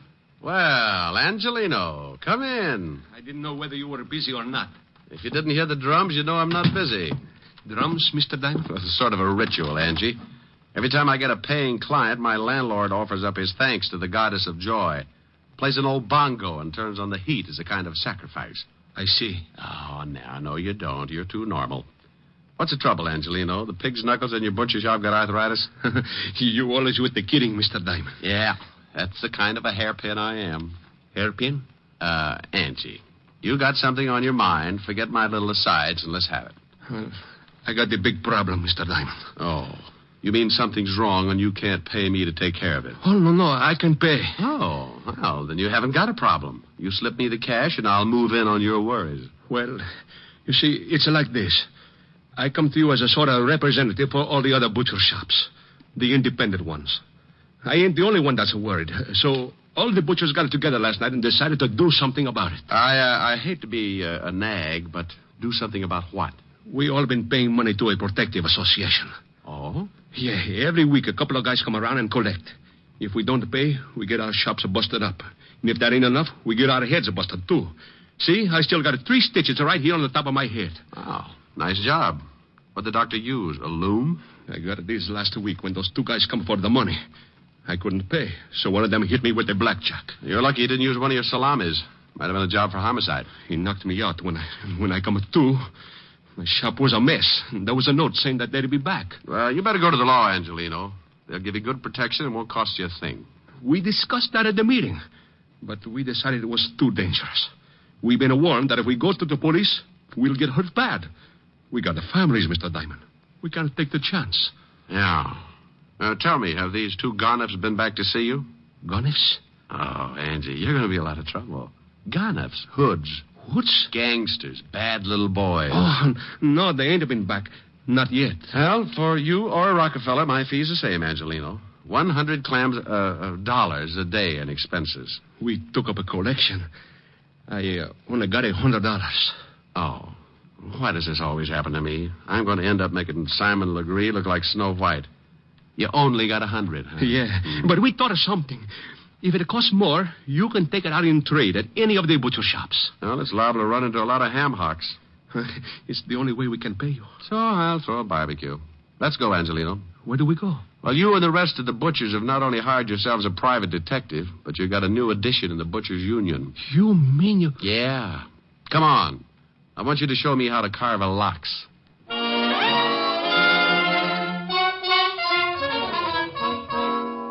Well, that's what happens when your reputation gets around to the butcher shops. I'd been buying cold cuts from Giuseppe Angelino for the past 2 years and telling him what a great detective I was. I should have known he'd never take my word for it, so now I had to prove it. His shop was over on 10th Avenue, so we walked over and went in. He took me around behind the counter and handed me a white apron. I don't get it. Why you want to be a butcher? Well, Angie, you want me to get a line on these two guys who do the collecting, don't you? Sure. Well, I can only think of two ways I could watch them and not look suspicious. Make like a butcher or crawl in with the ground round. Huh? Think what would happen if someone looked down for the price of ground round and caught it staring back at them. Oh, that's a good one. That's pretty good. Oh, now, come on, Angie. It wasn't that funny. You got my $100, ain't you? It's a riot. Yeah. Well, come on. Let's show me what happens with this butcher racket. Customer. I'll show you later. Oh, nothing like learning fast. Let me handle the sale. Think you can? Here she comes. Good morning, Mrs. Hennessy. Oh, good morning, Mr. Angelino. Business must be good. I see you have a new butcher. Yes. This is a Mr. Hangtooth. Hangtooth? Hangtooth? Good morning, Mrs. Hennessy. Something I can do for you? Oh. Yes. How much is the lamb shoulder today? Yes. Which one? What? Look, maybe you better let me take... Relax, Angie. I'll make it. Which shoulder would you like, Mrs. Hennessy? Well, is there any difference, young man? Oh, yes. You see, this lamb is really a ram. A ram? Oh, sure, yeah. Hurt his shoulder playing against the Eagles 2 weeks ago. We're also selling his shoulder pads at 21 cents a pound. Mr. Angelino. You'll find him hanging in the back with the spare ribs. Now, if you can tell me which shoulder you want, I'll wrap it up and send it off tackled between the liver and the knishes. Well, I never... Well, of course you haven't. That's the trouble with you people. Now, here's a nice little ram that played his heart out. Oh, by the way, the heart is a special today, 11 cents a pound. Angie. Is she gone? Like a laundry in a tornado. What for do you want to do that, Mr. Diamond? She was one of my best customers. I wanted to get her out of here, and I wanted to get her out in a hurry. But why do you have to do it like that? Not a lamb, a ram. Which shoulder do you want, Miss Hennessy? Look, Angie, I'm sorry, but you can explain it to her later. Just as she came in, I spotted two guys heading this way. When they saw her, they backed off. They're standing across the street right now. Where? Right over there, in front of the cigar store. Hey, one of them has got a hatchet. No, not that one. You're looking at the Indian. Over there. Oh, yeah. Hey, that's them. That's the two guys who hit me on the head. They're the ones who come around to do the collecting. Well, they're coming again. You better duck. I'll take care of it. You be careful. They're pretty rough monkeys. Go on, I'll beat it. They're almost here. Yeah. I'll be in the back. One meatball, I got you under my skin. Well, good morning, gentlemen. What can I do for you? Where's Angelino? Oh, well, he's out buying some old buffalo. I'm the new assistant. Buffalo? Red, shut up. And get your hand out of the pickles. All right, now tell me, new assistant, when'll he be back? Well, that's hard to say. These buffalo are in Wyoming. Oh, yeah. Carl, I think this guy's trying to be funny. You win yourself a lamb chop. I'll you have it, with or without the bloomers. You know something, Red? I think you're right. What's your name, laughing boy? Hangtooth. Hangtooth? Oh, I'm going to have more fun with that. It throws everybody. Well, look, Hangtooth. You know who we are. How many guesses? You won't even need one. We're in a hurry. We're collectors. We put all the scraps out in the back in a can. You can't miss it. I don't like you. Well, I have a friend. Maybe we could double date. Look, let's stop the clowning. If Angelina didn't tell you about us, it's going to be too bad for you. We're here for some money. We get it every week. $25. Yeah. Last week, Angelino didn't have it, so he accidentally hit his head. We figured that all that blood would make him remember it this week. Well, I'm sorry, friend, but Angie didn't say anything about it. Tell me, what does he pay you boys for? Oh, little things. Protection, mostly. You see, if he paid us last week, he wouldn't have hit his head. You know something? I know a big fat cop who would just love to hear all about this protection Angie's paying you for. You do, huh? Yeah, I do, huh? Well, look, seeing as how you're a new boy around here, maybe we ought to tell you first. Why don't you do that? Let's go on the back. I like it here. I listen better. You do, huh? Is that all you guys can say? Now get out from behind that counter. Oh, I want to explain the thing to you. Yeah, go on, Red. Explain it to Mr. Hagtooth. Hangtooth. You'll have to pardon him. He don't hear so well. How's your hearing, Hangtooth? Depends on what I'm listening to. If it's dull, I might end up with an ear trumpet. You might end up with one whether it's dull or not. Now, seeing as how you're working for Angelino, you're going to need protection, too. So let's have the $25. I want to know what I'm buying. Sure. Here. Oh, now, don't you know it isn't nice to go around breaking up showcases, and especially with that nasty old sap? Well, you never know when things are going to get busted, see? Now, don't you think you need protection, Mr. Hangtooth? Tell you what I'll do. I'll pay you for protection if you'll pay me. Pay you? For what? Well, you never know when things are going to get busted. Like your jaw, maybe. Why, you... Hey, Carl, help me. Yeah, sure I'll help. This looks like my head breaking day. Got his legs. All right, hold him. I'll tap him good. Give it to him again. Oh, he's a rough one, ain't he? Yeah. Kick me in the mouth, will you? Hey, Red. Let me try that, huh? Hangtooth turns such a pretty color when you kick him like that. He's out. You think he gets the idea? Maybe not right now, but when he wakes up, he's going to have a sore head to remind him. Come on, we'll come back for Angelino later. Well, you can't really blame brave little old me for going to sleep at that point.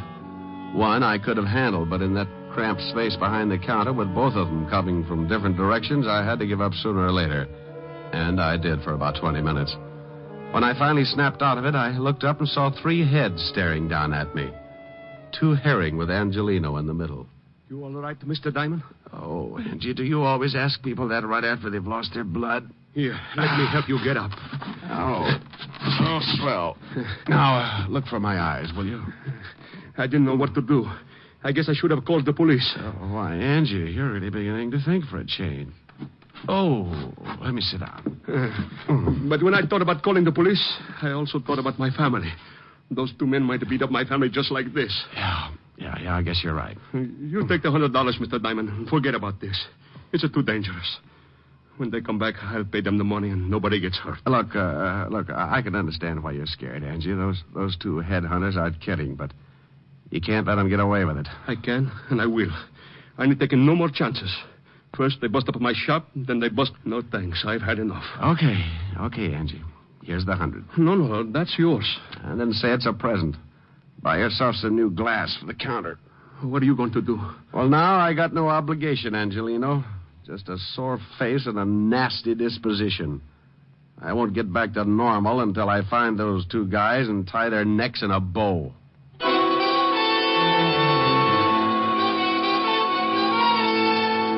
I left Angelino's shop and headed for the 5th Precinct Police Station. I wanted to look up 2 sure bets for the police gallery. One named Carl, the other Red. 2 guys who went around scaring poor little businessmen like Angelino.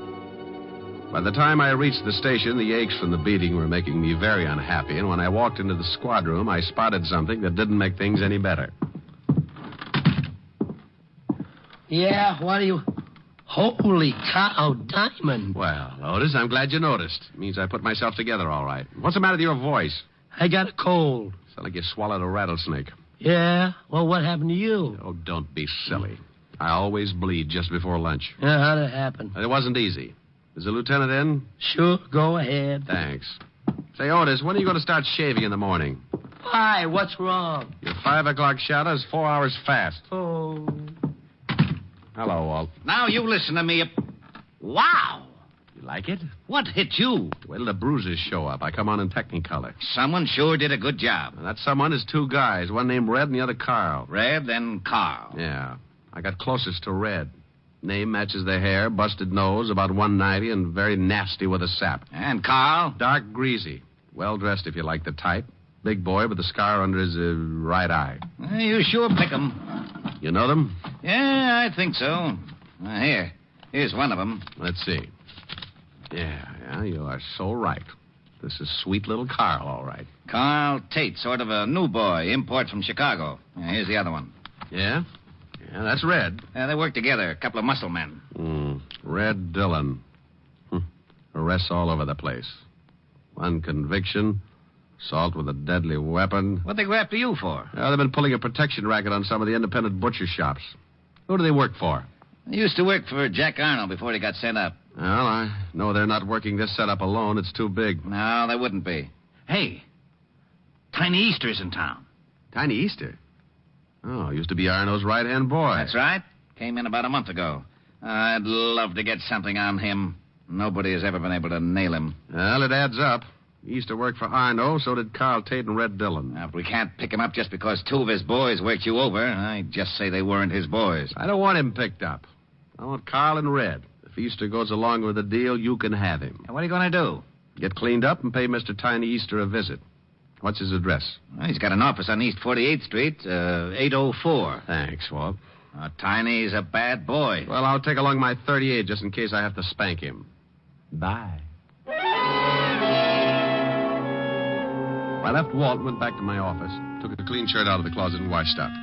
I locked up again, went down to the street, grabbed a cab. 20 minutes later, I was standing in the reception room of Tiny Easter's office. A big guy with a bulge under his arm was trying to be as unreceptive as possible. So you want to see Easter? You got an appointment? No, I haven't got an appointment. Now tell Easter I'm out here. What's your name? You're going to get hung up on this. What do you mean? The name's Hangtooth. Huh? Yeah, you see? Now make like an office boy and tell Easter I got a message for him from Carl and Red. You're a pretty fresh guy, ain't you? Yeah, and I'm going to spoil if I have to stand around much longer. You can spoil rotten for all I care. You ain't going to see Easter. He's busy. Okay. You know, you get so excited you'll ruin your stomach someday. I don't think so. You don't, huh? Skeptic.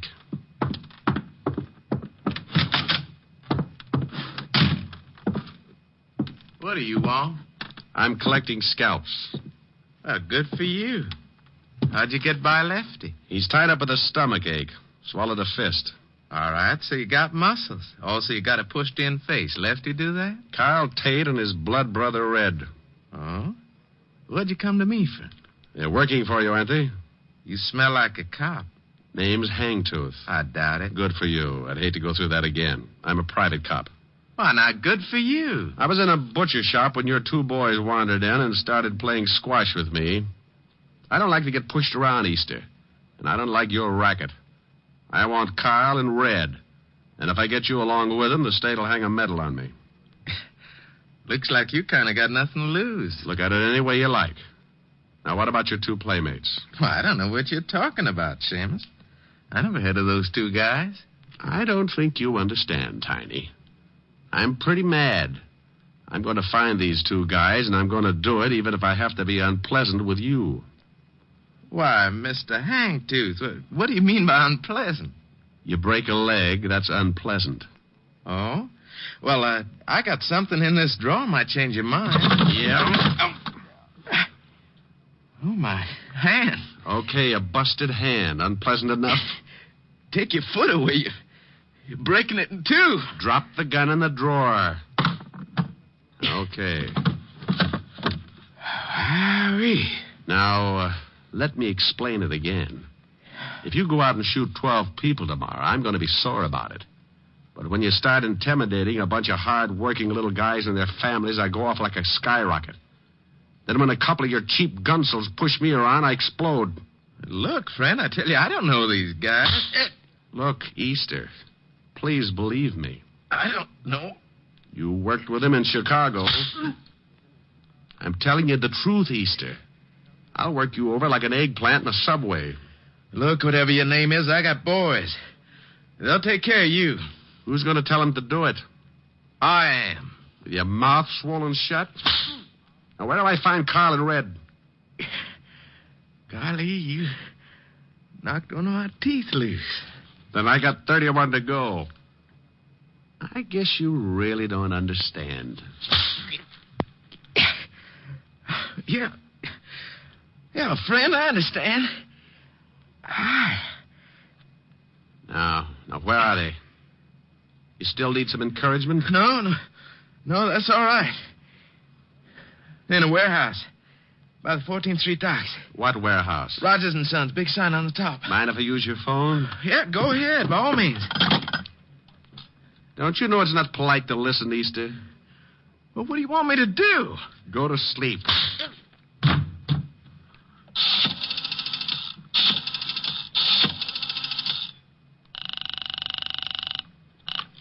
Homicide, Lieutenant Levinson. Walt, Rick, I'm up at Easter's. He let you use the phone? He's asleep. I'm going down to Rogers' warehouse near the 14th Street docks.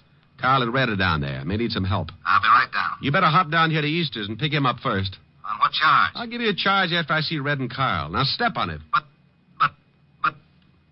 Contact. I left Easter's office looking like a second-class rest home and headed for the warehouse on 14th Street. It was getting late in the afternoon when my cab pulled up near the river and I got out.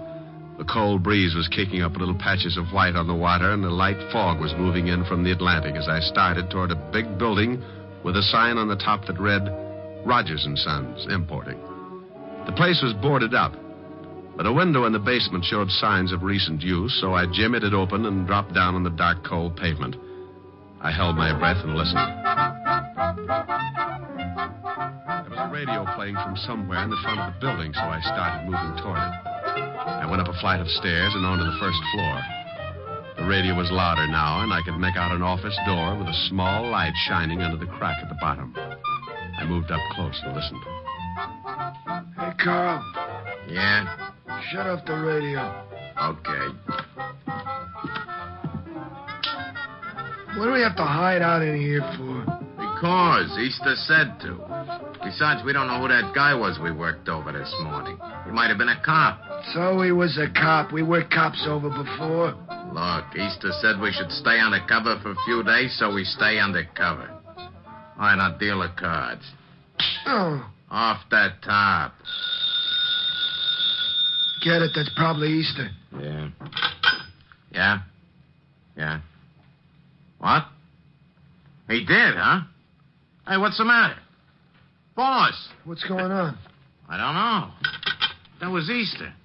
The guy we worked over was in his office, pushed him around, and now that guy's headed down here. We can handle him. Sure, but something's wrong. Just as Easter was going to say what to do, it sounded like he got into a fight. I heard some guy tell him to drop the phone. Hey, the cops. Yeah. Come on, let's get out of here. Yeah. Good afternoon, boys. Hangtooth. Hagtooth. Come back here, Carl. Help me. You shouldn't have pulled a gun, Red. Since when do you butchers carry rods? Since we get pushed around by guys like you. I'm going to go get your friend. You can't leave me. I'm shot bad. I can't take it back. The law will be here in a minute. You're a lousy butcher. I hope Carl pays you good. I'll see he gets a chance to try. I left Red lying on his face and ran toward the front of the building. The only way out was that window in the back, and Carl was sure to be hiding somewhere in the dark, hoping to get around me and head for the basement. There were a dozen places to hide in that warehouse, but I had one advantage. He couldn't see me any better than I could see him. I backed up against the wall. Come on, Carl. Red's hurt pretty bad, and the law's on the way. You got to get me to get out of here. He was behind a pile of packing cases and had a big gun just to make things tougher. I eased along the wall, trying to get behind him when I suddenly bumped into something. I turned around and felt to see what it was. A ladder, straight up to the steel beams overhead. I put my gun under my arm and started up the rungs. It was tough climbing like that, trying not to make a sound and knowing all the time if he spotted me, I was an easy target. About halfway up, I stopped, held on with one hand, took off my shoe with the other. The idea was to drop the shoe, draw his fire, and nail him before he found out where I was. I dropped the shoe.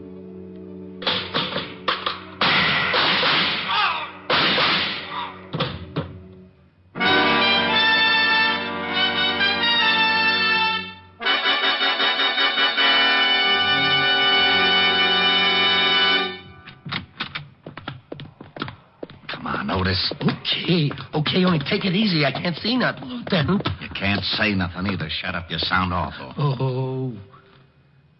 Rick. Rick? Walt? I hear him, Lieutenant. Rick. Huh? Here's some guy that's been shot. Diamond's been around here, all right. Rick! Here, Walt. Up here. What? Where the devil are you? Up here on this ladder. There he is, Lieutenant. See, where my flash is. Now, what are you doing up there? I had to get Carl Tate. He's over there behind those crates. Now get me down. Well, why don't you climb down? Walt! Not in front of Otis. Oh. I forgot. Otis, go outside and call the fire department. Fire department? Yes, and tell them to bring a net. What? Will you get a move on? Oh, okay. Rick.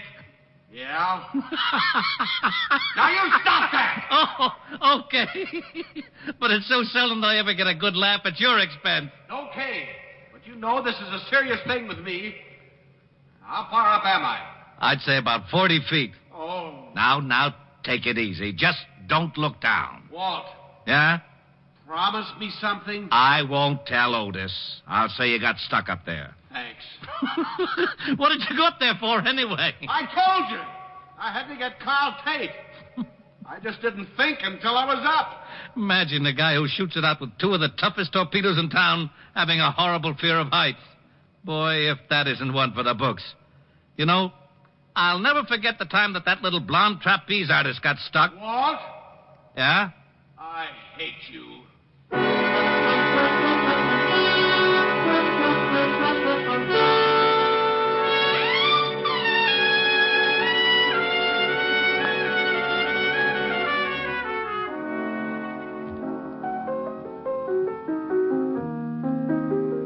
Rick. How's your face? Fine. How's yours? Now you stop that. Oh, nice and soft. Rick.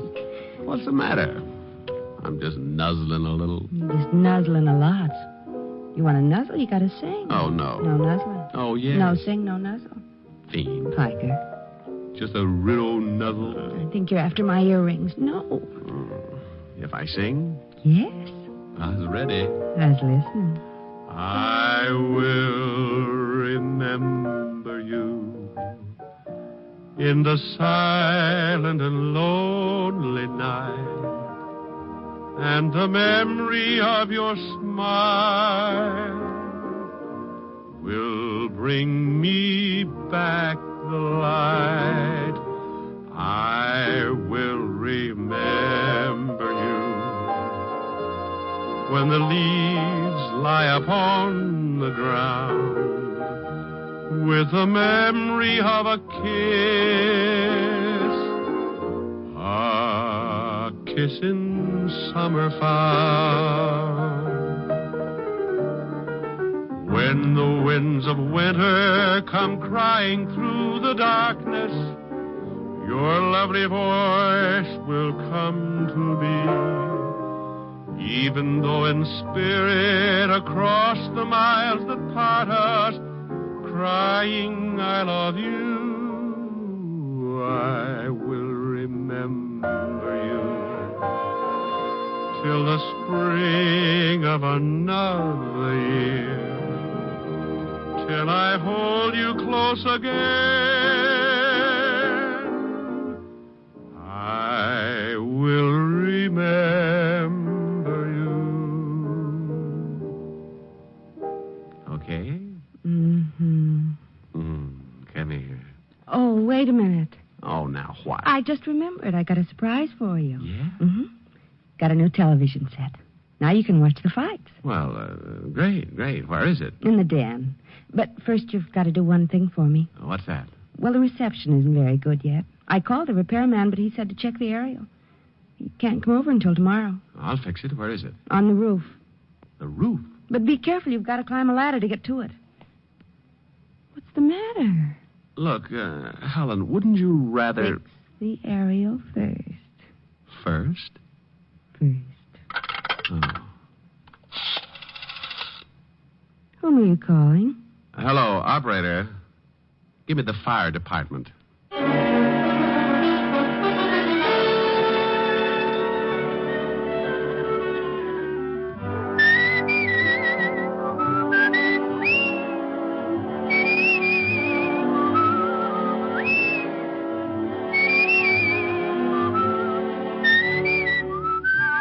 You've just heard Richard Diamond, Private Detective, starring Dick Powell. Helen was played by Virginia Gregg, Lieutenant Levinson by Ed Begley. Also in our cast were Wilms Herbert, Nestor Paiva, Paul Frees, and David Ellis.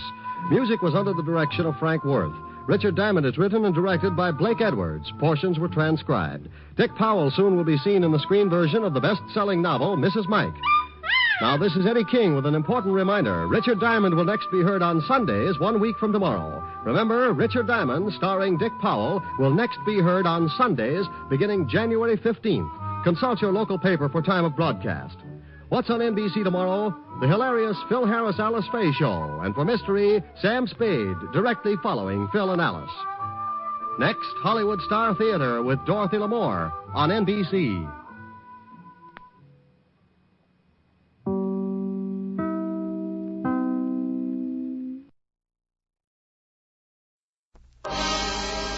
Time now for Rocky Jordan.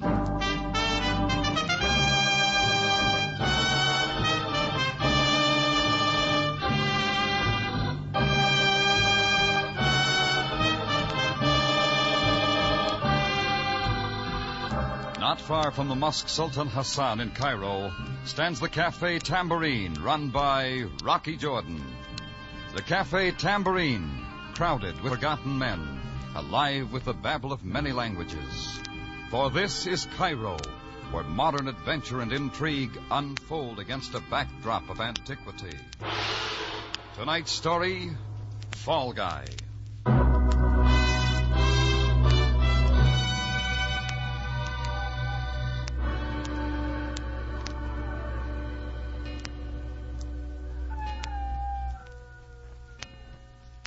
Three o'clock in the morning's just about the same all over the world. The streets and buildings and rooms and people are full of sleep. And even in Cairo, Egypt, you can't expect anything different.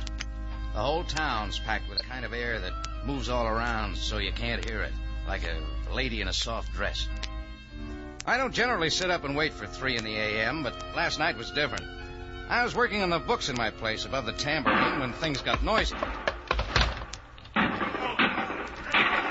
From my window, I made out a couple of Egyptian police waving pistols in the air. I didn't know what the show was about, but whoever they were shooting at figured to be the leading man. I didn't have time to pick him out because just then he picked me. Open up, Rocky. Rocky, it's me, Johnny Servey. Open up quick. Help me, Rocky. Help me, they're after me. Shortchanged somebody at the club, Johnny? This is serious. I'm in a spot. You can tell by the noise you ought to keep a curfew. They were shooting at me. They won't give me a chance to talk. It's a cop, Greco. He's bucking for a promotion. I'm one more strike. Take it easy, Johnny. They're coming here. Help me, Rocky. I've always been a hard luck guy. Greco would kill me just for the fun of it. You know what he's like. He won't give me a chance. Nobody will give Johnny Servey a chance. Rocky, please, we're old pals, you and me. You give me a chance, please, Rocky, huh? Okay, Johnny. Thanks. I haven't got time to hear your story now, Johnny. But if this is a wrong thing, I'll break you like they never could. I wouldn't get you in any trouble, Rocky, honest. I'll tell you everything just the way it happened. Open up. It's Greco. All right, in the closet there. Close the door and don't breathe. Yeah, Rocky, I got you. Open up again. It's the police. All right. You look hot, Greco. The stairs too much for you? I am looking for a friend of yours, Mr. Jordan. He came in here. Huh? Which one? Johnny Servey. And I would take him dead or alive. It doesn't matter to me. Now step aside. You got a warrant, Greco? I don't need one with you. Tonight you do. You will please step out of the doorway. I'm coming in. You're too shovey even for a policeman. But I am a policeman, and I want Servey any way I can get Back to your beat, Greco. One moment. Rocky Jordan might have been shot accidentally in the line of fire. If you make out the report, is that what it would say? That is exactly what it would say. Do I come in, Mr. Jordan? I don't argue with a police special. Sure, come on in. Greco! Better tuck it away, Greco. Sam still runs the department his way. Well, Greco, so we've lost him, eh? No, Captain Sabaya. He is hiding here in Mr. Jones' cafe. Hiya, Sam. Everybody gunning around tonight? Jordan, are you hiding this man? We know he is a friend of yours. Oh, you got a lot of friends. Have you seen Johnny Servey tonight?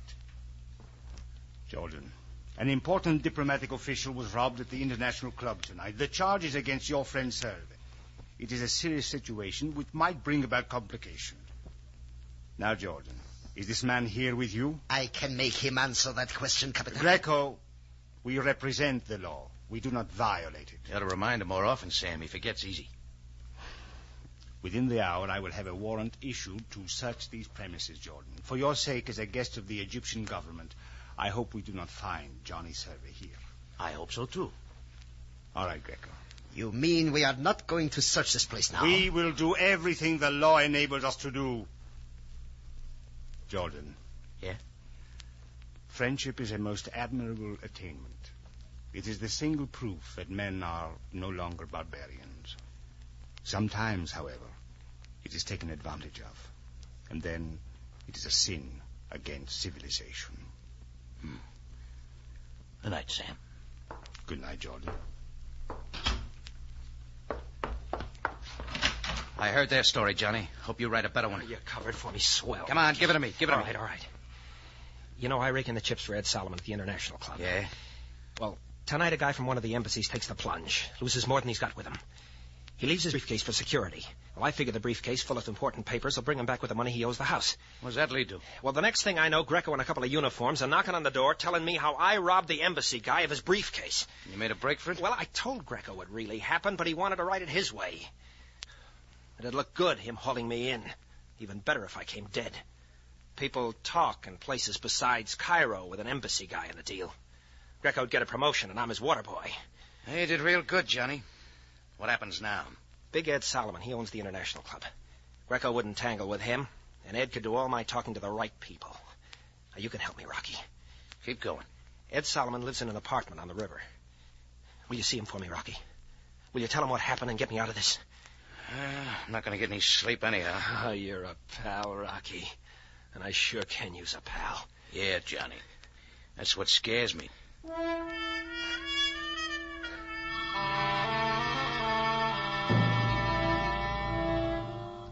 I made sure none of Sabaya's boys were hanging around. Then I hustled Johnny Servey into a cab and dropped him off at a friend of mine's laundry shop. I didn't figure Sam or Greco would go through somebody's dirty burnouses looking for him. Then I headed over to the Nile Street apartment house where Big Ed Solomon lived. It turned out to be one of those chunks of white granite and copper window frames that makes Cairo, Egypt look like a suburb of Michigan Boulevard. Inside, you know, it took a lot of British pounds and American dollars to keep the place up. I waded over a carpet that dragged on me like a Florida swamp and finally found a door marked Mr. and Mrs. Edward Solomon. I figured £500 a year for a good lease. She was pretty. Black hair and green eyes. 24, maybe. But she could have looked 16. Yes? Oh, I hate to bother you this time of morning, but it's very important. I've got to see Ed Solomon. Who's calling? Rocky Jordan. Oh, come in, Mr. Jordan. I'm Connie Solomon, Ed's wife. Yeah? Perhaps I can help you. I'm doing this for a friend, Johnny Servey. He's in trouble, and Big Ed can help him. I understand. Well, I'm sorry my husband's not here, Mr. Jordan. I've been sitting up waiting for him. I haven't seen Ed for 5 days. Oh? I've heard of you, Mr. Jordan. You run a cafe here in Cairo. You're an American like myself. Let's get back to your husband. Where is he? I don't know. I'd like to see him, too. The world's full of people who want to see him. What's your story? I used to sing. 3 years ago, I was stranded at the Shepherd Hotel. One day, a big man came in and heard me and sent me flowers after the show. That'd be Big Ed. After that, he kept coming in, and, well, I began going out with him, and when he asked me to marry him, I married him. And I didn't ask him what he did for a living or how he spent his time. Oh, he was good to me, and he's always been good to me, and, well, now he's gone. You sound like he's gone for good. We've never been parted more than 5 hours since our marriage. He's given me everything. He's done everything for me. You never asked questions? Never. You want him, Mr. Jordan, and I want him. You know where to look and who to ask. Oh, find him for me, please. Yeah, from pictures I've seen of Big Ed Solomon, he'd be a pretty hard man to lose. Rocky, I'm scared. A partner of his, a man named Axman, was here last Monday night. That was the night Ed left and never came back. Axman? He's new to me. I was in the bedroom. I thought I heard them quarreling, and when I came out, Axman had his hat in his hand and was leaving, and Ed went with him. Is that all? I haven't seen him since. Do you think anything's happened to him? Do you think he's all right? I think you ought to try the truth. What? All the pictures I've seen of Big Ed Solomon were of a big man with a pipe in his face. I don't see any pipe racks around here, but I see where they might have been. Why, and if I went to the closet, I bet I wouldn't find any of Ed's clothes. What'd you and Ed argue about? The same things we've been arguing about for 3 years. He drinks too much and he plays the horses too much. And besides, he hit me. That's better. So I finally got fed up and I told him to get out. Only now you want him back? Long enough to serve him with some divorce papers and get a property settlement. Thought it'd be something like that. But about Axman, I wasn't lying. He hates Ed, even if they are partners. Well, it's something from the old days. Axman walked in when Ed and me was having our knockdown. If he wanted to bump Ed, he could do it, and well, somehow he fixed it so it looked like I'd done it. He's that kind. Make me look pretty sick if Ed turned up dead somewhere. Yeah, it would. Wait a minute. You still want to see Ed, don't you? Yeah. And you're going to look for him? I told you I got a friend who needs... Yeah, that's what you said. Well, remember everything I told you, will you? Yeah, sure. You had a convincing story to begin with. You ever try acting? Yeah. Yeah, once Yeah, there's no future in it. Maybe you're right, Connie. Hey, when this is all over, let you and me have a drink somewhere or something, huh? Sure, why not? I'd like to meet a nice guy. A real nice guy. Once. Yeah, just once.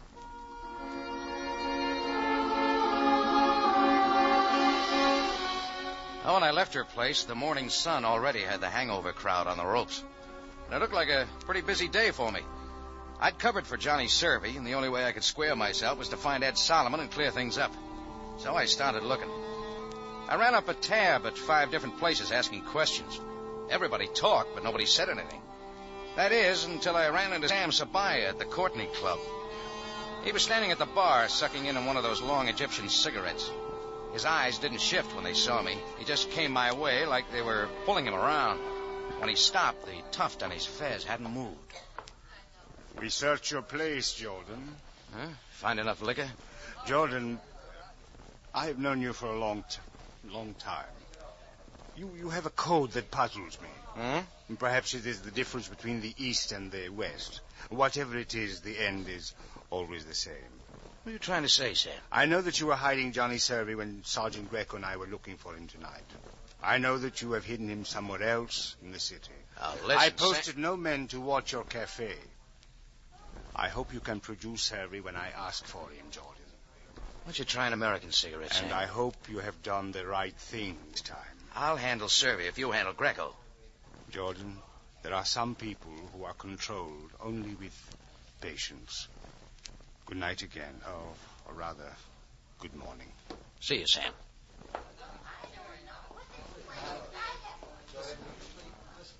Mr. Jordan. Mr. Jordan. What? Where'd you come from, Buster? Oh, no, Buster. I'm Jeannie. I've been searching for you, Effendi. I have some information. Oh, I've already got plenty of that. This is of a special interest to you and your friend. What friend? Inshallah. Yeah. Effendi, Mr. Edward Solomon is a man of peculiar habits. I do not understand them. Come on, Jeannie, let's have it. In Cairo, he maintains a beautiful apartment and a lovely wife from your own country, I believe. Yes, I met her. But on the edge of the desert, away from the Nile, at a large oasis near El Fayoum, he also maintains a home. Not many persons know about it. Not even the beautiful Mrs. Solomon. You seem to know all about it. Kismet, it is fate. I am in a business that makes such information my business. Mr. Solomon went to his desert home 5 days ago with a Mr. Axman. Is that all? That is all you need to know, Mr. Jordan. If it isn't enough, I'll want my money back. Effendi, I am superbly honest. Here, my home address in case you wish to talk further with me. You act like this is a sure thing. Nothing is certain in this life, Mr. Jordan. Not even friends. You've been peeking in Sam Sabaya's diary. Effendi, I do not understand. Skip it. Neither do I.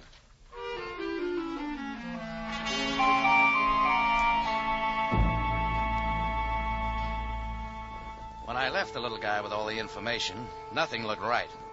Johnny Servey's story, Connie Solomon's story, even Sam Sabaya's talk had a rattle in it. But no matter what Sam said at the bar, he was making a deal with me. He meant to have Servey. That meant I had to find Ed Solomon. So I got my car and drove up to El Fayoum. The place looked tired and old, like it was a million years away from Cairo. The only thing new about it was a petrol station serving it up out of big 5-gallon tins. The guy in the white pants and shirt didn't bother about a hat. I guess he liked the sun. Hey, George. Assalamu. Alaikum. Assalamu. Save it, pal. I never use it. You come from here, but somebody taught you a different alphabet. The Swami trick in the Carney once. Lousy racket. Yeah? What do you do now? Pour gas out of them tins. You want some? Those look like Quartermaster marks. What difference does it make? You need gas to get back where you came from. All right, you got gasoline. What about coke? Try inside. The girl will take care of you. Oh, thanks. Don't mention it, Jordan. Did you say Jordan? I don't know. Did I?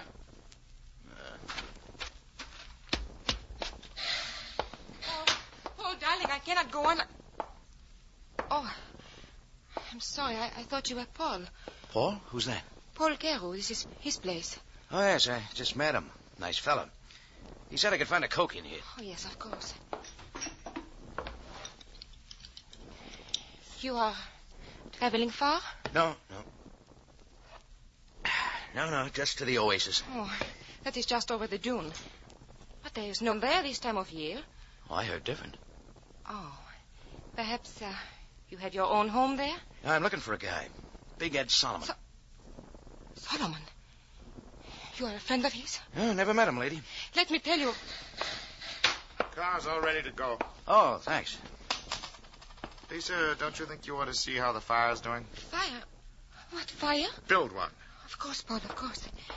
Goodbye, sir. Lisa is too friendly. I like friendly people. So they tell me. Keep the car here, will you? Huh? Going to the Oasis. I don't see any road. I'll have to hoof it. It's right about half a kilometer. Your feet will get hot. I'll bet you got some foot powder. Doc Scholl himself. You want some? Yeah, when I get back. Suit yourself. See you around, Allie.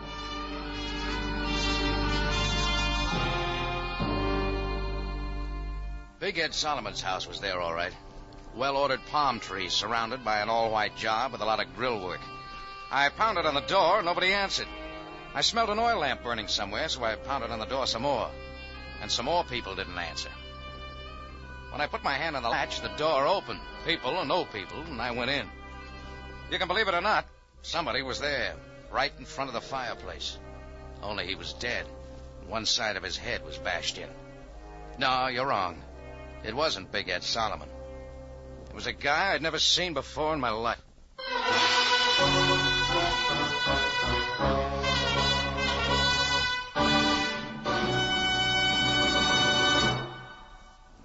You are listening to Fall Guy, tonight's adventure with Rocky Jordan. For the most exciting mystery, turn first to CBS. There, your mystery programs will be full of the thrills you enjoy, full of the surprises which keep you absorbed in the story until the final climax. On Tuesday night, CBS, at 8:30, turn to a full hour of top mystery. Mr. and Mrs. North first, then Mystery Theater. Two unusual programs, a full hour voyage into the chilling realm of crime and punishment. Beginning at 8:30 on Tuesday night, CBS.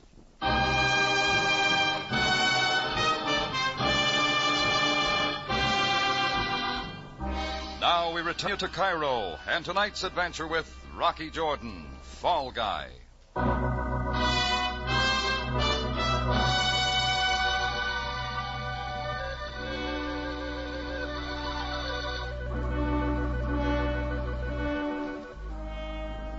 Sometimes you don't know just why you do things.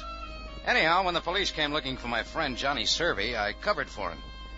Things like that don't exactly set with the law, so I had to find Johnny's boss and try to clear him. So I started out hunting Big Ed Solomon. All I found was a dead man I'd never seen before. I stood there and looked at whoever he'd been. Nothing in his pockets, labels cut off his blue suit, not even a patch or laundry mark. None of it made sense. I began looking around for a poker or a hammer or something. What I found was a heavy chunk of palm branch that had been polished for a lamp base. One end of it was stained. It was about then I heard somebody come in the door. When I turned around, I was looking at Paul Carew, the gasoline swami I'd just met back at El Fayoum. He looked at the dead man, at the piece of wood in my hand. But I was looking at the Luger he was pointing at me. Through being friendly, Jordan. This guy's all used up. Know him? Never saw him before in my life. I did.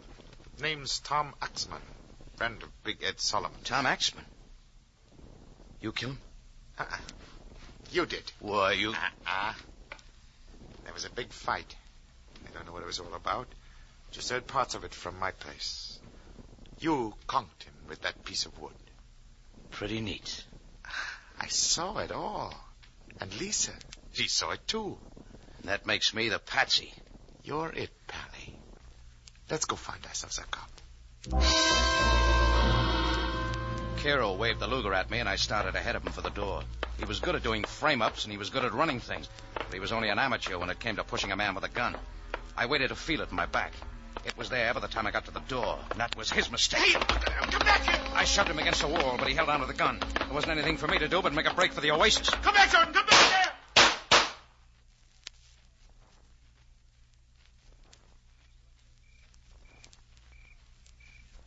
All the rest of that day it went on in the Oasis.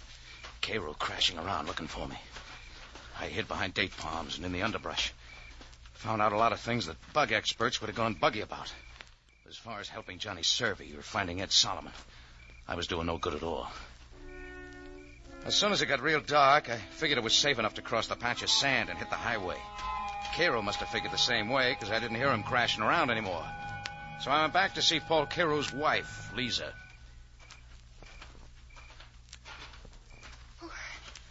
Who is it? Who is there? Easy, baby. It's me. Oh, Mr. Jordan, it is you. Paul is looking everywhere for you. He says you killed a man, Tom Exman, over in Mr. Solomon's home. Yeah, that's what he's saying. But you did not kill him. I know that. Yeah? You must leave here right away. Your life is not safe. The way you're talking, neither is yours. I came here with Paul 2 weeks ago, and everything that has happened has been strange. Especially the disappearance of Mr. Solomon. What about him? Have you seen him? A few nights ago, he came here with Mr. Exman. They had been drinking, and they were arguing when they went over to the cabin. Oh, I've heard that before. What else? I've not seen them since. But Paul has Mr. Solomon tied up in one of the cabins. He's been taking food to him. Then who killed Axman? I'm afraid it was Paul. You've only got some of it. We better get to Cairo and see Sabaya. Your husband has my keys? Yes. Solomon's car here? Yes, and the keys are in it. Where's the car? In back. Come on. Of course, this will mean the end of everything between Paul and myself. Oh, he doesn't strike me as good husband material. Love is a strange emotion, Mr. Jordan. It makes what is wrong very right. Can't put that on a police blotter. Yes, I know too well. I don't know whether I should go back to Cairo with you or not. Lady, all he'll give you is a lot of grief, you know that. But I love him. Come on, get in. It was Cairo off in the dock somewhere, shooting at anything that moved. Lisa fell off the running board.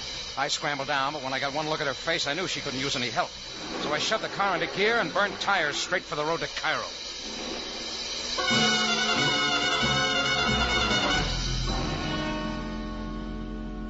It took me 2 hours to get there. The guy at the laundry said Johnny Servey had taken a powder 10 hours before. The sergeant at the desk said Sam Sabaya was where he couldn't be reached. Well, that left only one guy to see, Jeannie, the information boy who had sent me on the chase to the Oasis. I pulled his card out of my pocket and found his place off in the native quarter, in between a phony rug maker and a lady barber. Mr. Jordan. Buster, I've been up almost 24 hours without sleep. I saw one dead man and one woman killed. I don't feel good, and I want more information. But, Mr. Jordan, I told you where Mr. Solomon could be found. I gave you information. You didn't give it all. Please, Effendi, didn't you find Mr. Solomon? I found a playmate of yours who likes to shoot people and beat their skulls in and hang phony raps on me. Effendi, So start talking. Please, I know nothing of a man who would do such things. I know nothing of that man. When a punk like you comes sidling up to me and tells me out of a clear sky where to find my man and doesn't argue about what I pay him, that means he's already been paid. And they only pay you for working. You know, I am above reproach, Mr. Jordan. I would never become involved in a killing or murder. Yes. No. Who paid you to send me up to El Fayoum? Who paid you to frame me with a murder? It was me, Rocky. I didn't tell him, Mr. Servey. I didn't tell him. Shut up. That 38 makes you a foot taller, Johnny. Easy, Rocky, easy. I'll use it right here if I have to. I think you would. Paul Cairo phones me from El Fayoum.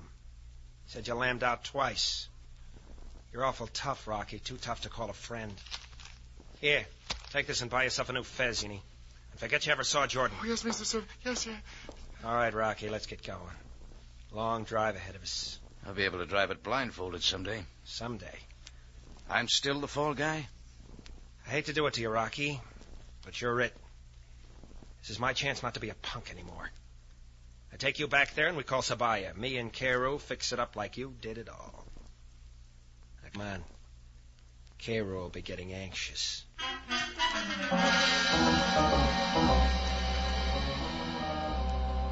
Well, you can't say I didn't help my pal, Johnny Servy.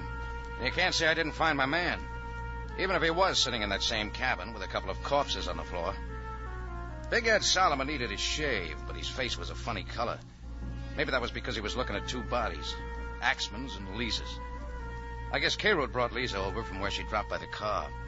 He was standing there with a couple of big tears in his face, holding a gun against Big Ed's back. Johnny, I thought you'd never get here. Come on, let's get this over with. Sorry about Lisa. Never mind. Never mind about her now. Let's get this finished. Don't be nervous, Cairo. Meet Rocky Jordan, Ed. He killed you. Hi, Jordan.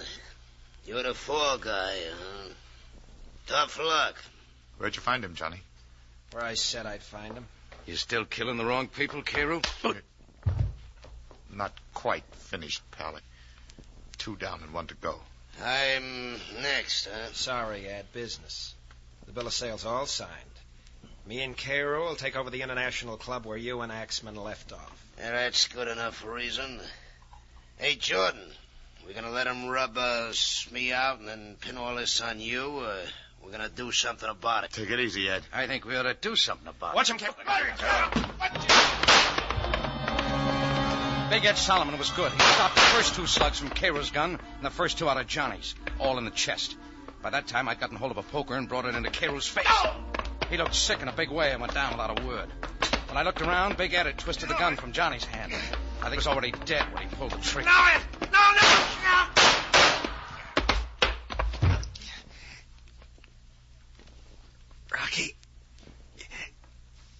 Rocky, help me. I did once, Johnny. Remember? Yeah. Yeah, no. Why'd you pick me, Johnny? The embassy trick was level. I got the idea a couple of days ago. Figured I could get you looking for Big Ed. You set it up with Cairo. Well, Rocky, you aren't a patsy anymore. No, Jordan. You are not a patsy anymore. Cops and everything. Aye, Captain. Guess I didn't work it so well. You were wrong when you first started, Servy. Yeah. Nothing I ever did ever worked out. Hard luck guy. Rocky. Yeah? Rocky, you were a good guy. I guess I was... Oh, you just played in the wrong team, Johnny. You never were...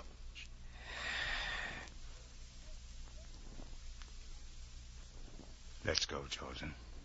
Yes, Sam. From here on, it's a monologue.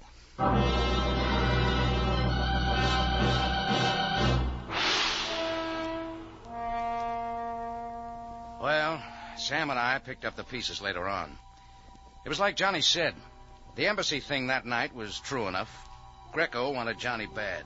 But Johnny got ideas and figured me for the patsy in his deal with Cairo. He had the guy tip me off to where Big Ed was, and Cairo put Big Ed under lock and key, killed Axman, and waited for me. You know how it happened from there on out. Lisa got in the way, I got in the way, and Johnny got in the way. Sam looked sad when it was all over. Maybe I did too. You go out on a limb for a pal. Next thing you know, somebody's chopping down the tree.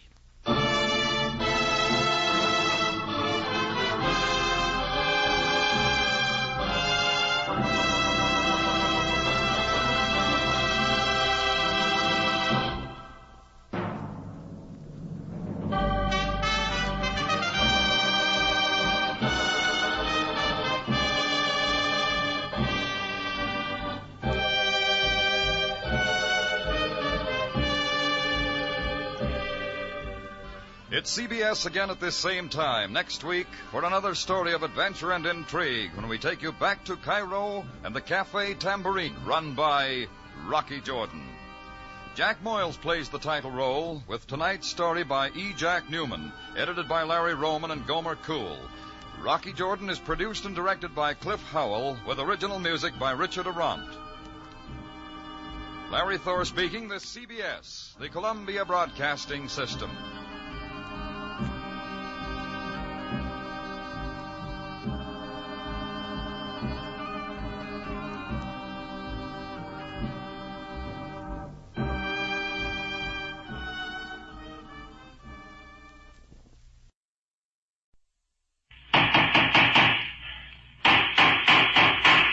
What's the matter? What is it? It's a case for Nick Carter, master detective.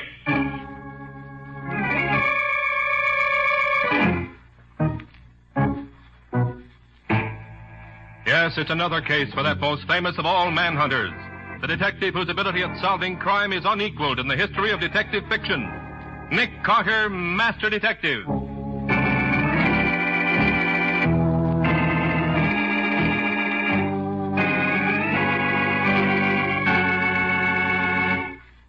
Phyllis, it's true. I know it's true. But it's not true, June, darling. Don't you suppose I'd know it if you were going crazy? But why do I hear these noises all the time? Why am I so cold when it's really warm in here? Why Listen, June, you're just working yourself up over nothing. Now, why don't you Alex relax? told me my mother acted the same way, Phyllis. My husband didn't mean He that. said Mother heard noises like thunder in her ears. He told me that she was cold and shivering no matter what the temperature was.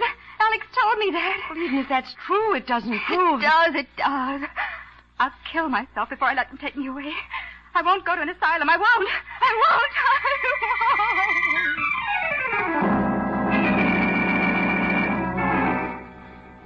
A young girl convinced that she is going insane. A fiancé who is not convinced, who doubts that it can be true in spite of the evidence. An appeal to Nick Carter, master detective. The uncovering of a strange and unnatural plot. Not for money, not for power, but for hate. This is the story unfolded in The Case of the Demented Daughter.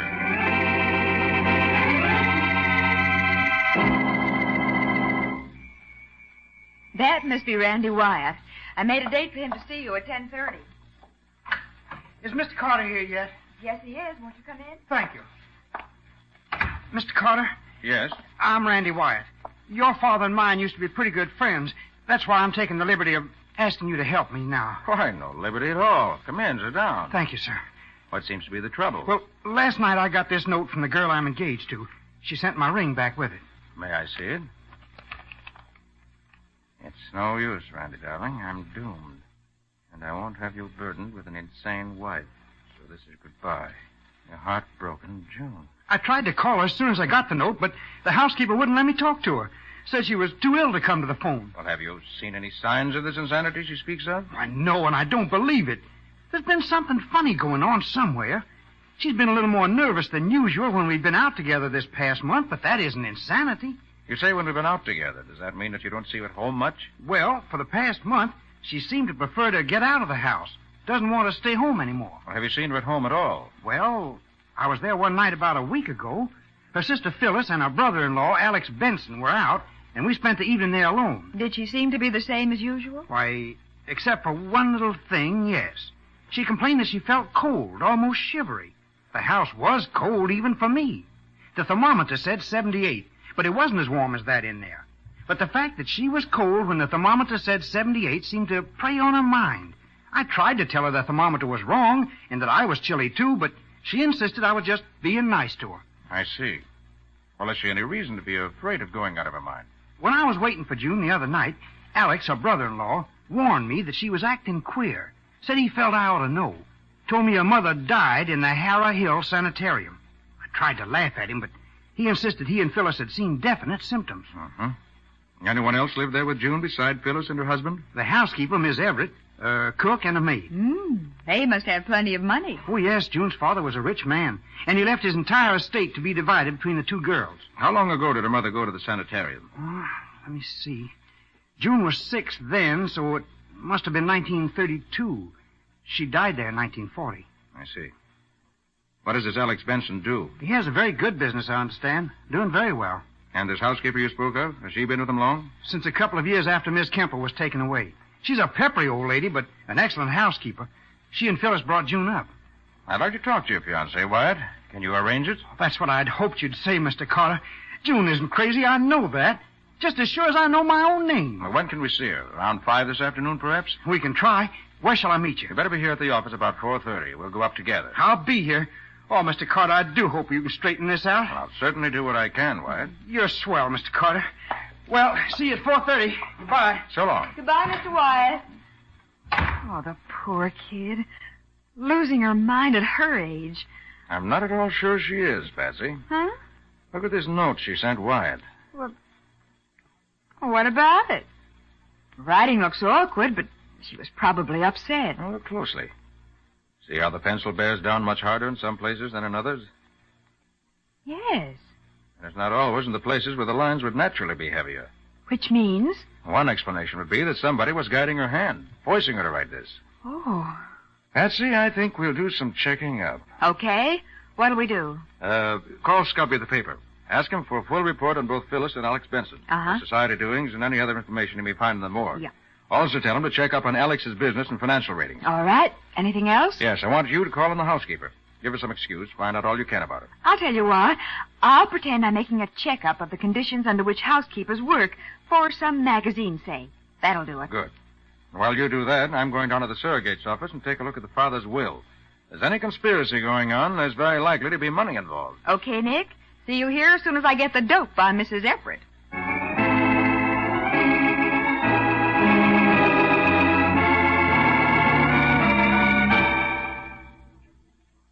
As I told you when you called, young lady, I can give you only a few minutes. Well, I'm glad you could see me at all, Mrs. Everett. We can sit here in the breakfast room. Thank you. Now, ask your questions and I'll answer them if they're not personal. Well, they are personal, but only in a general way. How long have you been here? Since 1936, the year after Mrs. Kemple died. Uh-huh. Had you worked previously? I had. 14 years. 2 jobs. In each case, I left because I was offered more money. If somebody offered me more money than I'm getting here, I'd leave tomorrow. Uh-huh. Are you married, Mrs. Everett? I was. My husband died. Any children? I have not. I hate them. How do you find working conditions here? I've seen better and I've seen worse. How do you get along with your employers? Mr. Kemple was a fine man. We got along well. Oh. Do you mean you're having trouble with Mr. and Mrs. Benson? No, Phyllis and Alex are all right. We got along well enough, but that June, I can't stand her. I never could. Oh. Do you have any special reason to feel that way? Or is it because you don't like children? She's a brat. Always was. Used to play tricks on me when I first came here. Left a toy wagon for me to stumble over when she was little, and I fell and broke my ankle. I'd have left here then, but Mr. Kemple offered me so much money I couldn't afford to go. But I made that June pay for what she did. Why, I'm talking too much. What else do you want to know? You wouldn't want to tell me what they pay you here, would you? I wouldn't. I told you not to get personal. Now, I got to go.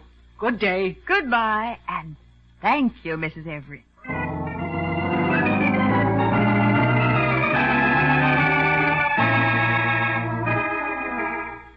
All right, Scubby, I'll tell him. Thanks.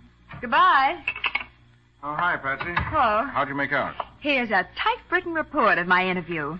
I didn't like that Mrs. Everett at all. Oh, so she doesn't like June, huh? Mm-mm. Well, good work, Patsy. That covers it.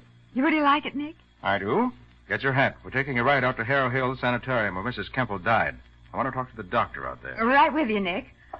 Walter went out after you phoned, but he'll be back pretty soon. Have you heard from Scubby yet? Oh, yes. He says he found plenty of stuff about Phyllis and Alex, but nothing you'd want.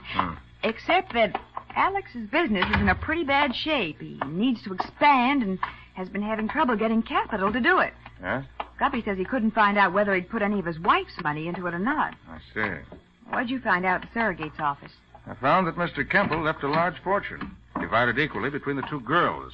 But there were 2 interesting clauses in the will. One was that should either daughter develop a mental weakness of any kind, the other daughter was to have control of the money and administer it for the other's benefit. Hey, Nick, that's something. Yes, and the other, peculiar, is a statement that since the circumstances surrounding the birth of the 2 sisters were fully taken into account in drawing the will, no claims on that basis were to be allowed under penalty of forfeiture of all rights under the will. What in the world does that mean? Wish I knew. I called the lawyer who drew it, but he refused to talk about it. So I'm having Walter look up the birth certificates of both girls. Might be some help there. Uh-huh. You think the doctor at the sanitarium could help you? I don't know. I hope so. That's one reason I want to have a talk with him.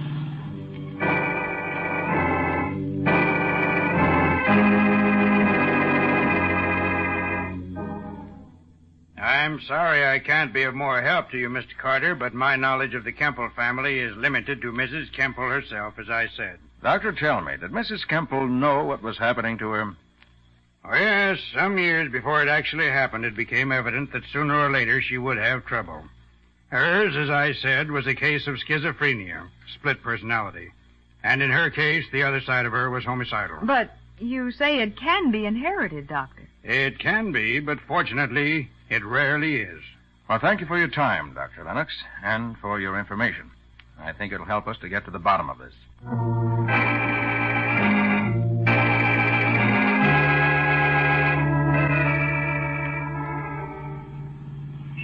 Turn left here, Mr. Carter.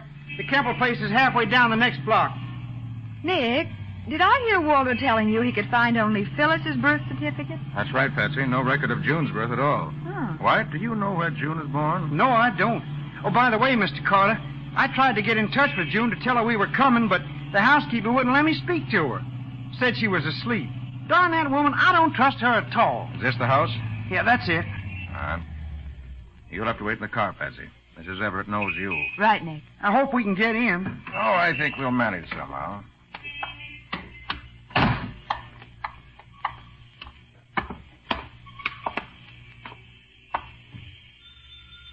If Phyllis is here, she'll let me in.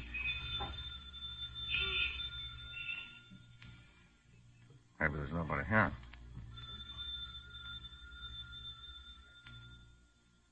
I think I hear someone coming. When there's somebody sick in the house, you ought to know better than to make so much noise. Mrs. Everett, I'm sorry, but we must see June Kemple at once. She's in her room and in no condition to see anyone at once. Who are you? This is Mr. Nick Carter, Miss Everett. Please let us see June. What's a detective doing here? I'm not here as a detective. Rather as a friend. May we see June? Very well. She's in her room. You can go up, but make it as short as you can. She's sick. Thank you. Come on, Mr. Carter.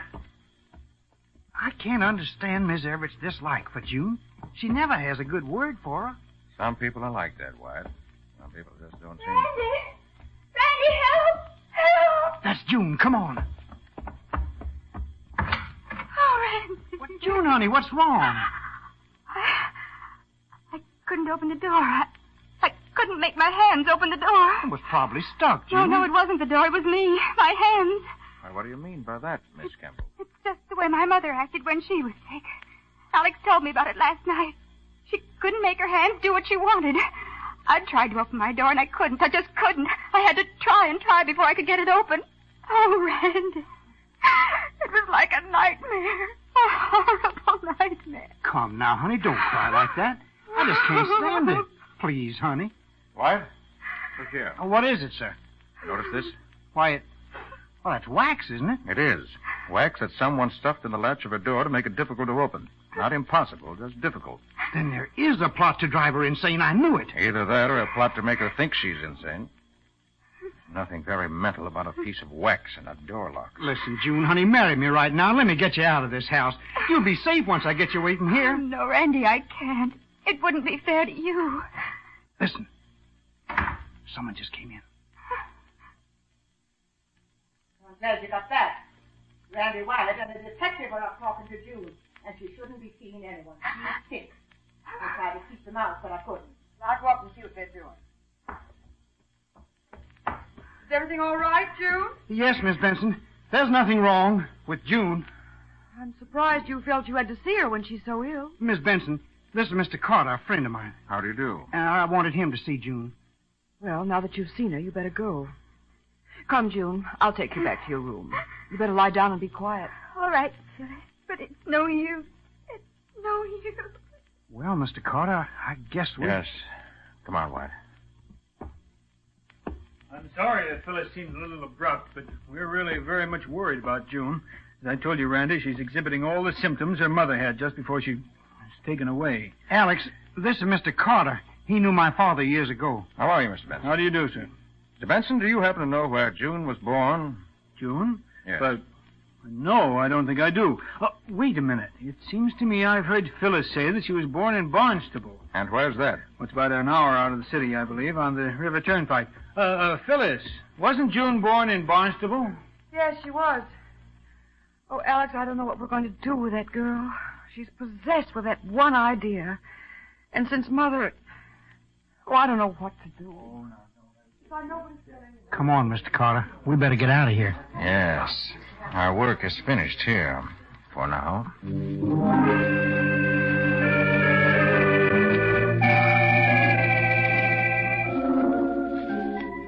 But, Nick, aren't you going to eat anything before you go? We'll grab a sandwich and a cup of coffee on the way. Why, Sim Carter, But, you Nick, ought to go... what are you expecting to find in Barnstable? June was born there. If her birth certificate doesn't give us a clue to that clause in Campbell's will, I'll find somebody there who can. Patsy, you wait here at the office for me.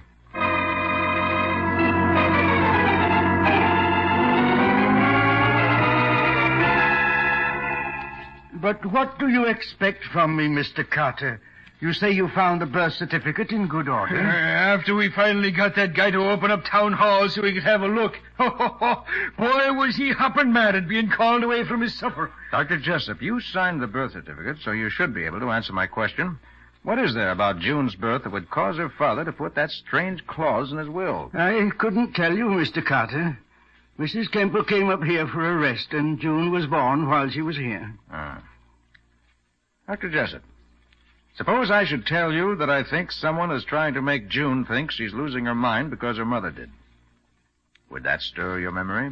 Losing her mind because her mother... Oh, no, that's impossible. Why, pardon me, I must see who's at the door. Certainly, we'll wait. It's strange that they should come to the back door. Nick, he knows something. Sure as you're a foot high, he knows something. Yes, Waldo, I think he does. And I think he's going to talk. Nick, sounds as if he's in... Dr. Jessup, what's wrong? Dr. Jessup. You're right. See Leona Perkins. She... Look at Nick. He was shot twice, right through the chest. So I see. But we didn't hear no shots. Silencer, apparently. Waldo, see if you can spot anyone out there. Right, Nick. I'll get him. Oh, poor guy. If I hadn't come here, Waldo! Waldo! Did you... It's no good, Nick. I thought I saw a guy hiding in the trees there, so I took a couple of shots at him. I guess it was just shadows. You ought to know better than to go shooting off that old 44 of yours blindly that way. But, Nick, Waldo, you stay here. Call the sheriff. Tell him what happened.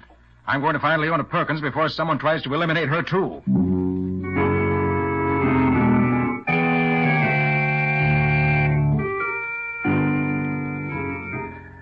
You got that, Patsy? Tell Matty to have his man keep constant watch on the Kemple house. And tell me just who goes in or out. Uh-huh.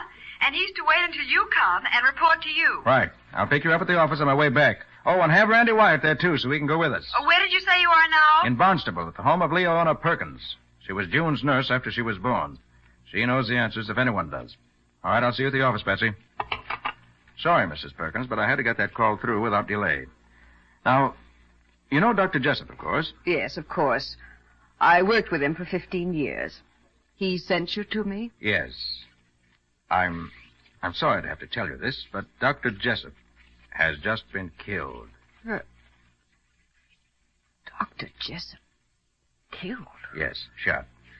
By someone who wanted to keep him from telling me what I came to Barnstable to find out. Dr. Jessup dead. I can't believe it. Before he died, he told me to come to you. That you would tell me what the mystery is about June Kemple's birth. Why are you asking these questions, Mr. Carter? Because June's sanity is in danger. June insane? She can't be. Why not? Her mother was, I understand. Died in the sanitarium. Then you understand wrongly, Mr. Carter. Her mother is perfectly sane, and she's still alive. Alive and well. What's that you say? Do I look insane to you? You? Why, no, of course not. Mr. Carter, I am June's mother. You are June's mother? I am. June is really my daughter. Miss Perkins, I'm afraid I don't understand. Why was she brought up as the Kemple's child? Mrs. Kemple had one daughter, and she wanted another, desperately. But she knew she was gradually going out of her mind. And she was afraid if she bore another child, it too might be susceptible to the same dread disease. So she decided to adopt a baby, but secretly, to prevent any possible discrimination against it. She made inquiries in several places. Dr. Jessup heard of her search and came to me. How did he happen to come to you? He was my doctor. My husband had just been killed in an accident, and my baby was to be born in 3 days. We were very poor, and I was frantic with worry. I had no money, Mr. Carter, no relatives. I'd never worked a day in my life. I could see no way to provide for the child who was coming. And you agreed to give up your baby? Yes. In a moment of weakness, I did. When June was born, Dr. Jessup registered her as being born to Mrs. Kemple instead of to me. Oh, perhaps it was wrong of him, but he felt it was the wisest thing to do. You've never seen her since? No, Mr. Carter. Bitterly as I've regretted my decision, I'd sworn I'd never try to see her again. And I never have. Did anyone else beside you, the doctor, and the Kemples know of this? No, not a soul. Even Phyllis was never told. She believes June to be her own natural sister. I doubt that she does now. Mrs. Perkins, you must go back to the city with me at once. Not only June's sanity, but her life may be in danger at this very moment.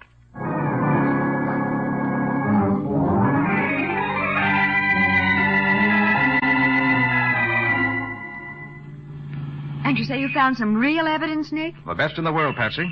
I found Mrs. Perkins here. Well, I don't understand, Nick. You'll know the whole story in a few minutes, just as soon as we get to the Kemples' house. Is it a plot against June, Mr. Carter? Is she really all right? Yes, Wyatt, I believe so. It'll take time to get her back on her feet, but basically she's as sane as you or I. But who would want to do a thing like this? It'd only be one person. And how she found out about it, I don't know. But she did, obviously. Mr. Carter, how much further? I promised once I'd never see June again, but now That's one promise that is better broken than kept. Well, here we are. Oh, that must be Matty's man across the street. You three go in. I'll be with you as soon as I get his report.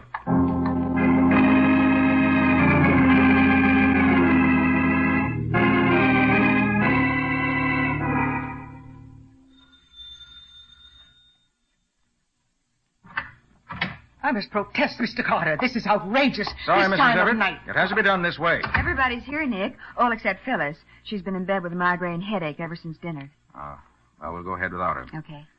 June, Yes. you say various things happened to you that seem to indicate that you're losing your mind. Yes, Mr. Carter. Just like my poor mother when she was losing her mind. How do you know about your mother? Why, Alex told me. Alex told you. Mr. Benson, may I ask if you knew Mrs. Kemple? Why, no, I didn't. She died before I met Phyllis. And how do you know how she acted while she was going to pieces? Well, I've heard the story from Phyllis. Complete with details? Why, yes. Recently?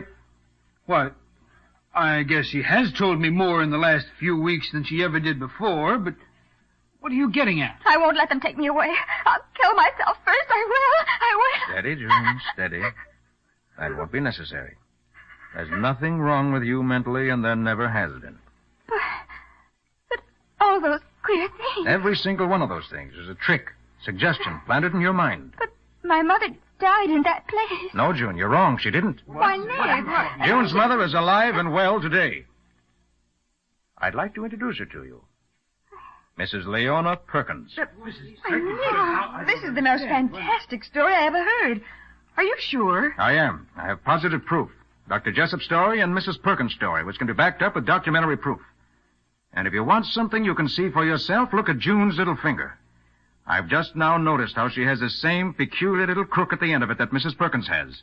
By golly, Nick, you're right. It's just the same. You're my mother. My real mother. Yes, June, darling. Your real mother. Oh, Mother. Mr. Carter, who in heaven's name would want to do this to June? A person who was afraid that she might be susceptible to the thing that killed her mother, and consequently hated the person who wasn't. A person who wanted to prove that it was someone else, not her, who was the weak one. Carter, do you realize what you're saying? Unfortunately, Benson, I do. But you mean that Phyllis... Phyllis? Oh, of course he doesn't, Alex. That's sheer nonsense. Mrs. Benson, didn't you help June write the note that broke her engagement to Randy Wyatt? Yes, at her request. After you talked me into doing it. And didn't you suggest that June heard things and felt things, and then when you got her believing she did, didn't you suggest to Alex that those things were a sign of mental weakness? She did. I can tell now. She was always asking me if I didn't feel this or hear that. I thought she was trying to help me, but... I was trying to help. Where have you been the last 2-3 hours? In my room with a headache. No, you weren't. You drove to Barnstable, shot Dr. Jessup so he couldn't tell me the secret, and came back here. My man saw you come in. You sneaked in the back door and up to your room, changed your shoes because they got muddy in the doctor's backyard, and then you came down here to brazen it out. Randy, if you look, I'm sure you'll find the muddy shoes in her room, and you'll find the motor of her car still hot. And probably you'll find a gun in her car, too. I'll take a look right now. Stay where you are, all of you. You may find the muddy shoes, but I've got the pistol right here, and I'm going to kill you all. You're a pack of sneaking... Better take her away, officer, before she hurts someone. Officer? I'll take it. I'll take it. Nick! All right. No harm done. Alex, take her upstairs. Keep her in her room. Yes, Mr. Carter. Come on, Phyllis. Sure. Lock me up. Just the way they locked my mother up. You think I'm crazy, but I'm not. I'm as sane as any of you. I'll show you. How could you do such a thing, Phyllis? Why should you hate me so? Why shouldn't I hate you? I've hated you from the moment I found those old letters of Father's after he died. Those letters from Dr. Jessup, which gave away the whole story. Dr. Jessup said he hoped I'd never suffer as my mother did. Said he could understand how pleased Father was to know that there was no possibility of you having inherited any tendency to a mental weakness. I knew what he meant, and I hated you for it. I wish I'd killed you long ago. Come, Phyllis. You'll feel better in your own room. Mrs. Everett, will you come with us, please? Of course, Mr. Benson. Take your hands off. I know nothing about What a terrible thing. Yes. If she never found those letters, this whole thing might never have happened. They not only turned her against June, they planted the fear of insanity in her own mind. And the hate and the fear together grew into a phobia that was too strong for her. Mr. Carter, I don't know what to say. If there's any way I can repay you, you have only to name it. Oh, yes, Mr. Carter. I feel as if a load had been lifted off my heart. This is a wonderful thing you've done, Mr. Carter. A wonderful thing. God bless you for doing it. Nick? In the excitement, I forgot. Forgot what? Waldo. Well, what about Waldo? Waldo is being held in Barnstable on charge of killing Dr. Jessup. What? Yes. He called just before you got back. Said he'd try to explain what happened, but the sheriff didn't believe him.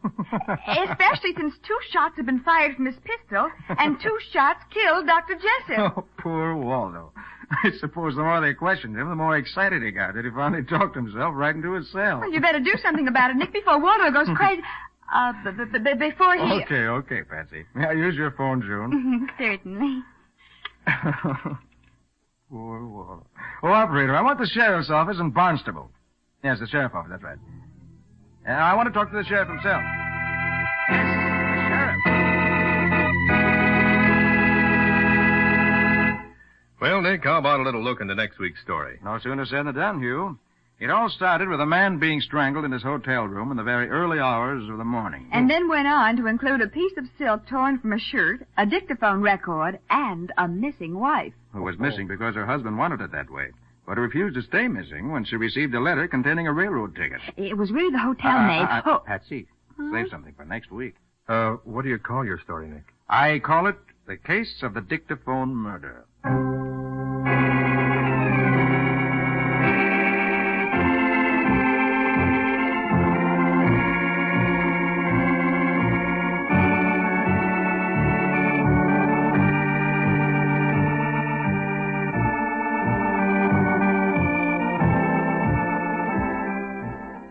Nick Carter, Master Detective, which is produced and directed by Jock McGregor, is copyrighted by Street and Smith Publications Incorporated. Pictured stories of Nick Carter appear in every issue of The Shadow comics. In the broadcast of Nick Carter, Master Detective, Lon Clark is starred as Nick, Charlotte Manson is featured as Patsy. Original music is played by George Wright. Script is by Jock McGregor and Peggy Mayer. Any resemblance in these programs to actual persons, living or dead, or to actual places is purely coincidental. Nick Carter, Master Detective, is presented over most of these mutual stations each week at this same time. This is Hugh Sanders saying so long until next week.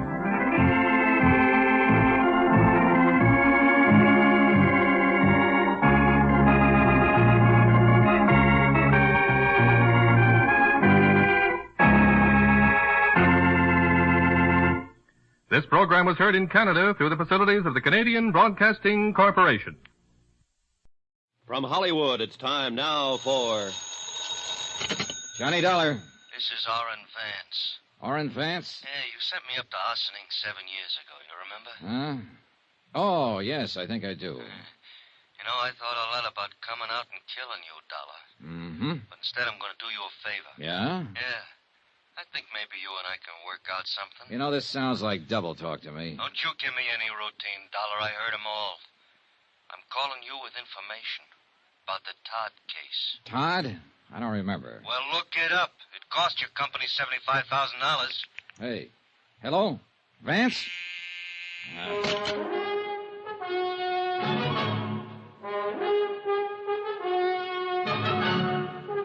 Tonight and every weekday night, Bob Bailey in the transcribed adventures of the man with the action-packed expense account, America's fabulous freelance insurance investigator. Yours truly, Johnny Dollar.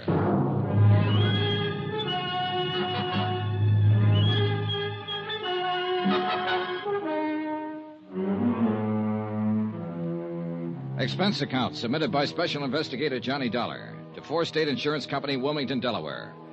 Attention, Mr. Don Freed, Chief Investigator, Claims Division. Since your office authorized me to conduct certain inquiries based on new information supplied by Orrin Vance, I am billing you accordingly. The following is an accounting of expenditures during my investigation of the Todd matter. Expense account item 1, $1.85. One phone call to Don Freed in Wilmington, Delaware to discuss the burglary that had occurred 6 months before in the Long Island home of Norman Todd. The case was a complete stalemate.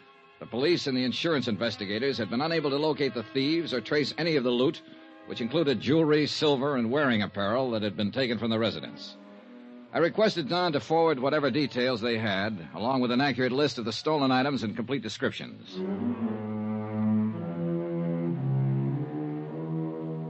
Expense account item 2, $2, cab fare. To and from the Office of International Adjustment Bureau, where I refreshed my memory concerning Orrin Vance. A good look at the files, and I remembered him well. Back in 1947, he'd been involved in a well-engineered swindle of the Seaman Clothing Company. Almost got away with it. And it was my investigation and testimony that finally put him behind the bars. Hi. Huh? Vance? Yeah. Oh, hello, Dollar. You haven't changed a bit. You have. Yeah, sure I have. You took 7 years of my life away from me. Did you do what I told you to on the phone? People like you don't tell me what to do, Vance. Come on in. Oh, sure. Thanks. Nice place you got here. Yeah, I like it. Sit down. Tell me what's on your mind. Look, Dollar, don't treat me like a con, huh? Even if I am one.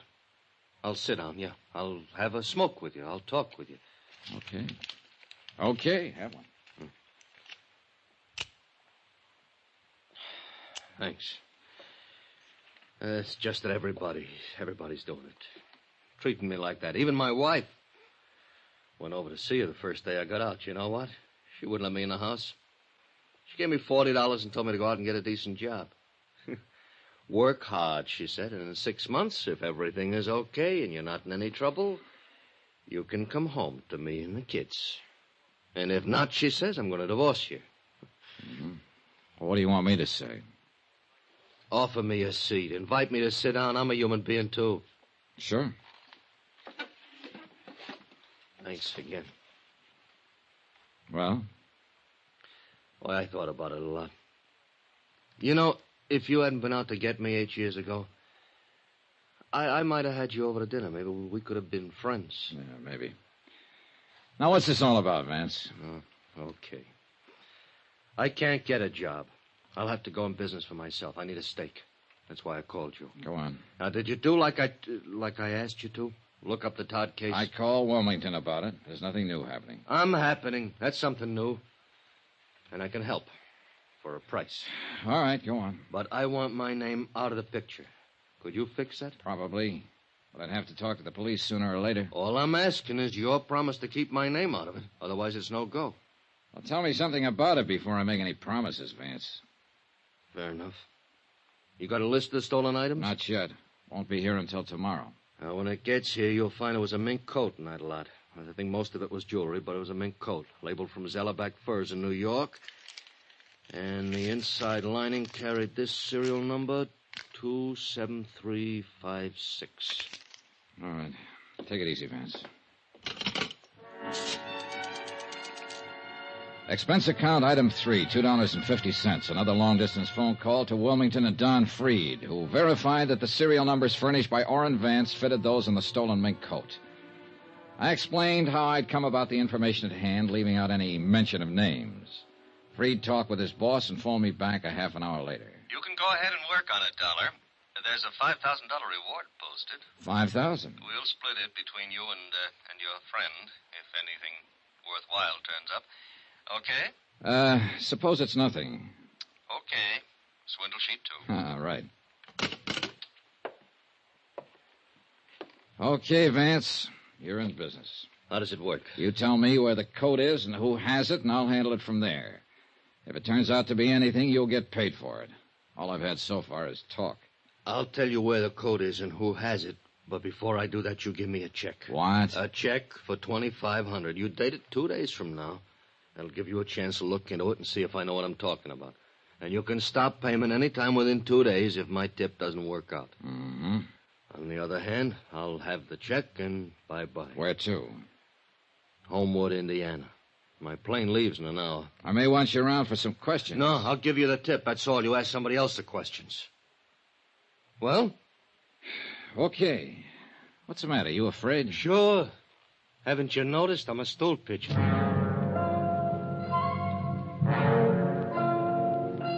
I noticed, and it worried me. But I arranged for him to have the post-dated check in return, for which he gave me a name and an address. Gloria Tierney, 1231 East 57th Street, New York City. Expense account item 4, $3, cab fare to the airport. I saw Orrin Vance off on a westbound plane to Indiana. 45 minutes later, I boarded Flight 37 for New York. Expense account item 5, $18.85. The cost of getting me from Hartford to New York. I checked in at the New Weston and went directly to the Metropolitan Police Station, where I asked if Gloria Tierney had a record. A check in the police files revealed that she was not listed. About 7 o'clock, I had a bite to eat, and then I walked over to the 57th Street address, a small apartment building.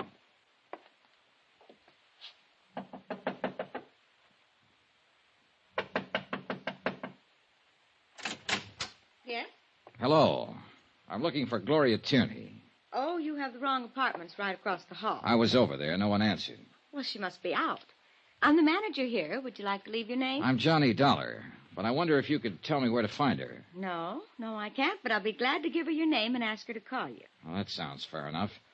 I'm at the New Weston Hotel. Oh? You're from out of town? Yes. An old friend of Gloria's? No, I'm just on business. Well, I'll tell her you came by. Good, fine. By the way, how long has Miss Tierney lived here? About a year. Why? Oh, just wondered, thank you. Johnny Dollar, New Weston Hotel? That's right. Wait a minute. Here, take my card. Insurance? Sort of. The apartment house manager, it said Ethel Stromberg on the mailbox, smiled politely and closed the door. I went outside the building and took a plant across the street. I waited around for about 3 hours and saw no one go in or out of the building. I went back to my hotel. About midnight, the phone rang.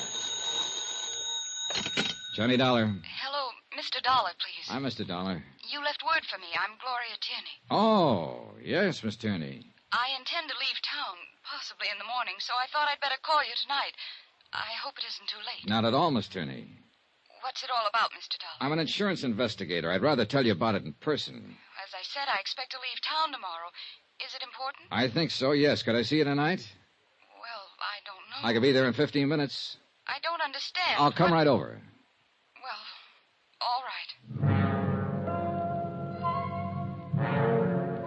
I was there in less than 15 minutes, but things weren't all right. As a matter of fact, things looked all wrong. Gloria Tierney's apartment was darkened. She didn't answer when I knocked on the door. I tried it. The door was locked. You who? Now, look here. I don't think you have any right to bother Gloria. Oh, it's you? Hello, Mrs. Stromberg. Well, where's Gloria? I don't know. You don't know? She was waiting to meet you. Huh? Well, out here in the hallway. She came in tonight, and I gave her your message. And then she went in and called you, and then came back out and said you were coming by. Yeah, well, she's gone. Well, that's funny. Hey, tell me, did you hear anyone out here? No. Well, maybe she went down to the drugstore. Drugstore's closed. Well, yes. She'll probably show up. Yes, probably. You look worried, Mrs. Stromberg. I am. Gloria didn't seem like herself when she came in. Oh, what do you mean? Well, she was nervous and upset. I think she'd been crying. I don't know. Uh-huh. Oh, I hope she's all right. Yeah, so do I. You're sure she isn't outside waiting for you? No, I didn't see any. Well, I'll look again. Do you see her? Not a soul. Had she been drinking? No, of course not. What was she wearing, Mrs. Stromberg? Oh, she had her coat on. Her mink coat? Yes. Well, how'd you know about her mink coat? A friend of mine. I'll take a look around out here. All right. Oh, wait a minute. I'll come with you. You know, of course, she might have Hey, got... wait a second. Look, is that Gloria? Why, yes, I think so. Something's wrong with her. Yes. The girl crossing the street in the mink coat weaved slightly from side to side. As I got close to her, I could see she was a pretty girl in her late 20s, blonde hair, dark eyes. She hardly looked up as I came up to her, just stopped and stood there, weaving slightly. Miss Tierney? Yes. Yes. Well, can I help you? I'm Johnny Dollar. Please. Well, come on, we better go inside. Yes. What is it? He struck me. He what? He struck me. And Oh, Mr. Dollar. Here, come on. Careful now. Sure. Oh. Easy. Easy now. Thank you. Thank you very much. You okay?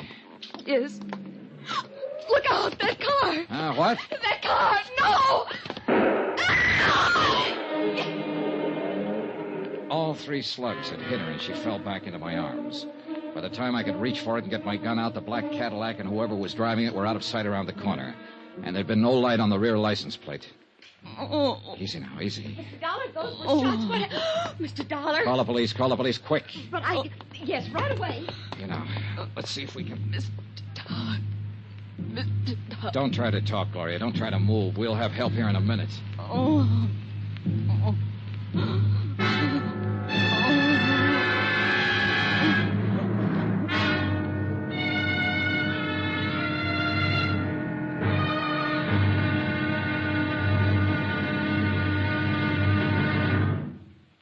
There'll be another intriguing episode in our story of the Todd matter tomorrow. Tomorrow, the same old business of murder, but with a brand new twist.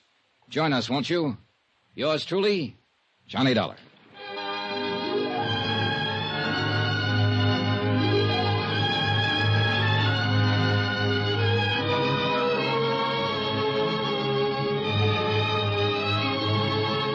Yours truly, Johnny Dollar, starring Bob Bailey, is transcribed in Hollywood. Written by John Dawson, it is produced and directed by Jack Johnstone. Be sure and join us tomorrow night, same time and station, for the next exciting episode of Yours truly, Johnny Dollar. Roy Rowan speaking.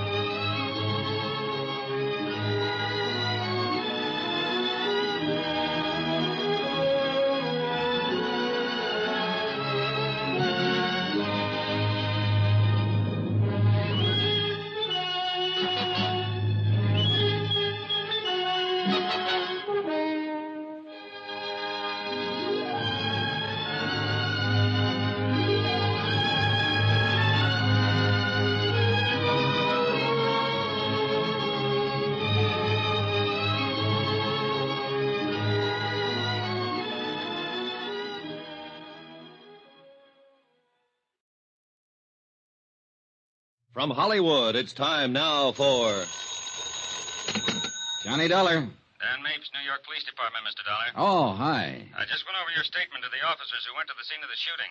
Pretty rough business. Yeah. How's the girl? She hasn't regained consciousness. We've got to get on with this, Dollar. There's some questions I want to ask you. Sure, glad to do what I can. Where can I meet you? What's the matter with right here at headquarters? Okay, say in about an hour. Make it a half an hour. I said I want to get on with the case. Room 212, Sergeant Daniel Mapes. Okay, Sergeant, I'll be there.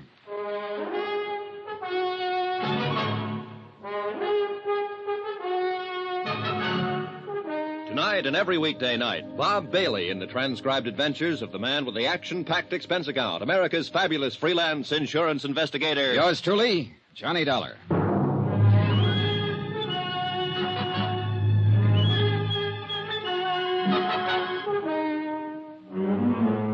Expense account submitted by Special Investigator Johnny Dollar to Four State Insurance Company, Wilmington, Delaware. The following is an accounting of expenditures during my investigation of the Todd matter. A burglary that occurred 6 months ago, but the murder try occurred only a few hours ago. Expense account item 6, $16.40. One telegram. From me to Chief Investigator Don Freed, Four State Insurance. I explained events up to date and requested that Freed contact their New York office and employ counsel for me in the event the New York police chose to hold me as a material witness in the shooting of Gloria Tierney. We aren't going to hold you. Why should we? I don't know. Why should you? Sit down. Take it easy. Okay, thanks. So, you're a freelance insurance investigator. Yeah, that's right. Working for Four State out of Wilmington, huh? That's right. Okay, suppose you give it to me. Well, you got it right in front of you there in that report. I told it to the investigating officers right after the shooting last night. Now you tell it to me. All right. I made an appointment to meet this girl. She called me about 12 o'clock midnight, and I went on over to her apartment. She wasn't around when I got there, so I waited and talked to her landlady. A few minutes later, I saw her coming across the street. I went over to meet her because she looked like she'd been hurt or something. I walked her back across the street. Somebody pulled up in a car just as we got to the curbing. Says here, Black Caddy, 1955 Coupe de Ville. Yeah, I didn't pay too much attention. What was the license number? Couldn't tell. It was blacked out. Okay, go on. There was a man in it. I didn't see his face. Didn't even notice him, really. He just started shooting. The girl was hit 3 times. I was trying to help her, and he got away. Well, what else? That's it.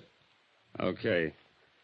Tell me why you were in here yesterday afternoon checking to see if this Gloria Tierney had a record. I was about to contact her. I wanted to know if she'd ever been in trouble. Now tell me what you're working on. The Todd case. Todd? Yeah, a burglary out in Long Island about 6-7 months ago. I had reason to believe the girl might be able to help me on it. Because of what? Because of her mink coat. Well, I'm glad you answered that way, Dollar. The coat's in the lab now. They're looking it over. We found it listed in our stolen property files. So far, your story is okay, but believe me, it isn't over yet. Huh? Tell me more. We know about the coat. We want to know about the girl who was wearing it. Sorry, I can't help you. We didn't have her prints on file here, but we sent them off to Washington. She's still unconscious. She's in pretty bad shape. She can't talk. You can. What's her angle? I don't know. You don't know who shot her. You didn't get the license number. You just stood there and let it happen. All you were interested in was your mink coat. Look, Is that what you're trying to tell me? I might be through trying to tell you anything, pal. Don't get smarty pants with me, Dollar. I got myself a shooting to straighten out. I'll straighten it out any way I can. What else did she have from the Todd business? You tell me. Nothing. A small diamond ring on a little finger. It's not on the stolen property list. Tell me, Dollar, did your insurance company pay off this claim? Yes, the whole thing. About $75,000. $75,000? That's right. Well, at least you got the coat back. Even if it has got 3 bullet holes in it. Maybe we'll get a line on the whole job. If she regains consciousness. Meanwhile, you can sit here and tell me about your tip. What? Who put you on to Gloria Tierney? No, I'm afraid I can't tell you that. Why not? Because I promised not to disclose any names. Oh, I can tell you this much, though. The man who told me about Gloria Tierney couldn't possibly have had anything to do with the Todd case. He was in prison when it happened. Let's have his name so I can check it. He's in Indiana now. He's got a name in Indiana. What is it? Sorry.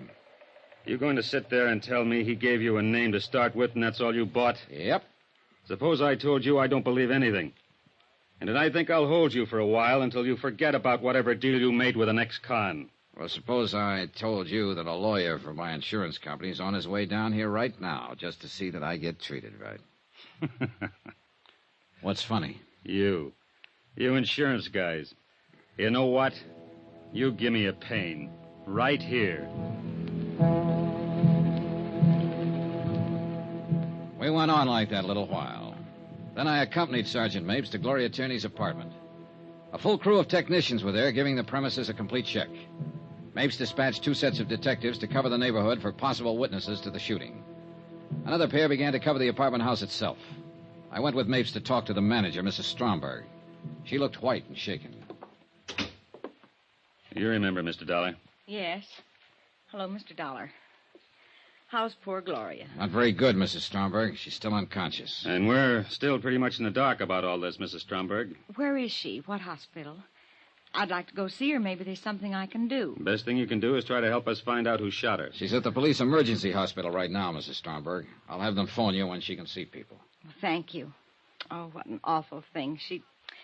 Well, what's it all about? Why would anyone want to shoot Gloria? We hope we can ask her that question. Right now, we're going to try to find out all we can, and maybe you can help us. Well, I hope so. What can I tell you? Where she worked, how she lived, what people she knew. Oh, dear. Yesterday, you told me you'd known her for a year. Yes, ever since she moved in. All right. Was she a nice girl? Of course she was a nice girl. Quiet, minded her own business. Where's she work at? Well, I don't know. I mean, Gloria doesn't work as far as I know. Who pays her rent? She always gave me a check. Who gave her a check? Well, I really don't know. Don't you know anything? What's the matter with you? Well, I'm trying. Mapes, why don't you go sit down? All right, I'll sit down here. Mrs. Stromberg, what can you tell us about her? Do you know where we can contact her family? Think about it. Well, I don't know. I know they live in California somewhere, but that's all I do know. She talked about them now and then. Uh-huh. How about her friends here in town? What about them? Well, for instance, the man who drove the black Cadillac last night. I never saw that car around here before. Did she talk about her friends to you? Why, no. Well, she's a pretty girl, young. Boyfriends? Oh, yes, she did talk about them now and then.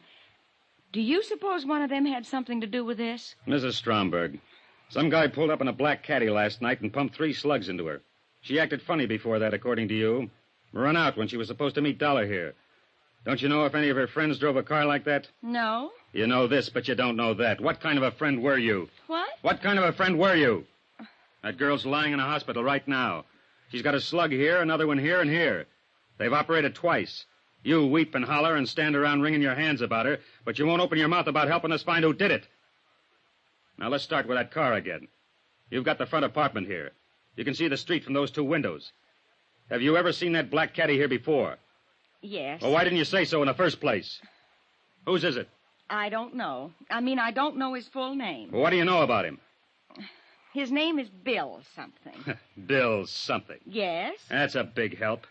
What does he look like? Where does he work? What does he do? I don't know. I really don't know. She never introduced me to him, but she talked about him. She'd say, Bill's coming by tonight, or Bill did this, or Bill did that, but she never mentioned his last name. But he drove the caddy. Yes. Now, what does he look like? I told you, she never introduced me. I heard that part. But I know if someone young and fresh and pretty like Gloria Tierney lived across the hall from my wife would be at the window every time she heard the bell ring or heard a car drive up out front. She'd want to see who was buying her the candy and flowers, who was knocking on the door. Isn't that so, Mrs. Stromberg? Yes. No. Yes. Well, what do you mean? Now, look. For the 3rd time, what does this guy Bill look like? Well, he's tall and very dark. Tall? What does that mean? Tall like me? Tall like Dollar? Tall like what? Like Mr. Dollar. How old? How'd he dress? What kind of build? Easy, Mapes. Why don't you go through that offering me to sit down part now? All right. I was wrong about you, Mapes. I admit it. Well, maybe I was kind of wrong about you, Dollar. Hardly anybody ever admits anything these days. Okay.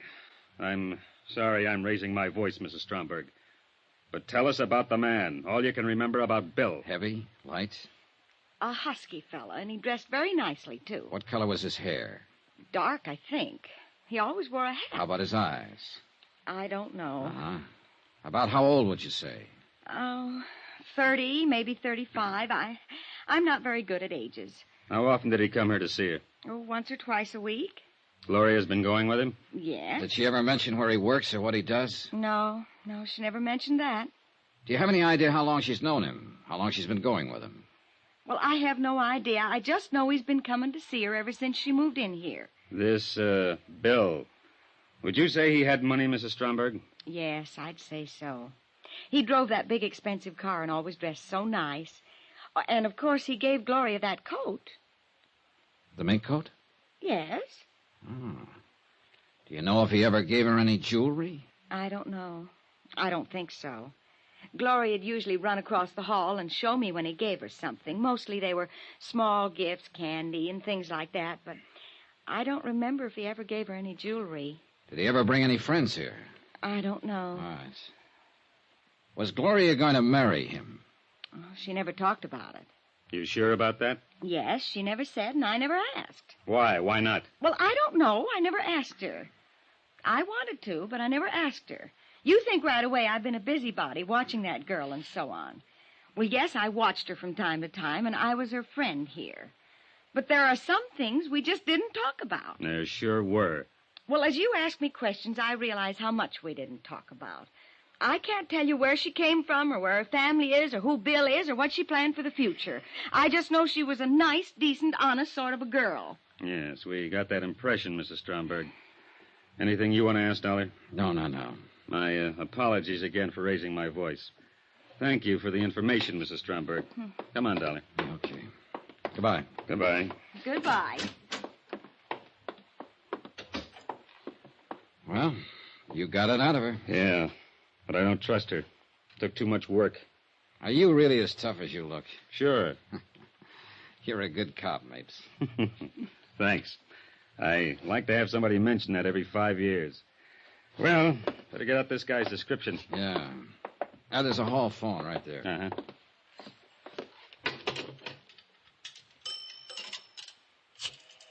Well, we sure haven't got much to go on.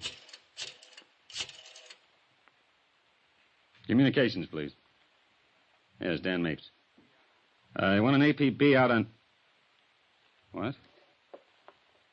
Oh, I'll give it to you later. Johnny, the hospital phoned in 2 minutes ago. Gloria. Yes. They think she's dying.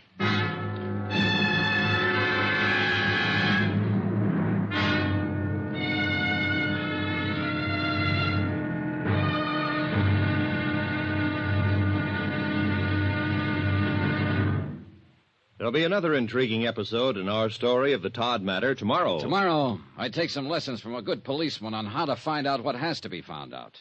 Join us, won't you? Yours truly, Johnny Dollar.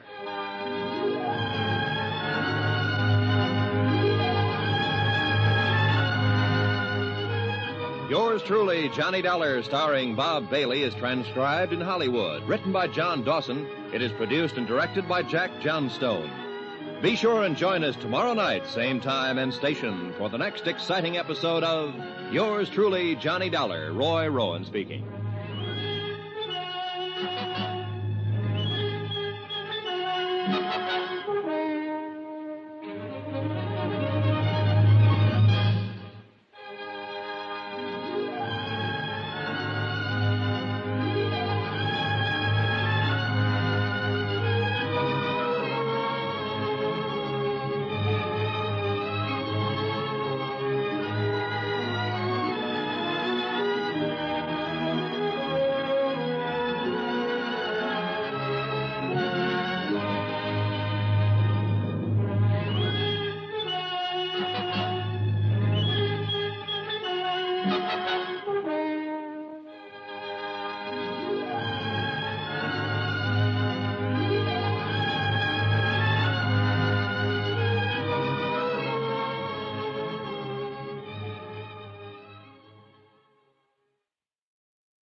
From Hollywood, it's time now for...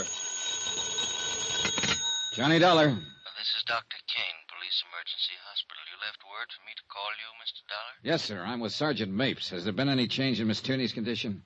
No, sir. No, none. Do you think she'll make it, Doctor? It's hard to say right now. Sometimes they rally.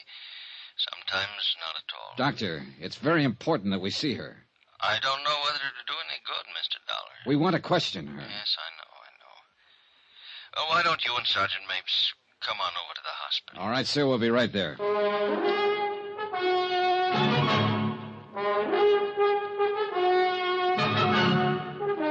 Tonight and every weekday night, Bob Bailey in the transcribed adventures of the man with the action-packed expense account, America's fabulous freelance insurance investigator. Yours truly, Johnny Dollar.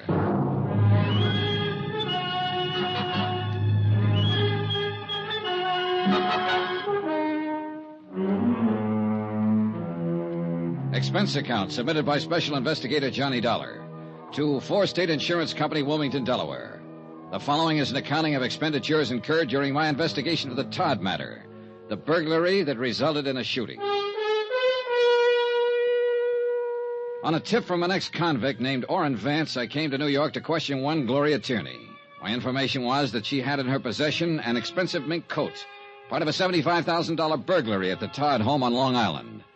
Gloria Tierney was shot and seriously wounded by an unknown gunman before I was able to question her about the coat. A description of her assailant and how she had obtained the coat were still to be ascertained when Sergeant Dan Mapes and I arrived on the second floor of Emergency Hospital.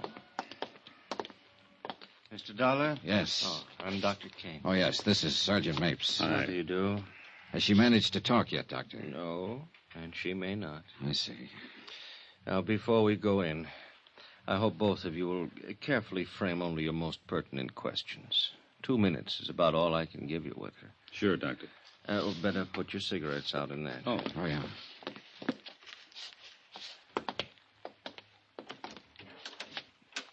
Ego facultate mihi ab apostolia sede tributa indulgentiam plenarium et remissionem omnium peccatorem tibi concedo. Father Deering wanted his word. Yeah. Et Filii et Spiritus Sancti. Amen. All right, Father? Yes. Is she conscious? Just a minute. Yes? She can hear you, I'm sure. You want to go ahead? I suppose so. Has to be official. Are you Gloria Tierney? Is Gloria Tierney your name?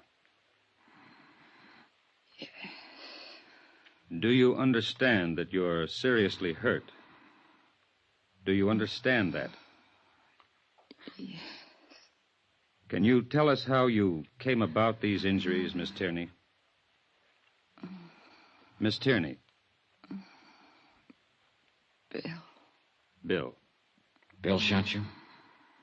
Yes. Well, what is Bill's full name? Where can we find him? Bill. Where can we find him? Who is he? Doctor? Watch out. Nurse, hand me the hypo. Quick. No. This might help.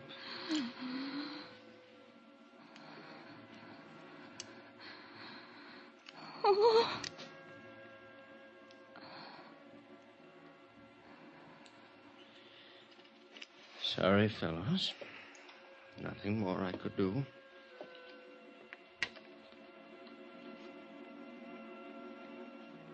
Gloria Tierney died at 3:35 in the afternoon without revealing the full name of the man who had shot her the night before. Expense account item 7, $6. Drinks. Myself and Sergeant Mapes. Well, we're sure of two things. Are we? Yeah. His name's Bill. And this is the worst whiskey I ever tasted. There ought to be a law. I think there is, Sergeant. I'm going to ask you something, baby. Outside of the fact that that girl up there died a few minutes ago and was wearing a stolen mink worth $11,000 that you've been wanting to get your hands on, what about her? How does it strike you? She looked like a nice girl. Yeah. She looked like the best kind of girl ever made. What else? What would someone like that be doing in a stolen mink coat? Exactly. What would she be doing with a stolen mink coat? Outside of having herself a time with a guy named Bill who gave it to her. You call that having herself a time? Sure. I'd like to get drunk. Every bum in town's named Bill.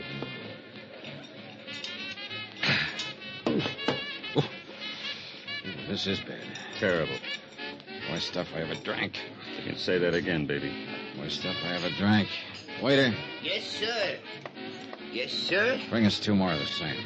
Only make them double. Yes, sir. Right away, sir. I'm glad to see you aren't fussy, Dolly. Not a bit. Not a lousy bit. You know, I looked at you when you came in my office, and I said to myself, I got a wiseacre on my hands. I got a wheeling, dealing wiseacre who's got himself a little tip, and he's going to keep it all to himself. I said, why do I have to put up with this kind of trouble? Why don't I just toss this bum in the cooler and go about my business? I'm a copper. I got work to do. Why fool with an insurance stick, I said. But I'm very happy to see you aren't a fussy fella, baby. Very happy. All right, you made a speech, now I'll make one. Go ahead. Well, I stood in a hospital room and I watched a human being die. Oh, it's part of my job, part of your job, too. But for myself, I don't like it. If I have to go into why every man's death diminishes me, I'm going to fall all over myself because I never could go into that kind of stuff. Yeah, I know what you mean. But I'll say this. That girl that died in there was... Well, she was the kind of girl I could have kept right on scene. Yes, I'd like very much to have knocked on her door almost any old night. Sergeant, I would have liked that more than I can tell you. She wore a stolen mink coat, remember? I remember. But I can sit here and feel bad about it, can I? You sure can. I'll feel bad with you. Look at them early eaters, Dollar. Coming in to drink their dinners. Don't change the subject. I have to. We got work to do, pal. Yeah. Here we are, gentlemen. As long as it's here. Yeah. Cheers. Cheers yourself. Oh, well, there ought to be a law. You said that.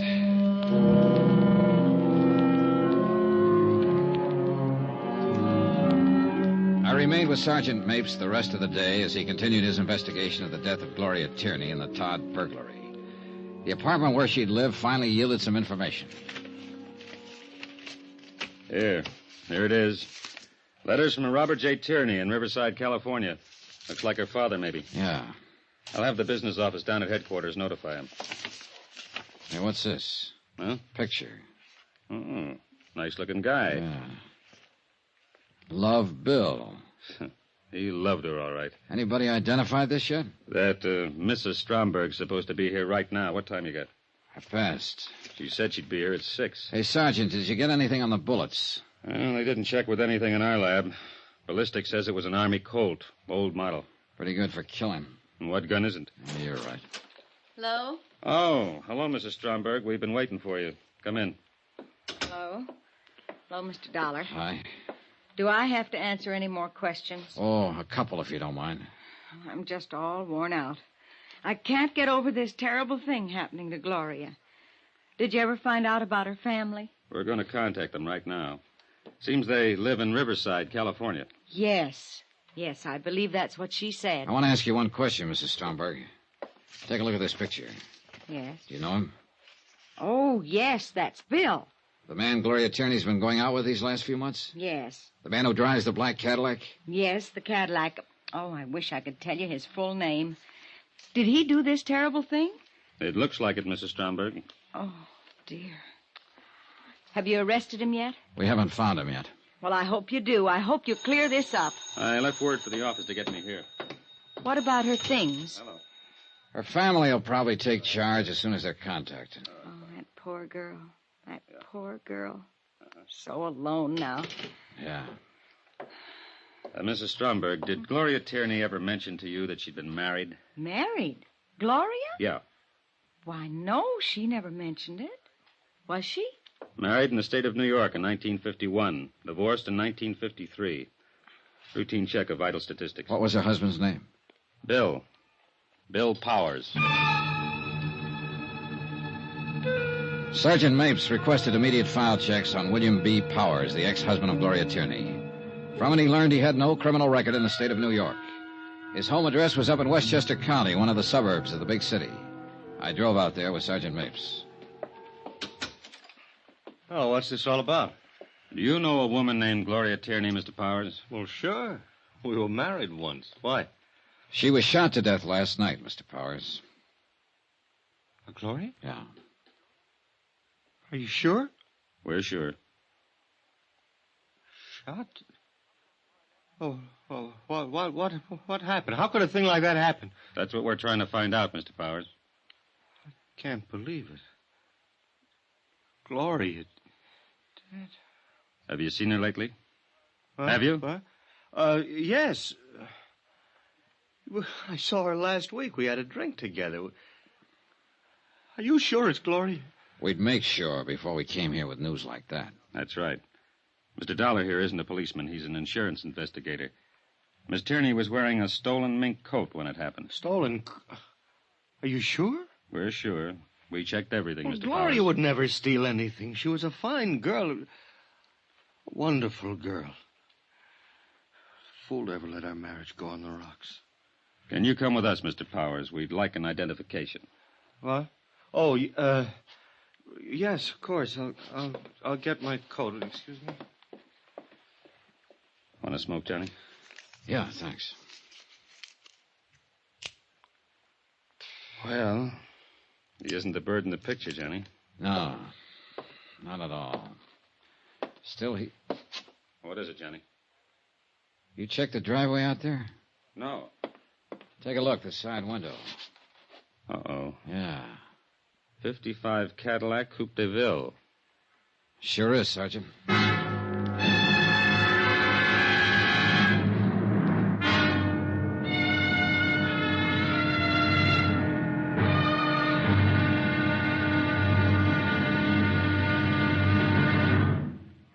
There'll be another intriguing episode in our story of the Todd matter tomorrow. Tomorrow? Well, you find one killer and you find them all. And then you have to start all over again. Join us, won't you? Yours truly, Johnny Dollar.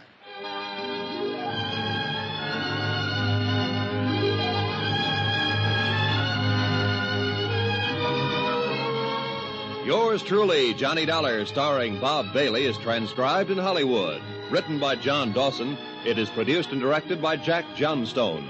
Be sure and join us tomorrow night, same time and station, for the next exciting episode of Yours truly, Johnny Dollar. Roy Rowan speaking.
From Hollywood, it's time now for... Johnny Dollar. Long-distance operator. Wilmington, Delaware is calling you. Okay. Go ahead, please. Johnny? I do. Well, this is Don Freed. What's happening there? Your expenses are running away up, and we haven't gotten a report from you. I've been too busy. What's that supposed to mean? That's supposed to mean that the tip I got was good and it was bad. Yes, Gloria Tierney, 1231 East 57th Street, had a mink coat that was stolen from the Todd estate. No, she didn't tell me much about it because she got herself shot down on the street last night. Yes, I'm working with the police here trying to find out how she comes by the coat. But what I want... Listen, an hour ago I went out to see an ex-husband of hers. His name's Bill Powers, and he seems to be the bird we're looking for. You know what he did? He cried and blubbered all the way down to the morgue. And he's in there right now making a positive identification. I don't blame him for crying. So what's new with you, Mr. Expense Account? Boy, you're a real man-eater today, aren't you? I sure am. Bye.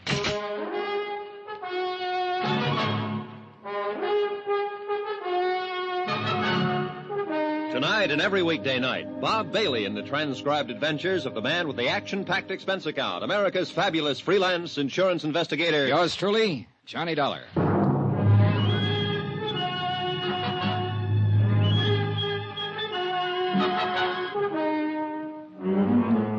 Expense account submitted by Special Investigator Johnny Dollar to 4 State Insurance Company, Wilmington, Delaware. The following is an accounting of expenditures during my investigation of the Todd matter. Expense account item 8, 20 cents, aspirin. I bought them in a drugstore across the street from the morgue. I figure I needed them. On the way down in the police car, the ex-husband of Gloria Tierney gave us very little information about her activities up until the time of her death.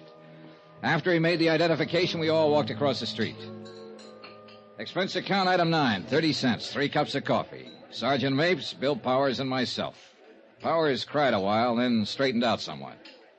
I hope you get whoever did this terrible thing, Sergeant. I hope you'll get him real fast. You sure want to, Mr. Powers. Why would anybody do that to Gloria? Why? Maybe you can help us answer that. We hope you can, Mr. Powers. Oh, you. You're just interested in that coat she was wearing. Well, mister, I don't believe she was wearing a stolen coat. What do you think of that? I think that's a pretty fair way to think right now.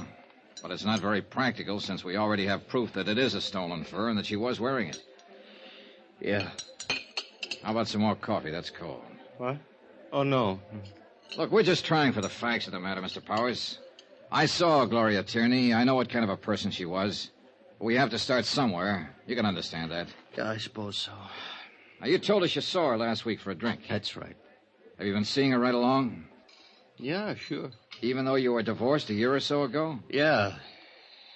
Yeah. Did you know she's been going with someone else, too? Yeah. Bill? Yeah. Bill Chambers. That his name, Bill Chambers? Well, yeah, I don't know him, but she talked about him a lot. Here. Take a look at this picture. Is this him? Yeah, that's him. I thought you knew. You're sure this is him? Oh, sure. The picture was in her apartment. I've seen it there. One day I asked her who he was, and Gloria told me about him. Well, what did she tell you about him? She just said she was going out with him. Oh, she told me that he asked her to marry him. She said he had a lot of money. Anything else? Oh, I don't know. Did she happen to mention where he works? No. What kind of work he does? No. Do you know where we can get in touch with him? No, I don't know that either. I can't help you. I only know she's been going out with him. I don't get this. You and her were divorced, but you kept on seeing her. And she got this new boyfriend. And she told you things like that? Yeah. Funny, isn't it? Why'd you bust up? Oh, this and that. Kid stuff. I suppose. Spat over this and that. I don't know what exactly. Anyway, we were going to straighten it out. We were going to be married again. Oh, what about this Bill Chambers? No, she didn't want to marry him. She wanted to marry me again. She told me. When? Day before yesterday. She said she would marry me. Now she's dead. You know what kind of a car Chambers drives? A Cadillac. How do you know that? Oh, she told me about his car. Another thing, I went out and I bought one myself just like his. I thought it might do me some good with her. We were crazy, weren't we? Where were you last night? Home. Can you prove it? Oh, yeah. Home. All night. I was home while she was out getting herself killed.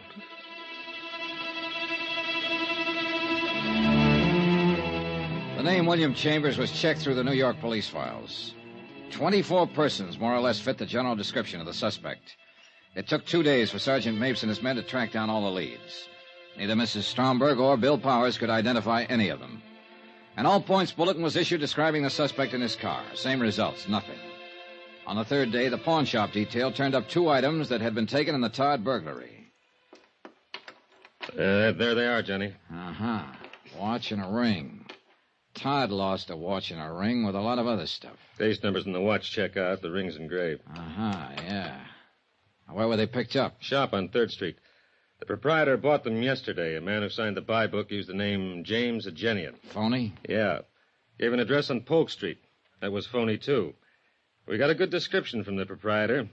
Fits Chambers right down the line. Oh, then he was still in town yesterday. Yesterday, yeah.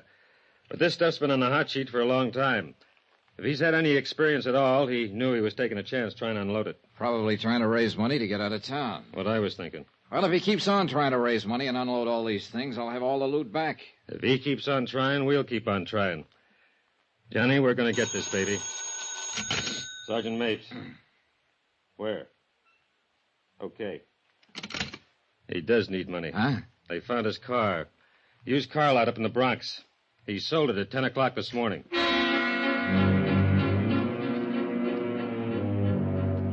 At the used car lot, we learned that a man answering the description of William Chambers had driven in that morning and offered a black 55 Cadillac for sale. The used car lot manager had finally settled on a price and made out a check. He reported that Chambers seemed extremely nervous and anxious to make a quick deal. The car was impounded and examined. A full set of fingerprints on the steering wheel and dashboard gave us a positive identification on William Chambers. Oh, what do you know? William Charles, William Carls, William Charles, Walter Cameron. 1, 2, 3, 7 aliases. Real name, William Charles. Male, Caucasian, age 33. 178, 6'1". Now, let's see. 14 arrests, 2 convictions. Both car thefts. Quite a boy. Well, we got a real tag on him now. Shouldn't be long before we pick him up. Doesn't look like a killer, does he, Johnny? I don't know. What's a killer supposed to look like? The search for William Charles continued. Associates and relatives listed in his criminal file were contacted and questioned. All denied knowledge of his whereabouts. In the meantime, 2 more pieces of stolen property connected with the Todd burglary were recovered by the pawn shop detail. Expense account item 10, $3, 1 telegram to 4 State Insurance in Wilmington, explaining our progress in the case and listing the recovered items. Johnny Dollar. You interested in finding Bill Charles? Who's this? My name's... Never mind. Do you want him or don't you? Sure, I want him. I'm at Shroff's Restaurant on 42nd off Broadway. Can you meet me? Yeah. 15 minutes. I'm in a gray suit, pinstripe. I'll be sitting alone. I'll watch for you. Expense account item 11, 75 cents cab fare from my hotel to Shroff's Restaurant. A small, pretty brunette woman in nice clothes was seated at a table all alone. She looked more like a housewife on a shopping tour than someone who might be connected with a bandit and a killer. Sit down, Mr. Dollar. Okay, sure. There's a reward posted for William Charles, isn't there, for that Todd matter? That's right, $5,000. Well, I get it if I turn him over to the police. Not all of it. Half of it goes to an ex-convict who tipped me off in the first place. Half? Yes. You don't seem very anxious to get him. Oh, we're anxious. But that's the way it is. This other half of the $5,000 is spoken for. I want to get something else straight. What happens to me? What do you mean? I've known he had a part in that Todd matter for a long while. I haven't said anything. Does that make me a party to it or something? I don't know. Well, this is going to get me in trouble. If I have to spend the money for lawyers to keep out of jail, I don't want any part of it. All right. My company will cover that part. Now, where's Charles? Not so fast. I better have something in writing. Something that says your insurance company will pay me a reward and give me help if I get in trouble. I'll talk to them. I'm thinking of the future. I'm going to have one once this is over. Are you? Yes. Yes, I am. Now, how long will it take you to arrange this? Oh, about an hour. I can do it by phone, I guess. That'll be fine. Who are you? Melva Charles. His wife? Yes, that's right. $2,500. Not much for a husband. He's not much of a husband. He was once, but then he had to give away a mink coat and spend time away from me. I see. I doubt it. You people hardly ever see anything. We try. You make the arrangements. I'll meet you again in, say, 2 hours. 2 hours. I gave her a 50-second start before I left the table. When I got out on the street, I was just in time to see her climb into a cab. I was trying to hail one to follow her when a black coupe pulled up to the curbing. Come on in, baby. Hey, Mapes. Get in, the light's changing. That is Melva Charles in that cab up there. Yeah, that's who she said she was. She wants to sell you her husband for the reward, doesn't she? Yeah. What's the delay? She wants to be sure she'll be handled right, the money and all. Say, how did you get in on this? Very dirty trick, baby. Everybody my men questioned about Charles mentioned your name, where you were staying, and what interest the insurance company had in this matter. Somebody was bound to look you up, especially Mrs. Charles. So we've kept an eye on you. Now, where are we, Sergeant? Her name was Melva Thaler before she married Charles. Her old man had a pot of money back in Minnesota. But she couldn't keep out of trouble and got herself disinherited. Money's always been her problem. Isn't it everybody's problem? Not the way it is with her. You should see her record. How much you offer her? Half. The other's spoken for. $2,500. Well, Charles is no good to her now. If he sticks his head out, he'll get caught. So she might as well cash in what she can on him. Nice people, huh? Swell. Uh-oh, she's leaving the cab. Get down to the corner and park. Can you see her? She went into the apartment building. Let's go. Which apartment, Johnny? Here we go. Right. Now where? Beats me. Just a minute. Johnny! Now, what?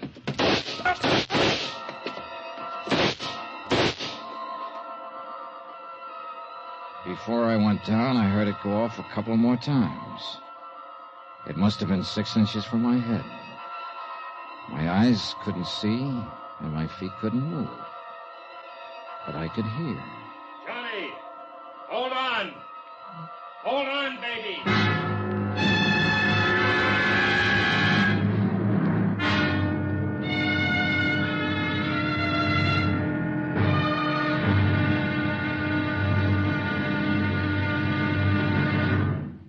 There'll be another exciting episode in our story of the Todd matter tomorrow. Tomorrow? Well, there are times when $75,000 worth of stealing isn't worth a plug nickel. Join us, won't you? Yours truly, Johnny Dollar.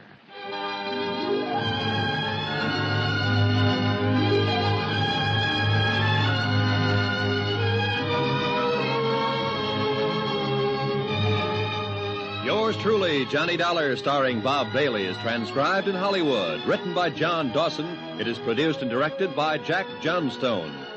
Be sure and join us tomorrow night, same time and station, for the next exciting episode of Yours truly, Johnny Dollar. Roy Rowan speaking.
From Hollywood, it's time now for...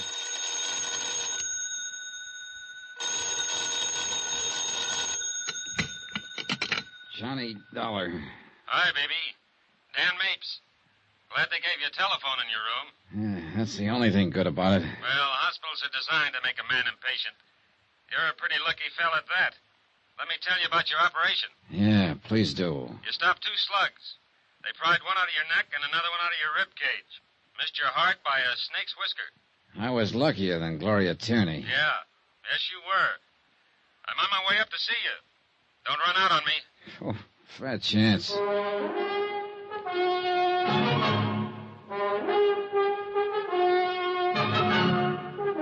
Tonight and every weekday night, Bob Bailey in the transcribed adventures of the man with the action-packed expense account, America's fabulous freelance insurance investigator. Yours truly, Johnny Dollar.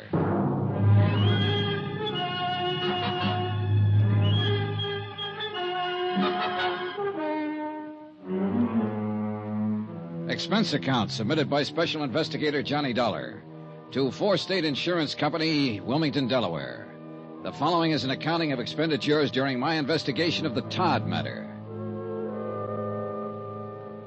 Expense account item 11, $3.05, breakfast. I got mad at the nurse when she brought in a bowl of hot cereal and a glass of milk. So I bribed an orderly to slip across the street and get me a tray of bacon and eggs. I was just finishing same when up came Sergeant Mapes. He looked haggard and tired and worried. You nearly got it for good, baby. I got enough of it. You sure did. What do you remember, if anything? Well, we tailed Melva Charles to an apartment house. We stepped inside, and somebody began trying to kill me, and that's when I left town. Yeah, it was quite a mess. Coroner had a real job in his hands. Yeah. Hey, how about you? Not a scratch. Coroner, did you say? Yeah. Melva Charles got it. Her husband stuffed a butcher knife in her back. Oh. That was for trying to sell him out to you. Yeah. Yeah, maybe he thought he was worth more than $2,500. Maybe. A man named Henderson, who happened to be walking down the hall at the wrong minute, took 3 in the head. He was dead before he hit the floor. Woman on the street got hit, not too bad. 2 people outside, just getting into a car, got cut up pretty bad when bullets smashed their windshield. You keeping track of all this? I'm trying to. This all happened after we got there, huh? Yeah. You see, when you and I walked in there, William Charles had just finished killing his wife. He saw us and began pumping. You got hit, and I pumped back at him. You get him? Yeah, but not till he had shot up everybody else. He's on the floor above you, hanging on by a hair. He knew his ticket was up, and he just didn't care. It's my fault you're here, baby. I'd have rather cut off my arm than get you in on this. What do you mean? Well, tagging you and going after her. I didn't use my head. You know what? What? I still think you're a pretty good copper, Mapes. Thanks, Johnny. Here, I brought you a book of poetry. Poetry? Read. Take it easy. We'll be talking again soon. I felt awful. Sergeant Mapes dropped in later that afternoon, but I was half asleep. Vaguely, I remember they wheelchaired me down the hall for x-rays and lab tests.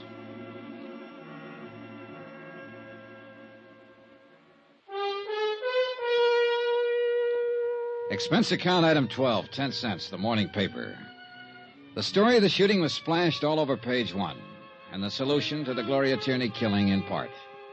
Slugs from William Charles' gun were matched with those that had killed Gloria Tierney. No mention was made of any loot from the Todd burglary being found in the Charles apartment. Between back rubs and sleeping pills, I worried about that. I didn't worry too much about the fact that William Charles, killer, gunman, burglar, was dying in the room directly above me. About midnight, Mapes showed up with a wheelchair. There we are. Now, you all ready to go up and see what he has to say? Yeah, sure, I guess so. I still have to finish my job. Let's take it easy now. All right. Hey, a week. Busy. That won't last long. There. Now, here we go, baby. It was the second time within a week I'd been in a hospital room with a dying person. The first one had been a young and beautiful woman who had been shot by the man who now lay dying of police bullets. What'd they say? You know what they say, Charles. You haven't got a prayer. I didn't mean to kill Gloria. I didn't mean it at all. I want you to know that. You took a lot of pains to do it. I was there, remember? Yeah, I remember. Sorry. Been doing pretty good with those house jobs.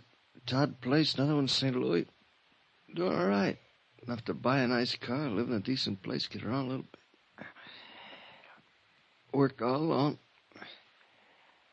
Met her. I liked her, wanted to marry her. I did. Really did. You already had a wife. You think I'm kidding? I gave her a mink coat, didn't I? Thought that it'd cinch. She didn't want to take it. Told me she was going to marry some other guy. Some guy she'd been married to before. I got mad. I came back that night, let her have it. That all? Yeah, that's all. That's it. That's it, mister. You take it or leave it. How did you meet her? Mutual friend. What friend? None of your business. All right, this is my business. Where's the rest of the stuff? What stuff? The stuff you took from the Todd place. Where have you got it? Oh, what's funny? You think I'd tell you that? Oh, what's the difference now? Come on, what's the difference now? Oh, it's a laugh, kiddo. You know what? I'd die before I tell you. He died, and he didn't tell me. Not a word.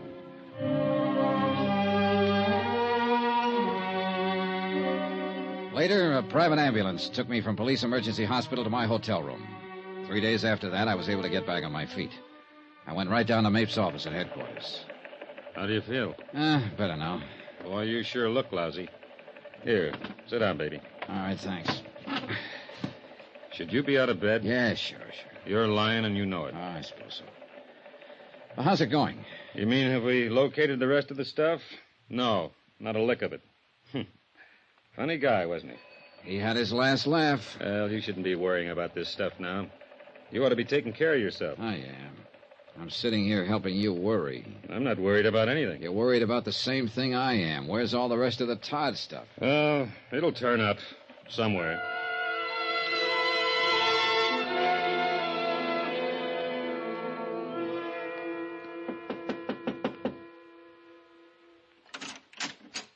Why, Mr. Dollar. Hello, Mrs. Stromberg. I read about what happened to you in the papers. I'm sorry. I'm terribly sorry. Oh, well, I'm better now. Well, come in, please. Thanks. Say, you'd better sit down, Mr. Dollar. I'll get you a cup of coffee. Do you have any bourbon? Why, yes, I think so. All right, I'll take that. Well, all right. Is water okay? Yeah, sure, fine. Should you be out of bed, Mr. Dollar? You know, everybody asks that. No, I shouldn't, and yet I should. Well, here you are. Oh, thanks. Well, here's cheers. Remember the night Gloria was shot? Of course, very well. You know, I've been worried about that night. Huh? Uh-huh. Remember I came over here and I told you I was in the insurance business and you said you'd have her call me when she came in? Yes. Well, I remember pretty clearly. You said you'd have her call me when she came in, not if you saw her come in. Yes, did I? Uh-huh. You saw to it that she called me, Mrs. Stromberg. You also saw to it that she wasn't here to meet me when I got here. She was out there somewhere. Because by then you knew I was an insurance investigator. I don't understand you, Mr. Dollar. What are you trying to say? You sent her out so he could take care of her, and you were waiting in the hall for me. Waiting for you? Why, no, I happened to see you, and I wondered You wondered what kind of cock and bull story you could give me to get rid of me. That's silly. They sound that way. That's a good drink. But not so silly if you knew that coat she was wearing was stolen and that I was after it and her. How would I possibly know that? Because you introduced her to one of your friends one night and he went overboard for her? And eventually he gave her that little present? Are you saying that I had anything to do with Gloria's trouble? Yeah. Why, that's silly. Oh, here's something sillier.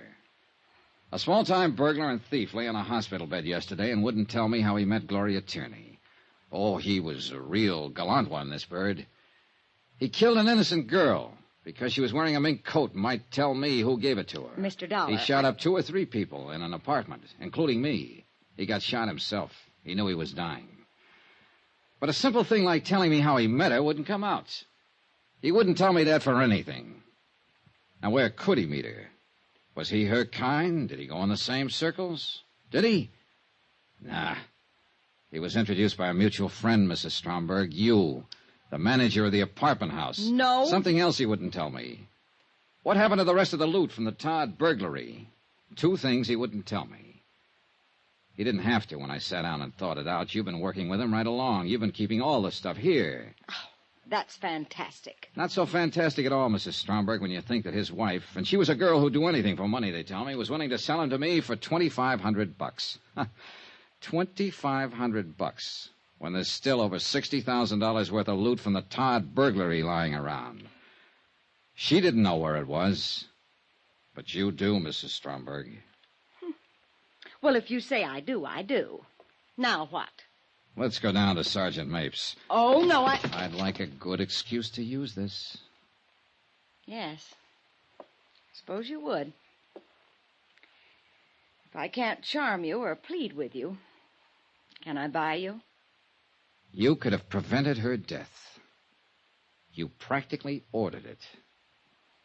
What is it you want? You. Behind bars. You're silly, but I'll go. For a while, it did look silly.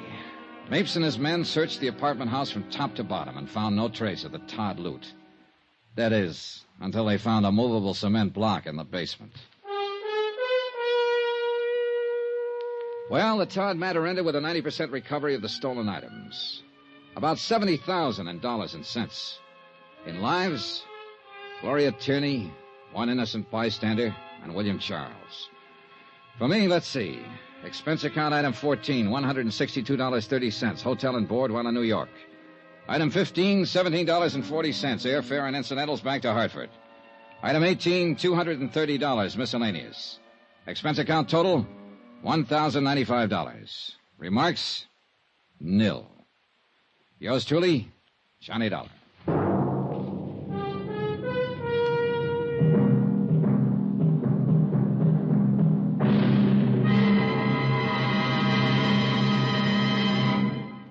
Remember, there'll be another intriguing story for you beginning next Monday night. Next week, a music lesson on a priceless Amati violin. Music and mystery and danger. Join us, won't you?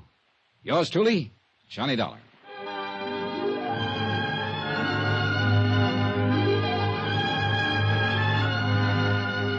Yours truly, Johnny Dollar, starring Bob Bailey, is transcribed in Hollywood. Written by John Dawson, it is produced and directed by Jack Johnstone. Heard in this week's cast were Vivi Janis, Barbara Fuller, Shirley Mitchell, Lawrence Dobkin, Frank Gerstle, and Marvin Miller. Musical supervision by Amerigo Marino.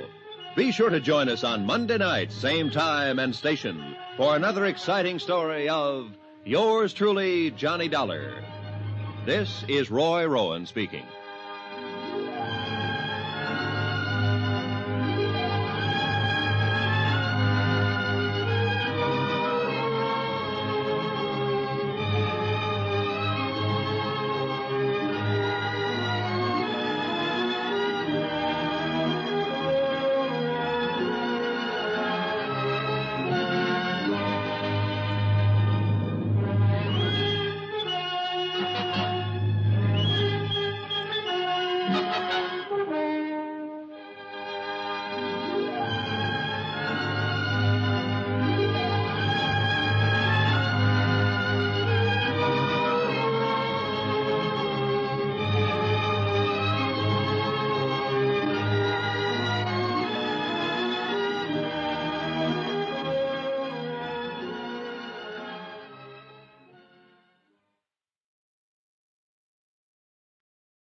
Hello, Yukon 28209.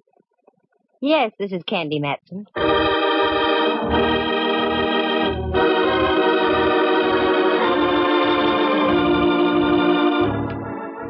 Got an old corpse kicking around you want identified? Know of any good murders you want solved? We've got just the girl for you. Her name is Candy Matson. Mighty cute, too.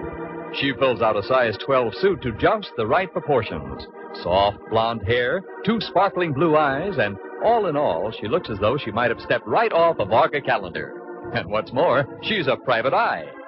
You scoff? You ridicule? I'll let you see for yourselves. Listen, she's talking on the phone right now. Hello, Candy Matson. Hello, Miss Matson. I'm afraid you don't know me. That makes it even. You don't know me. Let's go from there. I've read about you in the papers, Miss Matson. You handle confidential cases. That's right. However, there's a little matter of a fee involved. Yes, I know. I can pay. That's item number 1. Now to item number 2. What's the confidential case? I can't possibly tell you on the phone, Miss Matson. I said it was confidential. Okay. Where do you want to talk? I am the proprietor of a restaurant, the Charlemagne in North Beach. Oh, yeah, I ate there once. Oh, that's nice. No, it wasn't. I didn't like the food. Oh. However, I'll overlook it. Do you want to talk in about an hour? That will be fine, Miss Matson. Good. And your name would be? Martinello. Carlo Martinello. Okay, Mr. Martinello. And have some ink in your pen. It costs money just to talk.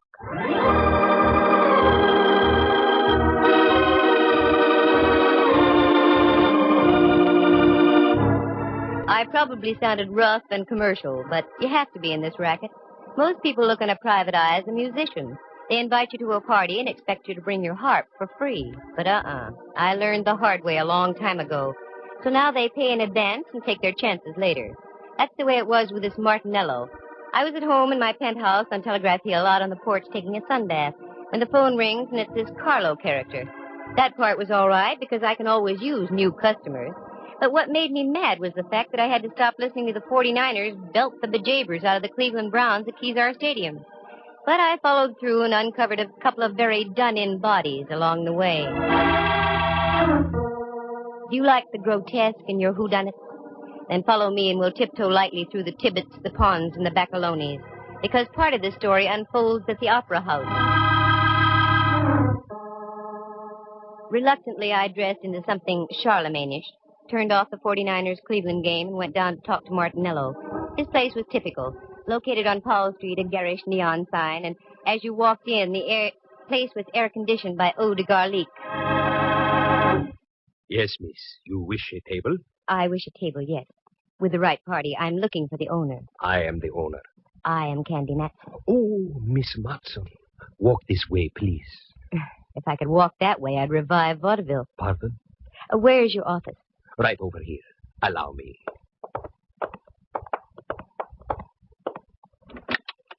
After you, Signorina. Thank you, Signor. Here, sit down, please. Thanks. Now, Martinello, what's on your mind? Always, all my life, I have run a very nice, respectable place. Mm-hmm. Until this morning. What's with this morning? I go down to the basement. My icebox is down there. That is where I keep all my meat. So, you wanted some ground round? Oh, no. Perhaps I'd better show you. Please, you will come with me. Martinello led the way out of his office and down a flight of stairs. A cold blast hit my face. A musty aroma smothered my nostrils, and if I had had a phobia about darkness, I'd have ducked out then. But I followed the guy, and we ended up in front of a refrigerator about the size of an Inquisition chamber. He opened the door, and it was the usual restaurant icebox, choice legs of lamb hanging from hooks, potential fillets, and thick New York cuts. The box was cold, and I started to shiver. Not from the refrigeration, though, because over in the corner was a man. He looked like something out of a long-lost Arctic expedition. He had a long, flowing mustache, every bristle of which was coated with ice. He was quite frozen and quite dead.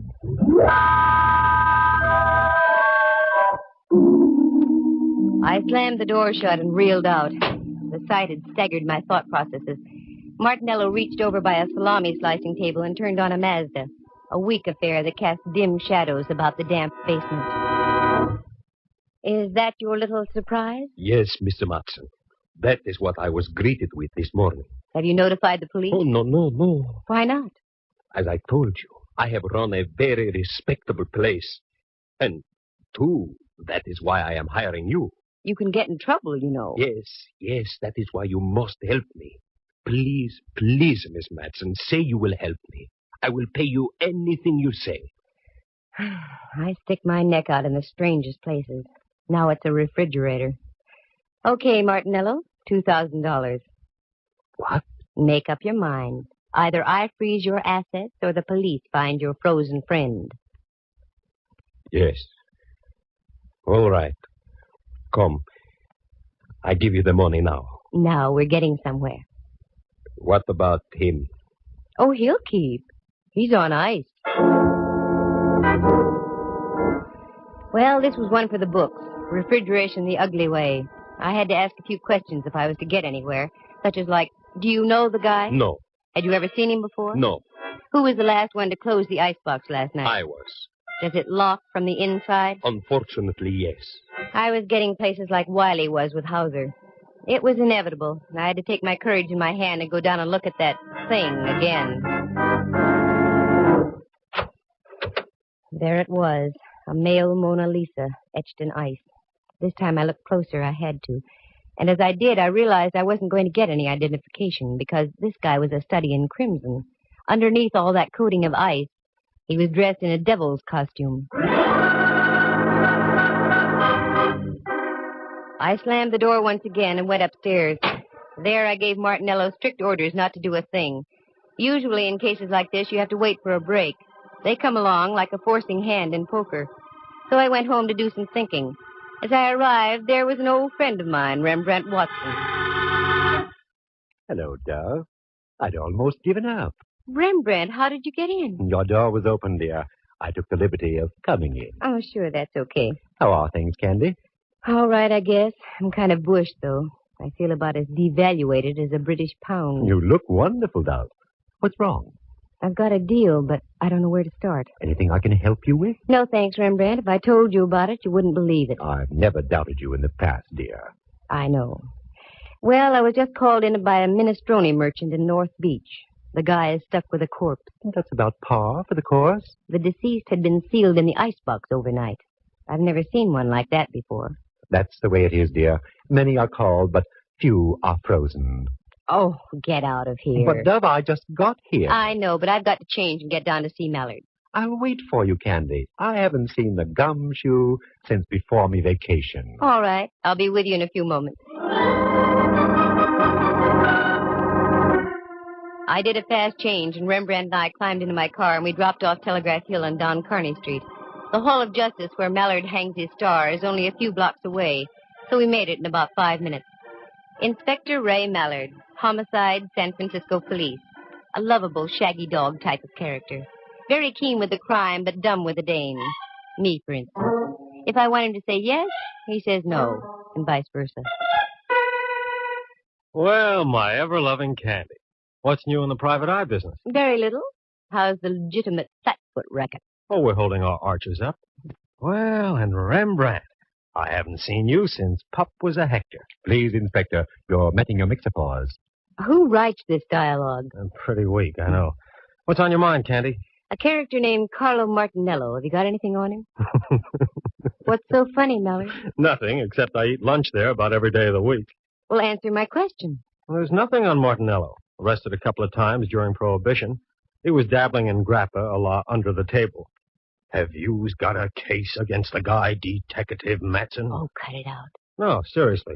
Why do you want to check on the guy, Candy? No reason, just thought I'd ask. Uh-huh. Well, Martinello's okay. Just trying to make a living.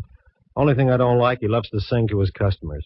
That'd be enough to bankrupt him right there. Anything else I can do? No, that takes care of everything. I tell you what, I'm through in about an hour. I'll take you up to Martinello's for dinner. You can see for yourself. No, that's all right. Okay, Candy. Give. Why, Mallard, dear, what on earth do you mean? You know something about something. I want in. Mallard, and I want you to believe this. I mean it sincerely. If I knew something, you'd be the last to know about it. He's got something there. Come, Dove, leave us a while. I hate to do things like that to Mallard. He's been of great help to me in the past. More than once he's saved my life. But on a deal like this, you have to play it close. After all, a girl has to make a living. For the first time in a long time, I was completely baffled as to where to start. Something had to be done about that cadaver in the icebox, but what? While I was beetling my eyebrows, Rembrandt invited me up to his place for tea. He lives on California Street, just down away from Old St. Mary's, and only a bail bond broker's reach from the Hall of Justice. So I accepted. Do forgive the looks of the place, Candy, dear. I had a meeting with my philatelist group last night. Philatelist? The stamp collectors, dear. Well, I know what they are, but I didn't think they could make such a mess. You don't know philatelists. Sit down, Dove. Make yourself comfortable. I shan't be a moment. That's all right. And Candy, dear, why the wrinkles? I've got cause for wrinkles. This chap in the icebox, Rembrandt. There's something I didn't tell you. He was dressed in a devil's costume. There, dear. Your tea will ready in just a minute. You'll feel better. I know it sounds crazy, but it's true. What are you going to do, Candy? I don't know. I can't leave him in that refrigerator forever. We'll get him out, dear. I hate to think of a corpse catching pneumonia. Oh, excuse me, Candy. Help yourself to the tea. Mm-hmm. How do you do, Rembrandt Watson Enterprises? Quiet, Dove. Who? Oh, hello, Templeton. How are all your steamships? Oh, that's good. What? Could I use to what? To the opera? Of course I could. Righto, I'll pick them up at your office. Thank you, Templeton. Goodbye. Candy, dear, do you like the opera? I can take it or leave it. Why? It suddenly develops that I have 2 tickets tomorrow night for Tales of Hoffman. Oh, Rembrandt, I don't think I can go. Come, Candy. It'll do you good. You've been working too hard. You need a little relaxation. Tales of Hoffman, Okay. Who's the pal who gave them to you? An old friend of mine, Templeton Woodruff. He runs a steamship to Java and other places Ezio Pinza sings about. I finished the tea and left. Right then, the only opera I could think of was the one going on in an icebox at Martinello's. I've always tried to play straight with Ray Mallard, so I decided to tell Martinello my plan. Miss Matson, I don't think it's such a good idea. Good evening, Carlo. I want to talk to you. That's what I mean. There's a gentleman here who... So you've got a gentleman. That's fine. 3 more and you've got a crowd. What I want to talk to you about is this. You don't understand. The gentleman I'm talking about is from the police. The police? Yeah. Hello, Candy. Mallard. How about some scallopini? Well, up jumps the... Hello, Mallard, dear. I had an idea you'd like dinner here tonight. Do you know my boy, Carlo? Yes, we've met. How do you do? The signorina wish something to eat? No, thanks. I want to talk to you, though, Mallard. Sure. Come on into my booth. We'll share some salami. No, thanks. I want to see you downstairs. I don't think the food's as good down there. I agree, but it isn't the food. I'm talking about murder. Once again, I headed down into the catacombs of the Charlemagne. This time the act was a double. Mallard was right behind me. Then I looked around. We were a trio. Martinello was right behind Mallard. This is it. This is what? This is an icebox.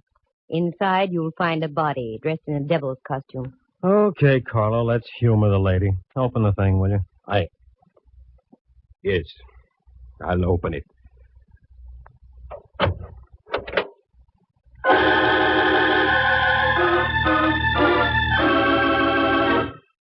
Lovely view of the beef.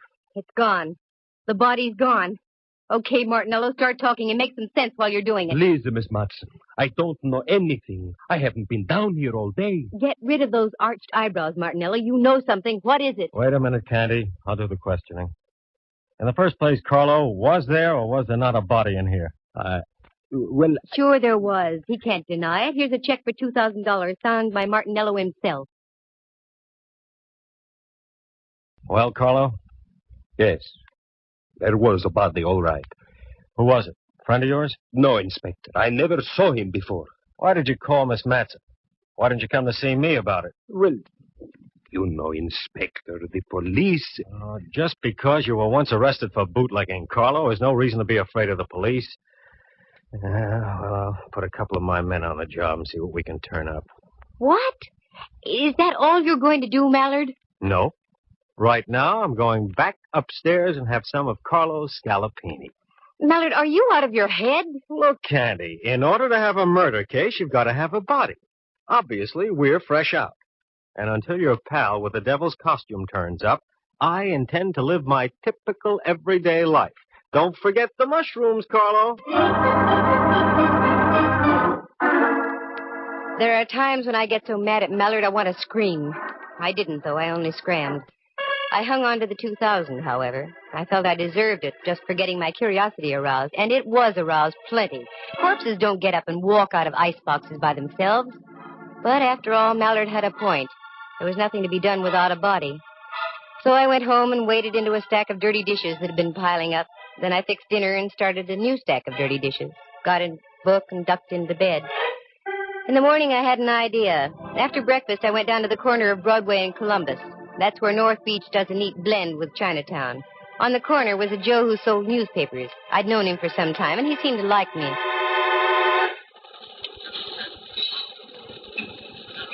Hiya, Butch.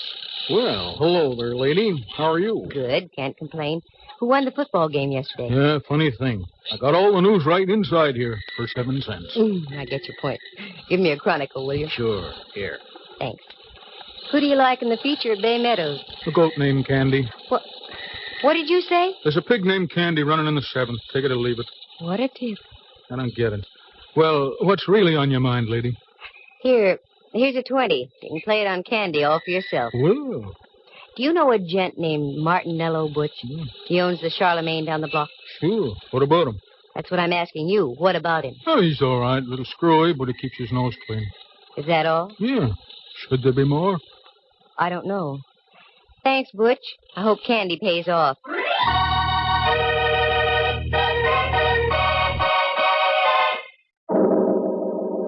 I was getting nowhere, that was for sure, and the rest of the day went the same way. Dead ends, blind alleys. I checked as many loose ends as I possibly could, but I was still stuck in a quandary. But the Crusher claim, late in the afternoon, when I got a copy of the light paper and read where Candy came in at Bay Meadows and paid $32.20. And I hadn't had sense enough to get aboard. When I got home, the phone was ringing. Hello, Candy Matson. Oh, you're Candy Matson. I should play a fanfare. Oh, hello, Rembrandt, dear. How are you? Like an October morning. Every single one of me pores is breathing great, huge gulps of air. What? I just had a facial dove. Most invigorating. Oh, what on earth for? I loved your old pores just the way they were. Candy, you've forgotten. I had? Forgotten what, Rembrandt? We're going to the opera tonight.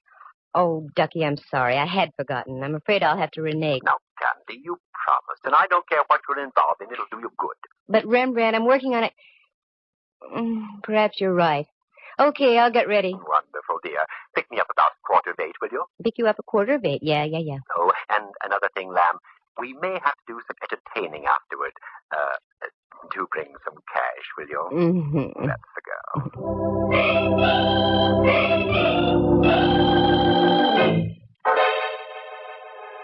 That Rembrandt, always stony broke. I guess photography isn't what it's cracked up to be.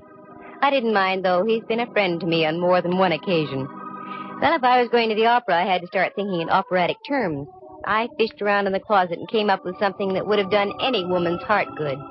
One of those strapless affairs that you can't stop breathing in for one moment. Otherwise, the opera is no longer the main attraction. I powdered, perfumed, pouted, and rouged, and took off after Rembrandt. But just as I started to leave...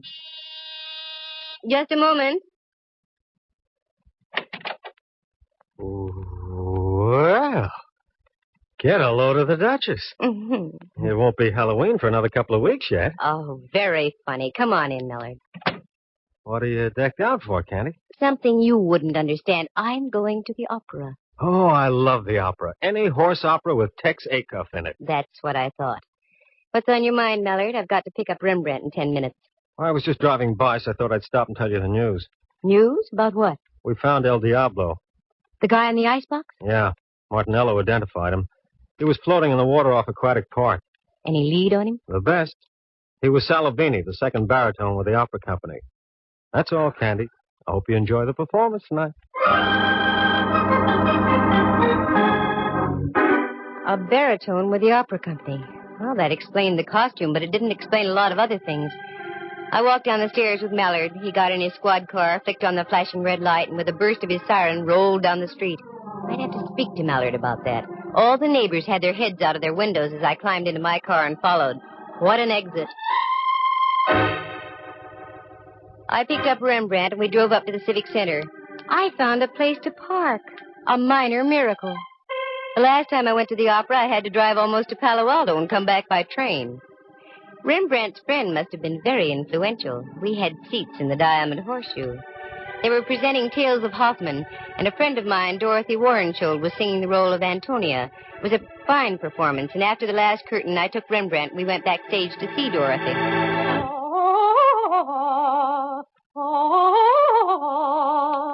This is her dressing room, Rembrandt. Yes? Hello, Dorothy. This is Candy Matson. I have a friend with me. Oh, do come in, please, Candy. Candy, how are you? Couldn't be better. Dorothy, may I present Mr. Watson? Rembrandt, this is Miss Warrenshould. I'm delighted. You're in magnificent voice tonight, dear. Thank you. Sit down, won't you? I've only a moment. We're rehearsing some of the scenes in Faust tonight. Rehearsing after a full evening's performance? It has to be done, Candy. Our baritone disappeared. We've had to replace him with a new man. Yes, I know. By the way, Dorothy, I heard you on your Standard Hour broadcast a few weeks ago. It was a wonderful performance. I'm glad you liked it, Candy. I always look forward to those. What are your plans, Dorothy? Well, the season closes here, and then we open in Los Angeles. Oh, yes, of course. Excuse me. Come in. Oh, I'm sorry. I didn't know you had guests. That's all right. Oh, Candy, I'd like to introduce Rolf Herberts. This is Miss Matson and Mr. Watson. Nice to know you. Mr. Herberts is our new baritone. Oh, yes. That's why we're rehearsing tonight. I won't take any more of your time, Dorothy. I just thought we'd save a few moments of rehearsal if I told you that I don't move in that last scene. I sing upstage. That will leave you free to take as much stage as you like. Fine, Rolf. That will save time. Thanks. Oh, not at all. Glad to have met you, Miss Matson, Mr. Watson. Nice to have met you, sir. See you on stage, Dorothy. Yes, Rolf. Rolf has a wonderful voice, and he's a good actor, too. You know, I think he'll be even better than Salavini. I've seen him before. Oh, yes, he's been in pictures and on the concert stage, and in opera, too, but he's never really had a good break. This might be it. Uh-oh, that's it, Candy. I'm sorry, but I'll have to leave. Certainly, Dorothy. Say, why don't you stand in the wings? You can watch the rehearsal if you'd like. Oh, I'd love it. Come on, then. Follow me.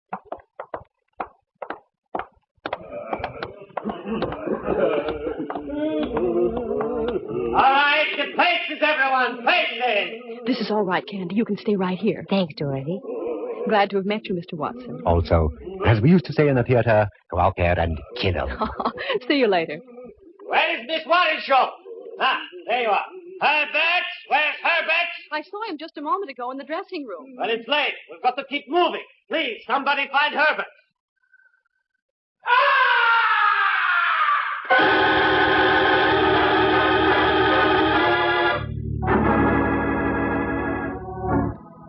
From way up in the heights of the stage, the opera house was pierced with a blood-curdling scream. That was no ordinary scream. It was the scream of death. You wait here, Rembrandt. Keep your eyes open. I'm going up to have a look. That scream wasn't in the score of Faust.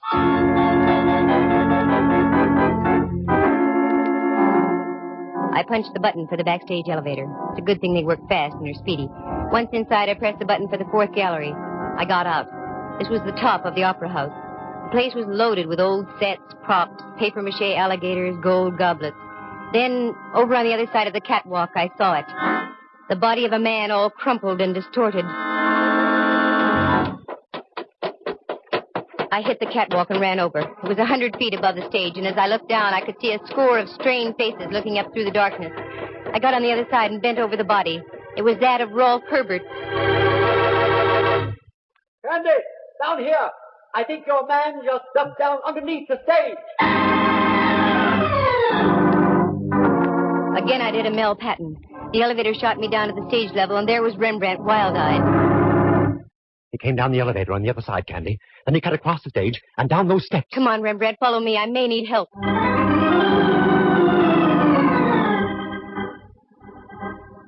We ran down the steps and into the bowels of the stage. It looked like a nightmare, a myriad of cross beams of steel for the rising stages.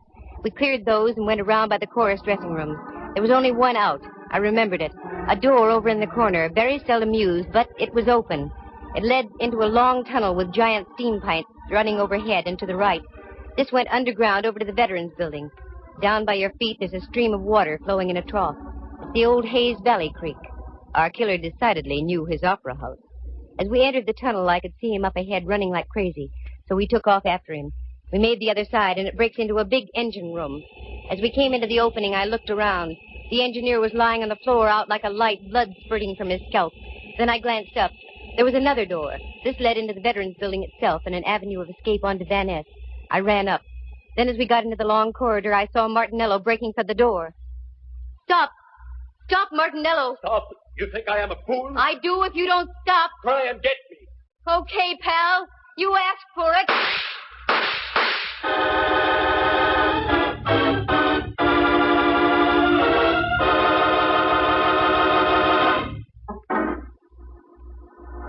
It was the first time I had ever shot a man. It didn't feel good. But he lived, and later the doctors of law gave him a little pill. The cyanide kind they dropped inside the gas chamber at San Quentin. Martinello paid his debt. Details? Sure, I'll fill him in now. Martinello loved to sing. Ray Mallard had told me that. For years, Carlo had been hanging around the opera house, hoping to step into a role. This season, a director had jokingly told him that if he ran out of baritones, he'd let Carlo take over. Carlo took him seriously. He lured Salavini down to his restaurant on a fake emergency call, costume and all, and did him in. But then he became frightened. That's when he called me. It was worth $2,000 to have me hush things up. But I don't operate like that. He had a hunch I was going to tip off Mallard. That's when he removed the body from the icebox and dumped him into the bay. Carlo had also been at the performance of Tales of Hoffman. That's when he learned that they'd rustled up Rolf Herberts to sing in place of Salavini.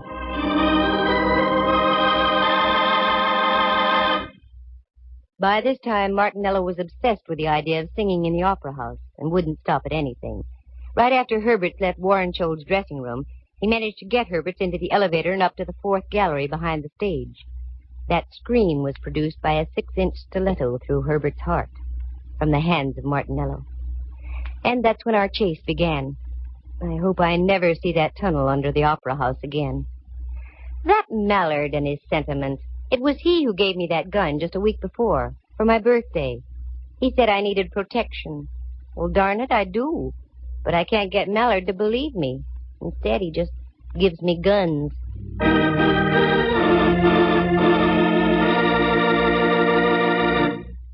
Listen again at this same time next week. For excitement and adventure, just dial Candy Matson, Yukon 28209.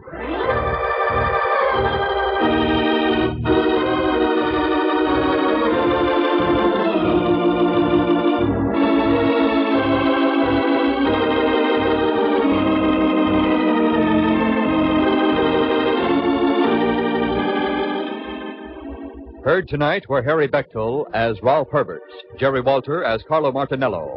Henry Leff plays the role of Inspector Mallard, and Jack Thomas is Rembrandt. Dorothy Warrenshold, star of the Standard Hour and the San Francisco Opera Company, was heard as herself. The program stars Natalie Masters as Candy and is written and produced by Monty Masters.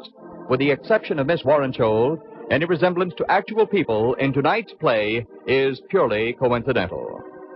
Candy Matson comes to you from San Francisco. This is Dudley Manlove speaking.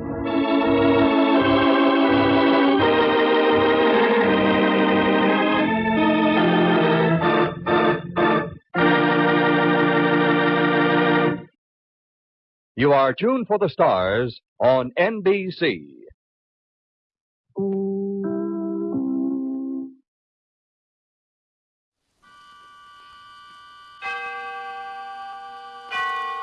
Autolite and its 98,000 dealers bring you Mr. Lloyd Nolan in tonight's presentation of Suspense.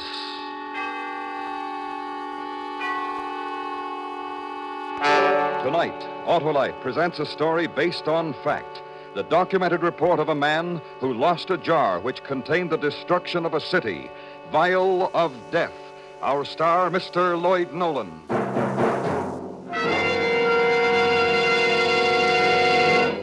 Hello. Say, you know, today's my birthday. It is? Well, congratulations, Sheriff. Yep, and I've covered a good many miles in my day. And congratulations to every driver who uses those world-famous, sure-firing, fit and fabulous Autolite spark plugs.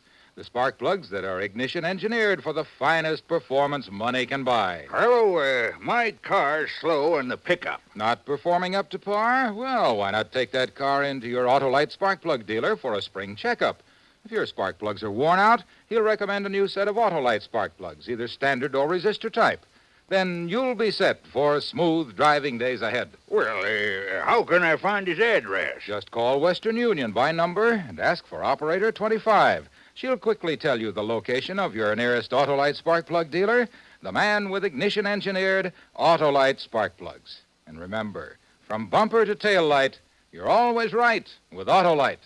And now, Autolite presents Vial of Death, starring Mr. Lloyd Nolan, hoping once again to keep you in suspense.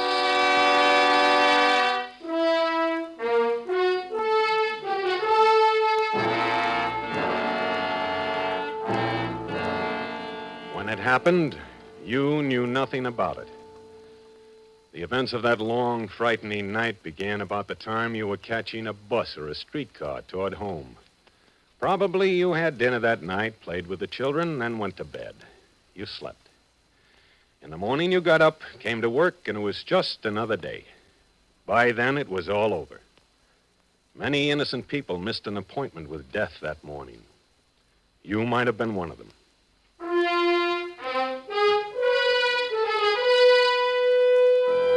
It was 5 o'clock on that particular night as I climbed the stairs of the downtown Central Station. I'm Lieutenant Joe Holloway, acting chief of detectives during the night watch.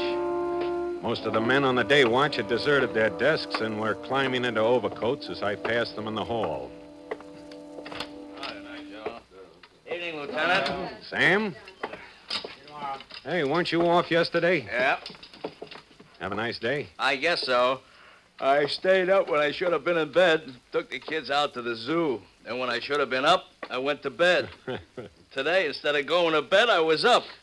But to answer your question, Lieutenant, I enjoyed my day off, but I should have stayed in bed.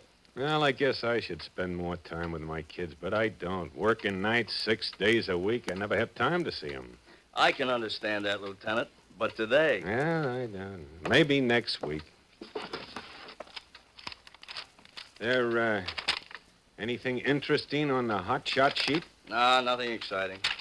Hey, did a Ruby come in yet? On a stakeout tonight. Oh. Well, might as well make out the watch for tomorrow. Evening papers come in yet? No. Excuse me, is this the office of the chief of detectives? That's right. Lieutenant Holloway? Lieutenant? Yeah? This is Lieutenant Holloway, mister. Are you in charge here? That's right. I'm Professor Harold M. Froelich. The officer at the front desk told me to see you. What can I do for you, Professor Froelich? Well, I'm afraid I'm going to need your help, Lieutenant. You see, my car was stolen a few minutes ago. Oh, you want the auto theft division. It's right down the hall to your right. No. You see, I was on my way to the university at Brenton for some lab analysis, and I stopped at a drugstore just a few blocks from here to buy some pipe tobacco. Yeah? Well, when I came out of the drugstore, my car was gone, stolen. And I'd left my satchel in the car, too. It contained various instruments and a sizable amount of narcotics. Oh, I see. No, you don't. I'm not so concerned about the loss of my car nor the narcotics. Well, then, what are you concerned about, Professor Froelich? The vial. That's what worries me. What vial? There was a glass vial of bacteria in my satchel, too. You see, my work is developing antibacteriological techniques, protective methods against germ warfare. In this work, I use living microorganisms, bacteria, and the vial contained an extremely large amount of these bacteria. Oh, I see. Now, what kind of bacteria did the vial contain? Cholera bacteria. Cholera. Cholera? Yes. Enough to start a cholera epidemic throughout this city in a matter of hours, if the thief finds that vial and opens it. How contagious is it? Oh, if the slightest amount gets on the thief's hands or clothing, sooner or later he's certain to get it into his food or drinking water, in which case he would undoubtedly develop cholera and then could pass it on to others. Or, thinking the vial is worthless, he might throw it away on the street and break it. Or he could easily throw it into one of the reservoirs around the city, not knowing what it is. Do you understand, Lieutenant? Yeah, I understand. Animals and rodents present the greatest danger of all. If they become carriers, an epidemic is inevitable and almost impossible to curb. Wouldn't the bacteria die if they were exposed to air? No, they wouldn't become exposed even if the vial were broken. You see, the vial contains a peptone broth, a milky substance. The bacteria are in this peptone broth like bees in a honeycomb. It not only protects them, but it nourishes them as well. I see. Lieutenant Holloway, you must find my automobile before the thief has a chance to get at that vial. You can't imagine the horrors this city... Where was your car stolen? At the corner of 10th and Main Streets about 15 minutes ago. It's a blue sedan, 4-door. Get this, Sam. Right. What year? 51. License number? 6N16837. What about the satchel? Black, usual doctor's bag with my initials on it in gold. HMF. Describe the vial. Oh, let me see. About 8 inches long, diameter 2 inches. A silver pressure cap with a lump on top. It can't be opened without pressing the top. The contents are milky fluid. It's about the size of a baby's feeding bottle. Sam, get Lieutenant Ruby off that stakeout right away. Tell him to meet me at 10th and Main. Okay. I'll put an APB on the car.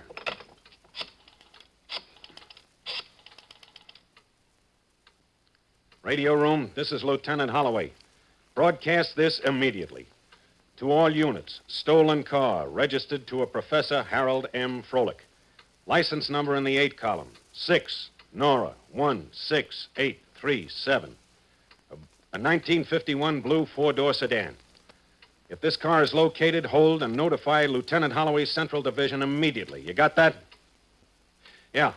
Also, put out a call for all B units in the 4th, 5th, and 6th districts to report to me at 10th and Main, code 3. Sam? Yeah? Notify the chief. Then call the city health officer and tell him to meet me at 10th and Main right away. Right.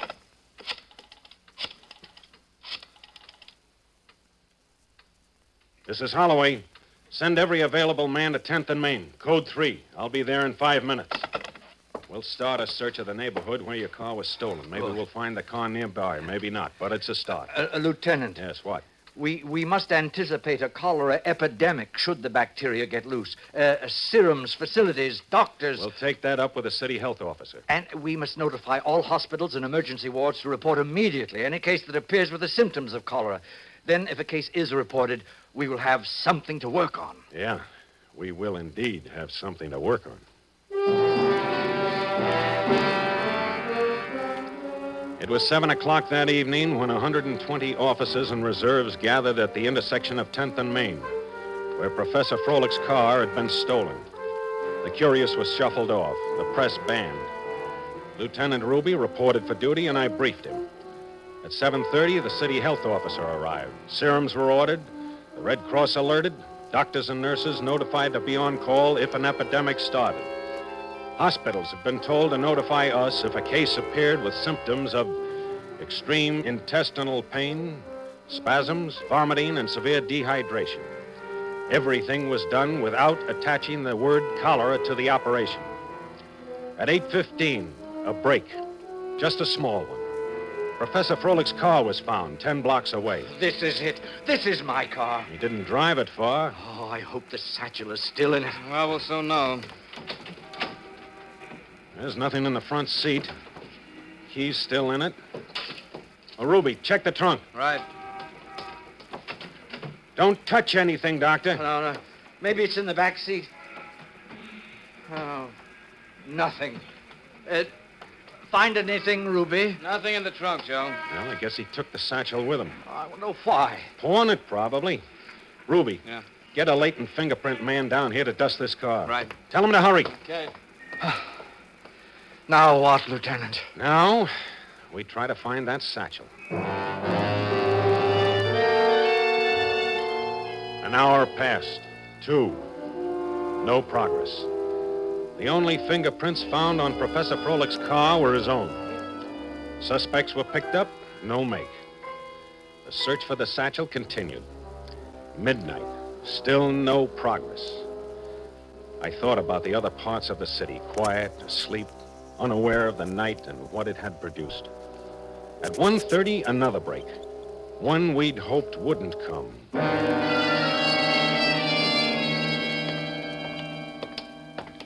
When was he brought in, nurse? A little after 12. His condition? Critical. Respiration very low. Severe dehydration. You're certain about the symptoms? Quite certain. Also, the lab confirmed presence of live Vibrios organisms. Who brought him in? It was an ambulance call. The patient had been in one of those awful bars down the street. He suddenly became ill, delirious, then fell to the floor with intense spasms of the intestinal tract. We'd better get the health officer on that bar right away. Yes, it must be quarantined at once. In here. I thought it best not to put him in a ward.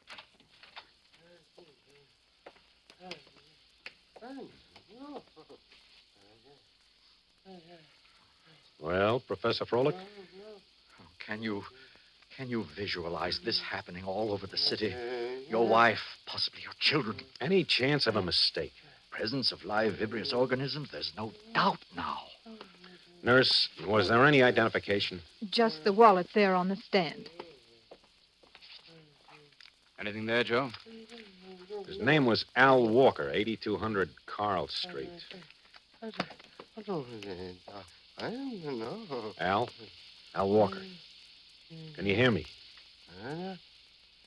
Al, listen to me. I've got to ask you some questions. Try to answer me. Al. Al, did you steal a car tonight? It's pretty weak, Joe. Al, can you hear me? Al? Look, Professor, can I do any harm now? Do if what I have... you must, Lieutenant Holloway, but hurry. He's almost... All right, Al. Al, listen to me. Answer me. Did you take a glass vial out of that car tonight? It was in a satchel, a glass jar in a black satchel. Al! Glass jar? Yes. Did you take it, the jar? I can't breathe. Al, did you take that satchel out of a car tonight? Oh, really, Lieutenant? Keep quiet now. Can you hear me? What did you do with that glass jar that was in the bag? Did you open it? Milky stuff inside. Oh, no. He opened it. What's wrong with me? I can't breathe. Al, where is that glass jar now? Where? I said, threw it away. Where? Find out where. Where? Where did you throw it, Al? Where? I threw it.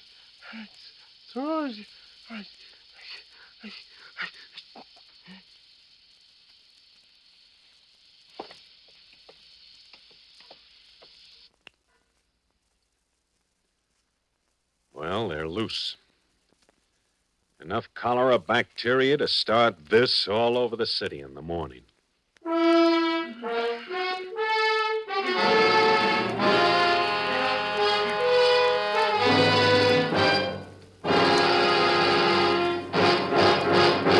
Autolite is bringing you Mr. Lloyd Nolan in Vial of Death. Tonight's presentation in radio's outstanding theater of thrills, Suspense.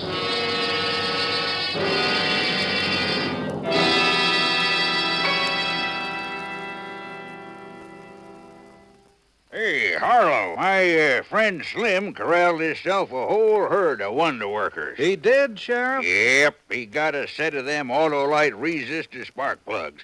Says they're the finest thing since Texas joined the Union. Well, they sure are, Sheriff. The greatest advance in spark plugs for automotive use in 25 years. That built-in exclusive Autolite 10,000 ohm resistor makes possible such outstanding advantages as double spark plug life, smoother engine performance, and quick starts. And the Autolite resistor spark plug is only one of a complete line of world-famous Autolite spark plugs, ignition-engineered for every use. So lasso yourself a whole set of them Autolite resistor spark plugs, partners. They're available at your nearest Autolite spark plug dealers. To locate him quickly, call Western Union by number and ask for Operator 25. And remember, from bumper to tail light, you're always right with Autolite. And now, Autolite brings back to our Hollywood soundstage Mr. Lloyd Nolan in Elliot Lewis's production of Vial of Death, a dramatic report well calculated to keep you in suspense.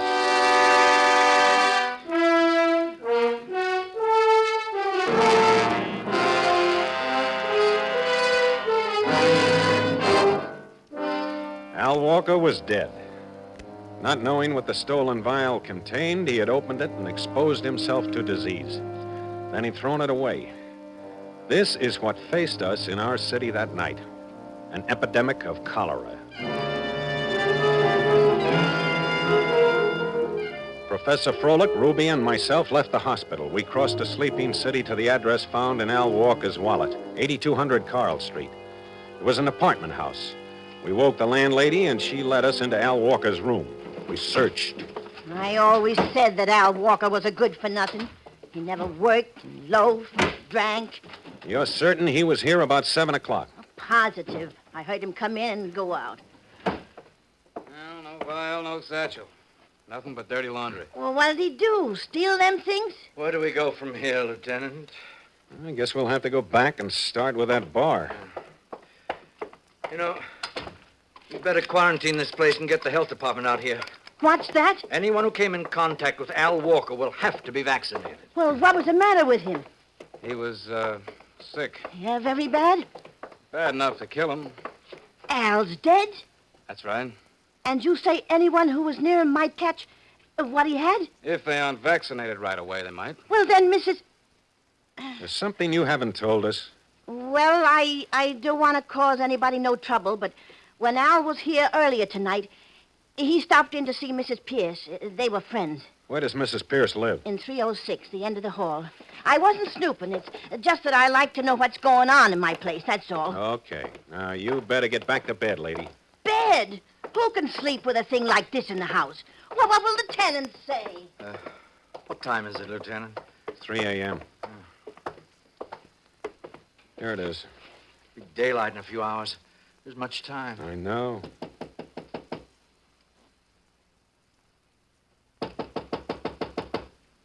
Asleep? Wouldn't you be? Who is it? Police, open up. Police? Open up. Hold it, I ain't decent.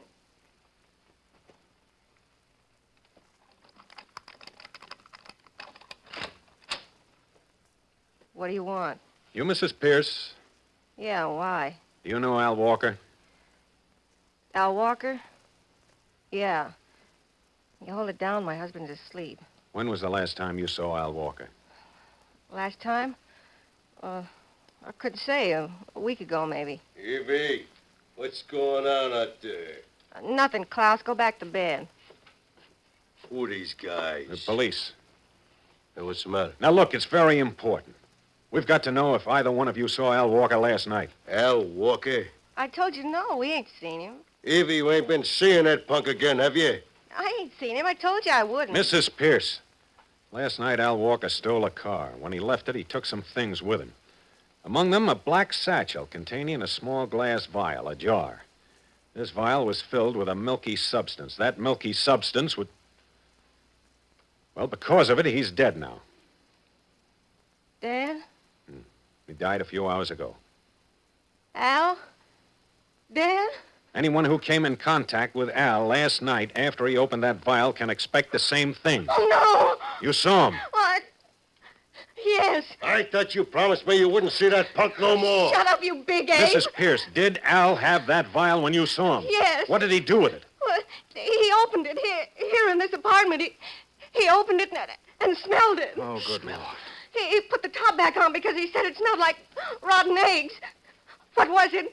Will I get it, too? Will I get it? Hey, Ruby, call downtown. Tell them to get out here fast for vaccination. Right, Joe. Now, Mrs. Pierce, what did he do with the vial? Oh, he took all that stuff with him to a pawn shop at 3rd and Lark, and the old man there is a fence. Al takes all the stuff to him. Look, you stay here. The health department will be here pretty soon to vaccinate you. Don't try to leave the building. Am I going to be okay? I won't get it, will I? I don't think so. So you've been seeing that punk after all, after what I told you. Will you shut up? I hope you get it. Whatever it is, I hope you get it good. Serves you right. Come on, we'll try the pawn shop. 3:30 a.m. We pulled up in front of the pawn shop at 3rd and Larkin. The shades are down in the windows, but there's a light somewhere in the back.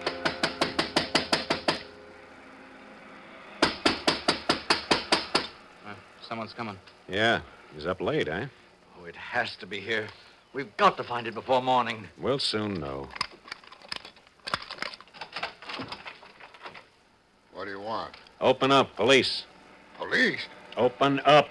What for? I said open it or we'll break it down. Well, sure. Whatever you say. All right, now listen. I want some answers, Pop, and I want them fast. Oh, sure, fellas. I always cooperate with you boys. Al Walker was here last night. He sold you some stuff. Al Walker? Who's he? Lieutenant, look at this, my satchel. It was on the counter. Oh, that's yours, mister? You never know where this stuff comes from. Will you quit stalling? We know Al Walker brought that in here. And there was a glass vial in that satchel. Where's it now? I tell you, I don't... Pop! Al Walker's dead. Al? Dead? From what? From the contents of that vial. That milky stuff? Then you have seen it. Well, I did have. Where is it now? We threw it away. Wasn't worth anything, was Where'd it? you throw it? In the alley out back. All right, show us. Was it open? No, closed. I didn't know the stuff was solid. All right, Honest, I save didn't. it, Pop, will you? Yeah, out here. There. I threw it in that pile of junk.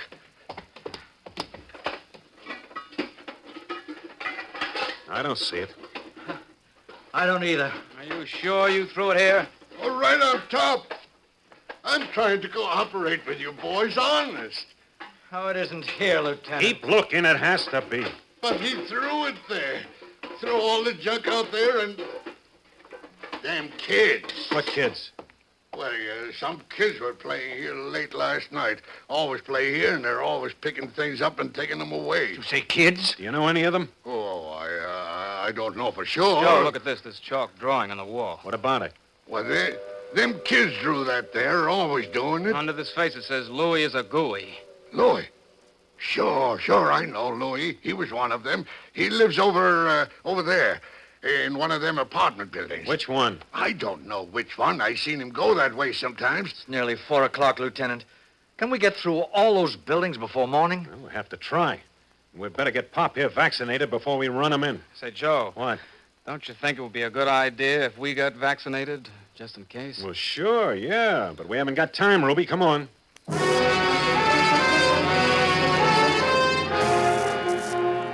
It was a big block covered with big apartment houses.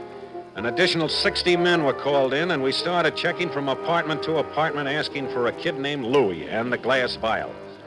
The people half asleep must have thought we were crazy. What they thought wasn't important. What they would wake up to in the morning was 5 o'clock, 6. It got light out. Then 6:30 and 7. It was a bright, beautiful, sunny morning. A few people began to appear along the streets. Buses and streetcars were running. The city was waking up. And still, we hadn't found Louis or the glass vial of cholera bacteria. We still had dozens of apartments to go through. If we don't find it pretty soon, Lieutenant, we've got to let the city know about it. Warn them to watch for the vial. No, not yet. Another hour, maybe. Here's the next one. Okay. Bacon. Yeah, smells good. Yeah? Police. Police? What's wrong? Do you have a child here named Louis? No Louis here. Why? Well, do you know of a boy by that name in the building? No, all my boys are good children. They done nothing wrong. Mama, Sybil's got my jar, and she won't give it to Tommy, me. don't bother me now. Who'll make Sybil give me my jar? Lieutenant. Yeah. Hey, Tommy, where's Sybil? Hey, you can't come in like that. Take us to Sybil, Tommy. She's in the bedroom. I'll show you. You stay here, lady. You got a lot of nerve telling me what to do in my own place. Where'd you get the jar, Tommy? I took it away from Louis. It's a pretty jar. I'm going to keep spiders in it. Here's the bedroom. There's Sybil in the crib. Joe, look. Mama says Sybil's cutting teeth. Easy does it. If she takes it out of her mouth and lets go of it, it'll fall on the floor. Oh, careful, Lieutenant. Don't frighten her. I got it. Don't drop it, Joe. Oh, don't worry. Oh, at last, thank goodness. Here you are, Doctor. One glass vial containing 2 or 3 million cholera germs intact. What are you doing to my baby? I never heard of such a thing. Coming into a private home and beating my baby and making her cry. You get out of here. You hear me? Get out. All right, yes, ma'am. We're sorry.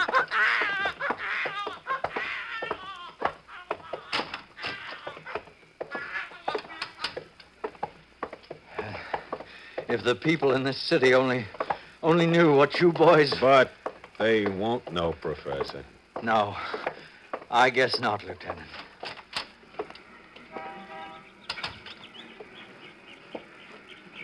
Well, Joe? Beautiful morning, Ruby. Yeah. It's gonna be a nice day. Yep. You know, Ruby, instead of going to bed this morning, I think I'll have breakfast with my family, and then I'm gonna take my kids to the zoo.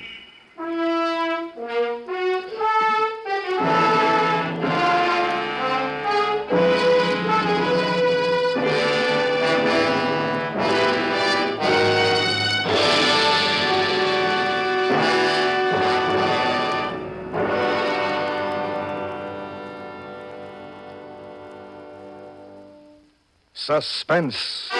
Presented by Autolite. Tonight's star, Mr. Lloyd Nolan. This is Harlow Wilcox speaking for Autolite, world's largest independent manufacturer of automotive electrical equipment. Autolite is proud to serve the greatest names in the industry.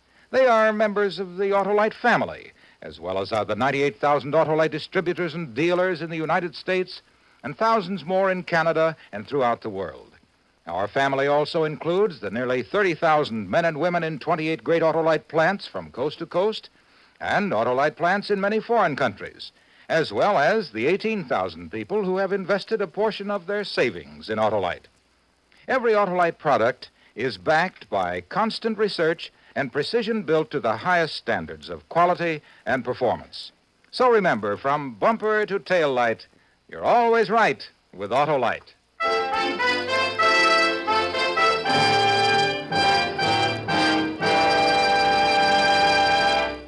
Next week, a new and terrifying tale in the suspense tradition. The story of a man who overhears a murder plot and is discovered in his hiding place by the murderers. It's called Pigeon in the Cage. Our star, Mr. Dick Hames. That's next week on Suspense.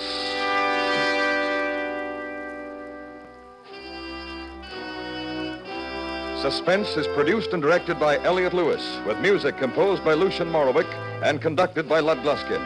Vial of Death was written for Suspense by Augustus C. Bays. Featured in the cast were Joseph Kearns, Jerry Hausner, James McCallion, Truda Marson, Martha Wentworth, Charlotte Lawrence, Joseph Granby, Naomi Stevens, Clayton Post, and Jeffrey Silver. Lloyd Nolan can soon be seen in Island in the Sky, a Wayne Fellows production from the book by Ernest K. Gann. And remember, next week, Mr. Dick Hames in Pigeon in the Cage.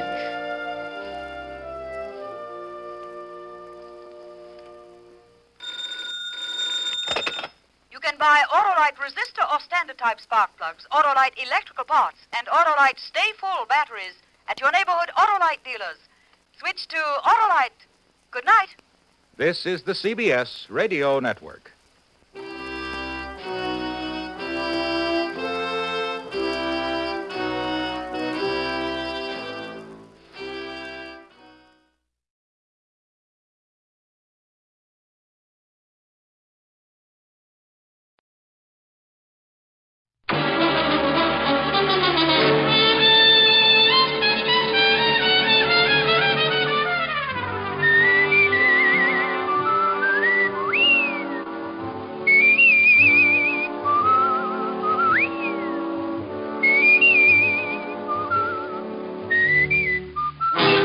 Dick Powell as Richard Diamond, private detective.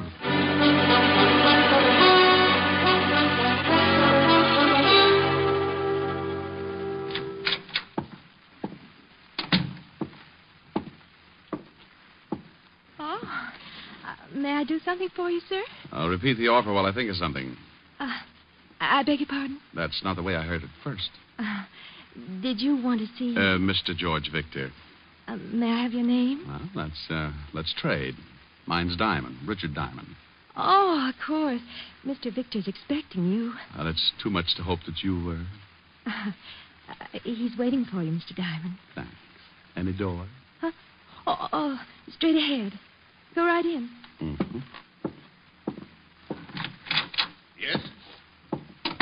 Mr. Victor? Yes. Oh, you're Diamond. Uh-huh. Come in and sit down. Thank you. You said you'd come immediately, and that was over an hour ago when I phoned you. Well, I didn't want to come in my bare feet. What? I was washing out a pair of socks. You're sure you're Richard Diamond? Reasonably sure, yes. My credentials. Oh, all right. You were recommended to me by Lieutenant Levinson of the police department. I want to hire you. My fee is $100 a day in expenses. Unless we settle that first, I couldn't solve the case if it was tagged 100 proof. Here are 2 checks. One for 100, the other for 5. Oh. You get the 100 if you take the job, and the other one if you do the job satisfactorily. Ah, tell me all about it. You may have heard that I bought the controlling interest in one of the biggest newspapers in the city. That I heard. All right. I'm going to expose the numbers racket. That's been tried before. I know, but this time it's different. I have all the evidence I need to expose one of the biggest operators, Aaron Ziegler. Oh, well, you do pick 'em big. You know him? We did some spitting at each other when I was on the force. Well, then you know what he is. Yeah. But you said you had all the evidence. Where do I come in? Ziegler's my affair. Yours will be my daughter. Here's her picture. Well, you can have Ziegler. I'm happy with this arrangement. This is no joke, Mr. Diamond. My daughter works for Ziegler. Oh? You got $1 million for every Mongolian in Asia and your daughter works? Hobby, perhaps? She became infatuated with a man named Doug Saxon. And went to work to support Will him. you listen to me? Oh, sorry. Go ahead, Mr. Victor. Saxon has some connection with Ziegler. I objected to her seeing Saxon, and there was an argument. And being 21, she walked out. Yes. Ziegler gave her a job singing in the Nocturne Club. I know the place. Now, what I want you to do is... I think I know, Mr. Victor. You've got evidence on Ziegler. That makes him an unhappy boy, and being unhappy, he wants to smile again. So he sets glamour lad Saxon loose. Your daughter falls for him, and the frame's begun, right? Ziegler told me he was going to stop me from printing the expose of his racket. I know he'll use my daughter, Kathy. What does she have to say about it? She won't see me. And you've got no idea what the frame will be? No, that's your job. Find my daughter, stay with her until the paper goes to press. And when will that be? 10 tonight. Oh, all right, Mr. Victor. You've hired yourself a boy. I'll pick up that $500 check after I pick up the late edition. Good day, sir.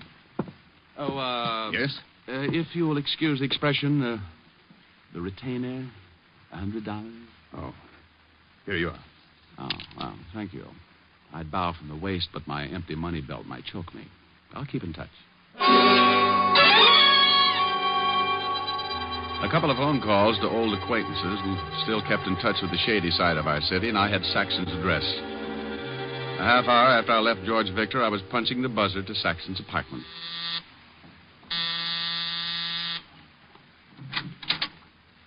Good afternoon, Mr. Saxton. Who are you? What do you want? I'm Mother Hubbard, and I've come to look in your cupboard. Ask me in. What's the idea? Who... This won't take long, Mr. Saxton. Listen, you... I was just going to ask you to listen. But since you asked first, go ahead and give me something to listen to. Did Ziegler send you? Well, maybe. Maybe not. It's a nice place here.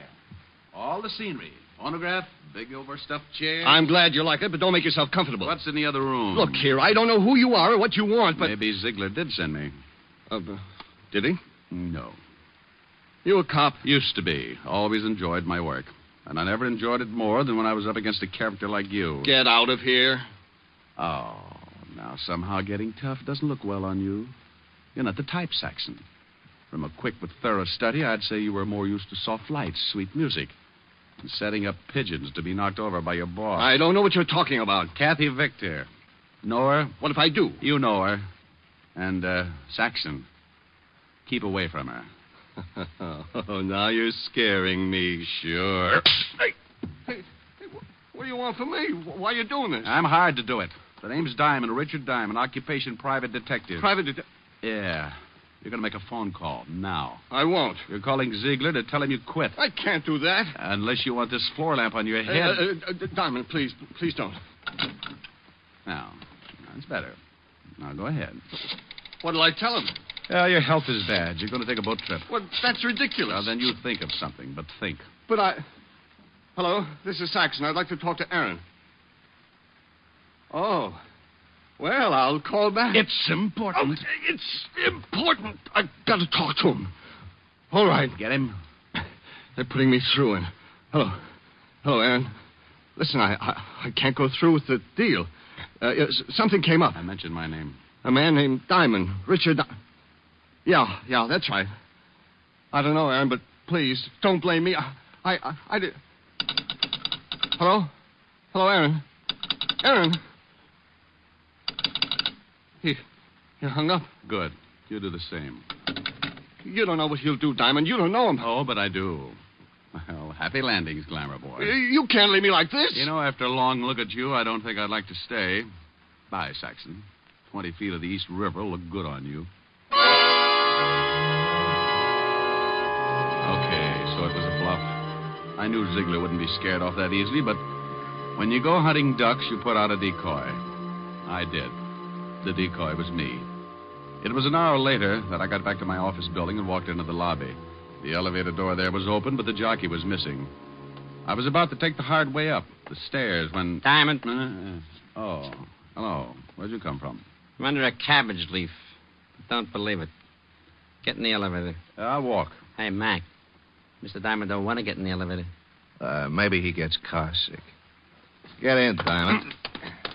What's the big idea? Close the door, Mac. Sure. You know how to run this thing, Diamond? No. Start it up. Go on. Okay.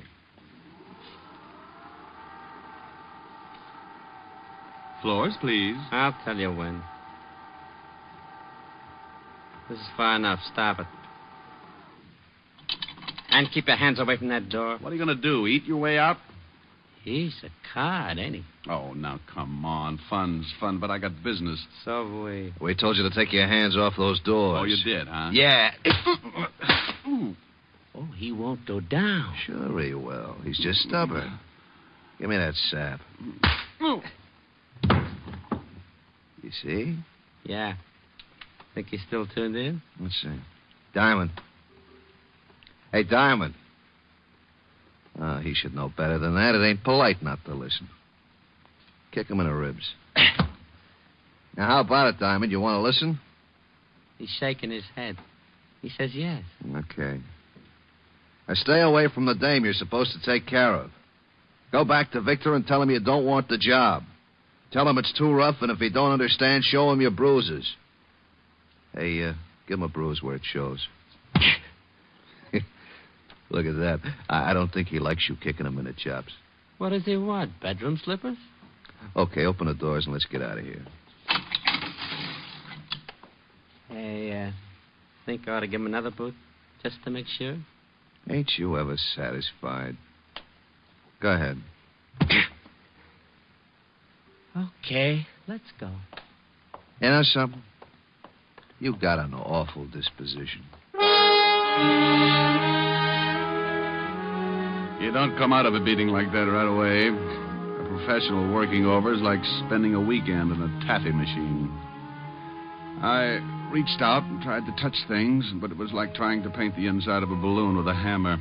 I was numb, and when the little jabs of feeling started pinching my cheeks, I found out that I was warm and sticky.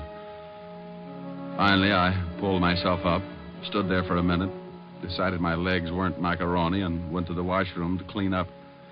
Then I headed for the Nocturne Club. It was too early for customers, but there was a bartender and a girl with blonde hair playing the piano. We ain't open yet, Mac. Oh, you ain't?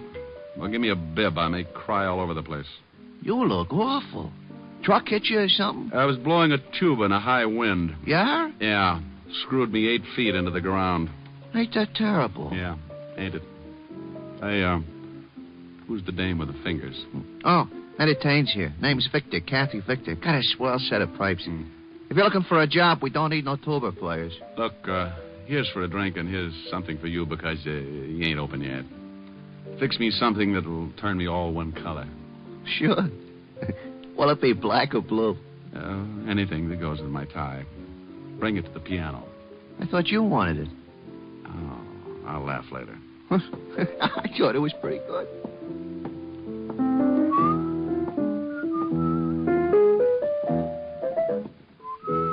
Hey, know the words to that? Yeah. Time on my hands. From your looks, I'd say you needed time. Oh, don't let the bruises fool you, honey. When the swelling goes down, my face is fairly normal. Hey, blue and yellow make green, don't they? Yeah, why? I wasn't sure, but here's a drink anyway. Who knows? Maybe you'll turn plaid. Sure. Here, put this in your pocket and go back in the bottle. Sure, thanks. Yell when you want another one. Hey. What's the matter? Why'd you stop? I need a drink, too. You get the jumps early, huh? I work late. Catches up with me. Oh, try out running them for a day. It does wonders. Oh, I know you. You're a spy from Alcoholics Anonymous. Go ahead, play some more. All right.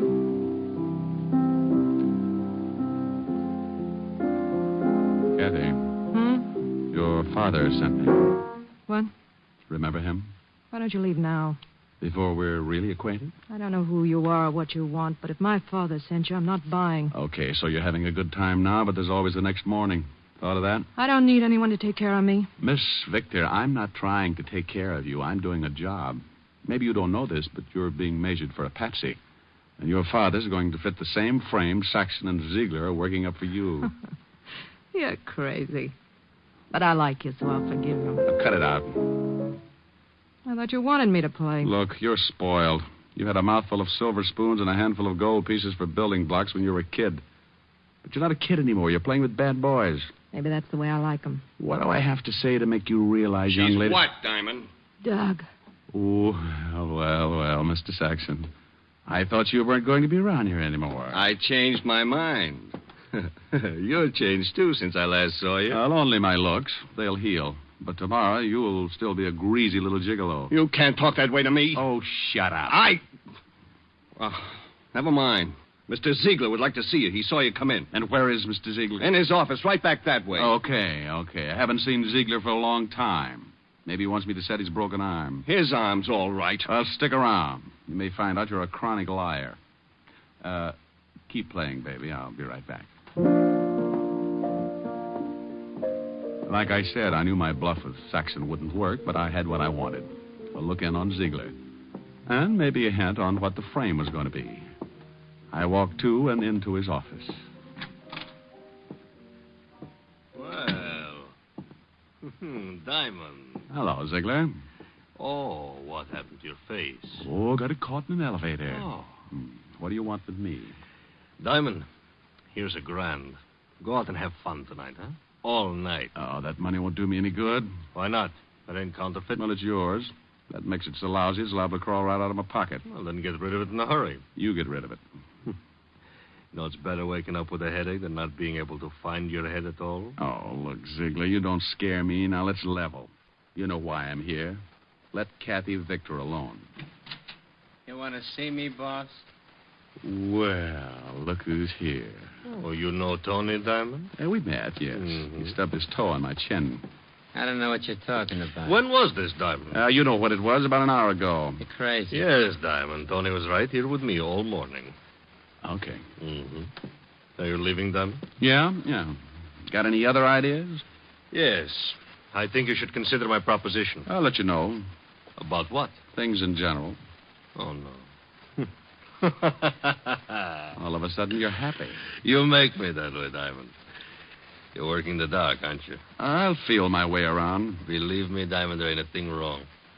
Why, we love Miss Victor here. Just because her old man gets excited and hires you to bend an eye over her, don't mean anything is wrong, does it? Since you asked me, I'll tell you. The answer's yes. You think so? Yeah. Otherwise, why beat me up? Why offer me $1,000 to look the other way? I don't know nothing about the beating. And as for the grand, I like you. Oh, yeah. Well, okay, Ziegler. I think I'll go now. And just to make you happier, I'll probably stick with the case. So long, Diamond. Oh, by the way, Ziegler. What now? Did you say this gentleman's name was Tony? That's his name. Okay, Tony. What? I wouldn't do this for everyone, but your shoelace is untied and you're allowed to trip over it. What are you talking about, Bombs away. Oh, that ain't nice, Diamond. When you do that to a man, you're liable to bust all his teeth. So what? You probably had your eye on the gold ones anyway. Be good, Ziegler.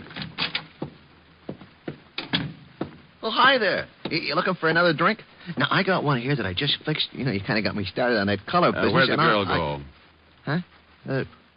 What girl? You know, Ann Saxon. Where's he? Never heard of him. Have you ever been to Hamilton? Huh?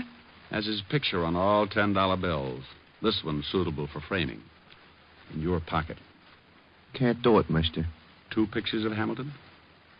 Well, they sure would look nice on me, but I work here, mister. I got a wife and kids, see? Yeah, I see. Okay, fella, forget it.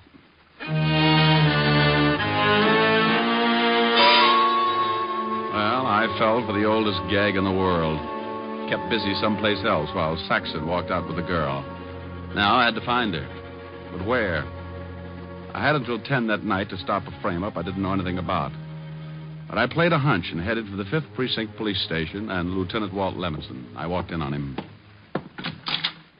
Diamond, oh, no. Hiya, Walt. No, please go home. Nothing good can come of this. Why, Walt, I'm surprised at you. Well, I'm not. You've got some horrible joke up your sleeve. I don't want any part of it. I can only stay a few minutes. I want to know about a guy named Saxon. Douglas Saxon? That's it. What's the matter? Can't you find things out for yourself? Right now, Lieutenant, I'm a citizen asking about a guy. Now, what have you got on Saxon, Walt? Not a thing. He was clean when we picked him up a couple of times. Why was he picked up? Why are you so interested in him? Oh, it goes with my business. Oh. And if I tell you? Well, I'll tell you something sometime. Now, come on, Walt, give. Okay. He was picked up on suspicion of handling narcotics. But that's a job for the Vice Squad. Why is he so dear to you? He's working for Aaron Ziegler. This, Mr. Diamond, is not news. He'd be just a boy to work a frame for Aaron, wouldn't he? If it involved a gal, yeah. This does. How? Don't know. Yet. But, if she was picked up with narcotics on her, it'd be a nice frame, wouldn't it? What makes you think it would be a frame? This gal looks too healthy. Yeah, but you could be wrong. Why? Because for some stupid reason I like you, and I don't want to see you make a fool of yourself. Oh, why would I do that? For this dame. What dame? The one that Saxon's going to frame. Is he going to frame her? Of course he is. I better get her out of it. Certainly, that's just what I was saying. Bye, Walt. Rick. Yeah? Thanks. What for? For not dragging out that who's on first routine. I don't think my stomach could have stood it today. Oh, Walt, you're an idiot. Yeah. Be a good boy.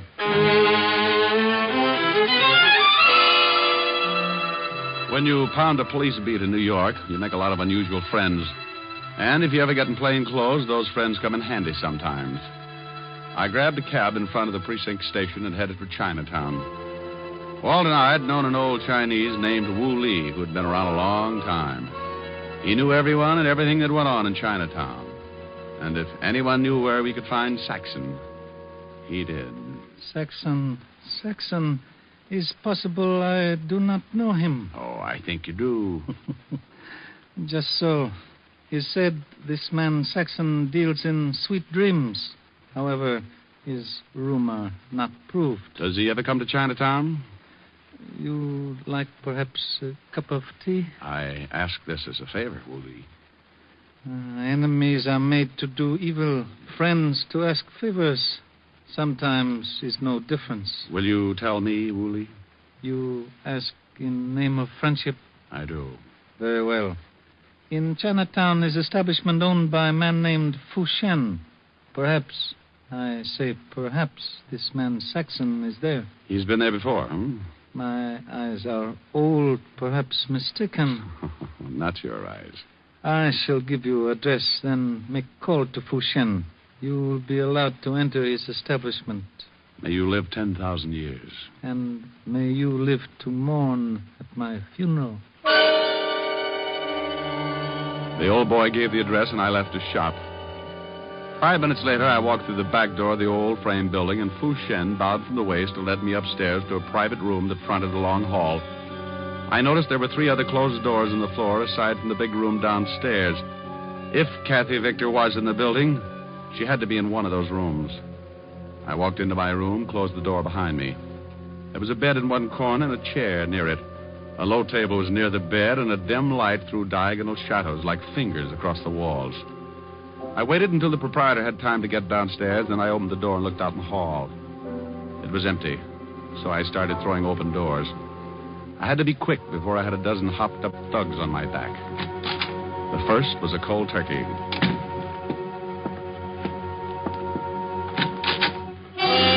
Beat it! This room's in use. Diamond. Well, Mr. Saxon, I presume. Look, Diamond, lay off me, will you? Where's the kid? I don't know who you mean. You will. No! Diamond, my arm! You're hurting. So here's another twist for size. Ow. Now sing, Saxon, and loud. Look, you got it wrong. How wrong can I be? Okay, but it wasn't my idea. I can believe that. Ziegler thought it up. You pulled it off for a couple of grand. Listen, if I tell you we let me go, the girl's all you want, let me go, will you? Where is she? In the next room. Walk ahead of me. And in case you get any ideas... No! Now walk ahead of me. Open the door. You got my arm! You got another one, but not for long if you try anything. Open it. There she is. Oh, out cold. She's all right, just knocked out, huh? Let me go now, Diamond. Sure. So this was the game, huh? Bring her here, knock her out, plant narcotics on her, and then push her into the street to get picked up. Look, I showed you where she is. Now give me a break. You know, I was just thinking of that. How would you like it, in the arm or in the jaw? Oh! Crumb. Now, come on, Mr. Victor. Let's wake up now. Come on. Mr. Diamond, you got bad habits. Yeah, Tony, and one of them is running into you. Okay, Diamond, keep your hands where I can see them. Right on the ends of my arms. Oh, what a sense of humor. All right, Diamond. All right, what? I think you're going to get a hole in the face. Just a minute, Tony. You hear anything? Yeah? Those are police cars, Tony, coming here. You're crazy. Yeah? You don't think I'd come here alone, do you? Get over there by the door. Look, Tony, you got yourself all dirtied up for Ziegler. Is he here? No, he let you and Saxon walk around in the mud. Those cars are almost here, Tony. Shut up, I got orders. To rub me out, I know, but what if you do? How are you going to get out? Got an answer for that? They ain't coming here. That didn't go past, Tony. Now, listen. I got nothing against you. Make a break for it. Out the back door. All I want is the girl. Go on, fast, before it's too late. Yeah, I ain't going to take the rap for nobody. Diamond! Rick! Diamond, you in here? Diamond! Up here, Walt. Come on. You all right? Sure, but I sent a package, special delivery, out the back door. We've got that covered. Otis will sign for him. Okay, wonderful. And now... Hey, wait a minute. Huh? What are you doing here? Why'd you come? Why? My ulcers told me you were up to some stupid business. I knew when you left me you had some dizzy idea in your thick skull. I'm a cop, you know. I checked with Wu Lee, too. Hey, that the girl? Yeah. She'll be all right. Coming around okay. Uh-huh. Oh, and Saxon. Mm-hmm. Hey, what did you hit him with? Stop. Limp. Yeah, Walt, listen. If the papers get word of this kid's father will be ruined. If she's in the clear, you've got my word no one will hear about it. Well, I know she's in the clear, but I can't leave her here. I got a job to do. I was hired. Oh, you want to take her, huh? Yeah, I think she'd like to go home. Okay, I'll take your word she's all right. Now, beat it fast before the narcotics boys get here. Thanks, Walt. Come on, baby. Snap out of it. Come on. Get her out of here before we're all booked for obstructing justice. I'm going. Hey, Walt. Yeah? How are you going to explain knocking over this joint before the vice squad? Why, didn't you know I got a reported homicide here? I'll let you know what happens. Where'll you be? Oh, silly boy. Where else but Helen's? Now, come on, Kathy, baby. On your feet. On your feet. Walt. Now what? I love you. I'll marry you later. Now take off. Oh, my stomach.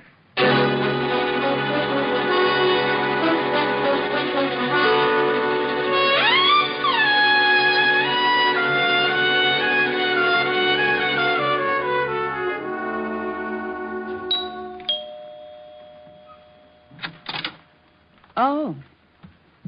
Hello, Rick. You're late. Hey, get a load of those silk slacks. They're lounging pajamas, darling. I've been in a lot of lounges, dear. Never saw anything like those. You like them? Yeah, they're all right. It's the stuffing that gets me. Rick. Be proud of what you got, baby. I knew a guy who had 16 toes on each foot. What good did that do him? He used to tell everybody he was a duck, made a fortune selling his hair for pillow stuffing. You look awful. Could have been worse. Oh? Was she pretty, Rick? Who? The girl in the case. What case? Why were you late getting here? Oh, well, I had to take a girl home and introduce her to a man, her father. I see. How long did that take? How'd you know about the girl? Lieutenant Levinson phoned, asking for you. Oh. I took the message. He said, she's all right. And a man named Saxon did a lot of talking. Oh, wonderful. Who's she? And who's Saxon? Well, read all about it in the papers, dear. Is she blonde or brunette? Both. Blonde with a brunette disposition. Got the piano tune, huh? She's pretty as I am. Oh, honey, nobody is. Oh, well, nothing to do until the office opens again tomorrow. Time on my hands. You in my arms. Nothing but love in view. And then if you fall once and for all, I'll see my dreams come true. Moments to spare for someone you care for, one love affair, just the two. With time on my hands and you in my arms and love in my heart, all for you.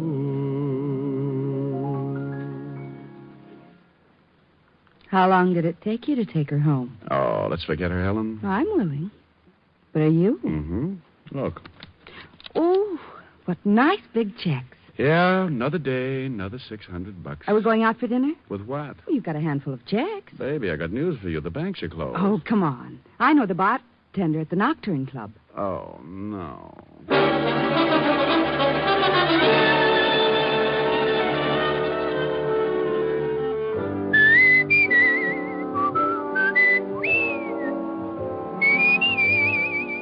You have just heard Richard Diamond, Private Detective, starring Dick Powell, with Virginia Gregg as Helen and Ed Begley as Lieutenant Walt Levinson. Also in the cast were Wilms Herbert, Larry Dodkin, Gene Bates, Stanley Waxman, Paul DeBob, and Hy Averback. Music was under the direction of Frank Worth. Richard Diamond is written by Blake Edwards and directed by Russell Hughes. Dick Powell currently may be seen in the motion picture version of the best-selling novel, Mrs. Mike. This is Eddie King inviting you to be with us next Sunday at this same time when we will again bring you Dick Powell as Richard Diamond, Private Detective.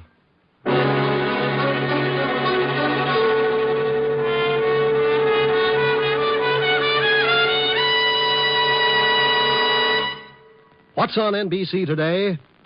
Great shows for Sunday on NBC include The Adventures of Sam Spade and Theater Guild on the Air. Helen Hayes and Walter Abel co-star on Theater Guild today, and for his caper, Sam Spade turns to television for help. You'll enjoy both these stellar shows, Sam Spade, then Theater Guild, today on NBC. Now stay tuned for James Melton and Harvest of Stars on NBC. Time now for Rocky Jordan.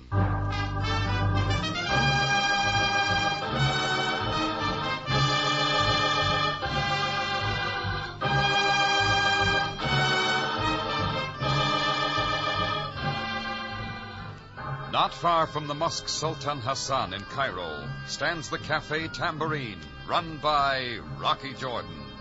The Cafe Tambourine, crowded with forgotten men, alive with the babble of many languages. For this is Cairo, where modern adventure and intrigue unfold against a backdrop of antiquity. Tonight's story, Lady in Disguise.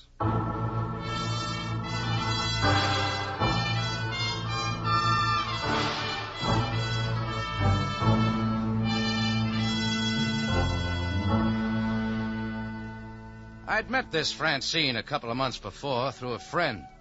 She was pretty, like the cover page of Vogue magazine you see on the newsstands, even in Cairo. And I guess she liked American company. Anyhow, we hit it off together and did the town a few times. She especially liked to wander through the Mouski bazaars and argue with the excited rug peddlers. When she told me she was leaving Egypt for France, we just said goodbye, and that was that.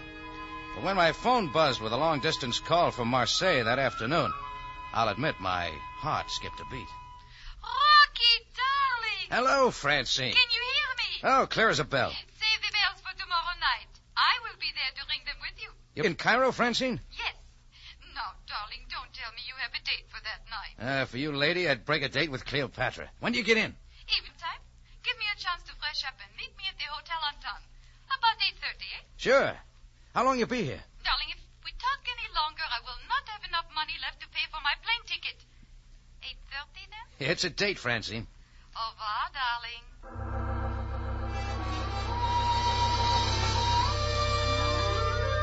Well, right away, I sent my best suit out to the cleaners and called the laundry to hurry up with my shirts.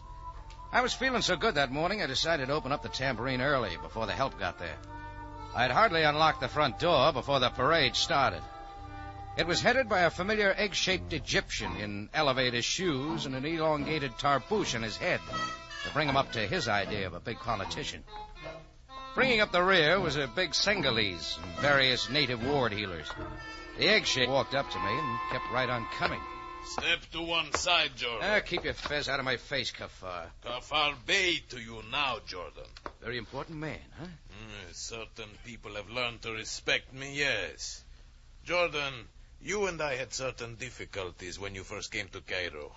You were most uncooperative. Take it someplace else, Kafar. You tried to keep me out of business, but I'm still here. I'm well aware that you won that round, Jordan. However, many things have changed since then. I intend to impress you with that fact. Get to the point. What brought you here? My new official capacity as building inspector. Hold it, Kafar. This place passed inspection 6 months ago, and you know it. Many things change in 6 months. It is possible I will have to condemn this building. Anything to throw your weight around, huh? Don't try it, Kafar. Mashish. Alwa, Kafar Bey. See that the tables and chairs are moved from that spot. Get the men busy immediately. At once. Arak, Yosef, Mother London. All right, that's all, Kafar. You will not interfere, Jordan. I have authority. Not without a search warrant. Show it or get out quick. You are learning, are you not? Continue, Mashish. Your command, Kafar Bey. Now, remove that section of the floor. What do you think you'll find there? Termites, perhaps. He's getting you in trouble, Mashish. Am I making myself clear, Jordan? Yeah, I get the idea, but what do the police think about this? Kafar Bey has the thinking. Yeah, sharp boy. Yeah. Now, you two there, behind the bar, remove those bottles. They come under building inspection? In your case, Jordan, yes. Hey, that's expensive liquor, Kafar. You're running up a big bill. Nectar of infidels, like you. You respect my official position now, Jordan? You understand that I am a very big man? To me, Kafar, you haven't grown an inch. I threw you out of here once, and I'll do it again. The touch of your hands is offensive. Mashish, remove him. Back, Jordan. Or the knife. Brought all the equipment, didn't you? Yeah. Now, Jordan, we will withdraw in our own way. What about my tambourine? It is in very bad shape. Yeah. Perhaps I will condemn it. Perhaps not. That all depends on you. See you later, Kafar, when you don't have 6 other guys with you. Is that a threat, Jordan? I'll go you one better. It's a promise. Kafar followed his stomach out the door, trailed by the Senegalese and the rest of the entourage, Indian style. Just in case some of them came back and I had to wrap a few heads, I spotted for my gun under the cash register at the front of the bar. It was gone.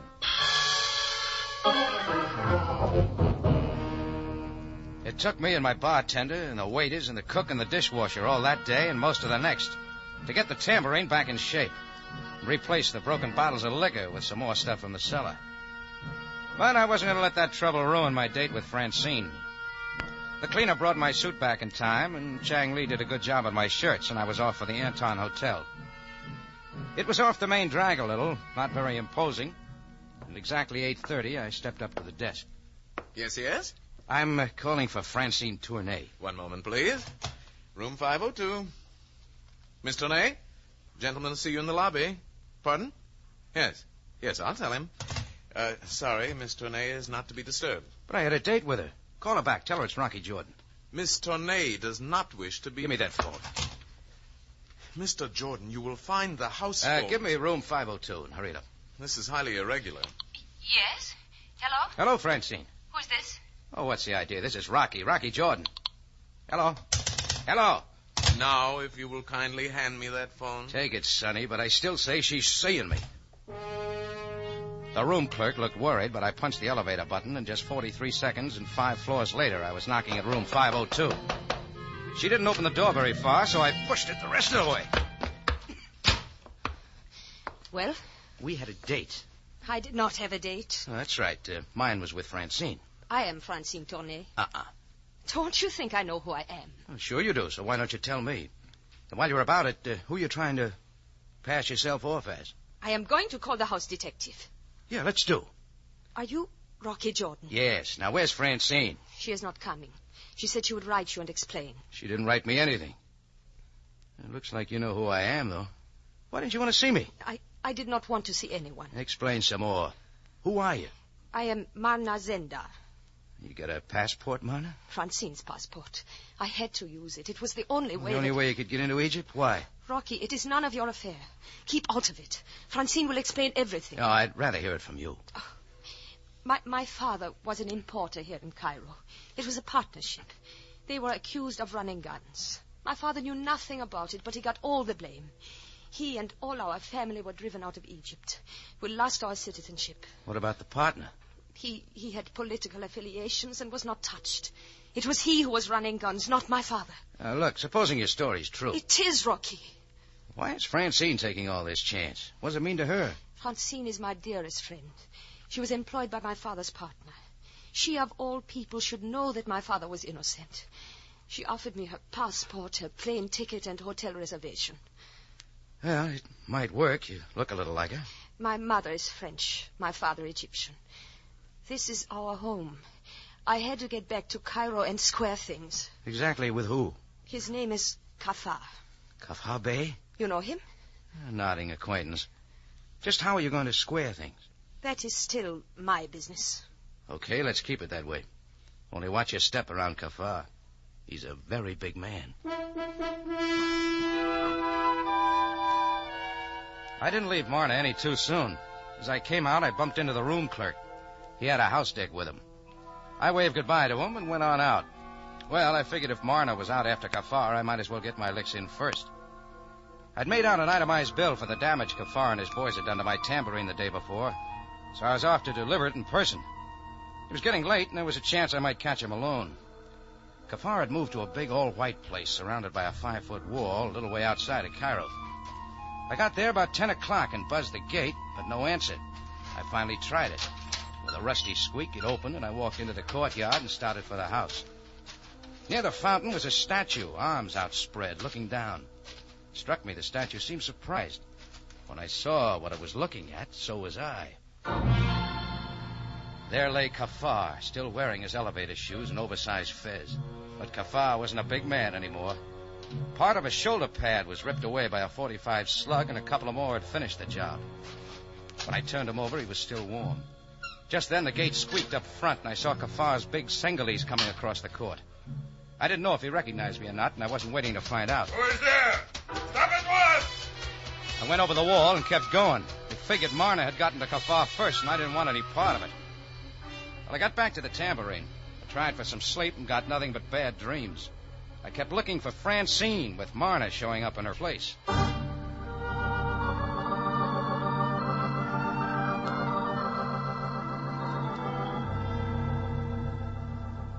The next morning, when I came down to my office, I found a letter on the desk.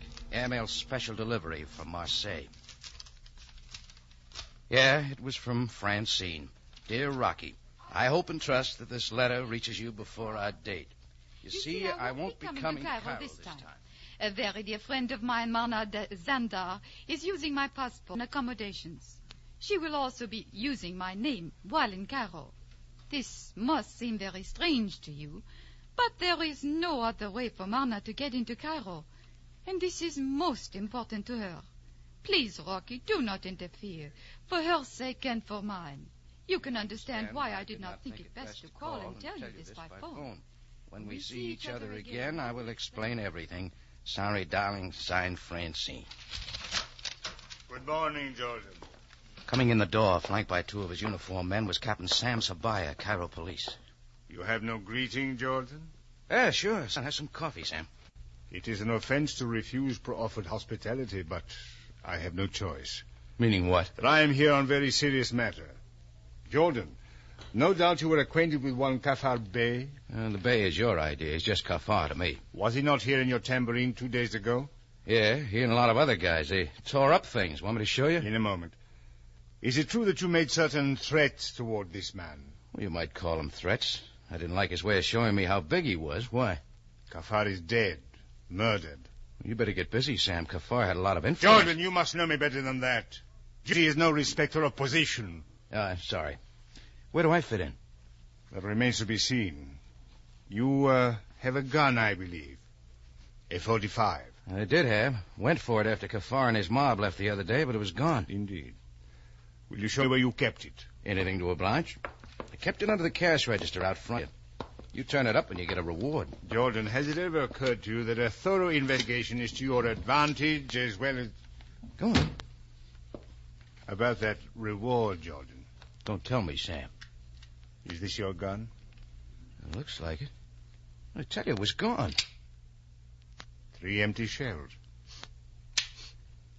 Fired very recently. So that wraps it up. I shoot Kafar and then leave my gun here in plain sight. Kafar was shot, Jordan. But of course you knew. Oh, that's no trap, Sam. You need a lot more to tie me in. A witness, perhaps? I have. And Lord Sangley swears that he saw you running from Kafar's courtyard shortly after the murder. Well, I am waiting for your denial. Okay, Sam. I went to Kafar's place with a bill for the damage he'd done to my tambourine. He was dead then. When Mashish showed up, I didn't want any trouble with him, and I got out. Oh. Why did you not notify me of Kafar's death? I figured Mashish would do that. I see. There is every reason why I should handcuff you at this moment. However, I shall wait for a report from ballistics. Give me a little rope, Sam, so I'll hang myself? Jordan, in Cairo, the penalty for murder is not by hanging. However, it is swift and sure.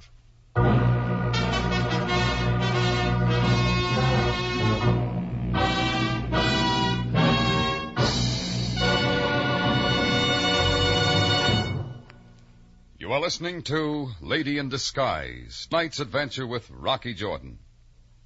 Chills on Monday night, a solid hour of them with Joseph Cotton, Valley, and Louis Jourdan, recreating their original roles in the Paradine case.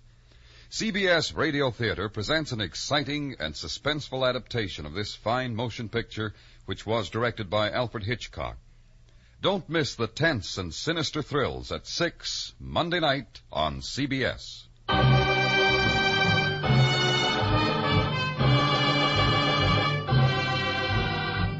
Now we return you to Cairo and tonight's adventure with Rocky Jordan, Lady in Disguise.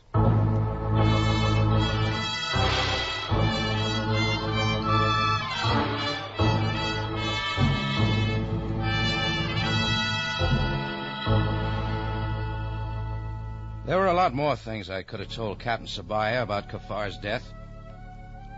How Francine Tournay had called me from Marseille, that she was flying to Cairo. Only another girl using Francine's passport name showed up in her place. After I got her real name, Marna Zendar, she told me she was in Cairo to square things with Kafar. An airmail special from Francine in Marseille backed up Marna's story and begged me to keep out of it. All at once, I was Sabaya's A1 suspect. My gun was being checked with the bullets found in Kafar's body. Well, I didn't have to flip a piastre to decide where I was going next.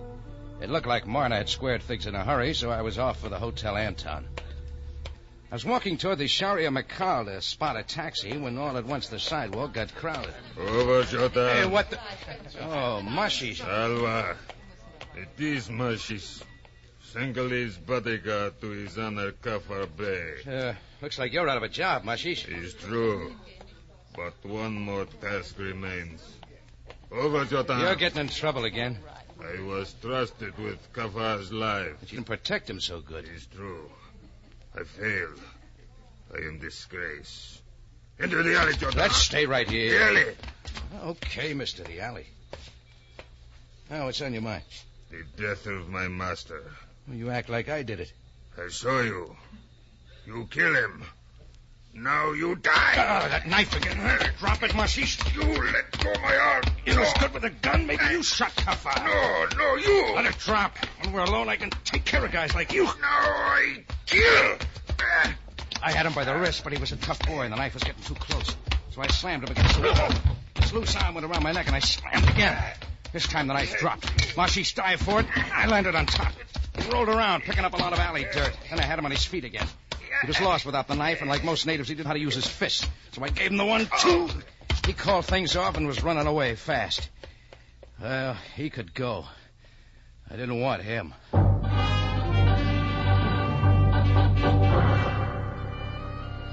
It took me another half hour to get back to my place and throw on some clean clothes. This time I got to the Hotel Anton without any trouble. The room clerk was still holding his own. Yes, sir? Rocky Jordan to see Francine Tournay. That is impossible, Mr. Jordan. Come on, get her on the phone and hurry. That, too, is impossible. Miss Tournay is not here. Where is she? I really couldn't say. As I recall, Mr. Jordan, Miss Tournay had no desire to see you. Oh, cut it, Sonny. She doesn't need your protection. Mr. Jordan, Miss Tournay is not here. She checked out. She's taken her luggage with her. She's no longer registered here. Now, do I make myself clear? Not quite. Where did she go? Pound note help? It's most irregular. Take it or leave it.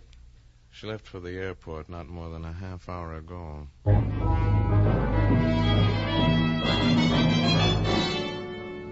If I had any doubts about Marna before, I was sure now. I grabbed a taxi and told the driver to speed it up for Almaza Airport. He honked his way across Solomon Pasha Square, and in 20 minutes we were there. A big plane was warming up on the nearest runway. I got inside the station and started scouting around. A lot of people were milling in and out, and I did a lot of looking. Then a sudden face in the crowd sent me running. It took a split second for me to realize it wasn't the face of Marna, but of somebody who was supposed to be in Marseille. The face of Francine Tournay. And it was gone. I kept looking, and I began to tell myself I was wrong. Maybe I'd just been thinking too much about Francine the past couple of days. Plane leaving for Casablanca, Rome, Marseille, Gate 1, last call. Plane leaving for Casablanca. I got over to Gate 1, and I wasn't a second too soon. Please let me Oh, through. you in a hurry, Marna? Oh, Rocky, what are you doing here? Looking for you. We got some things to clear up. My plane is about to leave. I haven't any time. You got lots of time. Let me go. Let me go. Well, you call a guard? Go ahead. There's lots of them around. We'll talk about the passport you're using. No, please. They're closing the gate. Stay here, Marna. But I've got to get on that plane. Not now, you won't. Do you know what you're doing to me? I'm about to find that out. Over here behind the fountain. Come on, where we can talk. Well, Mr. Jordan, you have decided to make this your affair. You have bothered me in every possible way. Now you have made me miss my plane. What more do you want? I won't ask you how you lifted the gun for my cafe. That's not important. What gun? The one you used to kill Kafar and planted back on me. I don't like your way of squaring things, Marna. Oh, I see. Rocky. Yeah? You've got it all wrong. I did not kill Kafar. Too late for that. You're trying to get out of Cairo fast, sort of tripped you up. I will admit I was frightened. When I learned of Kafar's murder, I was afraid I would be blamed. The authorities would soon find out who I really am. Well, you wouldn't want that, would you? Rocky, you of all people should know that I would not kill Kafar. Tell me real slow. I did tell you. I came to Cairo to clear my father's name. The minute I found the one man who could do that, would I kill him? It's one I can't answer. Now that he is dead, no one can help me, not even you. And Francine told me you would understand. Sure, I'm to understand a murder that's pinned on me. Maybe you had other reasons. How do I know your story's true? Rocky, at what time was Kafar killed? It was about 10 o'clock when I found him. He hadn't been dead long. I could not have been there. From the moment I arrived at my hotel yesterday evening, I never left there till this morning. You expect me to believe that? Ask whoever you like. The doorman, the bellboy, the room clerk, the waitress in the restaurant. All right, we'll do that. Come on, Marna. And that's what we did. Marna stayed with me, and we went back to the Hotel Anton. I had a lot of conversations. First, I talked to the doorman. I remember this lady well, sir. She arrived in the airport bus at 7:30. I was on duty until 11. She did not come out this door. After that, we went over to the desk and had a chat with my friend, the room clerk. Yes, I'm certain she did not leave the hotel last night. As a matter of fact, I talked to her on the phone shortly after you left her room. We have certain regulations, you know. Well, if he was looking for another pound note, he didn't get it. Next, we looked up the waitress in the hotel restaurant. Sure, I remember her. No tip. She came in at 9 o'clock and stayed too long. Lamb chops with no potatoes. Reducing, I guess. Well, the bellhop told me he'd taken ice water to her room at 10 o'clock, right on the nose. I talked to a few others, but they all came up with the same answer. Well, do you believe me now, Mr. Jordan? A lot of people would have to be lying. That is not likely, is it? Maybe not. Marna, if you're smart, you'll check in here again and wait around a couple of days. But being in Cairo is dangerous for me. Not as dangerous as running away. You are so thoughtful of me, Mr. Jordan. But as long as you are running things, I'll be here.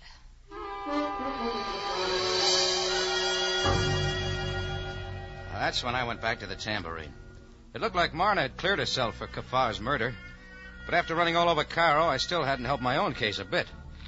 The afternoon rush was on when I walked into the tambourine. When Chris, my bartender, saw me, he jerked his head to a back table and kept on drawing a beer. The place was heavy with smoke, and I couldn't make out who it was. As I went back, it dawned on me like a camera fade-in. Again, the face of Francine Tournay. Rocky, darling. It's really you, Francine. But of course, mon chéri. I've been looking everywhere for you. At the airport? You saw me there? Why did you not say something? I tried to, but you were gone. Are you not glad to see me, Rocky? Oh, sure, Francine, sure. Did you get my letter? It's right here in my pocket. It said you weren't coming to Cairo. A woman can change her mind, n'est-ce pas? Yeah, but your passport. Well, I decided if Marna could get in on somebody else's passport, so could I. So here I am. Oh, when'd you get here? Today, at noon. Does it matter? Francine, your friend Marna's in trouble. Yes, I know. Poor Marna. I saw her last night. She gave me a big story about coming to Cairo to square her father's name with Kafar. It is true, Rocky. Marna's father was convicted of running guns, and his whole family lost their citizenship. Kafar was his partner, and doing it all. When I found that out, I quit his employ and went to France with Marna. I only wanted to help her. You did? She was very bitter, but I had no idea it would come to this. I didn't dream that she... Did she kill him, Rocky? I don't know. Well, let's forget it for now. No, it's not that easy, Francine. I know, but we can try, can't we? Take me someplace, Rocky. I won't be long in Cairo, and I want... Okay, Francine. Let's get out of here. Oh, I dropped my purse. Yeah, I'll get it. I am so sorry. The silly things in a woman's purse. You're not kidding. Oh, this yours, too? Yes, my airplane ticket stub. Thank you, Rocky. Now shall we go? Oh, Francine. Yes, Rocky? I almost forgot. There's a couple of things I've got to clear up here. Why don't you catch a taxi and go on to your place, huh? Where you staying? The Said house. Well, I'll see you there, huh? Very well, Rocky. Au revoir. Francine didn't know what had stopped me. It was the sight of an official black car drawing to the curb in front. Sam Sabaya got out and waited, and so did I. The cat and mouse game went on for a little while, and finally he came in. Bring the handcuffs with you, Sam? Jordan, many times you and I have had difficulties. In every case, I have been inclined to give you the benefit of the doubt. That's right, you have. However, in this case, I have no alternative. There's no odd feelings. You will come with me, Jordan. Sure.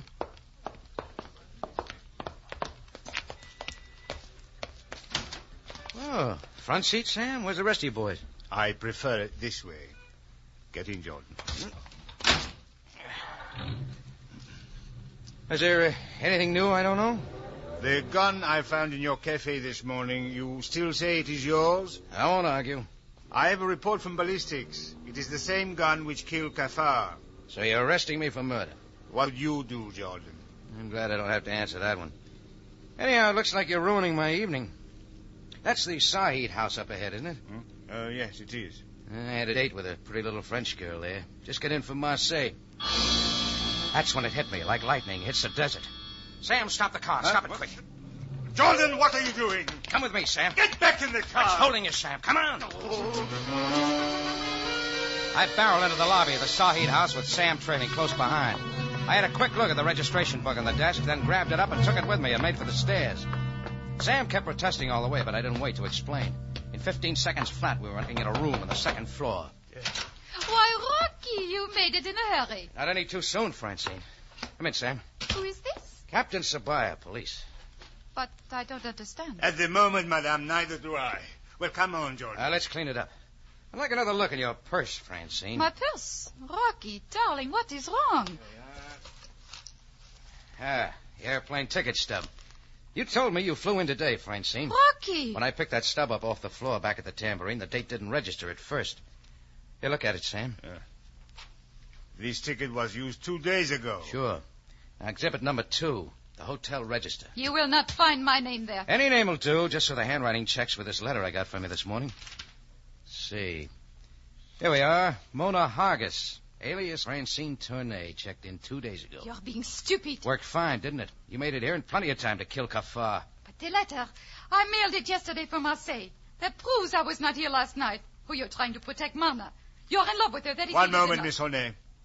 Continue, Jordan. Took a lot of planning. The phone call to make sure I ran into Marna. The letter you wrote but had somebody else mail yesterday from Marseille to prove you could have been here. You're lying. You planned to sneak into town, kill Kafar, and get out, planning the murder on Marna. Or if not her, me. Then why would I come to your cafe? What else could you do? When you went to the airport, you found out Marna was taking the same plane. Then you had a hunch I saw you there, getting away in the crowd. So you decided to cover up, come to me, and said you just got in. And why would I kill Kafar? You once worked for him. Doing what? I was merely his secretary. That include juggling the books to throw the blame for the gun running on Marna's father? Maybe when it came time for the payoff, Kafar double-crossed you, too. Miss Tornay, any further statements you have to make? One more thing. How'd you get the gun in and out of my cafe, Francine? Money will buy anything. We shall see, Miss Tornay. Jordan, no apologies, Sam. Right now, I've got a few mistakes of my own to clear up. With Marna.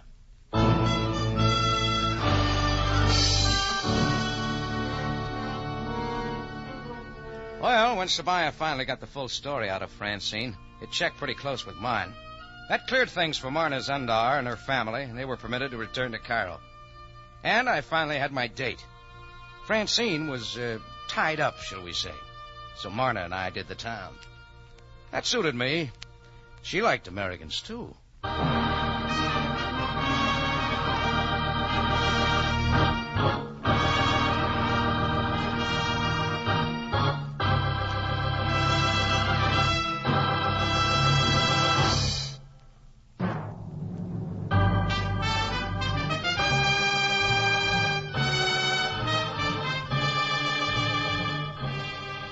It's CBS again at this same time next week for another story of adventure and intrigue when we take you back to Cairo on the Cafe Tambourine, run by Rocky Jordan.